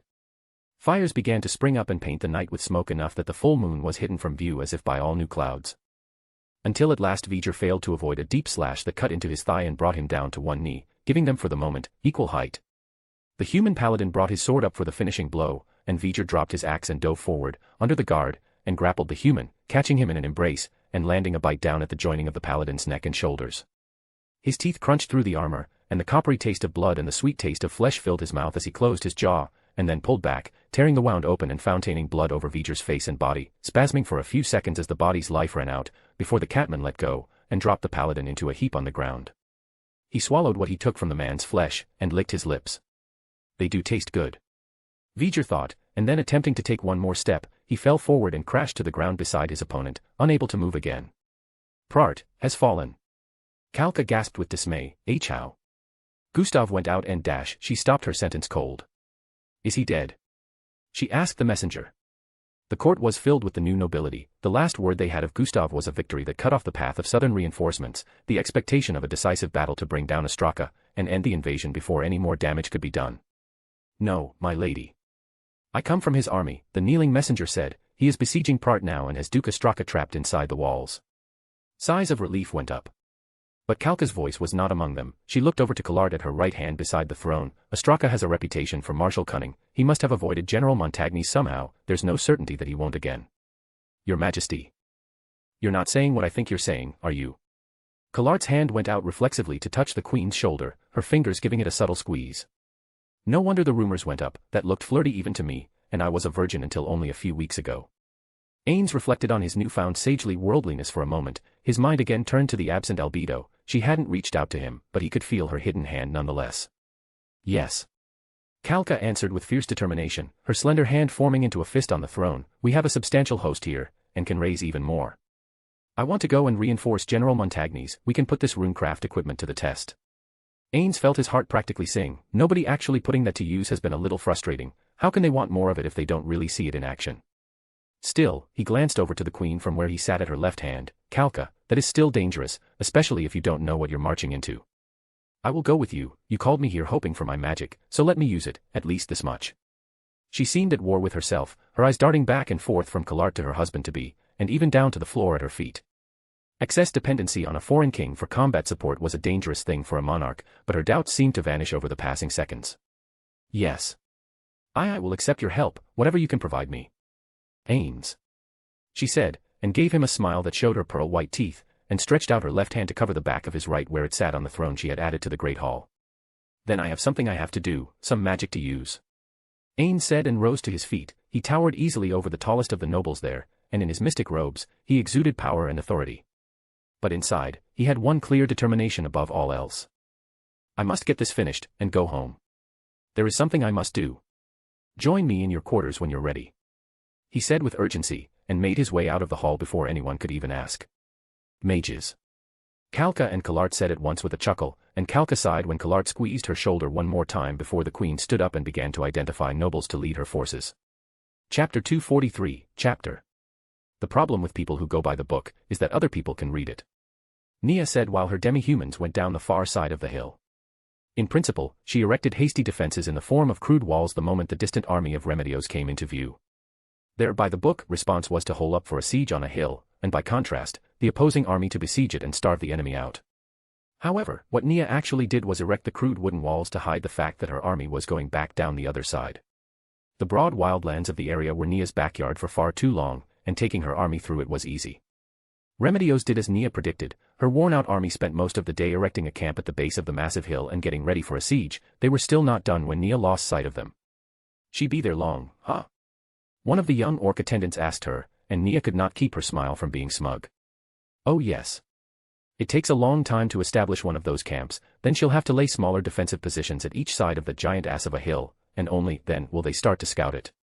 They won't figure out that it's empty for some time, and by the time they've figured out we've gone back toward Kalincha. She rubbed her hands together a little. I won't pretend I'm not enjoying taunting that bitch, the dead gods know she deserves it. I'm sure she hated every second of that chase, seeing my banner everywhere we burned out, and I'm sure V'ger has captured Kalincha by now anyway. It left a warm feeling in the heart of the Queen of Frost. She could easily picture Remedios kicking over a fence in a fit of tantrum and temper, taking her anger out on her own people, screaming at scouts to find where Nia went. I wonder how many the elves will kill before word gets to her. Probably a fair few. Those have been showing up in dribs and drabs since their representative made his first appearance. The demi-human army had no real trouble with forest beasts, not in numbers and knowing where to go, and being aware of the easy paths to take over the range of territory. Nia led them back to Kalincha in short order. The whole of her army cheered when they came within sight of the city, the blue claw banner fluttered proudly in the breeze above every tower, and demi-humans patrolled the walls with confidence and pride in every step or slither. The yelling and happy dances were proof of their victory and helped their spirits take flight. Nia spread her wings out with a snap, ready the ambush. I'm going to go meet with V'ger and congratulate him. She took flight without another word, her army's cheering alerted the city, and so she was quickly spotted. She reached back behind her and scratched an itch on her lower back, and wore a contented grin as she sailed over the walls and headed straight for the administrative center. As she drew closer she made a mental note while looking at the open wall, I need to make sure I have an upper-level entry to my palace so I can enter or leave by air. She finished the thought and landed with a snap of her wings at the base of the steps of the building. Seeing the Queen of Frost, the pair of bladers went down to their knees. My queen. They shouted, and Nia hand-waved their formality away. Yes, it's me, yes, we all made it. Her mood still at a peak, she flashed a winning, if fierce, smile toward the pair at the door. Behind her, she felt a few humans glancing at her, no, staring. She felt their fear, their hatred, their dread and loathing. But Nia did not look over her shoulder to dignify it, just get the door. She said, and the bladers did as she bade, opening the thick brown oaken double doors, for her, and not closing them until she was several paces within. The most convenient thing Nia found about Holy Kingdom fortifications and administrative buildings was their consistency. Whether you were in Prart, Hoburns, or Kalincha, the layout was always the same. Nobody could ever be transferred somewhere new, and claim to be lost if they'd been in one of them somewhere else. So Nia found it easy to reach the main office of the building. She walked past the blader guard, opened the door, and opened her mouth to greet V'ger, only for her mouth to stay open. Halisha? She asked, stopping in mid-step as the former king of the Stone Spitters snapped to attention. His long white hair hung freely around his greenish stone-like body, his eyes were hidden as always, and for an instant he said nothing. Nia filled the gap, where is V'ger? Halisha darted his eyes left and right as if to search for an escape, and counted his blessings that they weren't visible to his queen, before finally speaking up. My queen, we have victory. He tried to put enthusiasm into his voice. Nia would have none of it. Out of the three great chiefs, Nazarick, V'ger, and Halisha Ankara, Halisha was the one with the greatest penchant for sadism. While he showed concern for his own, anything not his own was fair game for pain. It wasn't an endearing quality in the mind of the Queen of Frost, but his strength and courage made him useful as a fallback to V'ger. I can see that. Is V'ger in? I need to know our losses. Remedios will probably do a forced march all the way back here and I want us to be ready. Nia pressed the matter, and Halisha's broad shoulders slumped. V'ger is dead. A paladin killed him, though he also killed the paladin. I am sorry, my queen. Halisha's rough gravel voice didn't convey much in the way of empathy, but as V'ger was one of theirs Nia picked up some of it anyway. Our losses were few, we lost 300, and slew 10 times that number to take the city. Alisar Dark is away responding to Nazarick's request for ocean beasts to help feed the many prisoner laborers. Halisha explained further, and Nia went quietly to the nearest desk, pulled out a chair, and sat down, her happiness evaporating like water poured onto a blazing flame. The one to kill him, was he skilled?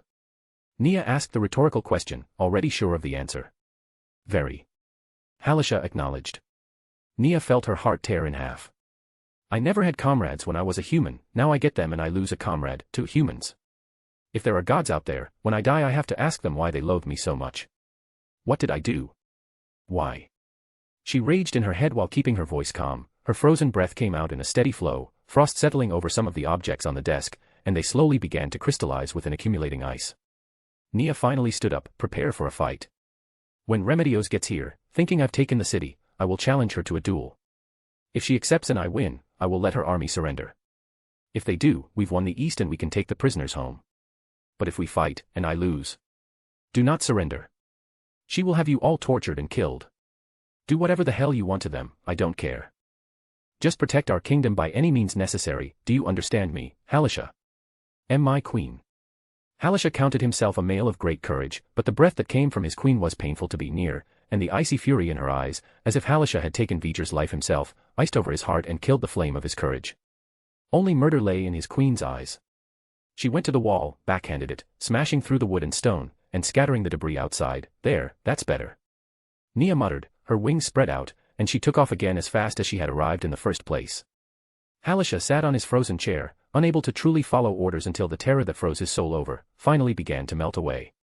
Chapter 244, Chapter Having Nazarick find where Astraka was going proved even easier than Ainz expected. Demiurge expertly used the mirror of remote viewing and relayed the information to his master with a joyful heart. By the same token, dispatching a doppelganger as a messenger using a gate spell from out of sight proved just as easy. With that done, Ainz went to Calca's private chambers. I suppose they are to be mine as well, sort of. Ainz thought and shivered. I wonder if Peroroncino ever had sex. If he did, maybe that is why he was so obsessed with it. The feeling of her slender, strong thighs clasped to him, the arching body and shapely curves, the passionate kiss, and roaming hands as she gave herself over fully to his touch. No wonder overpopulation became a problem back home. Who wouldn't do this as often as possible?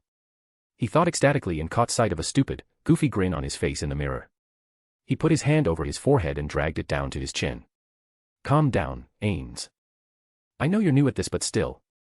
He swore under his breath and thought back to his many dreams of Albedo's body entwined with his. The prior night, indeed many prior nights, his dreams were more intense than ever.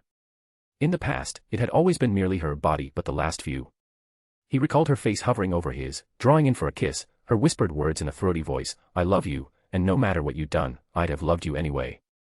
The words lingered still in his mind, though his own sense of guilt was still present, thinking back to his confrontations with the Guardians and the Battle Maids. They all know, and nobody cares, I'm just the one who stayed, one among their creators. Would it really be different in Albedo's case? Has she really been right this whole damn time and I've been too dense to see it? He had his back turned when the door to Calca's chambers opened and she entered alone, locking the door at her back. She gave him a little winsome smile and a rare demure look, half away from him, half toward him while reaching her hands behind her back. I see you know our customs. Ainz said nothing for an instant. What the hell does she mean? He wondered, but not for long. I really am impressed. You must have learned everything about us, to learn that it is customary for royalty to enjoy a night of lovemaking before riding toward a battle. Calca's hesitation on the word wasn't lost on him, but she didn't hesitate in the unbinding of the back of her blue and white dress, nor did she hesitate to step out of it when only her long golden hair concealed her breast from his eyes. Calca, Ainz said impulsively as he reached out to touch her. His hands fell to her hips, but her hands went to remove his robes. You don't have to pretend with me. She smiled a little bit up at his face. Objectively, he is the single most handsome figure I've ever seen. I can hardly believe he is a magic caster and not a warrior. If things were different. If I were different. She contemplated as his robes fell away. Maybe not, but it feels good to pretend sometimes, and I'm used to pretending. Collart and I have loved each other for a long time, and we've both played pretend. So, let us pretend together for a little. Close your eyes, Allfather of Nazarick. Calca said and rose to her tiptoes. She didn't wait for him to obey, but put her fore and middle fingers above his eyelids, and dragged them down, closing his eyes for him. Now, pretend I am the woman you love more than anything in the world, and I will do the same. Though, you might have an easier time than I. Anything can go wrong in a war. We're lucky the Queen of Frost hasn't already taken Kalincha or reached here, so for now, because anything might end us both for all we know. Let's pretend for a little while, and be happy. Calca said in a throaty voice, and with his clothing fallen to the floor, and the warmth and heat of her body pressed against his own, he had no will to refuse her. Albedo. He thought, and kissed the queen as they tumbled back into her bed, neither of them even once opening their eyes to end the game. Not until morning at least. They were awakened by a steady knock at the door, still entwined together, bodies slick with the proof of the previous night's passionate embraces. It was Calca who pushed herself up and put her hand to his chest to shake him awake. My queen. Allfather, we are ready to march. Collart shouted from outside the door. Ainz stirred with only a little prompting, her hand on his chest. For a moment he wanted to whisper Albedo's name, but his eyes fluttered open in time to see the golden cascade, and not the inky black, and he knew the truth. The game of pretend is over. He told himself with an ache in his heart that he hadn't expected, and then forced himself to sit up. Very well. Calca declared loud enough to be heard. We will require a bath first, and then we will go. I have taken the liberty of having the bath prepared in advance, Your Majesty. Collart replied in a more subdued voice than before. Calca sat up beside the man who would be her nation's new king. All I ask, she said quietly, is that you never do anything against her. If ever you grow jealous, as some men do, come to me. Do not hurt her. I promise. I swear it on my name. Ainz declared as emphatically as she requested, and they were quick about preparing themselves. The baths of the Roble Holy Kingdom were nice enough, simple large open pools, rounded rather than squared, and the water was not a hot spring but rather just water heated by enchanted rocks that lined the stone pools. But as a man of Japan still, Ainz found it more than refreshing, it was downright reinvigorating, and he felt his entire body relax into the water while the attendants scrubbed him. When I was a skeleton, the slime bath was suitable, but now that I have flesh, nothing beats hot water again, and there is something to be said for having an attendant. He groaned as the servant at his back scratched and scrubbed at Ainz' broad back. I can't use the maids for this, but perhaps I could acquire a few from outside of Nazarick for this. It bore more thinking, but it was unimportant in the moment. He chose to simply enjoy the echoing noise of the splashing water and the sound of the scrubbing brushes grinding against his skin. It was nothing if not regrettable when the servants stood back, their bodies clad in white bathing robes that clung to their wet skin, bowed, and said, "The Allfather is now clean." Within the hour he was on horseback, trotting to the front of the ranks of 500 runecraft-clad soldiers of Queen Calca, and another 100 of the soldiers of the Kingdom of Nazarick, armed in Yggdrasil equipment. Nothing top tier, but raising them to heights they could never have dreamt of before, and with them all, several thousand soldiers and paladins clad in the equipment of their holy kingdom. Queen Calca was already waiting for him at the head, and her face was neutral, no smile nor frown, no looking around, no waving to the public. She wore a white breastplate armor painted bright blue with the symbol of her house in the center. Her dress, no longer formal, was something of a war skirt with many metal bands secured to leather that hung loose around her thighs. Without even guessing, Ainz recognized that what she wore was enchanted, and unable to think of what else to say to the stone-faced queen he asked, "What spells are on your equipment?" That made her smile a little. She raised a golden eyebrow at him. "Always the caster, aren't you, Ainz?" she asked, and he gave a polite smile in return before replying, "Professional interests don't change much. Another thing we have in common." She acknowledged and put a hand on her war skirt. "These are enchanted for luck, and my breastplate," she gave the center a little tap, "is resistant to piercing damage. If I take any blows at all, this is where it will be, where I am best protected." Clever.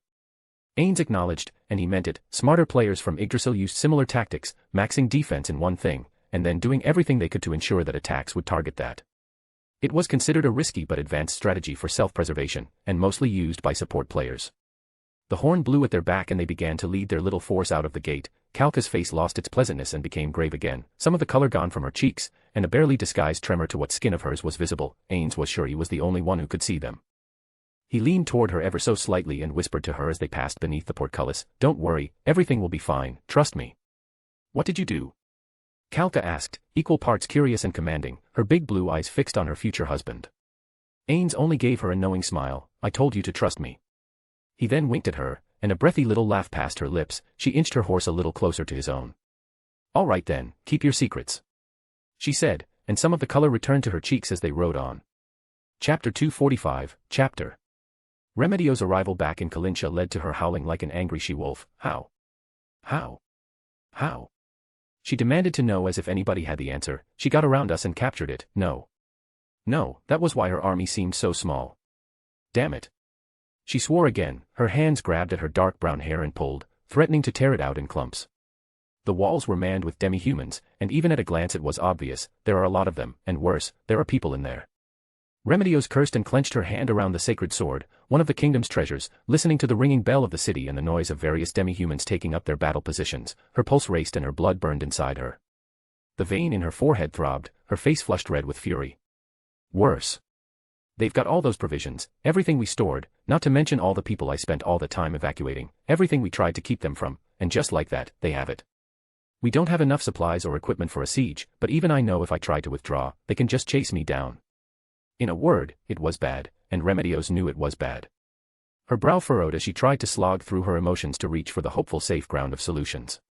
But that was brought up short when she saw the least likely thing in the world. Is that her? Remedios did a double take. It seemed impossible, but from atop the wall of the city she saw a single winged figure jump down and land in front of the gate. Remedios. Nia roared, her voice filled the air as if it came from a dragon's own maw. Remedios. She called out again across the long divide between the two. Remedios. You killed Teraven. I sought peace, you asked for war. Are you happy now you've got your way? A handful of orcs and I have your wall, your city, tens of thousands of humans building my city and my kingdom. Was that the trade you wanted? Nia yelled the taunt back at her one-time idol. Remedios fumed. Should we massacre you? Remember the wall? Or does a red stain on a stone remember that much? Nia taunted her again, and Nia smiled at herself. This is so damn petty, but I can't help but enjoy baiting this bitch. She briefly mused. You can't win. But how about I give you a shot at what you really want? Nia offered with a proud cry that was celebrated by the cheering of her demi-human army within the city. Come and get me. A duel. I win, your army surrenders. I lose, well I'm sure you know how it goes. Nia stretched out her hand and made a small, come hither gesture. Or are you afraid? Nia shouted out again, afraid to fight someone who isn't tied to a post. She could feel the hate boring through her from where she could see Remedios on her horse. If she does nothing, her army's fighting spirit is as good as broken, and they're already in a bad spot even without knowing about my ambush. Nia could only smile with contentment and fall silent. Then she waited and waited. The weight of the moment hung thick in the air. The army arrayed before fallen Kalincha was the majority of the army in the east. Anyone would be hesitant about losing it. Don't forget, we've still got your mother and father. Remedios shouted in a blind rage. Nia winced. But fired back, and I've got thousands of mothers and fathers. So what will it be? Remedios winced and seethed. A duel then. Agreed. Nia walked closer to Remedios' lines, stopping at the halfway point between the two. Remedios began to trot her horse forward. It cantered without fear, seemingly oblivious to the possibility of its death. Poor dumb animal. Remedios briefly sympathized and patted the horse's powerful pure white neck as she closed the gap between herself and the Queen of Frost. She stopped when she was 20 paces away. Her armor gleamed in the light. The tri-pointed symbol of her majesty stood out prominently on her chest. Her armored legs and arms looked no stronger than anyone else's at a glance, but Nia knew the truth. She's monstrously strong, always has been, but then, so am I. Nia bared her teeth, the sharp fangs replacing the ones she had what felt like a lifetime ago. You always were an animal. Remedios said as she put her helmet on her head and took up a straight stance holding her broadsword in front of herself. All the dragon did was reveal what was already there. Nia clicked her talons together and brought her wings in. I am what I am because you made it so. This is all you're doing, Remedios. She said while drawing an arrow from the quiver on her back. This, however, is the last time you'll be doing anything. The martial arts of both were activated so fast that nobody on either side was sure who was saying what. Greater agility boost. Fortress. True flight. Lesser strength. Flow acceleration. Lesser hardening. Ability boost. Nia loosed her arrows as fast as she could from her position, but Remedios was batting them out of the way with her sword, a cry of bloodlust in her throat, her eyes fixed on her prey, the armies of both commanders cheering their side on, but neither champion heard or saw anything but their own opponent. The arrows came faster, and Remedios began smacking them out of the way with her open hand as she closed the killing distance. She felt a sting in her knee as an arrow she failed to notice struck her squarely in the center, but she didn't even slow down, so close. Remedios cried out in her head as the promise of dragonid bloodshed loomed large in her mind. Nia avoided the strike, diving away, drawing more arrows, and loosing them as fast as before, striking at Remedios' arms and legs. The paladin screamed out her frustration, "Stop running." Nia only fired more, boost shot. She said, imbuing the arrow with some of her mana. The infuriated Remedios went to bat the arrow out of the way like before. To her, it all seemed to take place in slow motion. Her brown eyes widened, the arrow was glowing, coming at her like a shooting star. Her sword swept out to stop it, only for the arrow to go past. She felt it impact her helmet, and howled with pain. She saw the sky as she began sailing backward, her hand still clenching her sword. Her body arched as her helmet was sent flying, a crumpled, broken mess that rolled far, far away from the fight. The demi-human's cheers only egged Remedios on. "Damn you!" she shouted when she felt the ground thud against her back and she finally slid to a stop. Nia's smile of triumph when her arrow hit, died on her face when she heard Remedios curse. Adamantite helmet, it has to be. She thought as the woman stood and dashed toward her with rage-fueled speed. The sword of the former head of the Paladin Order rose in a slash that would cut Nia from thigh to throat if it were allowed, and the Dragonid Queen jumped backward, releasing her bow. The sword cut through it, severing the string in the arch in one strike. A simple thing, merely a tool, but it belonged to Nia, and Remedios had broken it. The two could almost not believe it occurred. Nia stared down at it, dumbstruck for just a moment as Remedios picked it up and held it aloft like a trophy. Her soldiers cheered, while Nia's rumbled and raged. "You think you disarmed me?" "No, not even close." Nia snarled and charged forward. "It doesn't matter. You're dead either way." "Holy strike!" Remedios yelled and white light struck with Remedios' gesture of her blade. The pure white of the whitest cloud surrounded and hid Nia from view. "That's it for you. It's over. It's over for you, you animal." The paladin shouted, and then, as cheers went up from the humans and moans of horror from the demi-humans, Remedios took a step back in horror, for she heard laughter. "Really? This is your trump card? That barely hurt at all." Nia said and charged out of the light as it began to shrink and fade away, emerging from it as if she were born there. Nia's wings batted and drew her forward. Remedios began to swing her sword like mad, and Nia swung her claws. They batted against one another, deflecting blows, ducking and dodging. Nia kicked at Remedios' legs, particularly at the knee she struck before, sending Remedios briefly down to the injured knee. She shouted her taunt. "Kneel to the claw of the Queen of Frost." Nia mocked. "How did you not die? You're evil." Remedios shouted the question and shot up, using her forehead to strike Nia's nose and sending a spray of blood down to the ground. She burned villages and towns, destroyed the wall, invaded our country. She has to be evil. Remedios's mind went nearly mad from her confusion. No, I'm not. And I never was. Nia said as she and Remedios straightened up. You can fall knowing that you were wrong. Nia hissed out, wiped her face, and flew. Her wings carried her close to the woman, and Remedios' sword went up, and then came down to end it all. Nia caught Remedios' hand at the wrist, got her own feet under her in the nick of time. Between the strike and stopping it, they were both stopped cold. The ground burst around them as they sank into it with the force of the blow. It felt as if the world cracked. Nia felt herself sinking down to one knee. Remedios was smiling, wild, fanatical. She put her other hand on the sword, kneel before Her Majesty's symbol, animal, and it will be a quick death this time. Remedios grunted out. They shook, the struggle held them both fast. Both armies held their breath as they could feel the fight coming to an end. Nia stared up at Remedios, focusing the natural terror of her eyes on the woman. You have, terrible breath. Remedios. Nia huffed, and it was such an off thing to say, that Remedios said nothing back to it. Her eyes widened however when Nia looked up at her and said, but mine is worse. She then exhaled, breathing frost into Remedios's face. The freezing breath began to blister the skin, turning it red, cracking it, breaking it, burning the paladin with cold in her eyes, nose, cheeks, and even inside her mouth.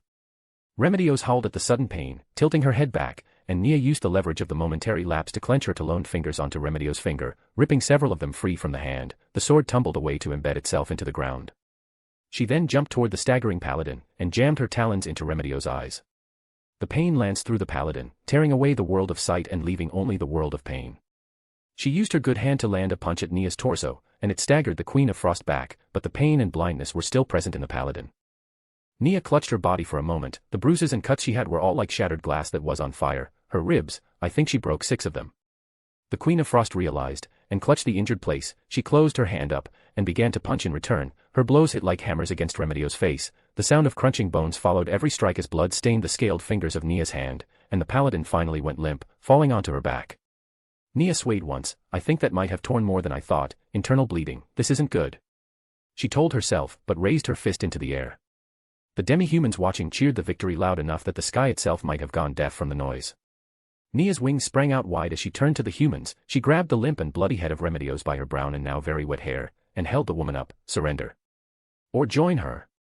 She then began to beat her wings, and flew back toward the city. A tiny groan from the unconscious woman revealed that life still hung by a thread, but Nia had what she wanted.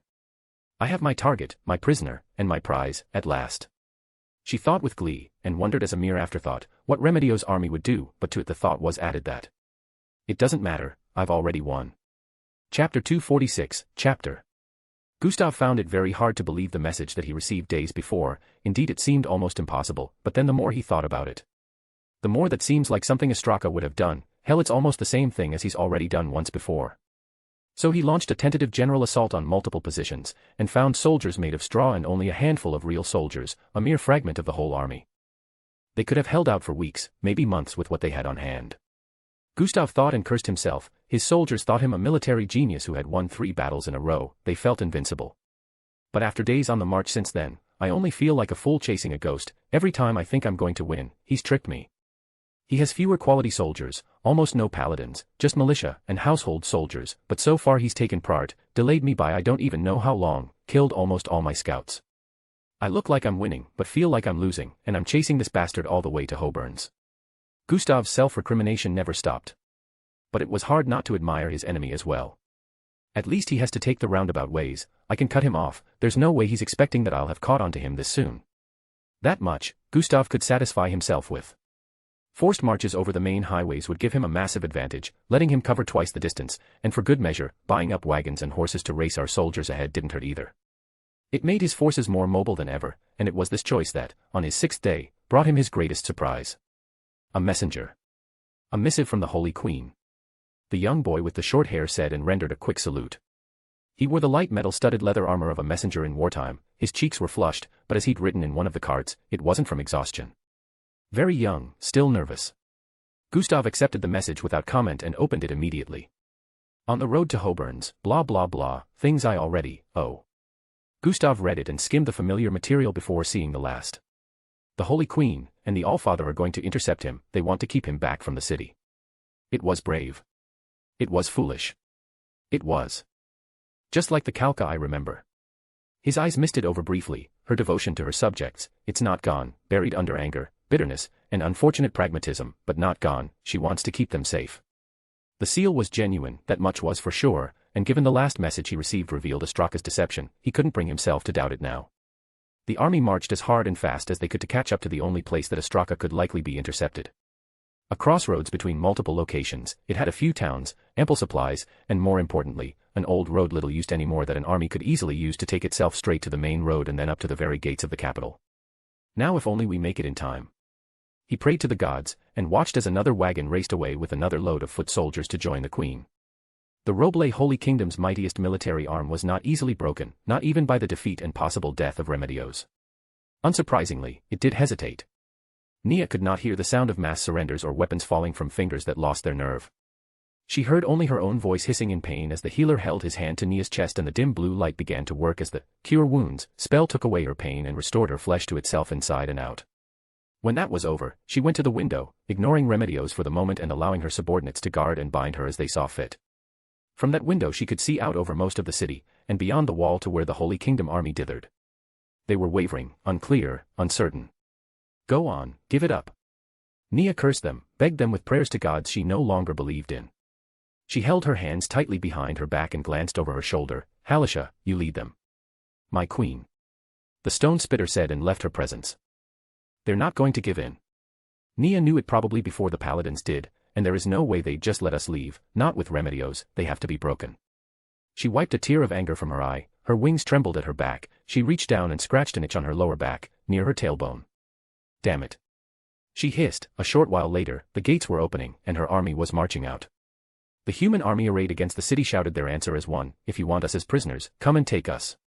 Nia went to the table and snatched up the horn which sat on the desk, and took flight out of the improvised door she'd made in a fit of temper. Her wings beat at the air and carried her aloft, the little curved horn came up to her lips, and hovering above the city, both armies, and the world itself, she pressed her lips to it and blew. The hidden soldiers were deep in the wood, they would take time to respond, but that's fine. Just fine, it's better if the battle is already joined. The humans hesitated, but it seemed that whoever was in charge decided that it was related only to the army in front of them. The stone spitters began their part first, and human archers did their best to match.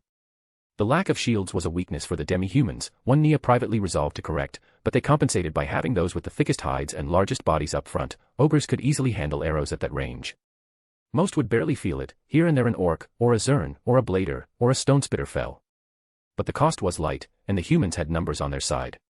Watching from where Nia was, she could feel the flow of battle like it was the flowing of her own blood, the beating of her own heart, the breathing of her own lungs, it was part of her.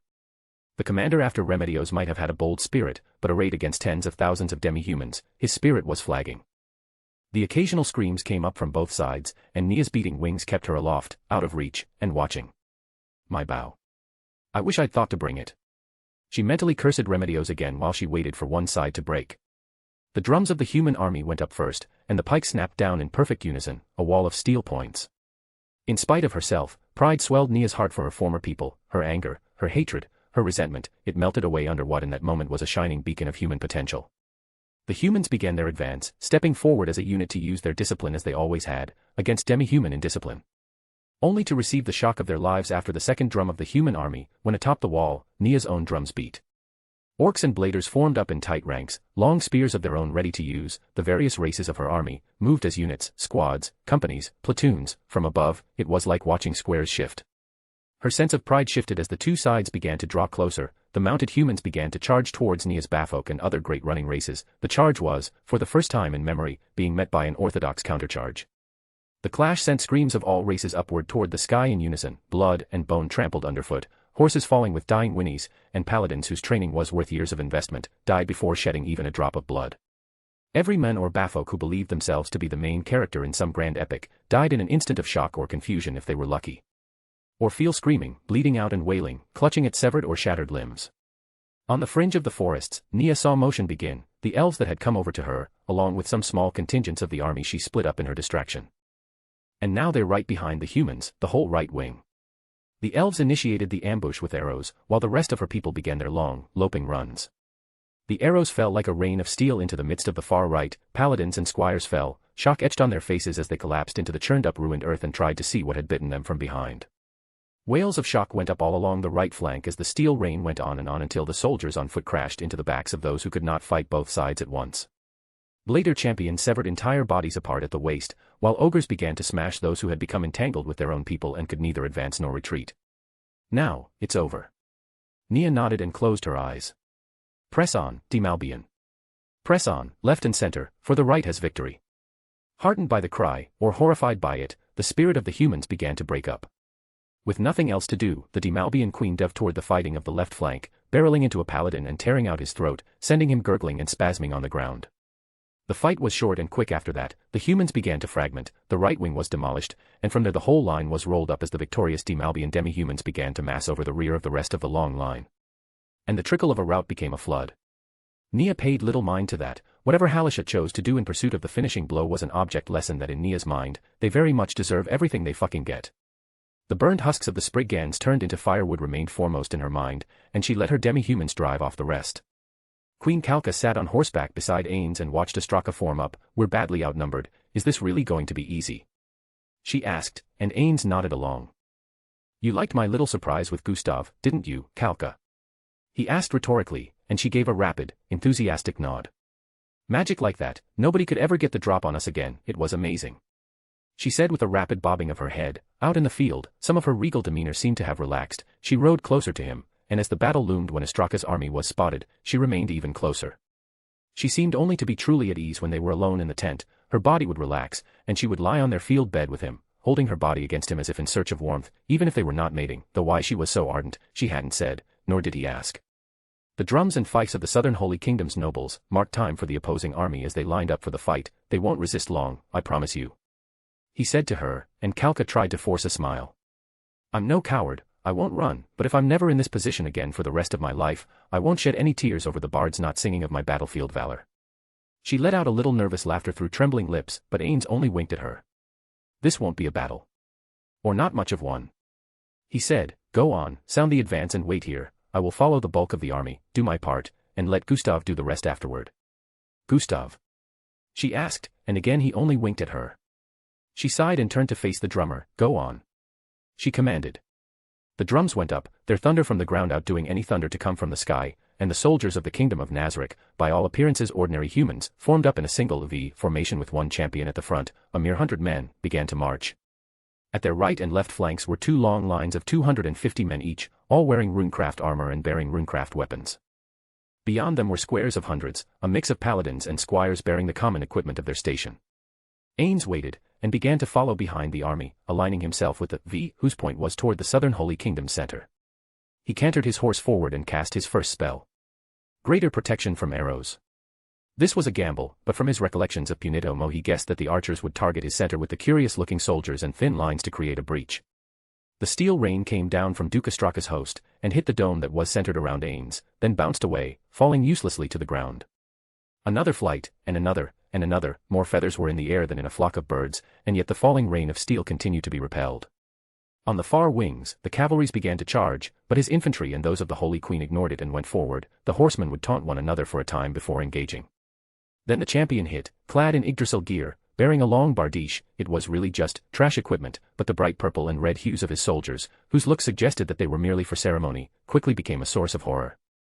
This trash gear, drops from the days when the guild was made of level 60 members, might as well have been gifts of the gods. They began to rip through the center, sending bodies flying away with mass-enhanced strength, batting horses end over end as if they were merely kicking babies out of the way. The runecraft lines were the next to meet their marks, and though they didn't do the same, each man was worth 5 or 10 by comparison. What the hell is happening? Astraka cried in alarm as he watched a soldier sail overhead as if he'd been thrown by a giant. I don't know. One of his aides shouted with a cry of dismay. Another man went screaming overhead to land end over end, rolling like a stone until he stopped both moving and screaming after tumbling another 30 feet. What the hell is this? Astraka moaned. He saw the writing on the wall, somehow. They brought something we never dreamed of to the fight, all the planning in the world. I could never win against this, not in 1,000 years. He yowled like a wounded cat in his mind as his soldiers' cries of pain were compounded more and more. It might be that mage. They have a caster in the back. If we target him, my lord. The aide cried out, his face drawn and eyes wild, his hand shaking as he pointed toward the robed mage on horseback. Fine. Signal the cavalry. Get them to target that man. It's the only chance. Ostraka steeled his heart and put on his helmet. He grabbed his horse and mounted up. Have them follow me. If I fail, perhaps they'll succeed. He didn't wait for the aide to answer his orders, nor did he look back to see the flags waving and giving the signal to the cavalry to cease their skirmishing, nor did he stop to see that those were obeyed either. Ostraka held out his lance and charged ahead. The thin lines of the soldiers in strange equipment had one weakness, and that was that they were thin, and thin lines naturally spread out as people found foes to fight. They separated, split. Damn him. Ostraka cursed. He guessed that mage was the reason the arrows weren't working either. Can I get through with a horse? He wondered, but believed so as the infantry ahead of the mage seemed to be able to be engaged, if not killed. The thunder of the horse's hooves were heavy on the ground, a rolling thunder given by the earth under its hooves to warn anything in front of it to get out of the way. Even full-grown ogres could fall to the charge of an armored warhorse. Ostraka narrowed his focus. He charged between the ranks of men on foot, avoiding coming within striking distance of their strangely effective weapons. A lifetime of training went into this, and he did his best. They raced past his vision as he went between them. Going around the V took a little longer, but after a brief and perfect loop, he was facing his enemy. Strangely, despite being mounted, the caster in the white robes did not run away. Instead, he dismounted from his horse. Is he going to cast a spell? No, it's fine, don't think about it.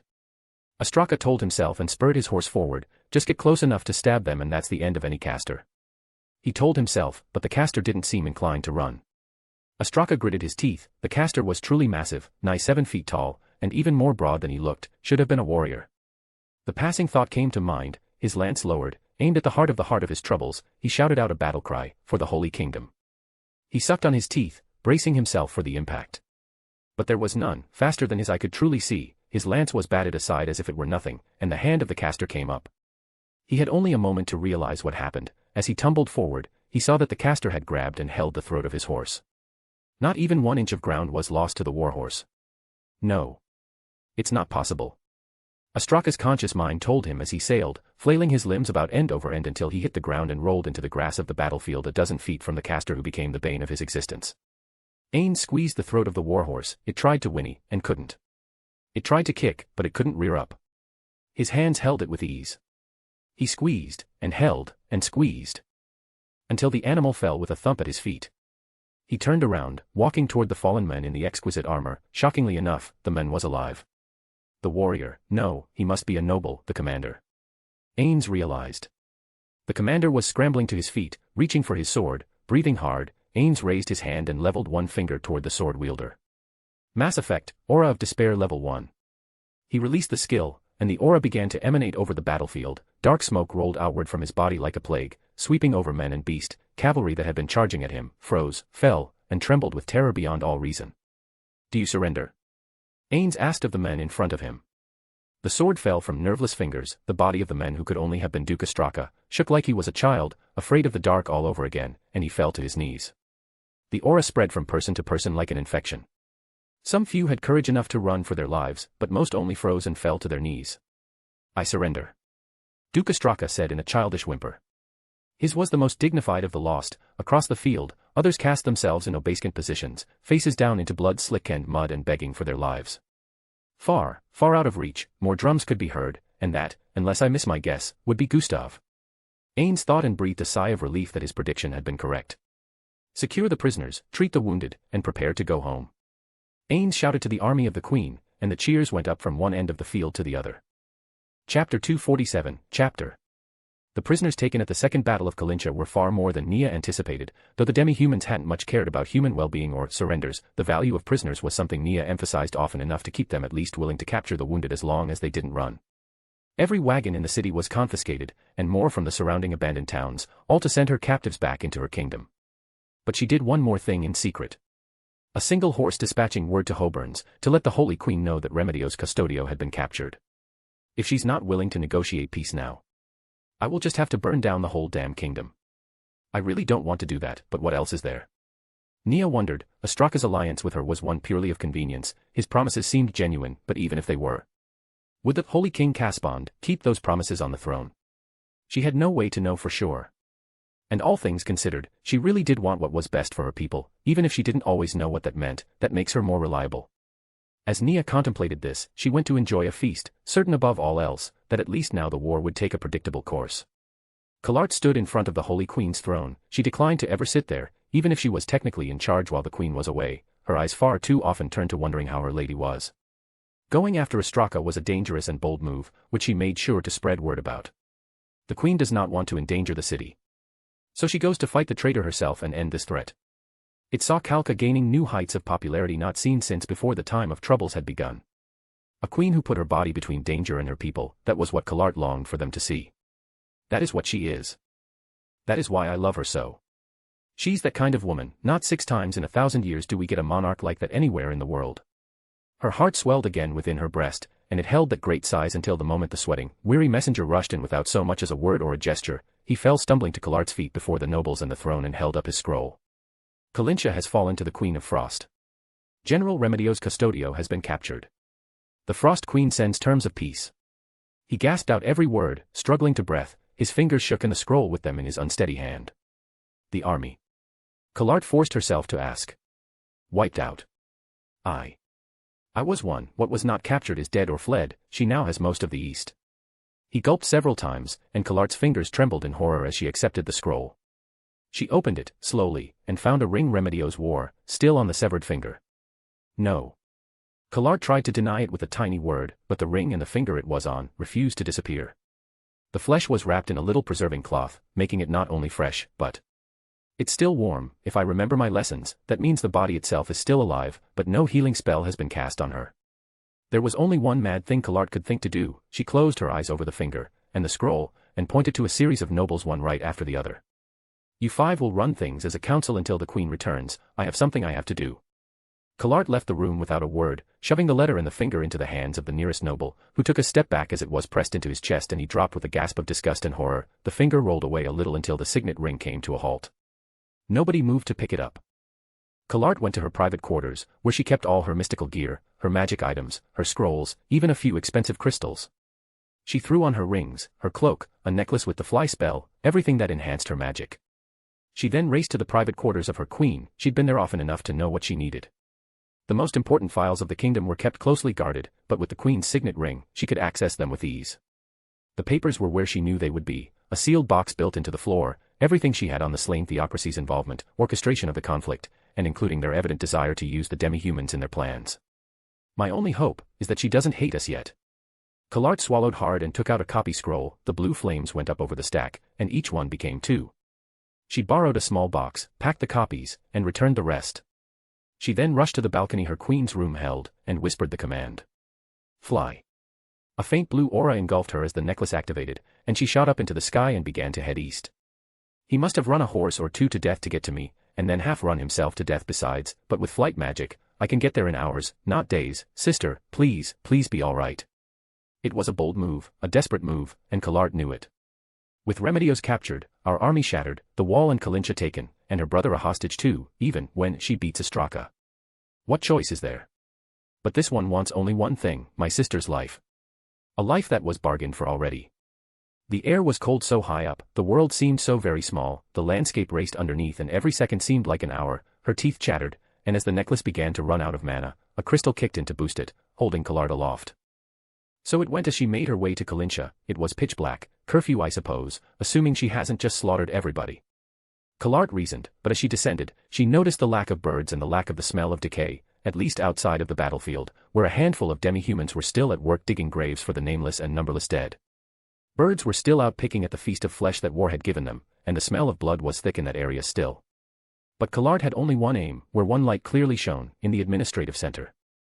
And true to her hopes, the Queen of Frost made it easy to identify where she worked by virtue of having an oversized hole in the wall. She shot inside like she'd been launched from an arrow, landed, rolled and popped up to her feet only to see the Queen of Frost already springing up from behind the desk where she sat writing something. The dragonid woman still had, to Collard's surprise, some very human features. She still had hair, although it was whitish blue. She still had a human-shaped face, slender arms, strong legs, and she wasn't particularly tall. She even had a human woman's bosom still, and a human woman's curves, though neither were exceptional in terms of feminine charm. Her face, Collard noted, was as fearsome as rumor said, and a murderous rage seemed to sit there at all times. The dragonid opened her mouth and made ready to spring into attack. Don't call the guards. I'm not here to fight.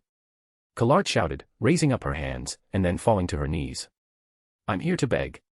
She said, and the dragon had stopped, her mouth closed. Beg? Nia asked, her brow furrowed. Who are you? How did you even fly this far? My name is Kalart. Kalart Custodio, you have my older sister in your custody, why you sent me her finger. Kalart lowered her eyes and pressed her forehead to the ground. Please give her back, she said as if asking the floor. If you need revenge for what she did, and I know what she did. I am a Custodio. You can have my life in exchange. That should satisfy you, shouldn't it? Kalart pleaded, her brown hair tumbled over the floor, and she felt the staring ice-blue eyes fall over her. Remedio's sister, yes, Nia rubbed her chin thoughtfully, yes I've heard of you, supposedly you're a prodigy, even a genius mage, am I wrong? Personal advisor to the queen, and rumors, well I'm sure you know those. My sister. Kalart half choked out. Nia rubbed her forehead, you are brave, you'd really offer your life for me to release her. I want that bitch dead for what she's done, and even if I were willing to accept your life in place of hers, that's just asking for trouble. I'd be much better off killing both of you and calling it a day. You're bluffing. Kalart guessed, rose up to her knees to glare at the scaled body of the dragonid queen. I am. Nobody has ever accused me of that before. Nia retorted and went to take the chair out from behind her desk, she flung it gently across the room. You came all this way, you might as well sit to talk to me. Thank you. Kalart said with hesitation, and got up on shaky feet to seat herself in the chair. Yes, you are bluffing, if you did that, I'm sure that your parents would be killed in retribution. You don't want that. Kalart pointed out. They're humans, what makes you think I care about humans anymore? Nia asked, keeping her face as straight as she could while she sat on her desk, crossed her arms, and studied the subject in front of her. You allied with Ostraka, meaning you listened to him rather than kill him outright. I don't believe you hate us all, and if I'm wrong. Kalart said with confidence, she raised her chin to bare her throat. Kill me right this second, but if not. About my sister. The moment hung, Nia clicked her talons together and then let out a sigh. Fine, you're right, I don't hate all humans, not that I like many of you anymore. This was my home once after all. But still. Nia insisted, Remedios killed an envoy, an official party. And she was left alive. Maybe I could kill you instead, but more than that, Raven was my friend. Nia snarled and jammed her talons into the wood, gouging out chunks of the desk as she curled the talons into her fist. He had a wife, and children, little girls. I spared his life for their sake and then. Nia leveled the accusing finger at Kalart, your sister who you love so damn much, killed him. Killed him for being an orc. For daring to share the same world as her, he was there for peace. I wanted an end to all that strife, I could have forgiven what happened to me. Nia put her hand over her chest, I am clearly better off for it, thanks to Alisar Dark. But your murderous bitch sister doesn't get to go off and live a happy life after what she did to my people. Killing you would only mean something if she felt guilty about it. But she won't, will she? Nia demanded. No. No, she won't, she'll blame you. Kalart said with quiet resignation. She never was one to accept responsibility for her own failings. She loves our queen, and me, and our country. She's not all bad. Tell that to Raven. Tell that to his children. Tell that to all my dead warriors. Nia hissed. I have no intention of sparing your sister. And I won't accept your life in exchange for hers, it would be meaningless to me, and meaningless to her. I will let you go this one time, because of your courage, and because I can respect the compulsion of love to lay down your life for your friends, there's nothing I've ever found that is greater than that. But I can't just give you what you ask. Nia answered, and Kalart was quiet. What if Kalart finally said and reached into her pouch, there is a lot more to all this than you know.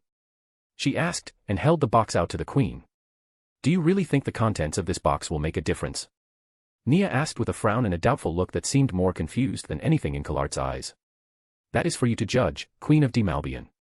Kalart said, I can only promise you that every word in there is absolutely true, on my life, my sister's life, my queen's life, and my future king's life, I swear I am not lying to you.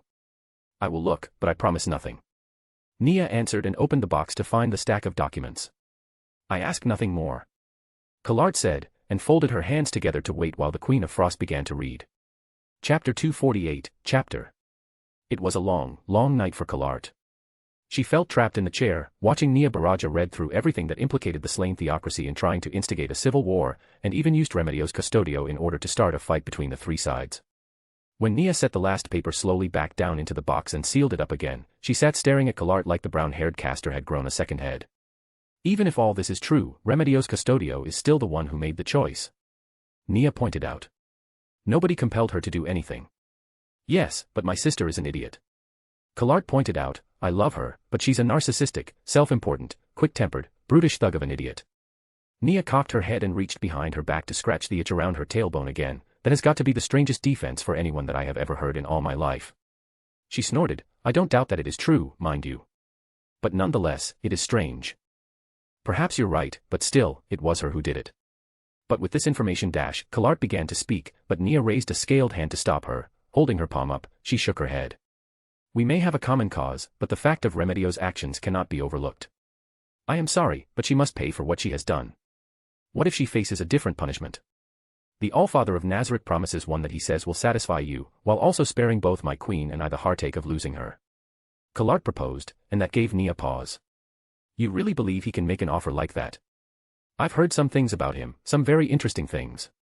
If you want the truth, I like what I've heard, but even if you say that, how can I know he will meet that standard? Nia asked the question as if she were asking the time of day. Collard, despite her circumstances, began to feel more at ease. At ease. And bold. You can't, not unless you're willing to talk peace. You've won a great victory, Your Majesty. But I promise you if the Allfather turns his magic your way, all that you've accomplished will be erased. Collard said with calm certainty, and it was enough to make Nia consider her words. You will not see your sister leave here today, but I will hear from this Allfather myself. I will meet with your queen, the Allfather, and Astraka to negotiate an end to all this, but if it fails, do not forget we have many more prisoners of your side than you do of ours. Nia said with a long, deathly stare that drilled into Collard's soul.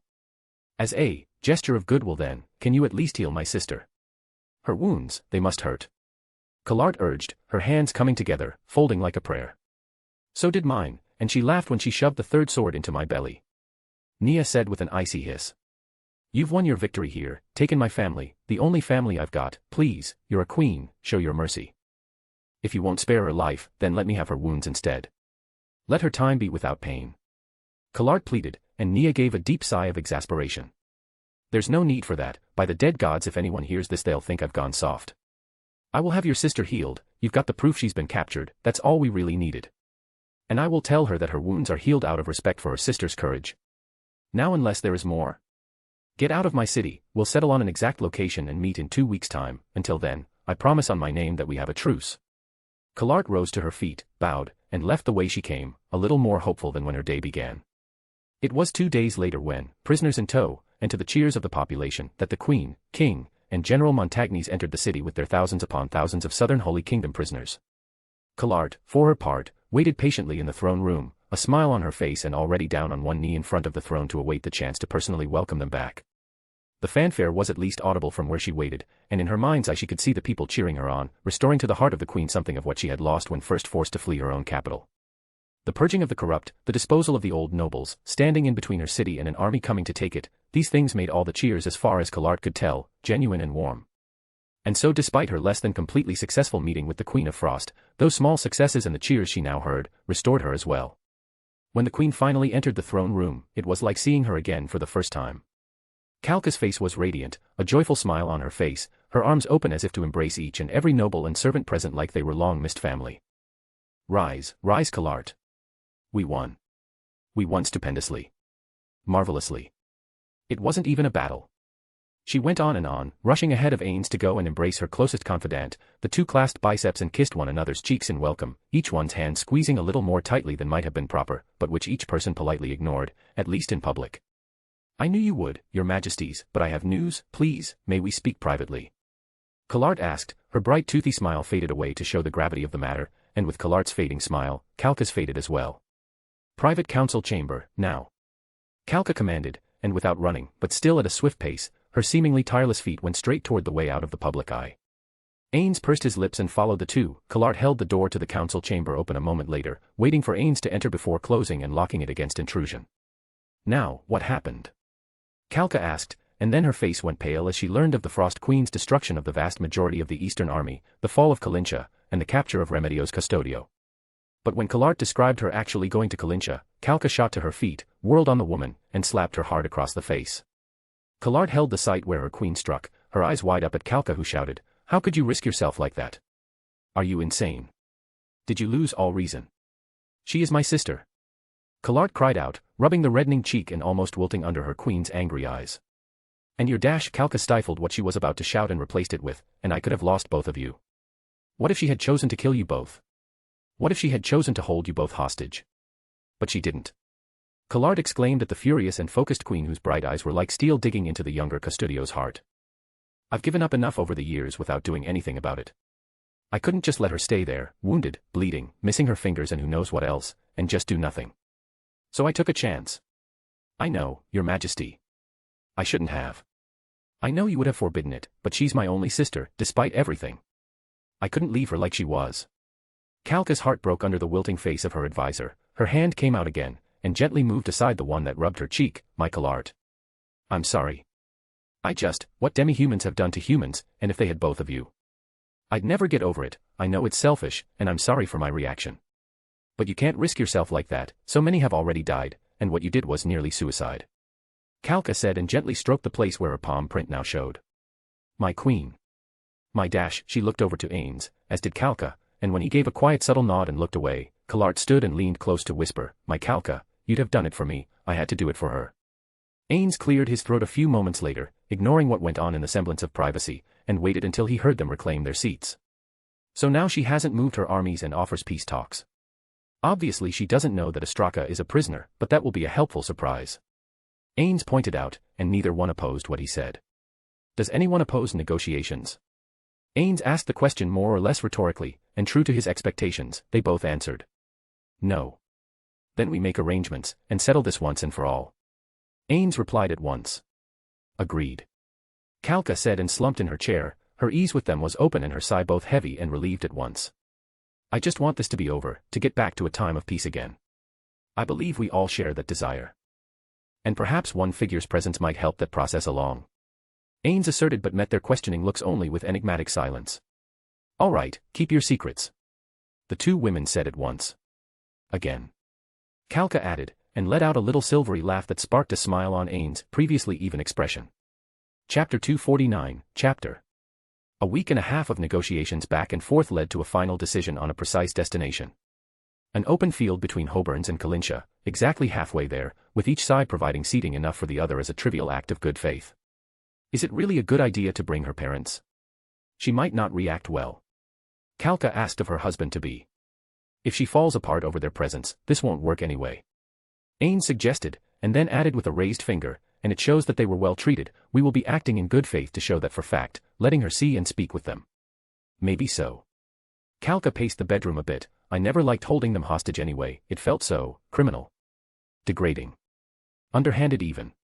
I suppose, but that is how politics works, I've had to tell myself that many times since I ascended the throne, and, he chortled a little, I'm glad I still don't like it.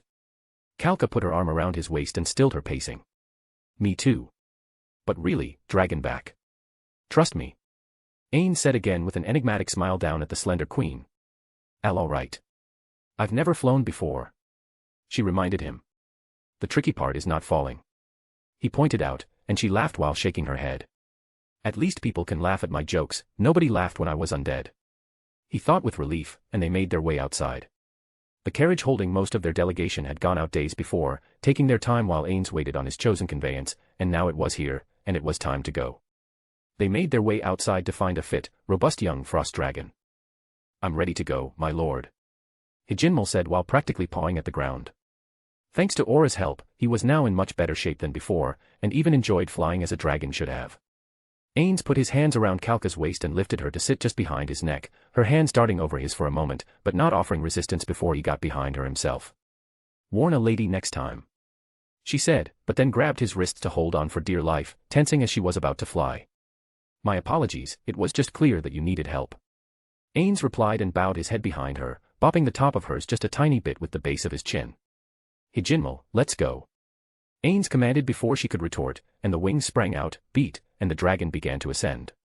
Calca was glad she chose her war skirt for the journey, given how she straddled the neck of the dragon, her breath caught in her lungs as she watched the ground grow larger and the people grow smaller down below. The appearance of the small dragon caused consternation amidst people when it first arrived, even forewarned, the gasps, os, and as, and the occasional scream of alarm as it swept in low toward the city, were just a further testament to the power of the monarch they were now joined to, and anticipation for the marital date between the two grew ever greater.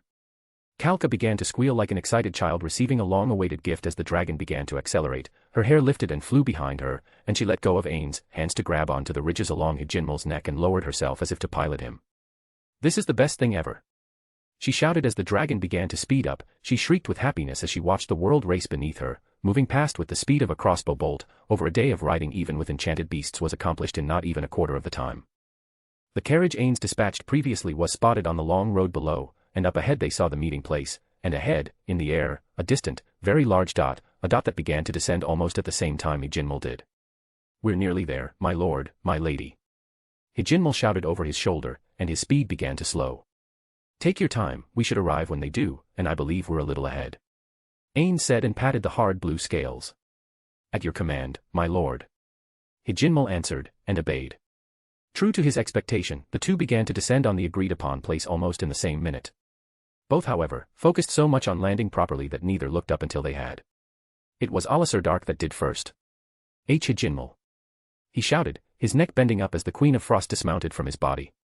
"You know this one?" Nia asked, putting her hand on his neck while Ainz and Kalka dismounted as well. "Father," Hijinmal shouted back, his neck arched the same as his father's did as he realized who spoke with him. "Father, I thought your family was dead," Nia exclaimed. "Dead?" Hijinmal asked. "I thought they were. How could anyone have survived Jaldabaoth?" Nazarick stammered the question, and Hijinmal's tense body relaxed. "Through this one's power," Hijinmal said and pointed a claw at Ainz. Nia looked at Ainz with narrow, doubtful eyes, but without asking any questions, Hijinmal began to answer them. He told his father everything, from start to finish, up to and including the final battle at the Great Rift.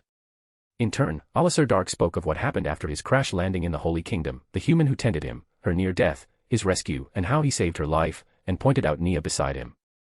"So you, actually made friends with a human?" Hijinmal asked. "I think of her as more like a pesky little sister," Nazarick said with a wry, deep chuckle that made Nia cross her arms and huff. "I didn't expect to be part of a family reunion today," Nia said with a roll of her eyes. Still, she looked up at the dragon. "I'm glad for my big brother here. Thank you for saving his family, All-Father Ainz Olgown," Nia said and gave him a bow of her head. "It seems that it goes both ways. You saved the patriarch of my servant's family, at great risk to yourself." Ainz offered out his praise freely, but Nia gave it a hand wave aside. "First I helped him because he was in a state of weakness, he needed it, and helping the weak is just good sense. Then, it was because he was my friend, just like with Teraven. When you love your friends, you lay down your life for them, that is the highest devotion of all. It's the same reason I made myself queen. They're my friends, or my friends' children, and making things safe for them is what a ruler is supposed to do. Or am I wrong?" Nia asked, her face briefly wistful when she rubbed the neck of the dragon beside her. Ainz' eyes widened as she thoughtlessly quoted his guild, himself, and one of his oldest friends as if they were known to her. Despite her face, his affection meter began to max out. No, you are not wrong. Queen of Frost Nia Baraja," he said from across the open space between them. "I'm glad we agree. All-Father Ainz Olgown. But please, my title is a long one. Since we're supposed to make peace, why don't you just call me Nia until we decide whether or not we're enemies? Then, you should also call me Ainz," he said, and this, he gestured to the Holy Queen, "I'm sure you know, is Kalka Besserez." "Your Majesty." Nia inclined her head with a polite bow. "Given the situation, call me Kalka also, and for what it is worth, I say again, I am sorry." Nia shrugged off the apology. "Your reputation is that you wanted to be a good queen. There are worse ambitions.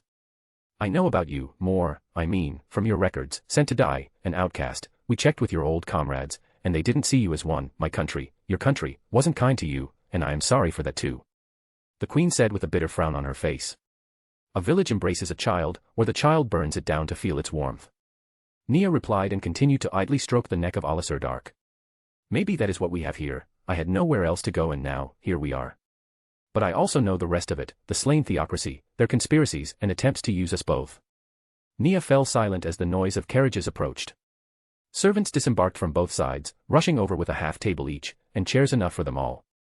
As they worked, Nia said, "I hate to ask, but I sent word to Astraka already, and have not heard back. Still he should have gotten my message by now. If necessary, could we wait a day or two? He is here. He was defeated at the Battle of Western Hoburns, and is now a captive." Ainz said, and Kalka pointed to the carriage where Collard emerged, holding a chain that secured 3 people at the wrists. Astraka, and Nia's parents. Her eyes narrowed. You beat him, fine, that changes very little, but you also bring out my parents, to what, torment me? She hissed. Kalka answered by walking over to Kalart, and holding out a hand after a few whispered words, accepting a key. The Holy Queen went to the two paladins, and unlocked their manacles. Go. She said, go to your daughter. The golden-haired Holy Queen waited while they stared at her and rubbed their wrists. What are you waiting for? I said go. Kalka said again and pointed over to Nia. Nia looked at them both, her wings out, she touched her horns as they came closer, small steps, hesitant at first. Mother, father.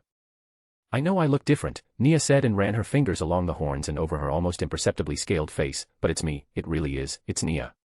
Her eyes welled up. Is it? I heard but.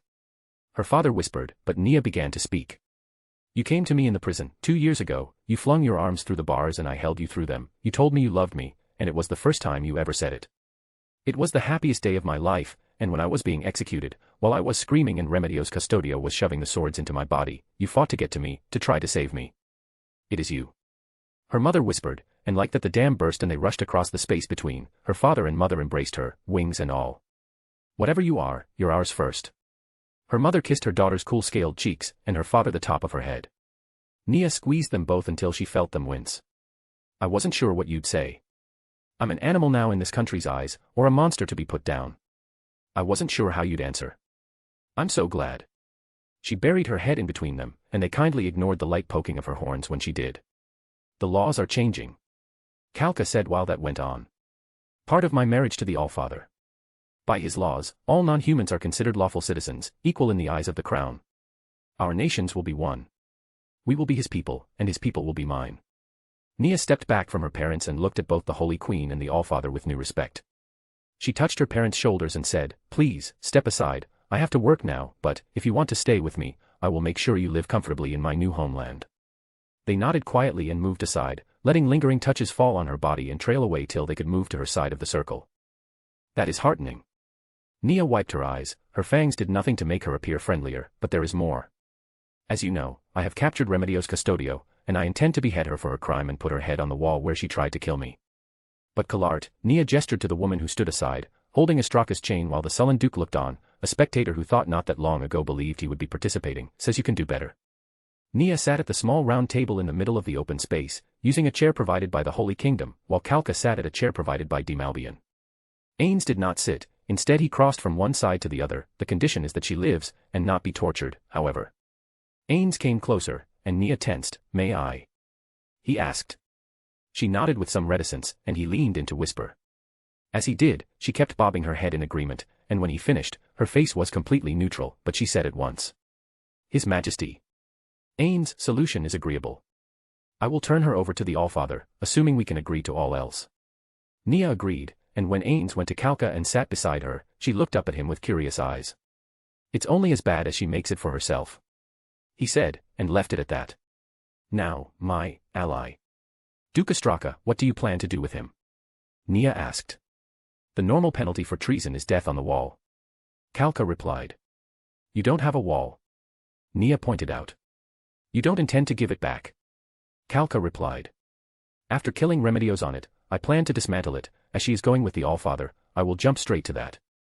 I will utterly destroy the border wall, down to the last brick, it's good building material, I could use that. Nia said with a pragmatic, confident smile on her face that made her wings shiver with Kalka's consternation.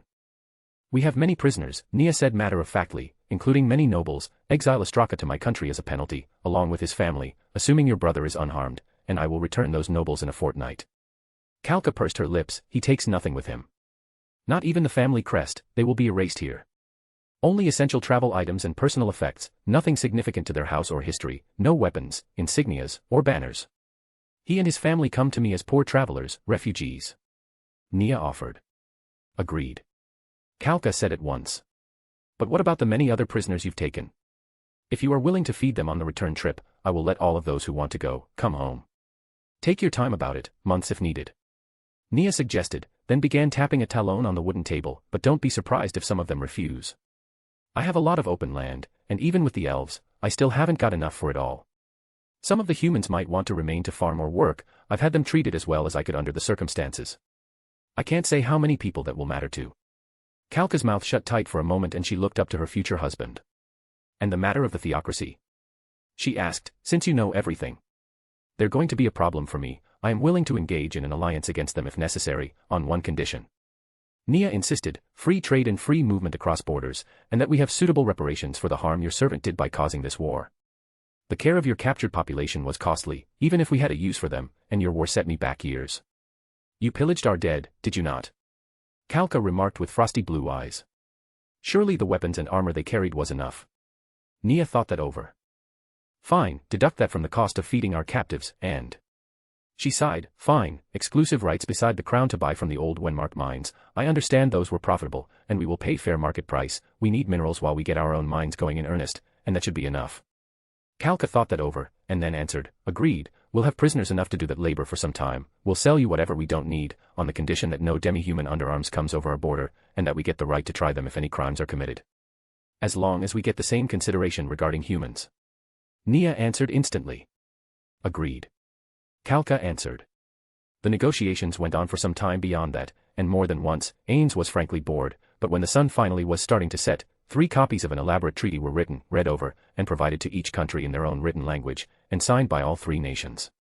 Will you have a hard time settling things in the south, Kalka? Nia asked. No, Ostraka was the driving force. With our war with you over, we have paladins, and you know better than anyone here that no other force in the nation can stand up to those. Their household troops and militia are no match for us. I should have the whole matter settled in a few weeks. Chances are they will surrender outright when I bring 50,000 veteran paladins to the gates of Yanana, and then one brief appearance per city. There may be some fighting, but with that marvelous runecraft equipment, we can't lose. Kalka had a healthy smile on her face, but the Queen of Frost looked at her cockeyed. Runecraft? She asked. Ainz snapped to attention when the opportunity presented itself. A marvelous cost-free form of enchantment, all it takes is time. Nia looked at him with renewed interest, is that so? And it works with any weapon? She asked, and he saw the hint of greed in her eyes that he'd seen on many clients who smelled opportunity. Yes, I understand you were an archer, but... I don't see a bow. Ainz pointed out with a half-rhetorical question. Nia let out a regretful sigh. It was broken at the Second Battle of Kalinsha, another thing I owe remedios for. I see. Ainz said, then, as a token of friendship, let me offer you something to mark the new peace between us all, and the profitable trade relations I'm sure will come between us all. He reached into empty space, and before all sets of wide-staring eyes, he pulled out a marvelous bow, bones of some once majestic beast, inlaid with gold and runes that though barely visible to the naked eye, coursed with power. This is called the Ultimate Shooting Star Super. A gift from my kingdom, to yours. Nia stretched out her trembling hand, the bow pulsed with, she almost thought power, but it was more. Destiny. She thought. Every inch of her longed to shoot it. This is the most beautiful thing I've seen in my life. She gasped, I can feel it, it calls to me, like I was meant to bear this bow. She looked at Ainz with focused, certain eyes. The terror she normally projected was turned to a detailed study of the towering human king. You are no ordinary man. Don't ask me how I know. Maybe we knew each other in another life, maybe many, but somehow, I know there is far more to you than even what I am seeing here. Come to my country when my capital is built. Let me call you guest, let me call you friend, and let me repay you for this wonderful gift. Ainz was briefly taken aback by her intensity, and he held down the sigh of relief that he was sitting. I would be pleased to do so. I admit, this is all beyond my expectations. Had we not fallen to fighting, perhaps we could have been friendly from the start. Ainz pointed out. Nia and Kalka gave dissatisfied grunts. We have the slain theocracy to thank for that. They said at once, and eyes popped open to stare at one another briefly across the table. We will show our thanks to them one day. The Queen of Frost replied, and stood from the table as the last of the daytime sun died on the horizon, bathing them in the last of its orange glow. The Allfather and the Holy Queen rose in turn with her, and each holding their copies of the treaty in hand, they crossed to the middle, and shook hands. I think I speak for both of us, Ainz said as Kalka and Nia broke their handshake, when I say that we will be watching your rule with great interest, Nia. I look forward to showing you what we can do and, thank you for returning my parents. I feared what you might demand for them. Nia added. We got what we wanted already, an end to the fighting, and your friendship. Ainz replied, and Nia chuckled at him. I had to lose my humanity to find comrades and friends, and now the 2 humans I fought against, I find I'm friends with. This is the strangest of worlds, but I wish you both well in it. She looked over to Ostraka, her ally, and inclined her head. A good life awaits you when you return to me. Nia Baraja repays her debts. Alisar Dark looked down at the Queen of Frost and said, I'd like to remain here, to catch up with my son. Nia answered promptly, of course, I'm sorry you ended up on opposite sides, even without knowing it. I can fly back to Kalincha and arrange things on my own, just bring my parents with you when you come back. We're going to ride a dragon. Pabel stammered. Only once. As a favor to her. Alisar Dark pointed out, but neither one was about to complain. Nia turned once more to the pair. Ainz, Kalka, we'll meet again, and without any hostility next time. There is a saying from a vanished people in a vanished world, Ainz added, and when both women looked to him he said, after the war, make alliances. The war is over, I have given you a weapon, that token should mark the end of the old ways, and the beginning of something new. I don't know what lies ahead, but at least we have some of the same hopes. Peace and safety for my friends and my people, on her side of the wall when I lived there, on the other side when I went over there, and now both. Good luck, all of you, next time we meet, may more beer than blood flow. The trio waved and traded the promise, and Nia's wings popped wide, beat, and took her off into the air again, back the way she'd come. That went better than I expected. Kalka replied, I didn't think I'd like her, she seemed so familiar somehow, and I'm glad we met her, even if I didn't care for the situation. Ainz put a hand on her shoulder, it is funny that way, but as am I. We should return to Hoburn soon, the carriage should hold us all. Sire. Hijinmal asked. Speak with your father if you wish, then return home to Nazarick. You can arrange a larger reunion later. Ainz gave the order, and Hijinmal bowed his head down to the ground. Thank you, my lord. The young frost dragon replied, and with that Ainz, Kalka, Kalart, and Astraka returned to the carriage again, and turned it around for the journey back again. Chapter 250, Chapter. The first matter attended to on the return to Hoburns was the public marriage of Ainz Olgaun and Kalka Besserez. Given the wartime situation and the still unsettled matter in the southern Holy Kingdom, only a week was spent in preparation, and it involved an elaborate feast and abundant alcohol provided by the crown to the entire city. Decorations were plentiful, bards sang praises to the gifting king who offered victory to faithful allies. And on the night of the wedding's end, Ainz joined Kalka in her private chambers. You're leaving tomorrow, I assume. He nodded. I have been away from my affairs for some time, I can't leave them forever. And the woman you love, she is waiting for you there. Kalka asked as she undressed again. She is.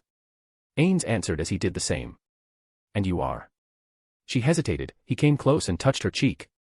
I've learned what I needed, and then some. I have done a lot wrong, as a man, as a king, some couldn't be avoided, but what could have, all I can do is make up for it, you were helpful in that. He said to her, and she covered his hand with her own. Promise me something. I know how it is with men and the women they love, I'm not the fool I was, but will you keep your word with me? Kalka said without meeting his eyes, though she did rub the back of his hand with her palm. The child I bear, ensure that this throne is always theirs and those of all the descendants you live to see, as long as they're worthy of it. Typically, the firstborn of a king gets the whole of his rule, but I see it in you, you have eyes for only one, and you won't deprive her child of that. But don't deprive our child of this will be his country, his home, never take it away. I promise you, as long as the Besserez blood endures, and so do I, that one of them will sit on the throne of the Roble Holy Kingdom. He said as they lay down slowly on the bed. Then tonight, we make them. She whispered into his ear, and began to do as she said. Ainz was up and ready before dawn, he placed a small kiss on Kalka's forehead, a twinge of guilt touched him for his role in the chaos of her kingdom. I was a fool, but I was right, in the long run, for all the harm, this will create the best possible world for all my children. He told himself, and cast the gate spell at once, stepped through it, and was gone. The rest of his retinue would leave on their own, the empty carriage receiving abundant adulation as it made its long journey home. When he stepped through the other side and back into his throne room, he found Albedo waiting for him, and a small, slender elf that was clutching a body. Even without asking, he knew it was the one who died. Have you been here this whole time? He asked, forgetting all formality in dismay at the scene. Myself, no, my lord. I have of course tended your holdings. Albedo remained formal, but he could see her body twitching, itching to dive at him as if they were alone. But this one, tell your story. Albedo gave the order, and words rushed past the radiant elf's lips. She gave up her life for me, to let me be safe. I didn't even know she loved me until then. I didn't know I loved her either, not till I saw what she did. Please, master, she wasn't truthful before, it wasn't just money that she wanted. She didn't like being human. She didn't like how people were, she wanted to be something else, but she felt bad about saying it, like scum next to you. Please, if there is anything I can offer, even if I have to give you my life in exchange. Can my Scanna be restored? Ileana clutched the corpse a little tighter to her body, and Ainz looked from her to Albedo. Have a maid take them to Demiurge, just make sure he knows that neither are to be harmed. Ileana's face lit up bright as the sun when Albedo pulled on a nearby golden silk rope.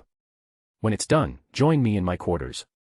Ainz said and coughed several times, clearing his throat. We have something to discuss. Albedo's face fell. I understand, master. She said in a small voice. Demiurge stood over the brown-haired human woman. So, Remedios, is it? My, you are an unusual one. Remedios didn't answer, those under paralysis generally didn't. You're so unusual in fact, that you earned a punishment that only a supreme being could have conceived. He said and patted her cheek with light, almost tender slaps. The dense idiot only gave off an aura of confusion. We're not allowed to torture you or kill you, but you will still suffer on your own, and it will be all you that does it to yourself. Can you believe it? He asked, and watched as she struggled to shake her head. All she managed was a tiny wiggle. Now, let me ask you this, would you prefer we start off by turning you into an elf or a rat woman? Demiurge inquired. Though she couldn't do much, he could feel her eyes fill with horror even while the expression remained unchanged. Just kidding. Demiurge said with a playful voice, you won't get a choice, we have no idea what transformation will be permanent, so who knows what you'll be spending the rest of your life as. But given that you despise everything but humans for some absurd reason, I believe you'll be plunged into your own personal hell no matter how long it takes, or what you end up as, wouldn't you agree? She tried to scream, to move, to shake her body, and when her body was covered with fur and he showed her what she looked like as a rat woman, her screams became mouse-like squeaks. Now, off to the frozen prison to see how long this takes before it wears off, maybe we'll try an elf next, you like those, don't you? He asked and called for a maid by pulling on a rope before wheeling the table she was bound to, over to the door. Just kidding, don't care either way, we'll just see what happens, all for the greater good, of course. He said, and when Antoma entered and took the cart away, her wailing squeak quickly faded away. Before he even had the time to get bored, CZ Delta entered carrying a very dead human and an elf woman following closely behind. What is this? Demiurge asked the blank-faced battle maid. One raised dead, not as a human. One who gets it as a reward. CZ said in her clipped fashion, and for a moment Demiurge's face was disappointed. Oh, well it's fine, I did need to perfect that routine anyway. He pointed to another smooth metal table on wheels. Put the body on there and bring me more scrolls. I'm almost out. Yes, Lord Demiurge. CZ said, and flopped the limp body on the metal table with a loud clang, and said to Ileana, wait outside when you're done. I will take you to Lady Albedo's room when I return. She then made her exit. Ileana fidgeted, sniffles still going while the curious slender demon in the pinstripe suit fiddled with various mana crystals and stuck them on various places of Scanna's corpse. What are those for, sir? Ileana asked. Data. He answered with cryptic indifference. He then held a scroll over Scanna's head and said, Morphomancy 5 change status wood elf. Before Ileana could process what he said, the scroll burned up with mystic blue flames, and the body began to change. Then with another scroll in hand, true resurrection. Scanna shot up to a seated position on the table, green eyes and wild hands flailing in a defensive position. Feisty, the most responsive one yet. Demiurge said offhandedly, I'd say that works. He added and went to pick up the blue crystals that flew off her body and clattered to the floor. Scanna. Ileana replied and wrapped her arms around the woman, embracing her all over again. Ileana, the soldiers, what? I feel different. She caught a glimpse of herself in the polished steel pieces around the room, my ears, my skin. She was cut off from speaking further as Ileana laid a fierce kiss against her lips, that was something Scanna was more than ready for and familiar with melting into, but all kisses must break, and when at last they stopped to breathe again, Scanna asked. Can someone tell me what's happening? You were dead, but now you're not. You were a human, now, thanks to my genius, you are an elf, and probably permanently, but I can't be sure about that until you've lived at least one elven lifespan. Demiurge explained, preening contentedly, my first thought was to turn you into a catwoman, or an angel, or even a demon, but given the circumstances, knowing you came from a human supremacist nation that enslaved elves by the thousand, the irony was just too delicious. I am an elf.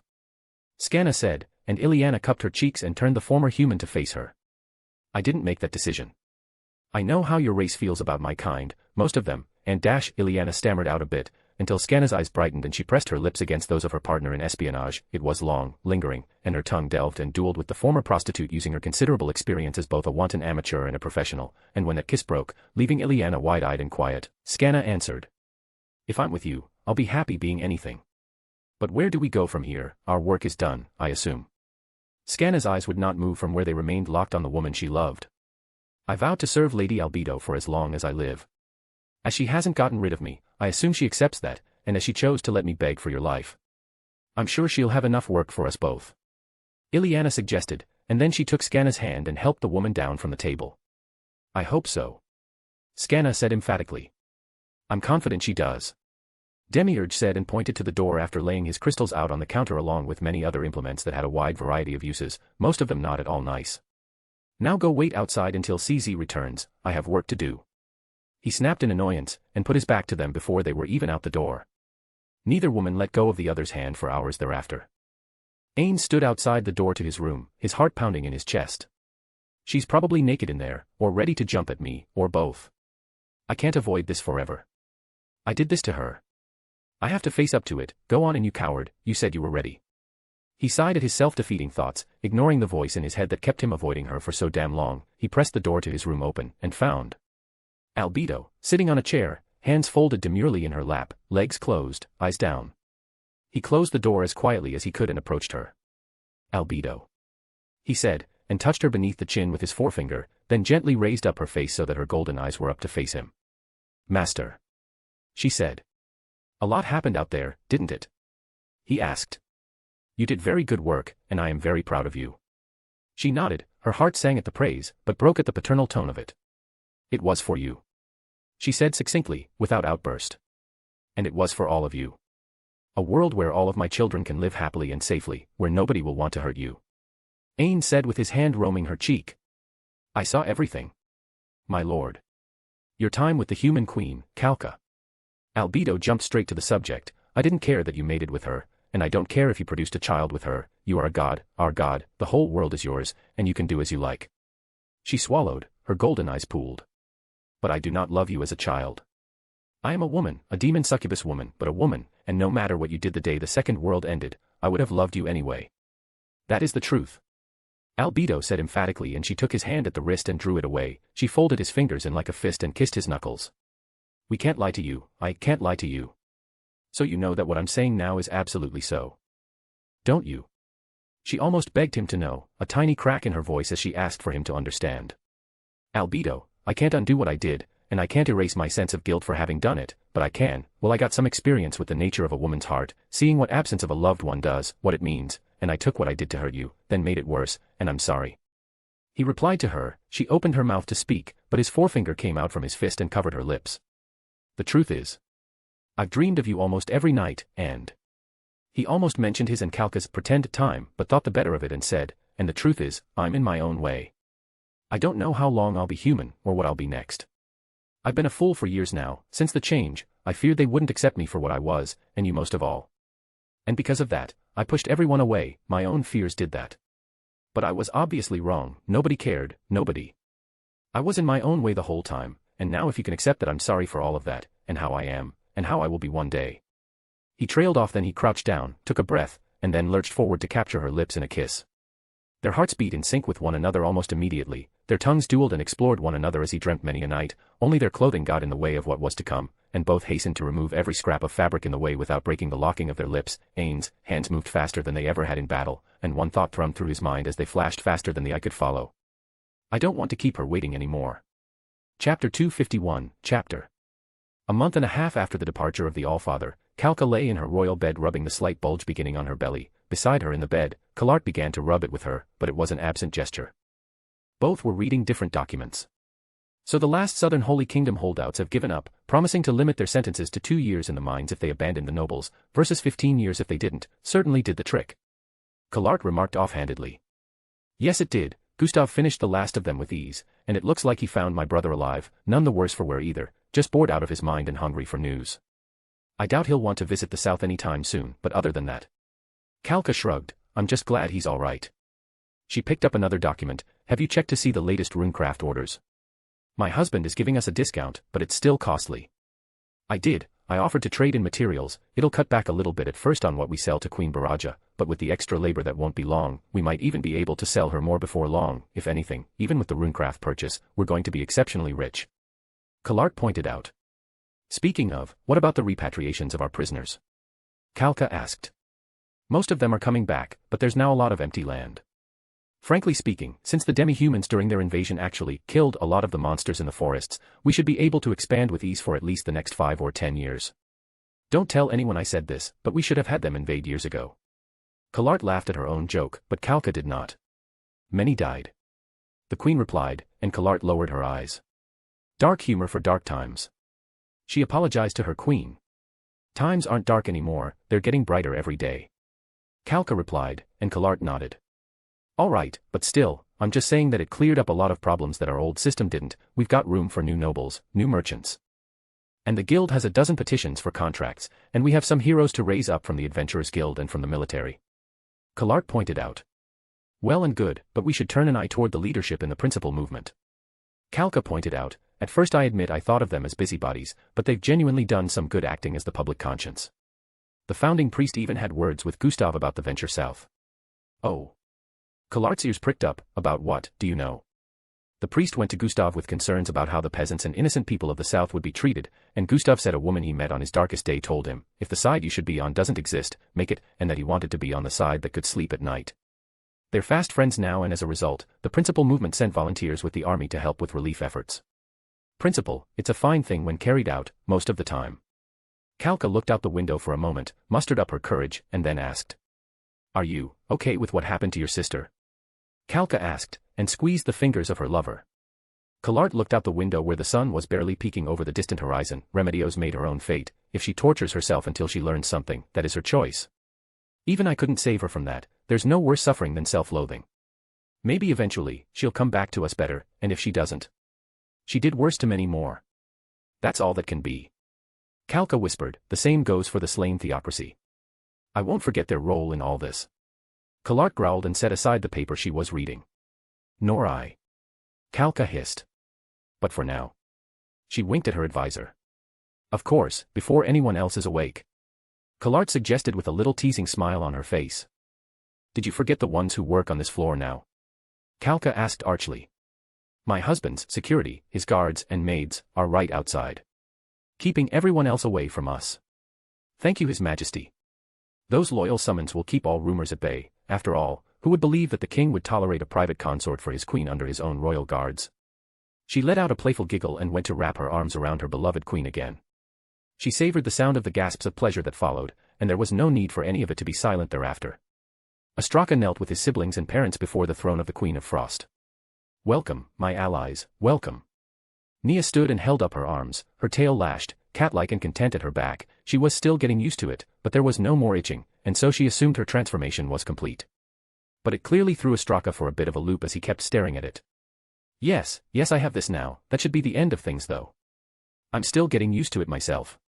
Nia said as she descended from her seat, her voice echoed off the finished walls of her towering palace. Between the human labor and Nazarick's diligence, everything had come together flawlessly. Ostraka cleared his throat as if to apologize, but Nia didn't give him a chance. She put a hand on his shoulder and said, in the south, you were minor nobles, far from the throne. But you supported me when other humans did not. And as luck would have it, I need human nobles specifically right now. All of the family's heads snapped up, Ostraka's, his father's, mother's, and 2 other young men who appeared to be Ostraka's age. You see, Nia explained, while most of our human prisoners are going to be going home, about 10,000 or so have chosen to remain. It would be best for now at least, if human subjects had human lords, and there is a fair-sized swath of land I can divide up amongst all 3 sons. Of course I know you will need wives, but with that in mind I have reached out to the kingdom of Nazarick, asking that they send brides worthy of great lords on par with the old ones of Riestai's. Assuming of course, you don't object. No. All 5 shouted at once, and their reticent looks were all but gone. I thought not. Nia said with a chuckle of satisfaction. Nia, she turned when she heard her father's voice, you aren't scaring anyone again, are you? She rolled her eyes. No, father, they're just excited. Have you heard back from the elves yet? Has mother gotten them settled? Yes, she has. They're in the forests in the northeast and will deal with her for all their needs while you help them get started. And I've just about finished dealing with the dark dwarves. They're ready to move on to the next area now that your capital is well enough established. Have you chosen a name for it? Tavijar. After 2 of our heroes. Nia answered immediately. That's a good start, Nia, and I'm proud of you. He said, and Nia didn't even try to hide the beaming on her face when she turned back to the Straka's family. Now, let's get you settled. Trade needs to get laid out, and I'm giving you all the bricks from the old wall between nations. You can use that to make all the roads you need, until you run out of course, but that'll do for a start. Wouldn't you agree, Ostraka? Nia asked, and it was clearly a rhetorical question, giving the rare broad, funny smile on her face and her happily lashing tail. Of course, Your Majesty. He answered anyway, without a doubt in his heart. Just one more thing before we get going to get you settled too, wait here. She said, and walked outside to find Nazarick waiting at the base of the palace steps. She waved to the dragon with a sincere smile still held on her face, and she used her wings to gently flutter down above the stairs until she was eye to eye with him. So, are you sure about this? She asked. Yes, my whole clan survived, and the Allfather has set aside a mountain preserve expressly for our use. I do have an obligation to them. The frost dragon replied. Thank you, though, for saving my life, he said. And thank you for the same, she said, and put her talons to his snout. I never imagined this life, but I can't imagine trading it for anything, even as much as it hurts. It's a good one. The Malbian will thrive, and I hope you and your family come often to visit. Nia said, and the dragon inclined his head toward her. We will. But what is next while I'm gone? He asked. More trade programs with the Dark Elves, Dark Dwarves, and humans, including the more distant kingdom of Nazarick, you know. I think if I'd lived a different life, I could have loved him like a father, but a royal brother is a good fit too. Nia said, I like him, a lot more than I thought, and the way his power grows, after we're established, perhaps I'll offer to become his vassal. It certainly beats fighting him. That one wasn't meant to be beaten. Nia shook her head with absolute confidence in her words. Then I wish you well, and when next you call for kings and queens to gather, the Lord of the Mountain Top will come and call you little sister with pride. Nazarick promised. Then best of luck to you. Nia said, I won't say goodbye, I hate goodbyes, let's just call it. Till next time. Till next time, Nia. Nazarick replied. He then turned, batted his wings, and took off to the east. Nia watched him until he was fully out of sight, even to her eyes, and a voice down below called out to her. My queen. Nia looked down to see Nazarick holding a wooden board with papers affixed to it, and she slowly descended to the ground again. Yes, Nazarick.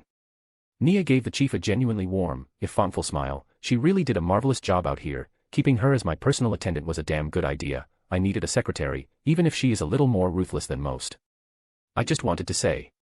She cleared her throat, remember also, the slain theocracy. Nia turned her gaze to the southeast. Yes, I do. She said, and looked up at Nazarick and added, just like that, and say it to me every morning, and every evening before we finish for the day, until we've taught them that humans are not as supreme as they think they are. As you command, your majesty. Nazarick replied with a little half-bow, and fell into step just behind her queen. Nia looked over her shoulder as she climbed the steps on foot. Behind her, buildings of wood and stone lined orderly streets. Trade was taking place in orderly fashion with standardized coins. Strong guards were keeping order, and judges selected by the clans themselves were solving disputes without decreasing her population. The shining sun shone down on the whole country, and beyond the great city, beyond even the distant green farms that her eyes, and not many others could see, there lay a vast open land waiting on her vision of the future. She turned back toward the palace. Now come along, we've got a lot of work to do. Ainz woke up in the morning with Albedo still entwined in his arms, still joined at the waist, and their warmth mingling like the hot embers of a fire that was just waiting to blaze to life again. She felt him stir, and rolled over to face him. Will my love be going anywhere today? She asked. No. He said with a broad Cheshire smile, I'm staying. End story. Chapter 252, Chapter. New volume. Beautiful people, I love this story. Don't forget to support the original author. Already know it. Beware of diseases. Author, FF. Spring Power Red Toaster. Volume 7. Bloody Crown. Jerkniff sat alone in his quarters. Other than the bed, the only things upright was the desk at which he sat, and the dresser on which the broad mirror sat secured. His elbows were on the desk and his head in his hands. A few strands of his once beautiful head of hair fell away and his body was shaking. Beside his arm sat a stack of petitions, half of which were unread. His eyes were covered by his hands. I don't want to read them. I don't. Jerkniff thought. He'd tried several times, but it was harder and harder to do his job well, and now. If only I'd listened to the foreigner's request. If I hadn't fought that battle. He cursed the fell fate to overcome his empire, the financial disaster of losing so much territory, the loss of the slave population of Dark Elves, and then the damn frogmen and their raids on top of everything else. No sooner do I manage to scrape together the funds to raise some soldiers to deal with it, than I find out that the damn caster has already done it. The raids stopped, but my border with that bastard has grown. At his right sat other documents, also unread. The Emperor didn't need to read them to know what they were. Mutiny reports. Every unit assigned to go to the border shared with the kingdom of Nazarick had mutinied. So he stopped trying to send units. The result was that bandits and thieves, necromancers, and other undesirables essentially took over large swaths of territory. And even getting rid of the damn useless nobles didn't work. No scapegoats were enough. He cursed as he recollected the dreadful day. He realized it was only a matter of time.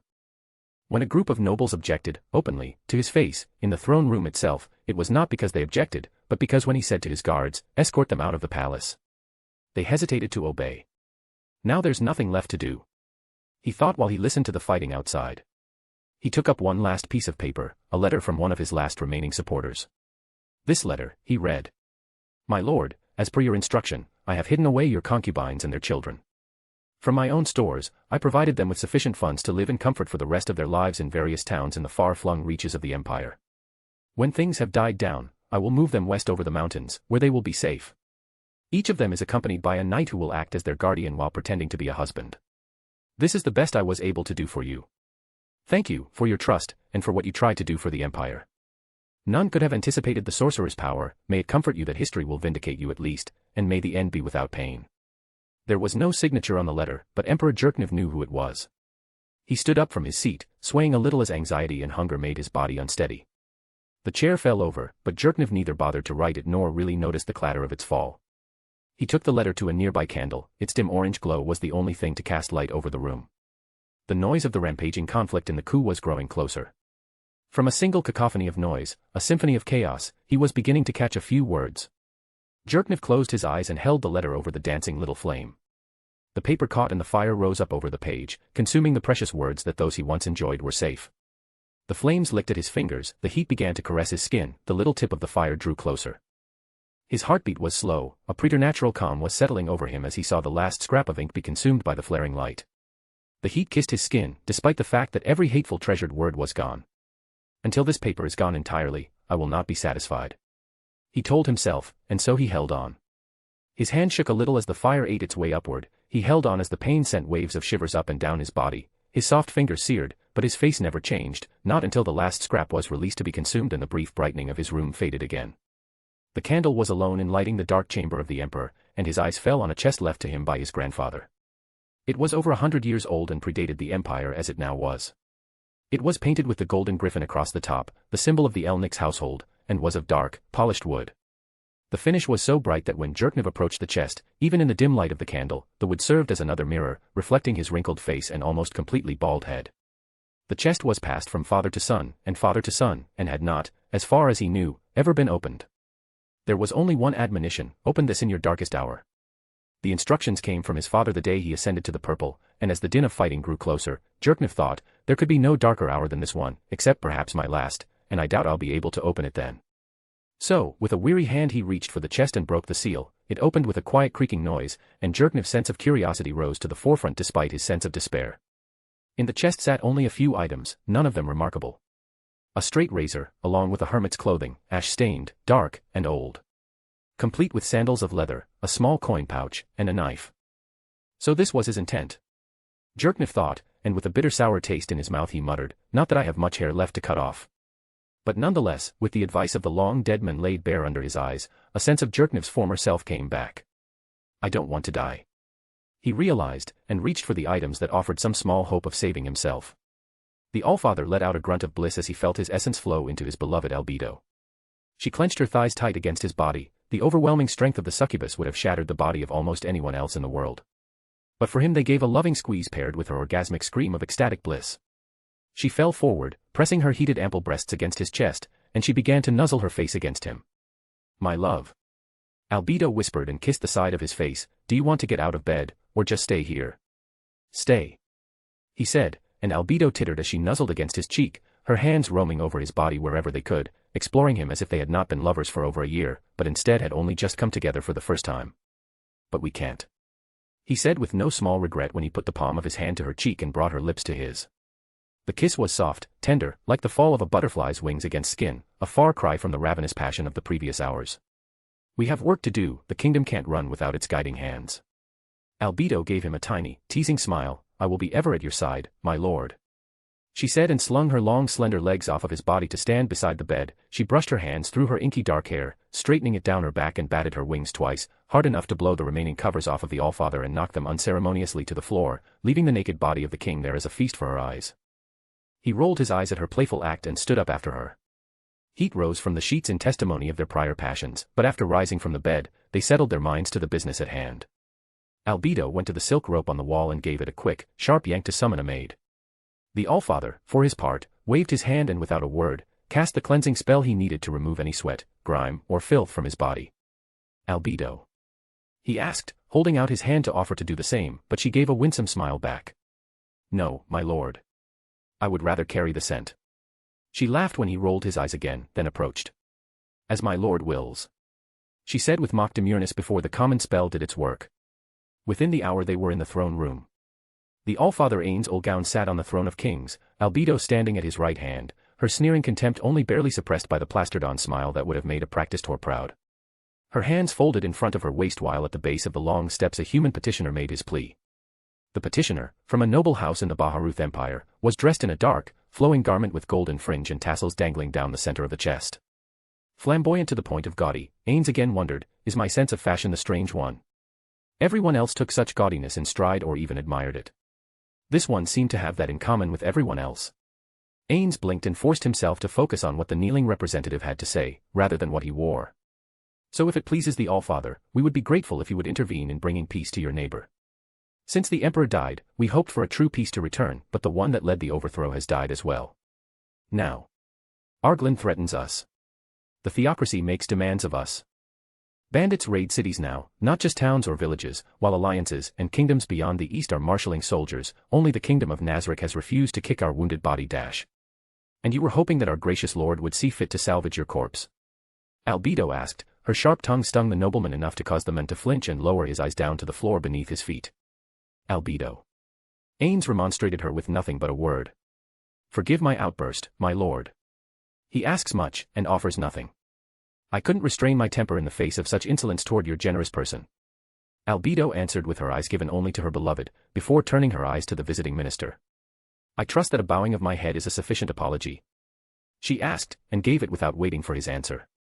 The minister rushed to agree, stammering out his words in his haste to keep up with the byplay at the throne. Oh, of course, yes, I understand, I was clearly wrong, but we do not offer nothing. He half squeaked the last word, the nobles are raising armies, we're on the verge of civil war, if you could lend us your strength. Then you would offer us consideration. Ainz guessed as the noble visitor trailed off under Ainz's steady stare. It's true you aren't offering nothing, but what you want isn't my army. What you want is stability, and nobody in your declining empire is going to be loyal to me, particularly given our history. Settle on the strongest as best you can, and when that one rules, some accounting can be made between everyone in the arena of nations. The pale-faced noble turned bright red, his mouth opened, his eyes were so wide that Ainz wondered if they might fall out of the man's very head. We. Yes, of course, the Allfather of Nazarick is truly as wise as we have heard. His plan is brilliant, and to have come to it so quickly on hearing our troubles. I am in awe of your mighty mind. The noble was rambling on his praise until Ainz cleared his throat. The noble took the hint and rose to his feet, he bowed deeply, arms spread out like the wings of a bird, he bowed far forward, then rose and began to retreat without showing his back to the Allfather until he reached the towering double doors that reached the high ceiling of the dark stone throne room. Alone again for the moment, Albedo said with a charming smile spreading slowly over her face, that was truly a brilliant plan, my lord. I am in awe of your foresight. Thank you, Albedo. Now I believe we have an emissary from Demalbian waiting next, don't we? Ainz asked in haste, go ahead and summon him. He added before she could reply. As Albedo reached for the rope to ring in the next entry, Ainz racked his brain wondering, plan? What plan? Chapter 253, Chapter. That is what he said. Baron Valdati said to his fellow nobles.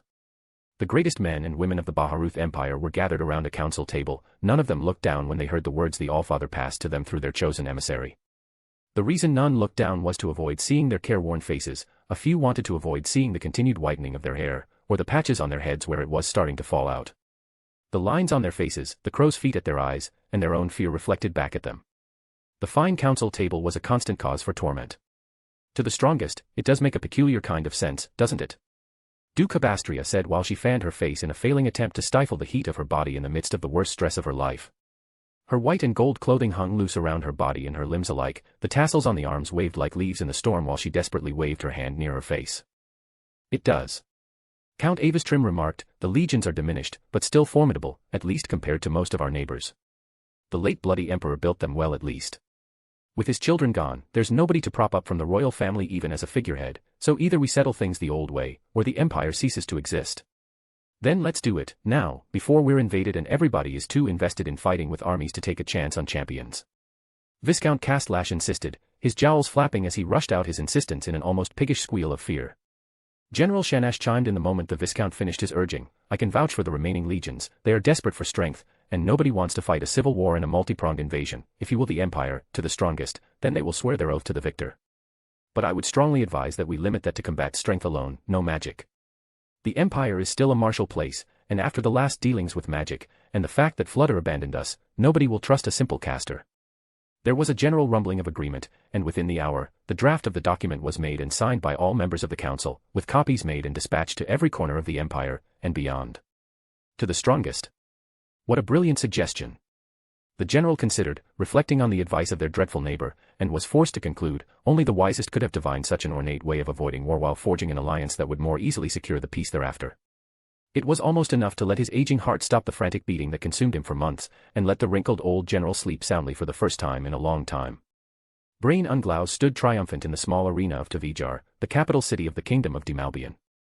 It wasn't much, barely more than boards in a ring with crude chairs and raised benches, but beyond the little space stone structures, the building blocks of a much larger and majestic one were starting to rise in the distance. In a few years it would rival Arwintar, but for now this was enough for him. His katana raised high overhead, the stone spitter lay prone on his back, defeated like the rest. In the stands, in what passed for the royal box, the Queen of Frost was politely applauding his victory. Brain grinned and took a bow, stepping back from the broken opponent. Leaving those idiots was the best thing I ever did. He reflected when the crowd of both demi-humans, elves, and even a few humans cheered him on, the bandits he once led were now almost certainly dead, having failed to detect the change in the winds of power giving rise to the new Wolf Queen and King of Karn, or the ascendance of Crimson Queen Renner. Now, thanks to his foresight, he grinned and snatched a coin out of the air which was thrown from the Queen's own box. I'm getting rich, and I get to do what I love to do best. He thought and made another deep bow to the Dragonid Queen, Nia Baraja. Demalbian was a shockingly cosmopolitan place, with former prisoners of war from the Roble Holy Kingdom having accepted offers of farmland of their own as opposed to lives as mere serfs working somebody else's property, but also demi-humans of races Brain never heard of, and elves who traveled freely about the region without so much as a care. A naked virgin could walk from town to town with a bag of gold in each hand and arrive in safety. That was the Queen's boast, and it was steadily proving true, with everyone prone to violence either brought into the national army, turned into a gladiator, or killed by the former two groups.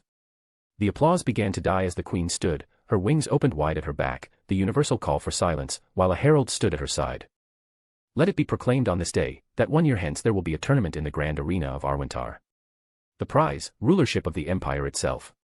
The throne of the bloody Emperor shall pass to the strongest, be they man, woman, demi-human, or even heteromorph, the legions shall obey.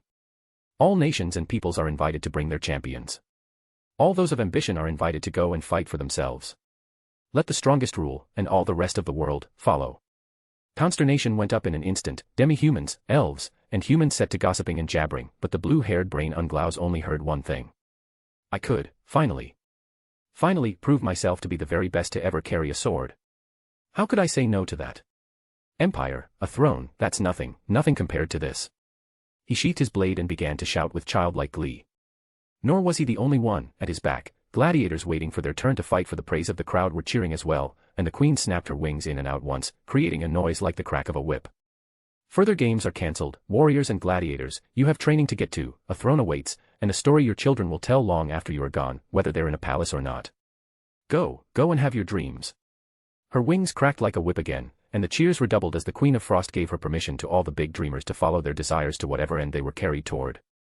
Queen Kalka lay on her back in the royal bed. Her hair, once golden blonde, was now white as an old woman's, though the rest of her body didn't match, she still moved very little. The cause was suckling at her breast, the son of the Allfather, dark of hair, and with a powerful wail when the little wiggling child was displeased, he was the spit and image of both his parents. So that's their solution, is it? Kalka asked, her voice sounded weary, still weak despite so much time having passed. Kallard put a sympathizing hand on the shoulder of her lover. It is, and a good one I think. Kallard acknowledged, I wish it waited a good 20 years though, I think Orlion here might be able to win it when he gets older. She didn't laugh, it wasn't a joke. Birthing the boy had nearly killed the Queen, leaving her in a coma for months from which no magic could awaken her, and when she did, most of her skill with magic as well as most of her body's strength was lost. Even now, she was only slowly regaining what was hers, as if she died and then resurrected. It was for that reason that Kallard's hand lingered longer on the arm of her lover than was truly proper, even alone, as they were conducting the business of ruling the Holy Kingdom. Perhaps he could. Kalka said, caressing the top of the boy's head and cooing down at him. But I pray he never has to take such a risk. Still, what will we do? Kalart knew what the queen was asking.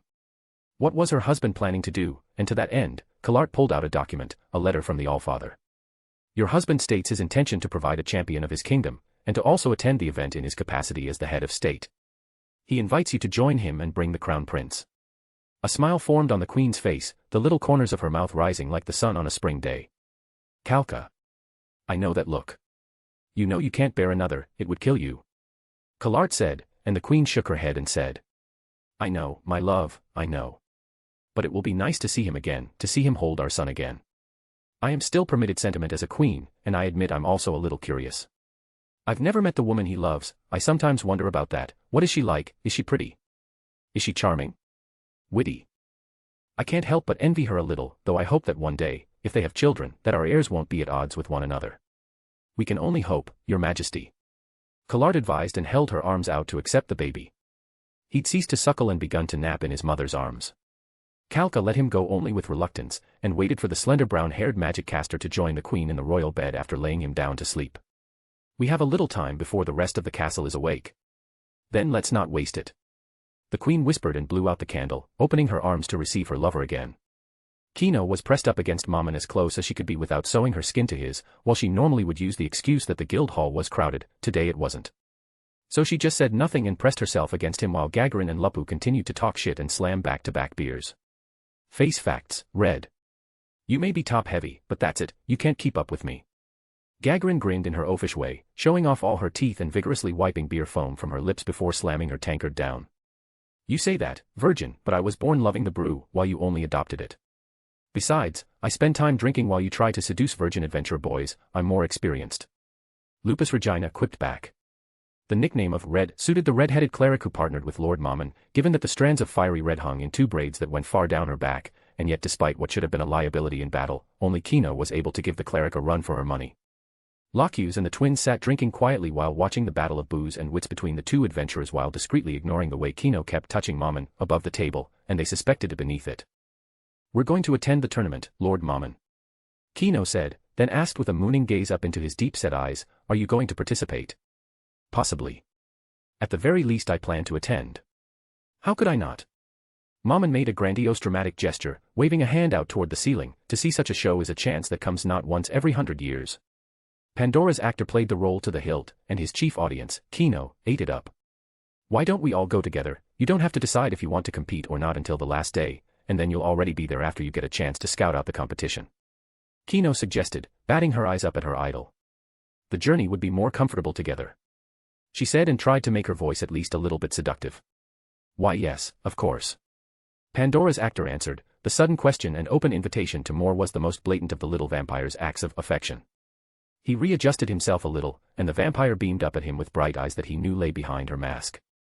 She could hide nothing from him, and nothing from the intelligence-gathering abilities of Nazarick who plumbed the depths of her past at his urging.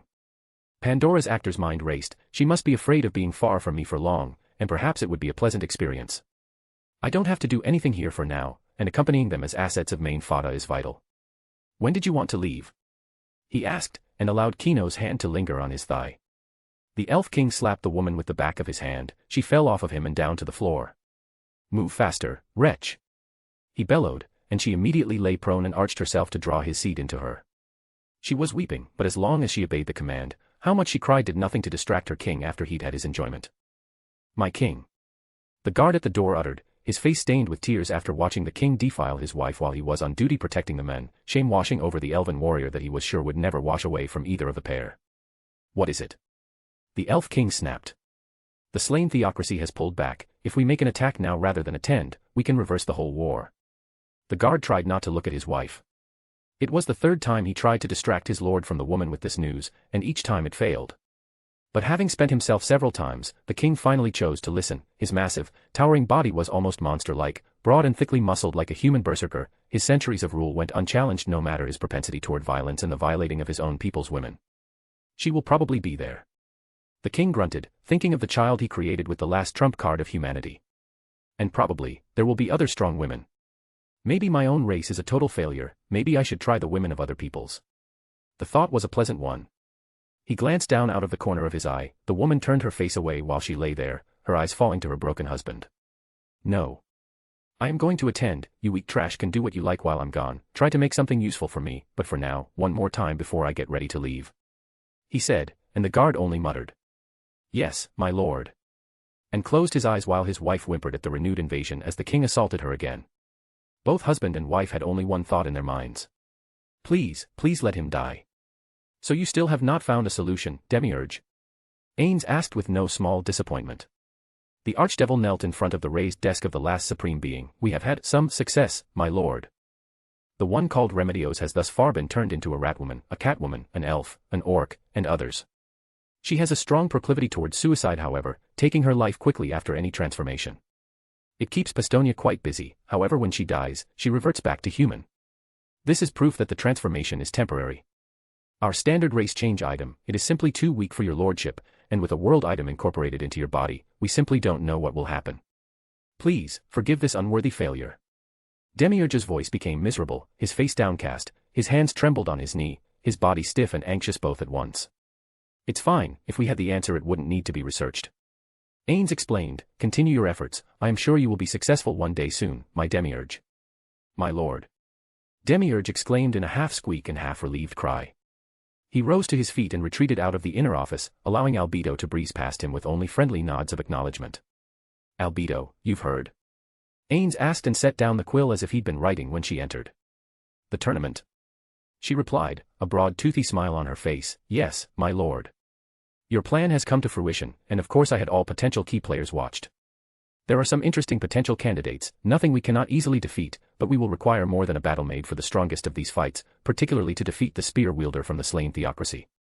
I see, so do you propose to enter the fight yourself then? Ainz asked while she approached to stand beside him. If it is my lord's will, I will fight all the demons of hell at once, naked, with only my breasts as weapons, but, she took his hand at the wrist, if my king is asking my opinion, I wouldn't choose to risk his child. She said and put his hand over her belly. It was with speed even her eyes could not follow, that he was on his feet and capturing her lips in an impassioned kiss. Chapter 254, Chapter. We're in a real bind here. Raymond stated point-blank to the Black Scripture's extra seat. Zeshi sat across from Raymond, the butt of her side on the floor, she idly spun it like a child's toy top, whirling the massive blade faster than even his eyes could follow. So what? She asked, I'm supposed to be your secret weapon, you know, humanity's trump card, and all that. Are you really prepared to expose me to the public? No. We want you to go in disguise, an anonymous competitor, and win the throne. Raymond leaned forward and slid his hands along the surface of his desk. I wouldn't ask you for this, but with the kingdom of Nazarick's pro-demi-human stance spreading, we need to counterbalance them. Otherwise. He let the statement hang. I have no interest in ruling a kingdom, let alone an empire. Zeshi said point blank, her face turned sour, not a chance. Would you do it as a favor to me? He asked, please. He added when she said nothing. Zeshi's shoulders slumped. And Raymond felt a wave of relief wash over him. The others could not have gotten this far, he was sure of that. Old as she was, Zeshi was barely a teenager in terms of elf years. She was driven more by her desires than anything else, though close on the heel of her emotional wants was her sense of camaraderie with the very few she knew closely. Her friends, which included him, and it was why she listened to him now. Fine, but on one condition. Zeshi answered, and Raymond straightened up and fell quiet, focusing all his attention on her. You make sure my father attends, I don't care what lies you have to tell or what you have to do, but you do everything in your power to give me this chance. Zeshi demanded, and Raymond immediately answered. I'll use every spy at our disposal, and pull every favor I can with the others, but we'll make sure he has every reason and chance to go. If he does though, the rest is up to you. Raymond warned and held out his right hand. Zeshi took his hand in hers and squeezed it just enough to remind him of her strength. That will not be a problem, Raymond. She said and got up to her feet. He'll pay dearly for making me. She added, and left the cardinal alone. Ainz sat on the throne of Nazarick with his guardians arrayed on one knee before him. Behind them knelt Seabass and the Pleiades. Behind them knelt the homegrown team of power-leveled humans once known as Foresight. Behind them knelt the defeated and resurrected team once known as the Imperial Knights. The only guardian not below was Albedo, who stood at his right hand with her fingers interlaced together at her waist and her bright yellow eyes looking over the arrayed weapons of the Allfather. Before we begin, Ainz proclaimed, I would like to hear your reports. Shaltir, we begin with you. Yes, my lord.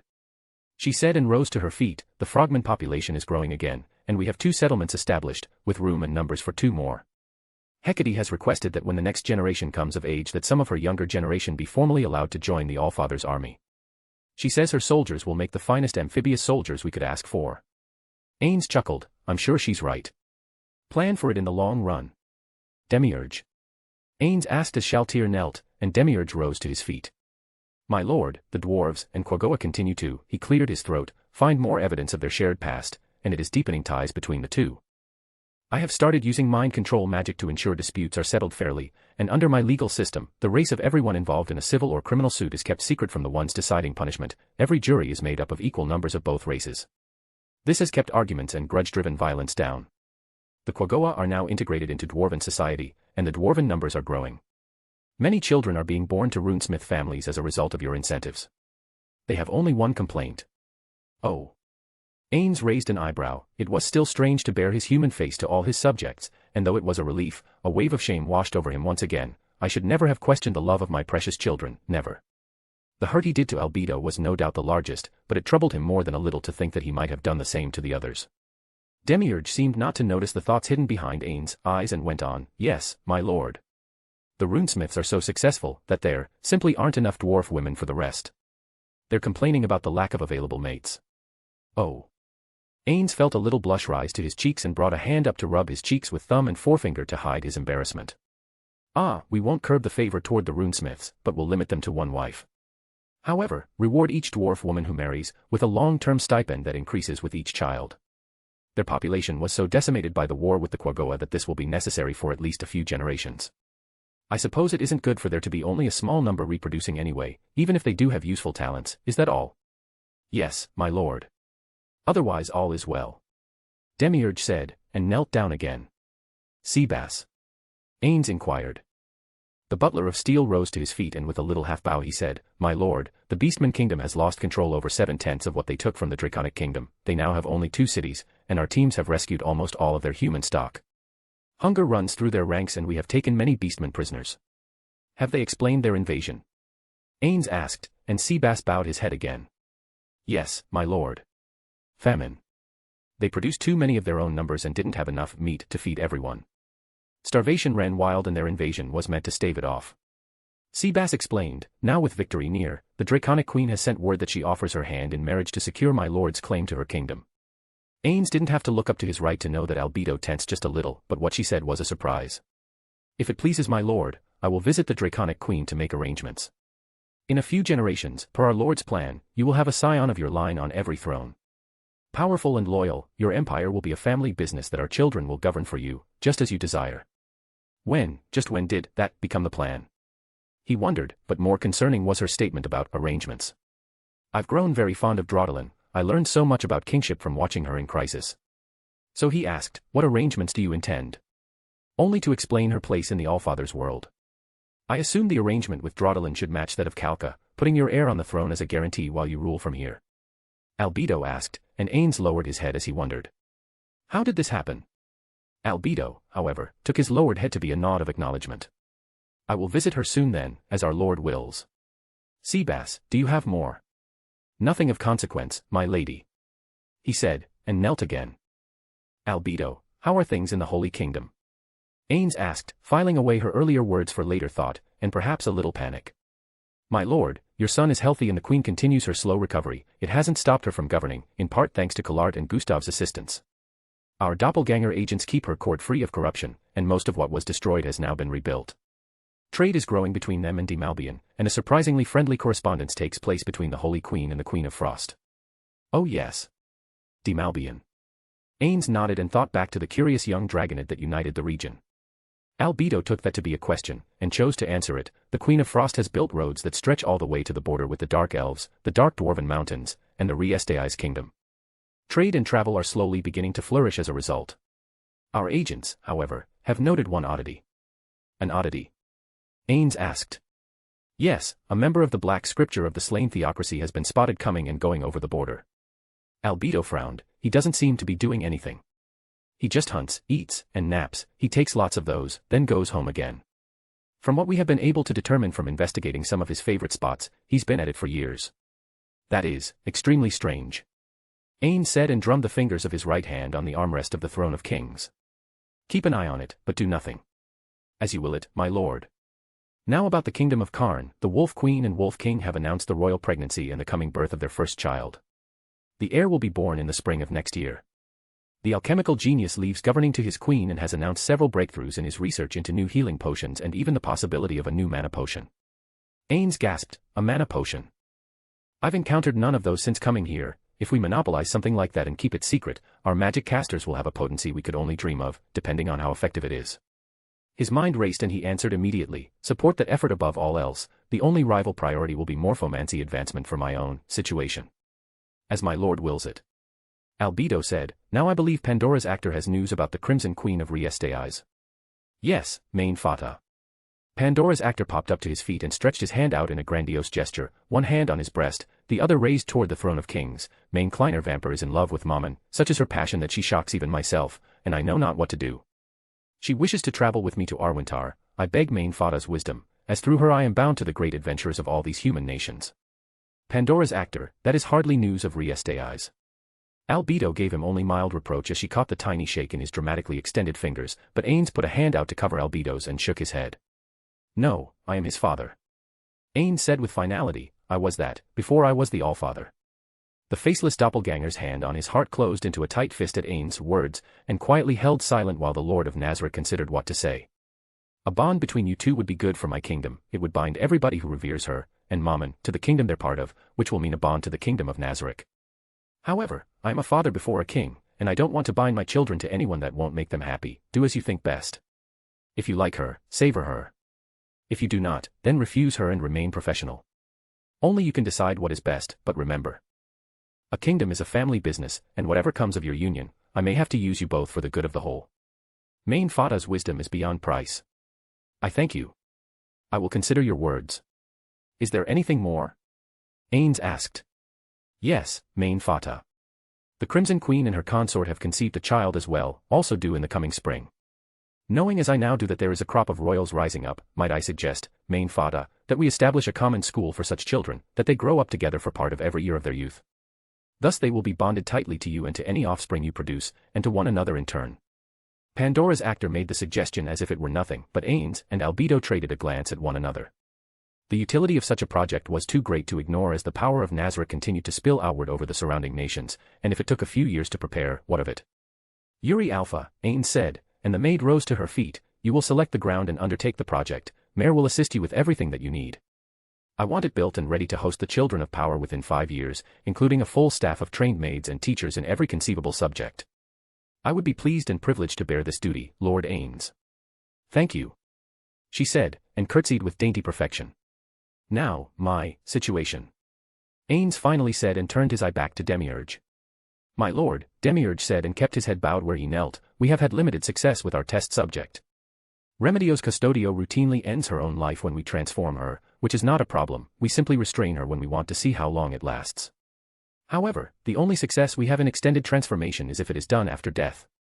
A true race change for you. I fear we will need a world item in order to affect the outcome in the way we need. Then search for some. Ainz commanded, search the libraries of human nations and beyond to search for a morphomantic world item in their legends and lore, and we will go from there. As my lord commands. Demiurge answered and fell silent. Now, all that remains is the matter of Baharuth. Albedo pointed out, and all eyes, already focused on Ainz, became far more intent. Who will be our champion, my lord? Albedo asked as the silence stretched out. Chapter 255, Chapter. There was no one clear choice for the Allfather of Nazarick. He sat on his throne, free of his mask, free of his burdens and fears of rejection, though he doubted he would ever be completely free of his guilt. Albedo was happy. He himself was happy. And another child on the way. That thought was never far from his mind, and it posed one worry that he was not readily free from. Being a good father, to my son, and to my daughter, wait, why am I so certain it will be a girl? Those emotions slammed into him like a train striking one of the unfortunates of his homeworld that flung themselves in front of the tracks. It was very rare that he missed his skeletal body, but the supreme swelling of worry blended with affection was enough to make him long for his limiter for the first time in a very great long while. The immediate problem was whom to dispatch. I suppose I could have had the Baharuth Empire practically for the asking, but the issue of loyalty without their oaths being a given. I can't be sure that wouldn't be a problem. Perhaps I made a mistake in the refusal before. Oh well, I can make up for it now by participating in the tournament they thought was my idea. The only issue was that there were a multitude of good options, while some were out due to their existing burdens. Shaltir had the frogmen and the lizardmen. Demiurge had the dwarves. Seabass and his teams both handled the Draconic Kingdom. Pandora's actor and Lupus Regina managed the issue of the kingdom. Kalka was loyal, but I need to set someone to watching over them there. Perhaps Entoma or Narberl. I can't help thinking I should send CZ as an ambassador to the Queen of Frost. I don't know why, but something tells me that they'll get along well. Ainz thought and then rubbed his chin as if deep in thought. Cocytus was an obvious choice. He was a warrior without peer, but he was also a heteromorph, and humans would have a difficult time accepting him. The trouble was, almost each one he considered shared that same drawback, and the more like a human the choice was, the easier everything would be. I do need to send someone to watch over Kalka and our son. Cocytus might enjoy that, and when they see his devotion to protecting and teaching the boy, that might help soften some of the anti-heteromorphic sentiment. His fixation on honorable combat would also help out with their warrior class. Yes, that's perfect. Ainz thought, and hot on the heels of his former idea. Another idea struck him for the tournament. Of course, how did I not think of her immediately? He wanted to smack himself in the face. Call Oriole Omega to the throne room. Ainz gave the order, and within minutes, the lovely porcelain doll-like form of Oriole Omega entered the throne room. She was dressed as a shrine maiden, red and white robes with long hanging sleeves, and short, straight black hair that hung just a little lower than her ears at the sides, and with a long ponytail that hung down her back. A girlish smile plastered firmly on her face, she skipped into the throne room with the fervor of a joyful young girl who was happy to see her father return from work. Her final skip brought her to a kneeling position at the base of the throne, and her right hand came up to her small chest just over the heart. Allfather, you called, I came. Can I send someone to fight who is just that, cute?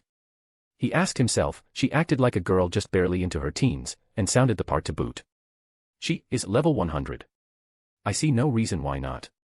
There's very little that should pose a threat to her in this world as far as I've seen. His resolve settled, he explained the nature of recent events, and held a hand out toward her. You are chosen to fight for the kingdom of Nazarick, win an empire in single combat. Defeat the world's champions, and establish our kingdom as supreme.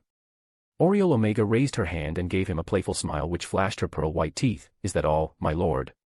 I'd be overjoyed to do this for you. Are these fights to the death or? It is my understanding that the arena of Arwentar presently prohibits battle to the death. However, it is possible that this will not be the case for these duels. Ainz pointed out, their instructions about it are, curiously lacking. Perhaps they figure anyone should come to the arena willing to die if they want to win an empire for themselves. Okay. Oriole piped up, she made small fists just in front of her chest. I'll fight real hard and kick their butts. She grinned and punched the air. The gust of a breeze followed, and Ainz' royal robes rustled a little at her action. I'm sure you will. Ainz said with a gentle little look, but remember I prioritize my children over any amount of land. If you do face defeat, you may surrender to save yourself and I won't scold you. Thanks, Lord, but no worries. I won't lose. It won't even be a contest. She punched her fist up in celebration, the broad smile still filling up most of her little round, soft face. She was the opposite of a warrior in every way. When do I leave, Lord? She asked. She was already starting to bob and bounce a little where she knelt, filled with energy, vigor, and an eagerness to get started. Ainz had to laugh, thick and rich, his voice rang out over the whole of his mighty hall. Not for weeks, we'll just be taking a gate, so we have no need to hurry. Familiarize yourself with some of the customs of Baharuth so that you don't disgrace yourself, but otherwise consider this your free time to enjoy yourself before you're big. He sought just the right word. As happy as she was, it didn't seem like fight was quite right. Then it hit him, your big debut. Make it a good show, Oriole Omega. Course, Lord. I'll do my best. She exclaimed, and nobody, of course, questioned that. Evil Eye sidled up next to Mammon. The campfire was crackling away, and for the moment they were alone. Lupu, Gagarin, Locuse, and the twins were off testing their skills as hunters. But the vampire had only one prey in mind, and hunting that would not take her even an inch away from where she was right then. Mammon took off his helmet and sat it between his feet. His hands were a dark brown tan, as was his face, and he looked deeply into the flames as if lost in thought. Do you like camping, Lord Mammon? Evil Eye asked. Just Mammon. We're traveling companions now after all. He flashed her a pleasant smile and then added, I do, actually. I used to spend a great deal of time alone. People in my position tend to do that, so a large outdoor world to explore, that pleases me. The evening warmth, a crackling fire, a fresh kill roasting, simple pleasures like that are far removed from the petty concerns of a court. Adventure is far preferable to games of power and politics. I couldn't agree more. Evil Eye gasped, every word of his sounded so damn noble. I'm not too close, am I? I'm comfortable here, if you are. He said, and glanced down at the masked adventurer. Why, yes, of course I'm comfortable, of course. I'm always comfortable next to you. Evil Eye said, and then realized just what she'd said. She sucked in a deep breath. She cringed back and waved her hands rapidly. That's not quite what I meant. I just meant your marvelous company and I enjoy being with you, but not that way, just that we have so much in common and I will shut up now. She groaned and put her hands beside her head. I'm glad I'm wearing this mask. By the 6 gods, I didn't think I could blush this much. How embarrassing. Evil Eye moaned. Mammon eased himself down from the log he sat on so that he sat on the ground with his legs stretched out. It gave her something closer to an even look at his face. It's fine, mein Frau, all is well, I won't say a word to the others. You're the most enjoyable company too. Before she could say anything back, Gagarin's voice reached them through the dark. Just because I used a hammer and you used your crozier, does not make you a better hunter. No, giant virgin, but actually hitting with mine while you missing with yours, sure as hell does. Lupus Regina said in a sing-song sort of way. I didn't miss, I crushed its spine. Gagarin said, coming into view as a giant shadow in the trees. Yes, but you were aiming for the head, and I actually hit what I was aiming for. Don't try to pass your shoddy work off as equal to my perfection. Lupu giggled while the giant woman fumed down at her. We got cock for dinner. Who wants a nice big cock? It's a little veiny and red in some places, plus the big oaf kind of broke it in the middle, but if we give it a good rub it should be fine if we swallow it hot. Why is everybody looking at me that way? Lupu asked, looking around with a sweet smile at the blushes that were on every face as the others came back into view. Gagarin groaned, Lupu, for the 1000th time it's called a cockatrice. You don't shorten it to cock. Please. Deep sighs of relief went up while they closed in on the campfire, dragging the monster behind them and crashing through the trees with every step. A few hours later, after a round of eating and drinking underneath the endless sky, when one by one they went to their bedrolls and Gagarin was at last alone with Evil Eye, the giantess asked in a little whisper, So, did you do it? Evil Eye let out a frightened eep and whispered hoarsely back, Gagarin. She then deflated, her shoulders slumped under the long stare of the big square-headed oaf of a sister. No, nothing. I need more time. It's a long road to Arwintar, so you've got plenty of that. Gagarin encouraged her and gave Evil Eye a slap on her shoulder. Good night, Shorty, and good luck tomorrow. The giant of a woman yawned and stretched her arms out and stood up. Yeah, you're right, thanks. I'll take the first watch, you get some rest.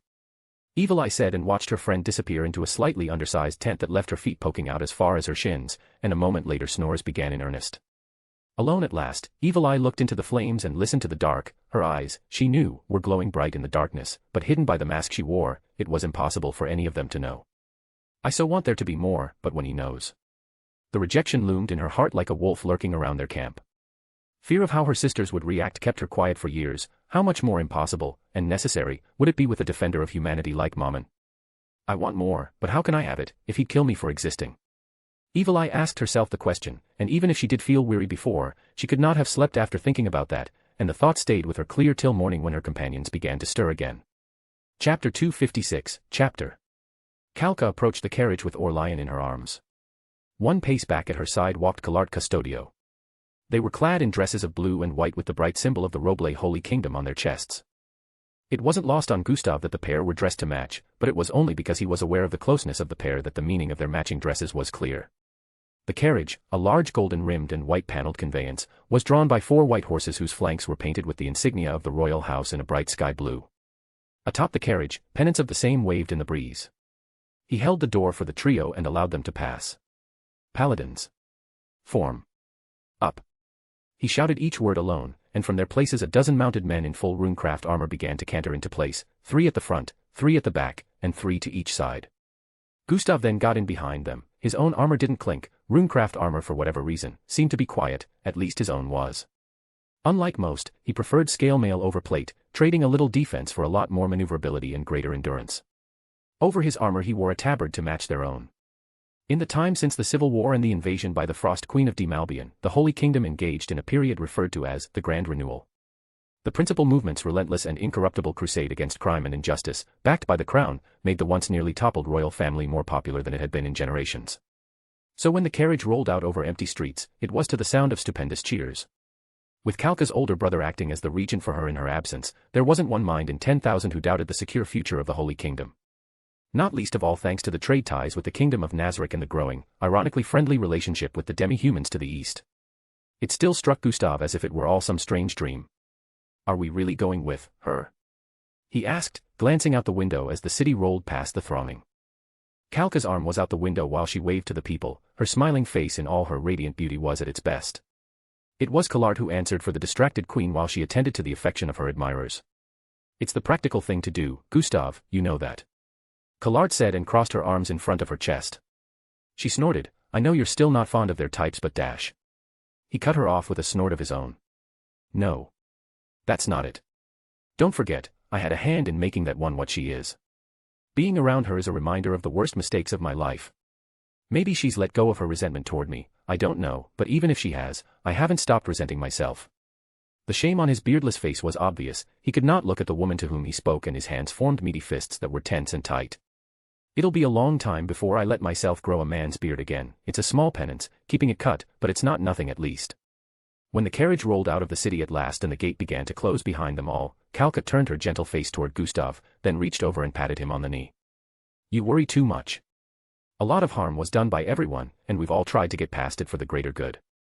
Things are going fine, all we have to do is keep them going that way, and traveling together with my... Kalka coughed a little into her hand, royal sister, may seem strange, but it will go a long way towards showing both our peoples that we're united in our desire for peaceful coexistence. I suppose, but this will still all be lots easier to deal with when it's not just us.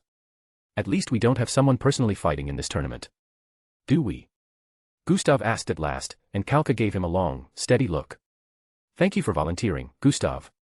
She gave him a sweet little smile as he flopped against the back of his blue fabric-covered seat. I should have known. But... Your Majesty, you aren't actually expecting me to win, are you? Gustav asked, I'm no hero of legend. No, just put on a good show, a reminder that our kingdom is nothing to mock, that is all we ask of you. Kalka said to him with an indulgent air, do well, and make us look good. I can do that, at least. Gustav said with confidence, and relaxed as the pressure eased off of him a little. The Queen of Frost sat on her throne and listened to the kneeling elf woman. She was a stunning jewel, one of those from the southern Holy Kingdom's darkest cities, and acted sometimes as a liaison every now and then between the peoples close to the border and the Kingdom of Nazarick's trade envoys, and her concern on this occasion was a particular project of Nia's. So you see, Your Majesty, the elves of your country are deeply concerned that your road will cut through their forest a great deal and disrupt their natural growth. The large road you envision will cut wildlife off from one another, stir up monsters, and make it difficult for my people to perform the tasks you yourself set us to. I realize that the merchants of Ainz and Demalbian would both profit from this road, but I beg you to reconsider its course. Ileana, Nia said with a weary sigh, I understand and appreciate your concern, truly. She held out her talon-tipped hand, go on, rise. After your people endured so much hardship, it must feel like you're being taken from again. I hadn't realized this road would disrupt so much. She looked over to her left as Ileana stood up, Nazarick, how much time will be added to the journey if we shift the road around the outskirts of the forest? The white monster's forearms whipped out pads and quills and immediately began to calculate numbers. The sound of scratching tips on papers was the only thing in the expansive hall of the royal palace of Demalbian's capital of Tvijar, until the secretary and advisor of the Queen of Frost finished her calculations.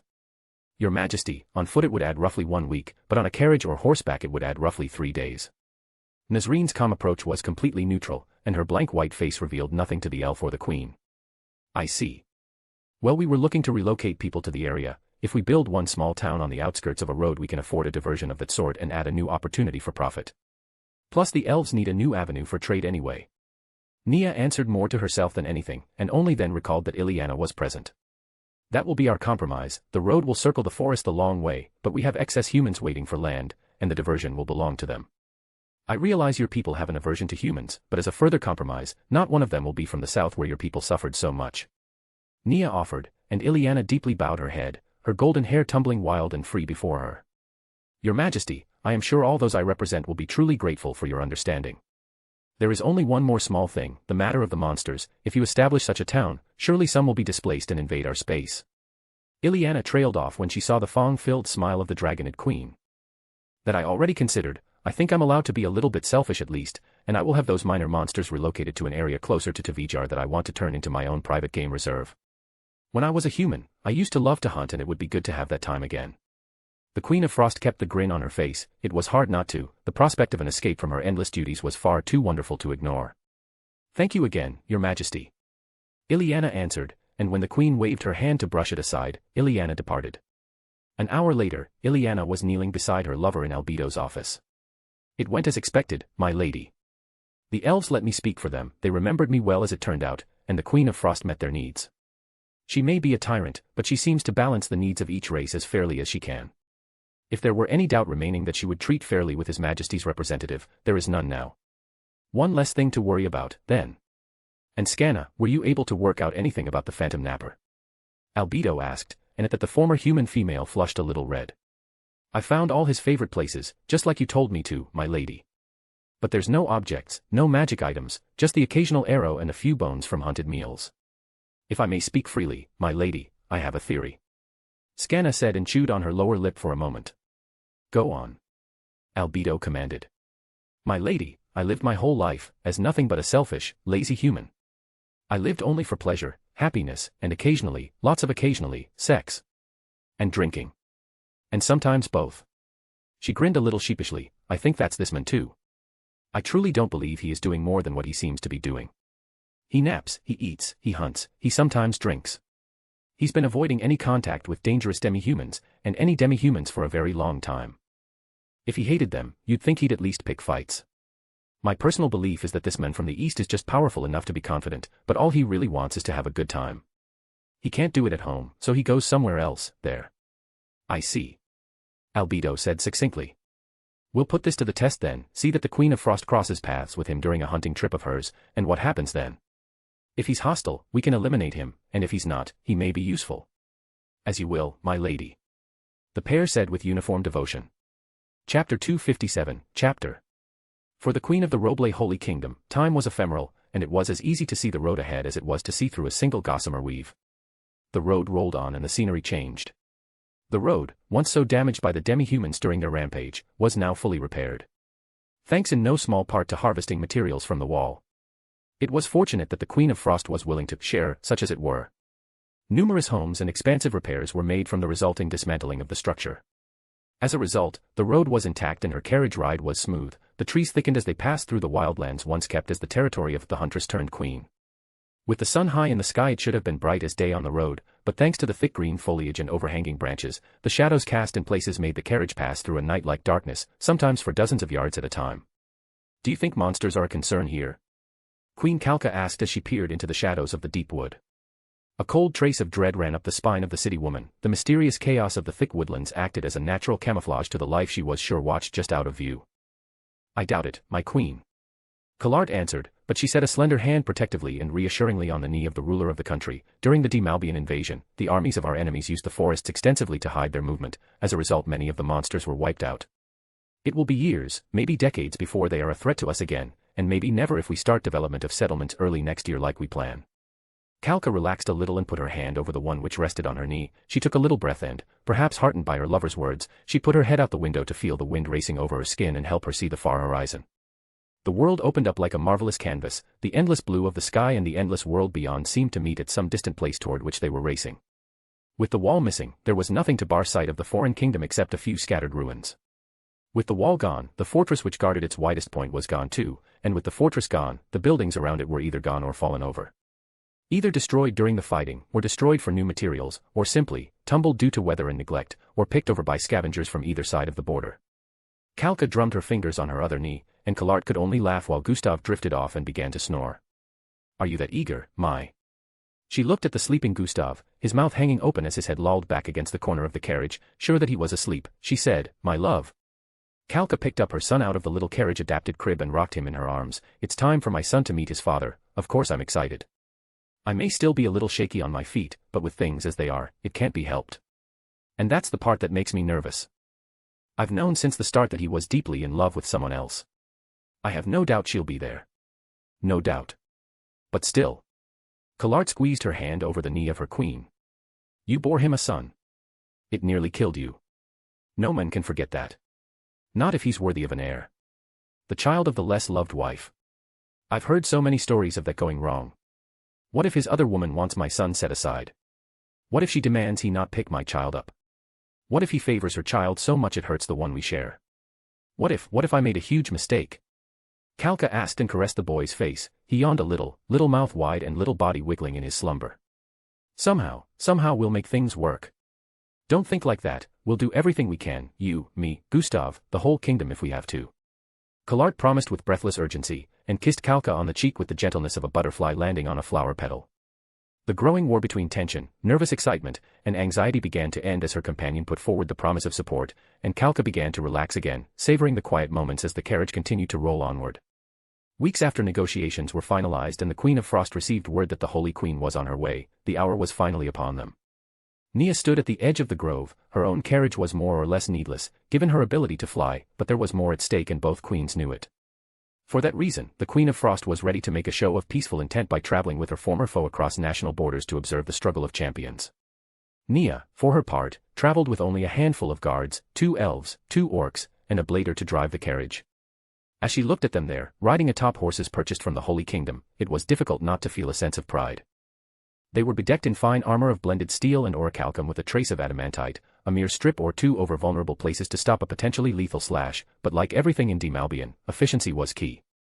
However, aside from the slow growth of her industrial-scale mining operations to harvest the vast untapped resources of the region, the truest pride she felt was in their readiness. They were still, moving only their eyes, their ears, pricked up and keenly listening for threats even when it seemed safe. For the elves this was expected, while the orcs with their traditional arrogance gave way to serene confidence tempered by caution. Ready for danger when it seemed safe, and gone was the lazy contempt of those who wrongly believed themselves invincible. Nia's keen ears caught the sound of rolling wheels and she turned her head to face the source of the noise. True to her expectation, the racing carriage and its escort of horsemen approached like thunder brought to ground.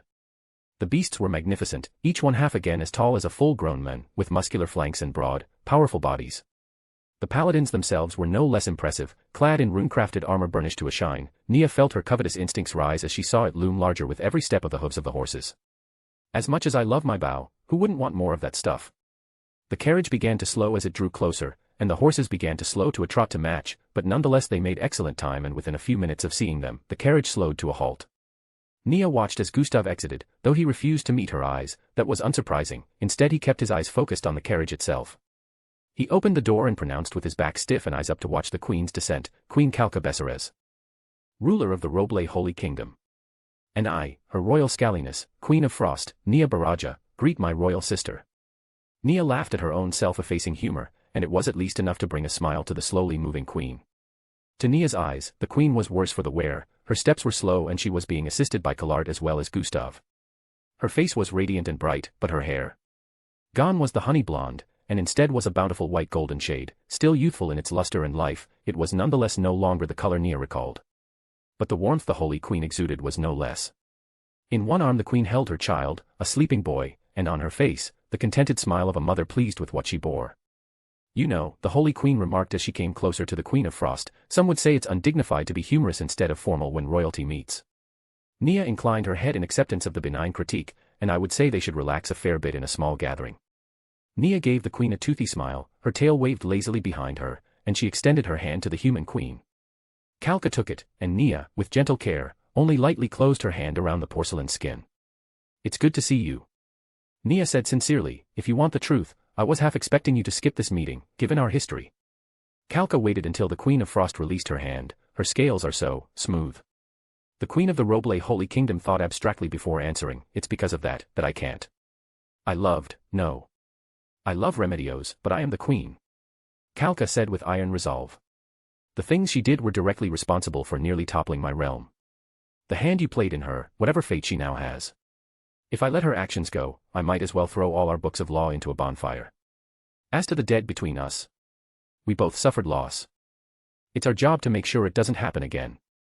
Nia inclined her head to her counterpart. You're the Queen my former home deserves, at least now. She said and drew her lips up in a smile that barely concealed her teeth. Your son by the Allfather, may I see? I won't ask to hold him, I'm just curious. Kalka looked between the dragonid and her boy, a mother's instincts warred on her face before she relaxed with a breath, if you want to hold him dash. Nia immediately denied it, shaking her head vigorously enough to bounce her loose hair around behind her head. She replied, I was ugly enough that I made children cry when I was still a human child myself. If he were to see me as I am, I think he'd cry all the way to Arwintar. I'd just like to see, that's all. Kalka felt a sympathetic wince in her soul, that anyone should think of themselves that way, but she offered no hollow words of comfort. She instead merely honored the wishes of the Queen of Demalbian and moved aside the little blue cloth that obscured her son's face and part of the little mop of dark hair on his head. He looks perfect. Nia praised the Queen and gave her a winsome look. I'm sure he'll be a fine man when he's grown up. I will do what I can to make him so. The Queen responded, and then with that, Nia gestured to her own carriage. Should we get going? It's a long way to Arwentar. The Queen of Frost folded in her wings, retracting them against her back, and with that, they were ready to leave on the long, long journey to the northeast. Chapter 258, Chapter. Zeshi squinted under the sun. Is it supposed to hurt like this? The half-elf asked and hopped into the carriage. She took one look at Raymond's obviously painless expression and frowned a little bit. No, it isn't, is it? I really should get out more. There's nothing out here worth seeing. Raymond replied and crossed his arms while glancing out the window of the dark carriage. He drew the curtains shut as Zeshi pulled the hood down behind her back. If you say so. But even I get bored hiding away in the treasury as just an extra seat. Zeshi crossed her arms and snorted with derision. Raymond crossed the other set of dark curtains and then lightly touched the glow stone next to himself to create light for the two of them.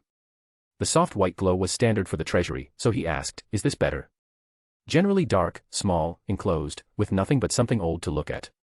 I don't know about better, but it is normal. She winked at him and brushed the dark side of her hair back a little.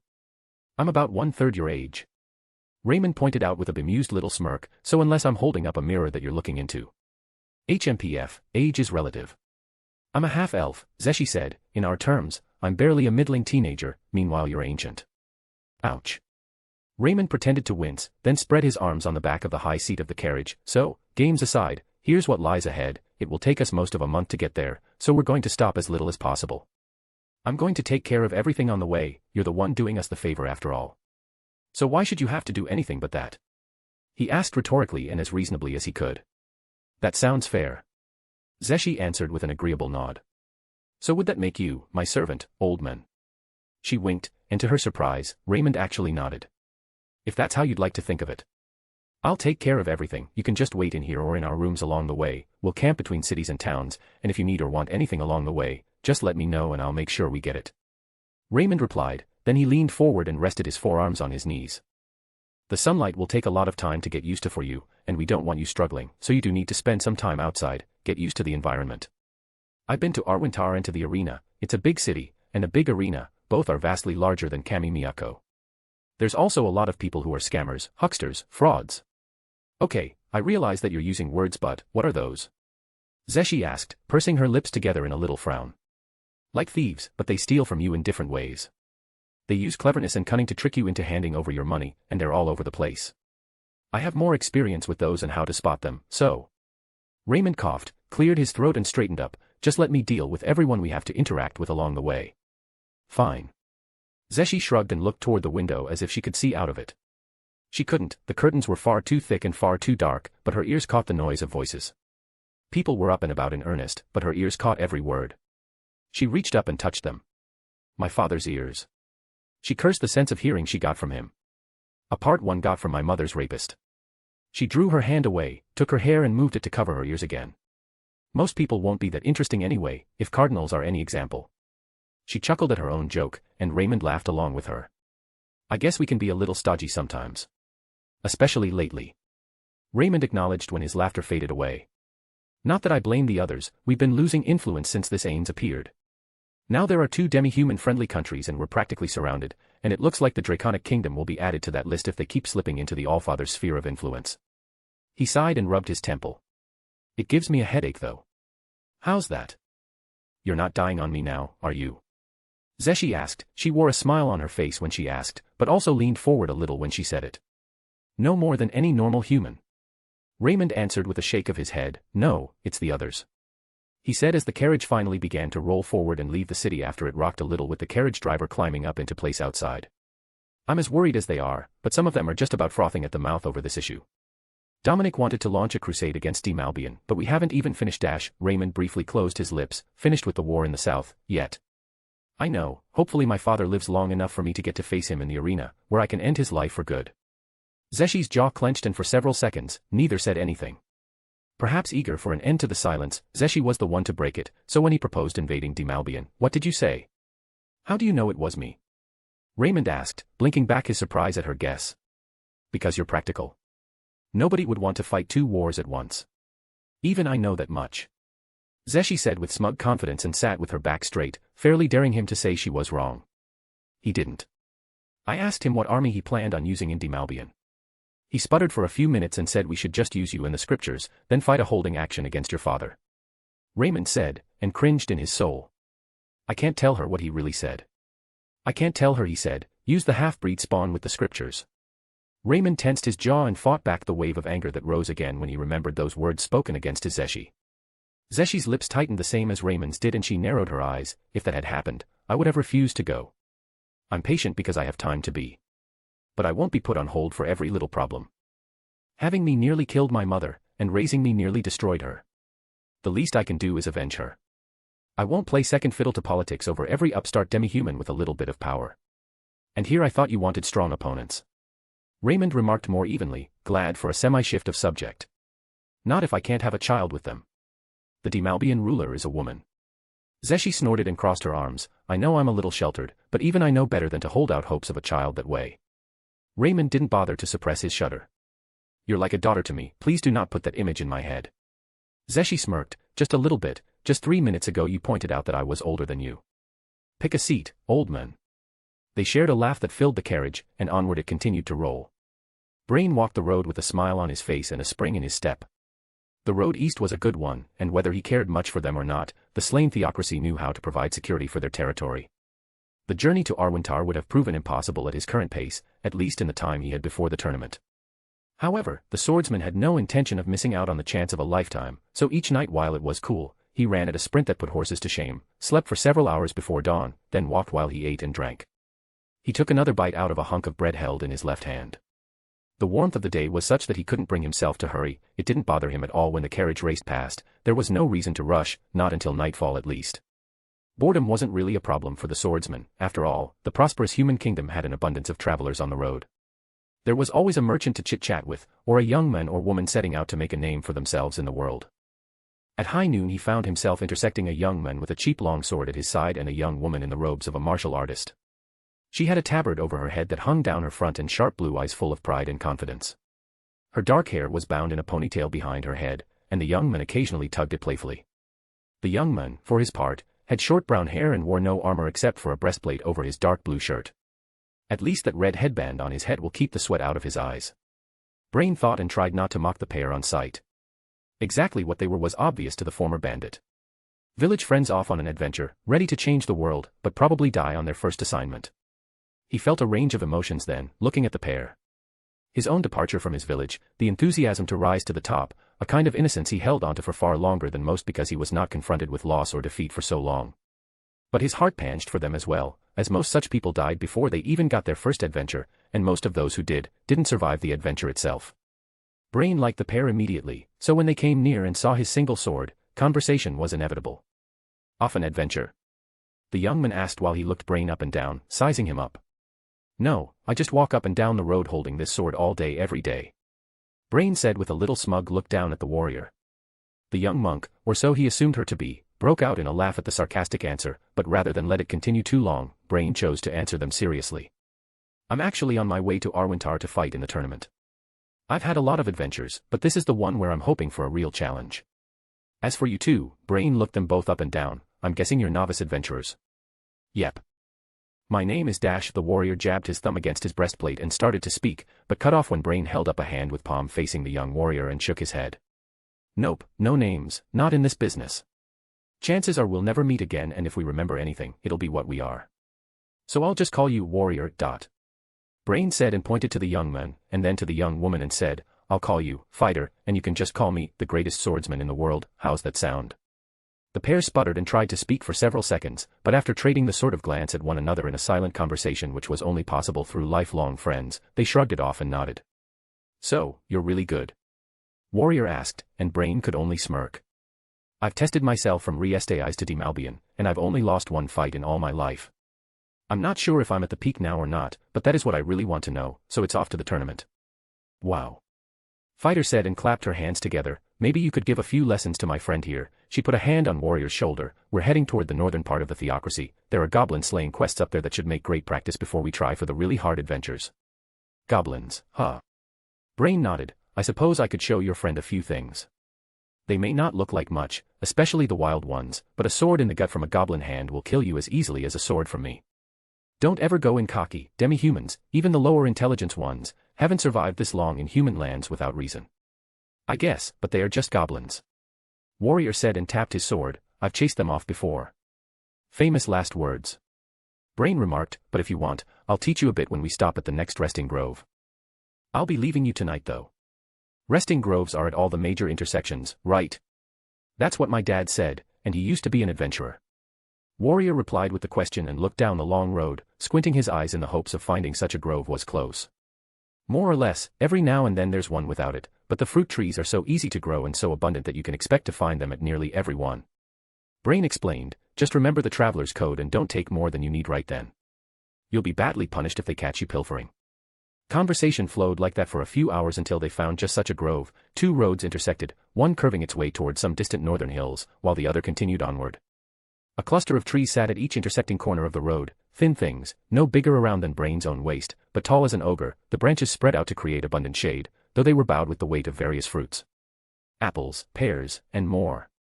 All right, warrior, show me what you've got. Brain said and took up position in a clearing among the trees. As the young swordsman charged across the distance, Brain swept his sword out, cut an apple from the branch, and began to fend off the young man while crunching on the sweet golden fruit. Warrior let out a fearsome battle cry that was, not at all fearsome to the veteran, and Brain continued to munch as the wild swings came on. He's an undisciplined young man, but there's potential. Brain thought as he batted aside another wild swing while Fighter simply sat beneath the shade and watched. After several minutes, Brain targeted and led the boy toward a tree, and a wild swing buried the edge into the trunk. As Warrior struggled to pull it free, Brain thrust at the young man's fingers, jabbed at the thumb, and the sword fell from the young man's grip and thudded into the grass. Boy, any opponent fiercer than time is too much for you to be confident about killing.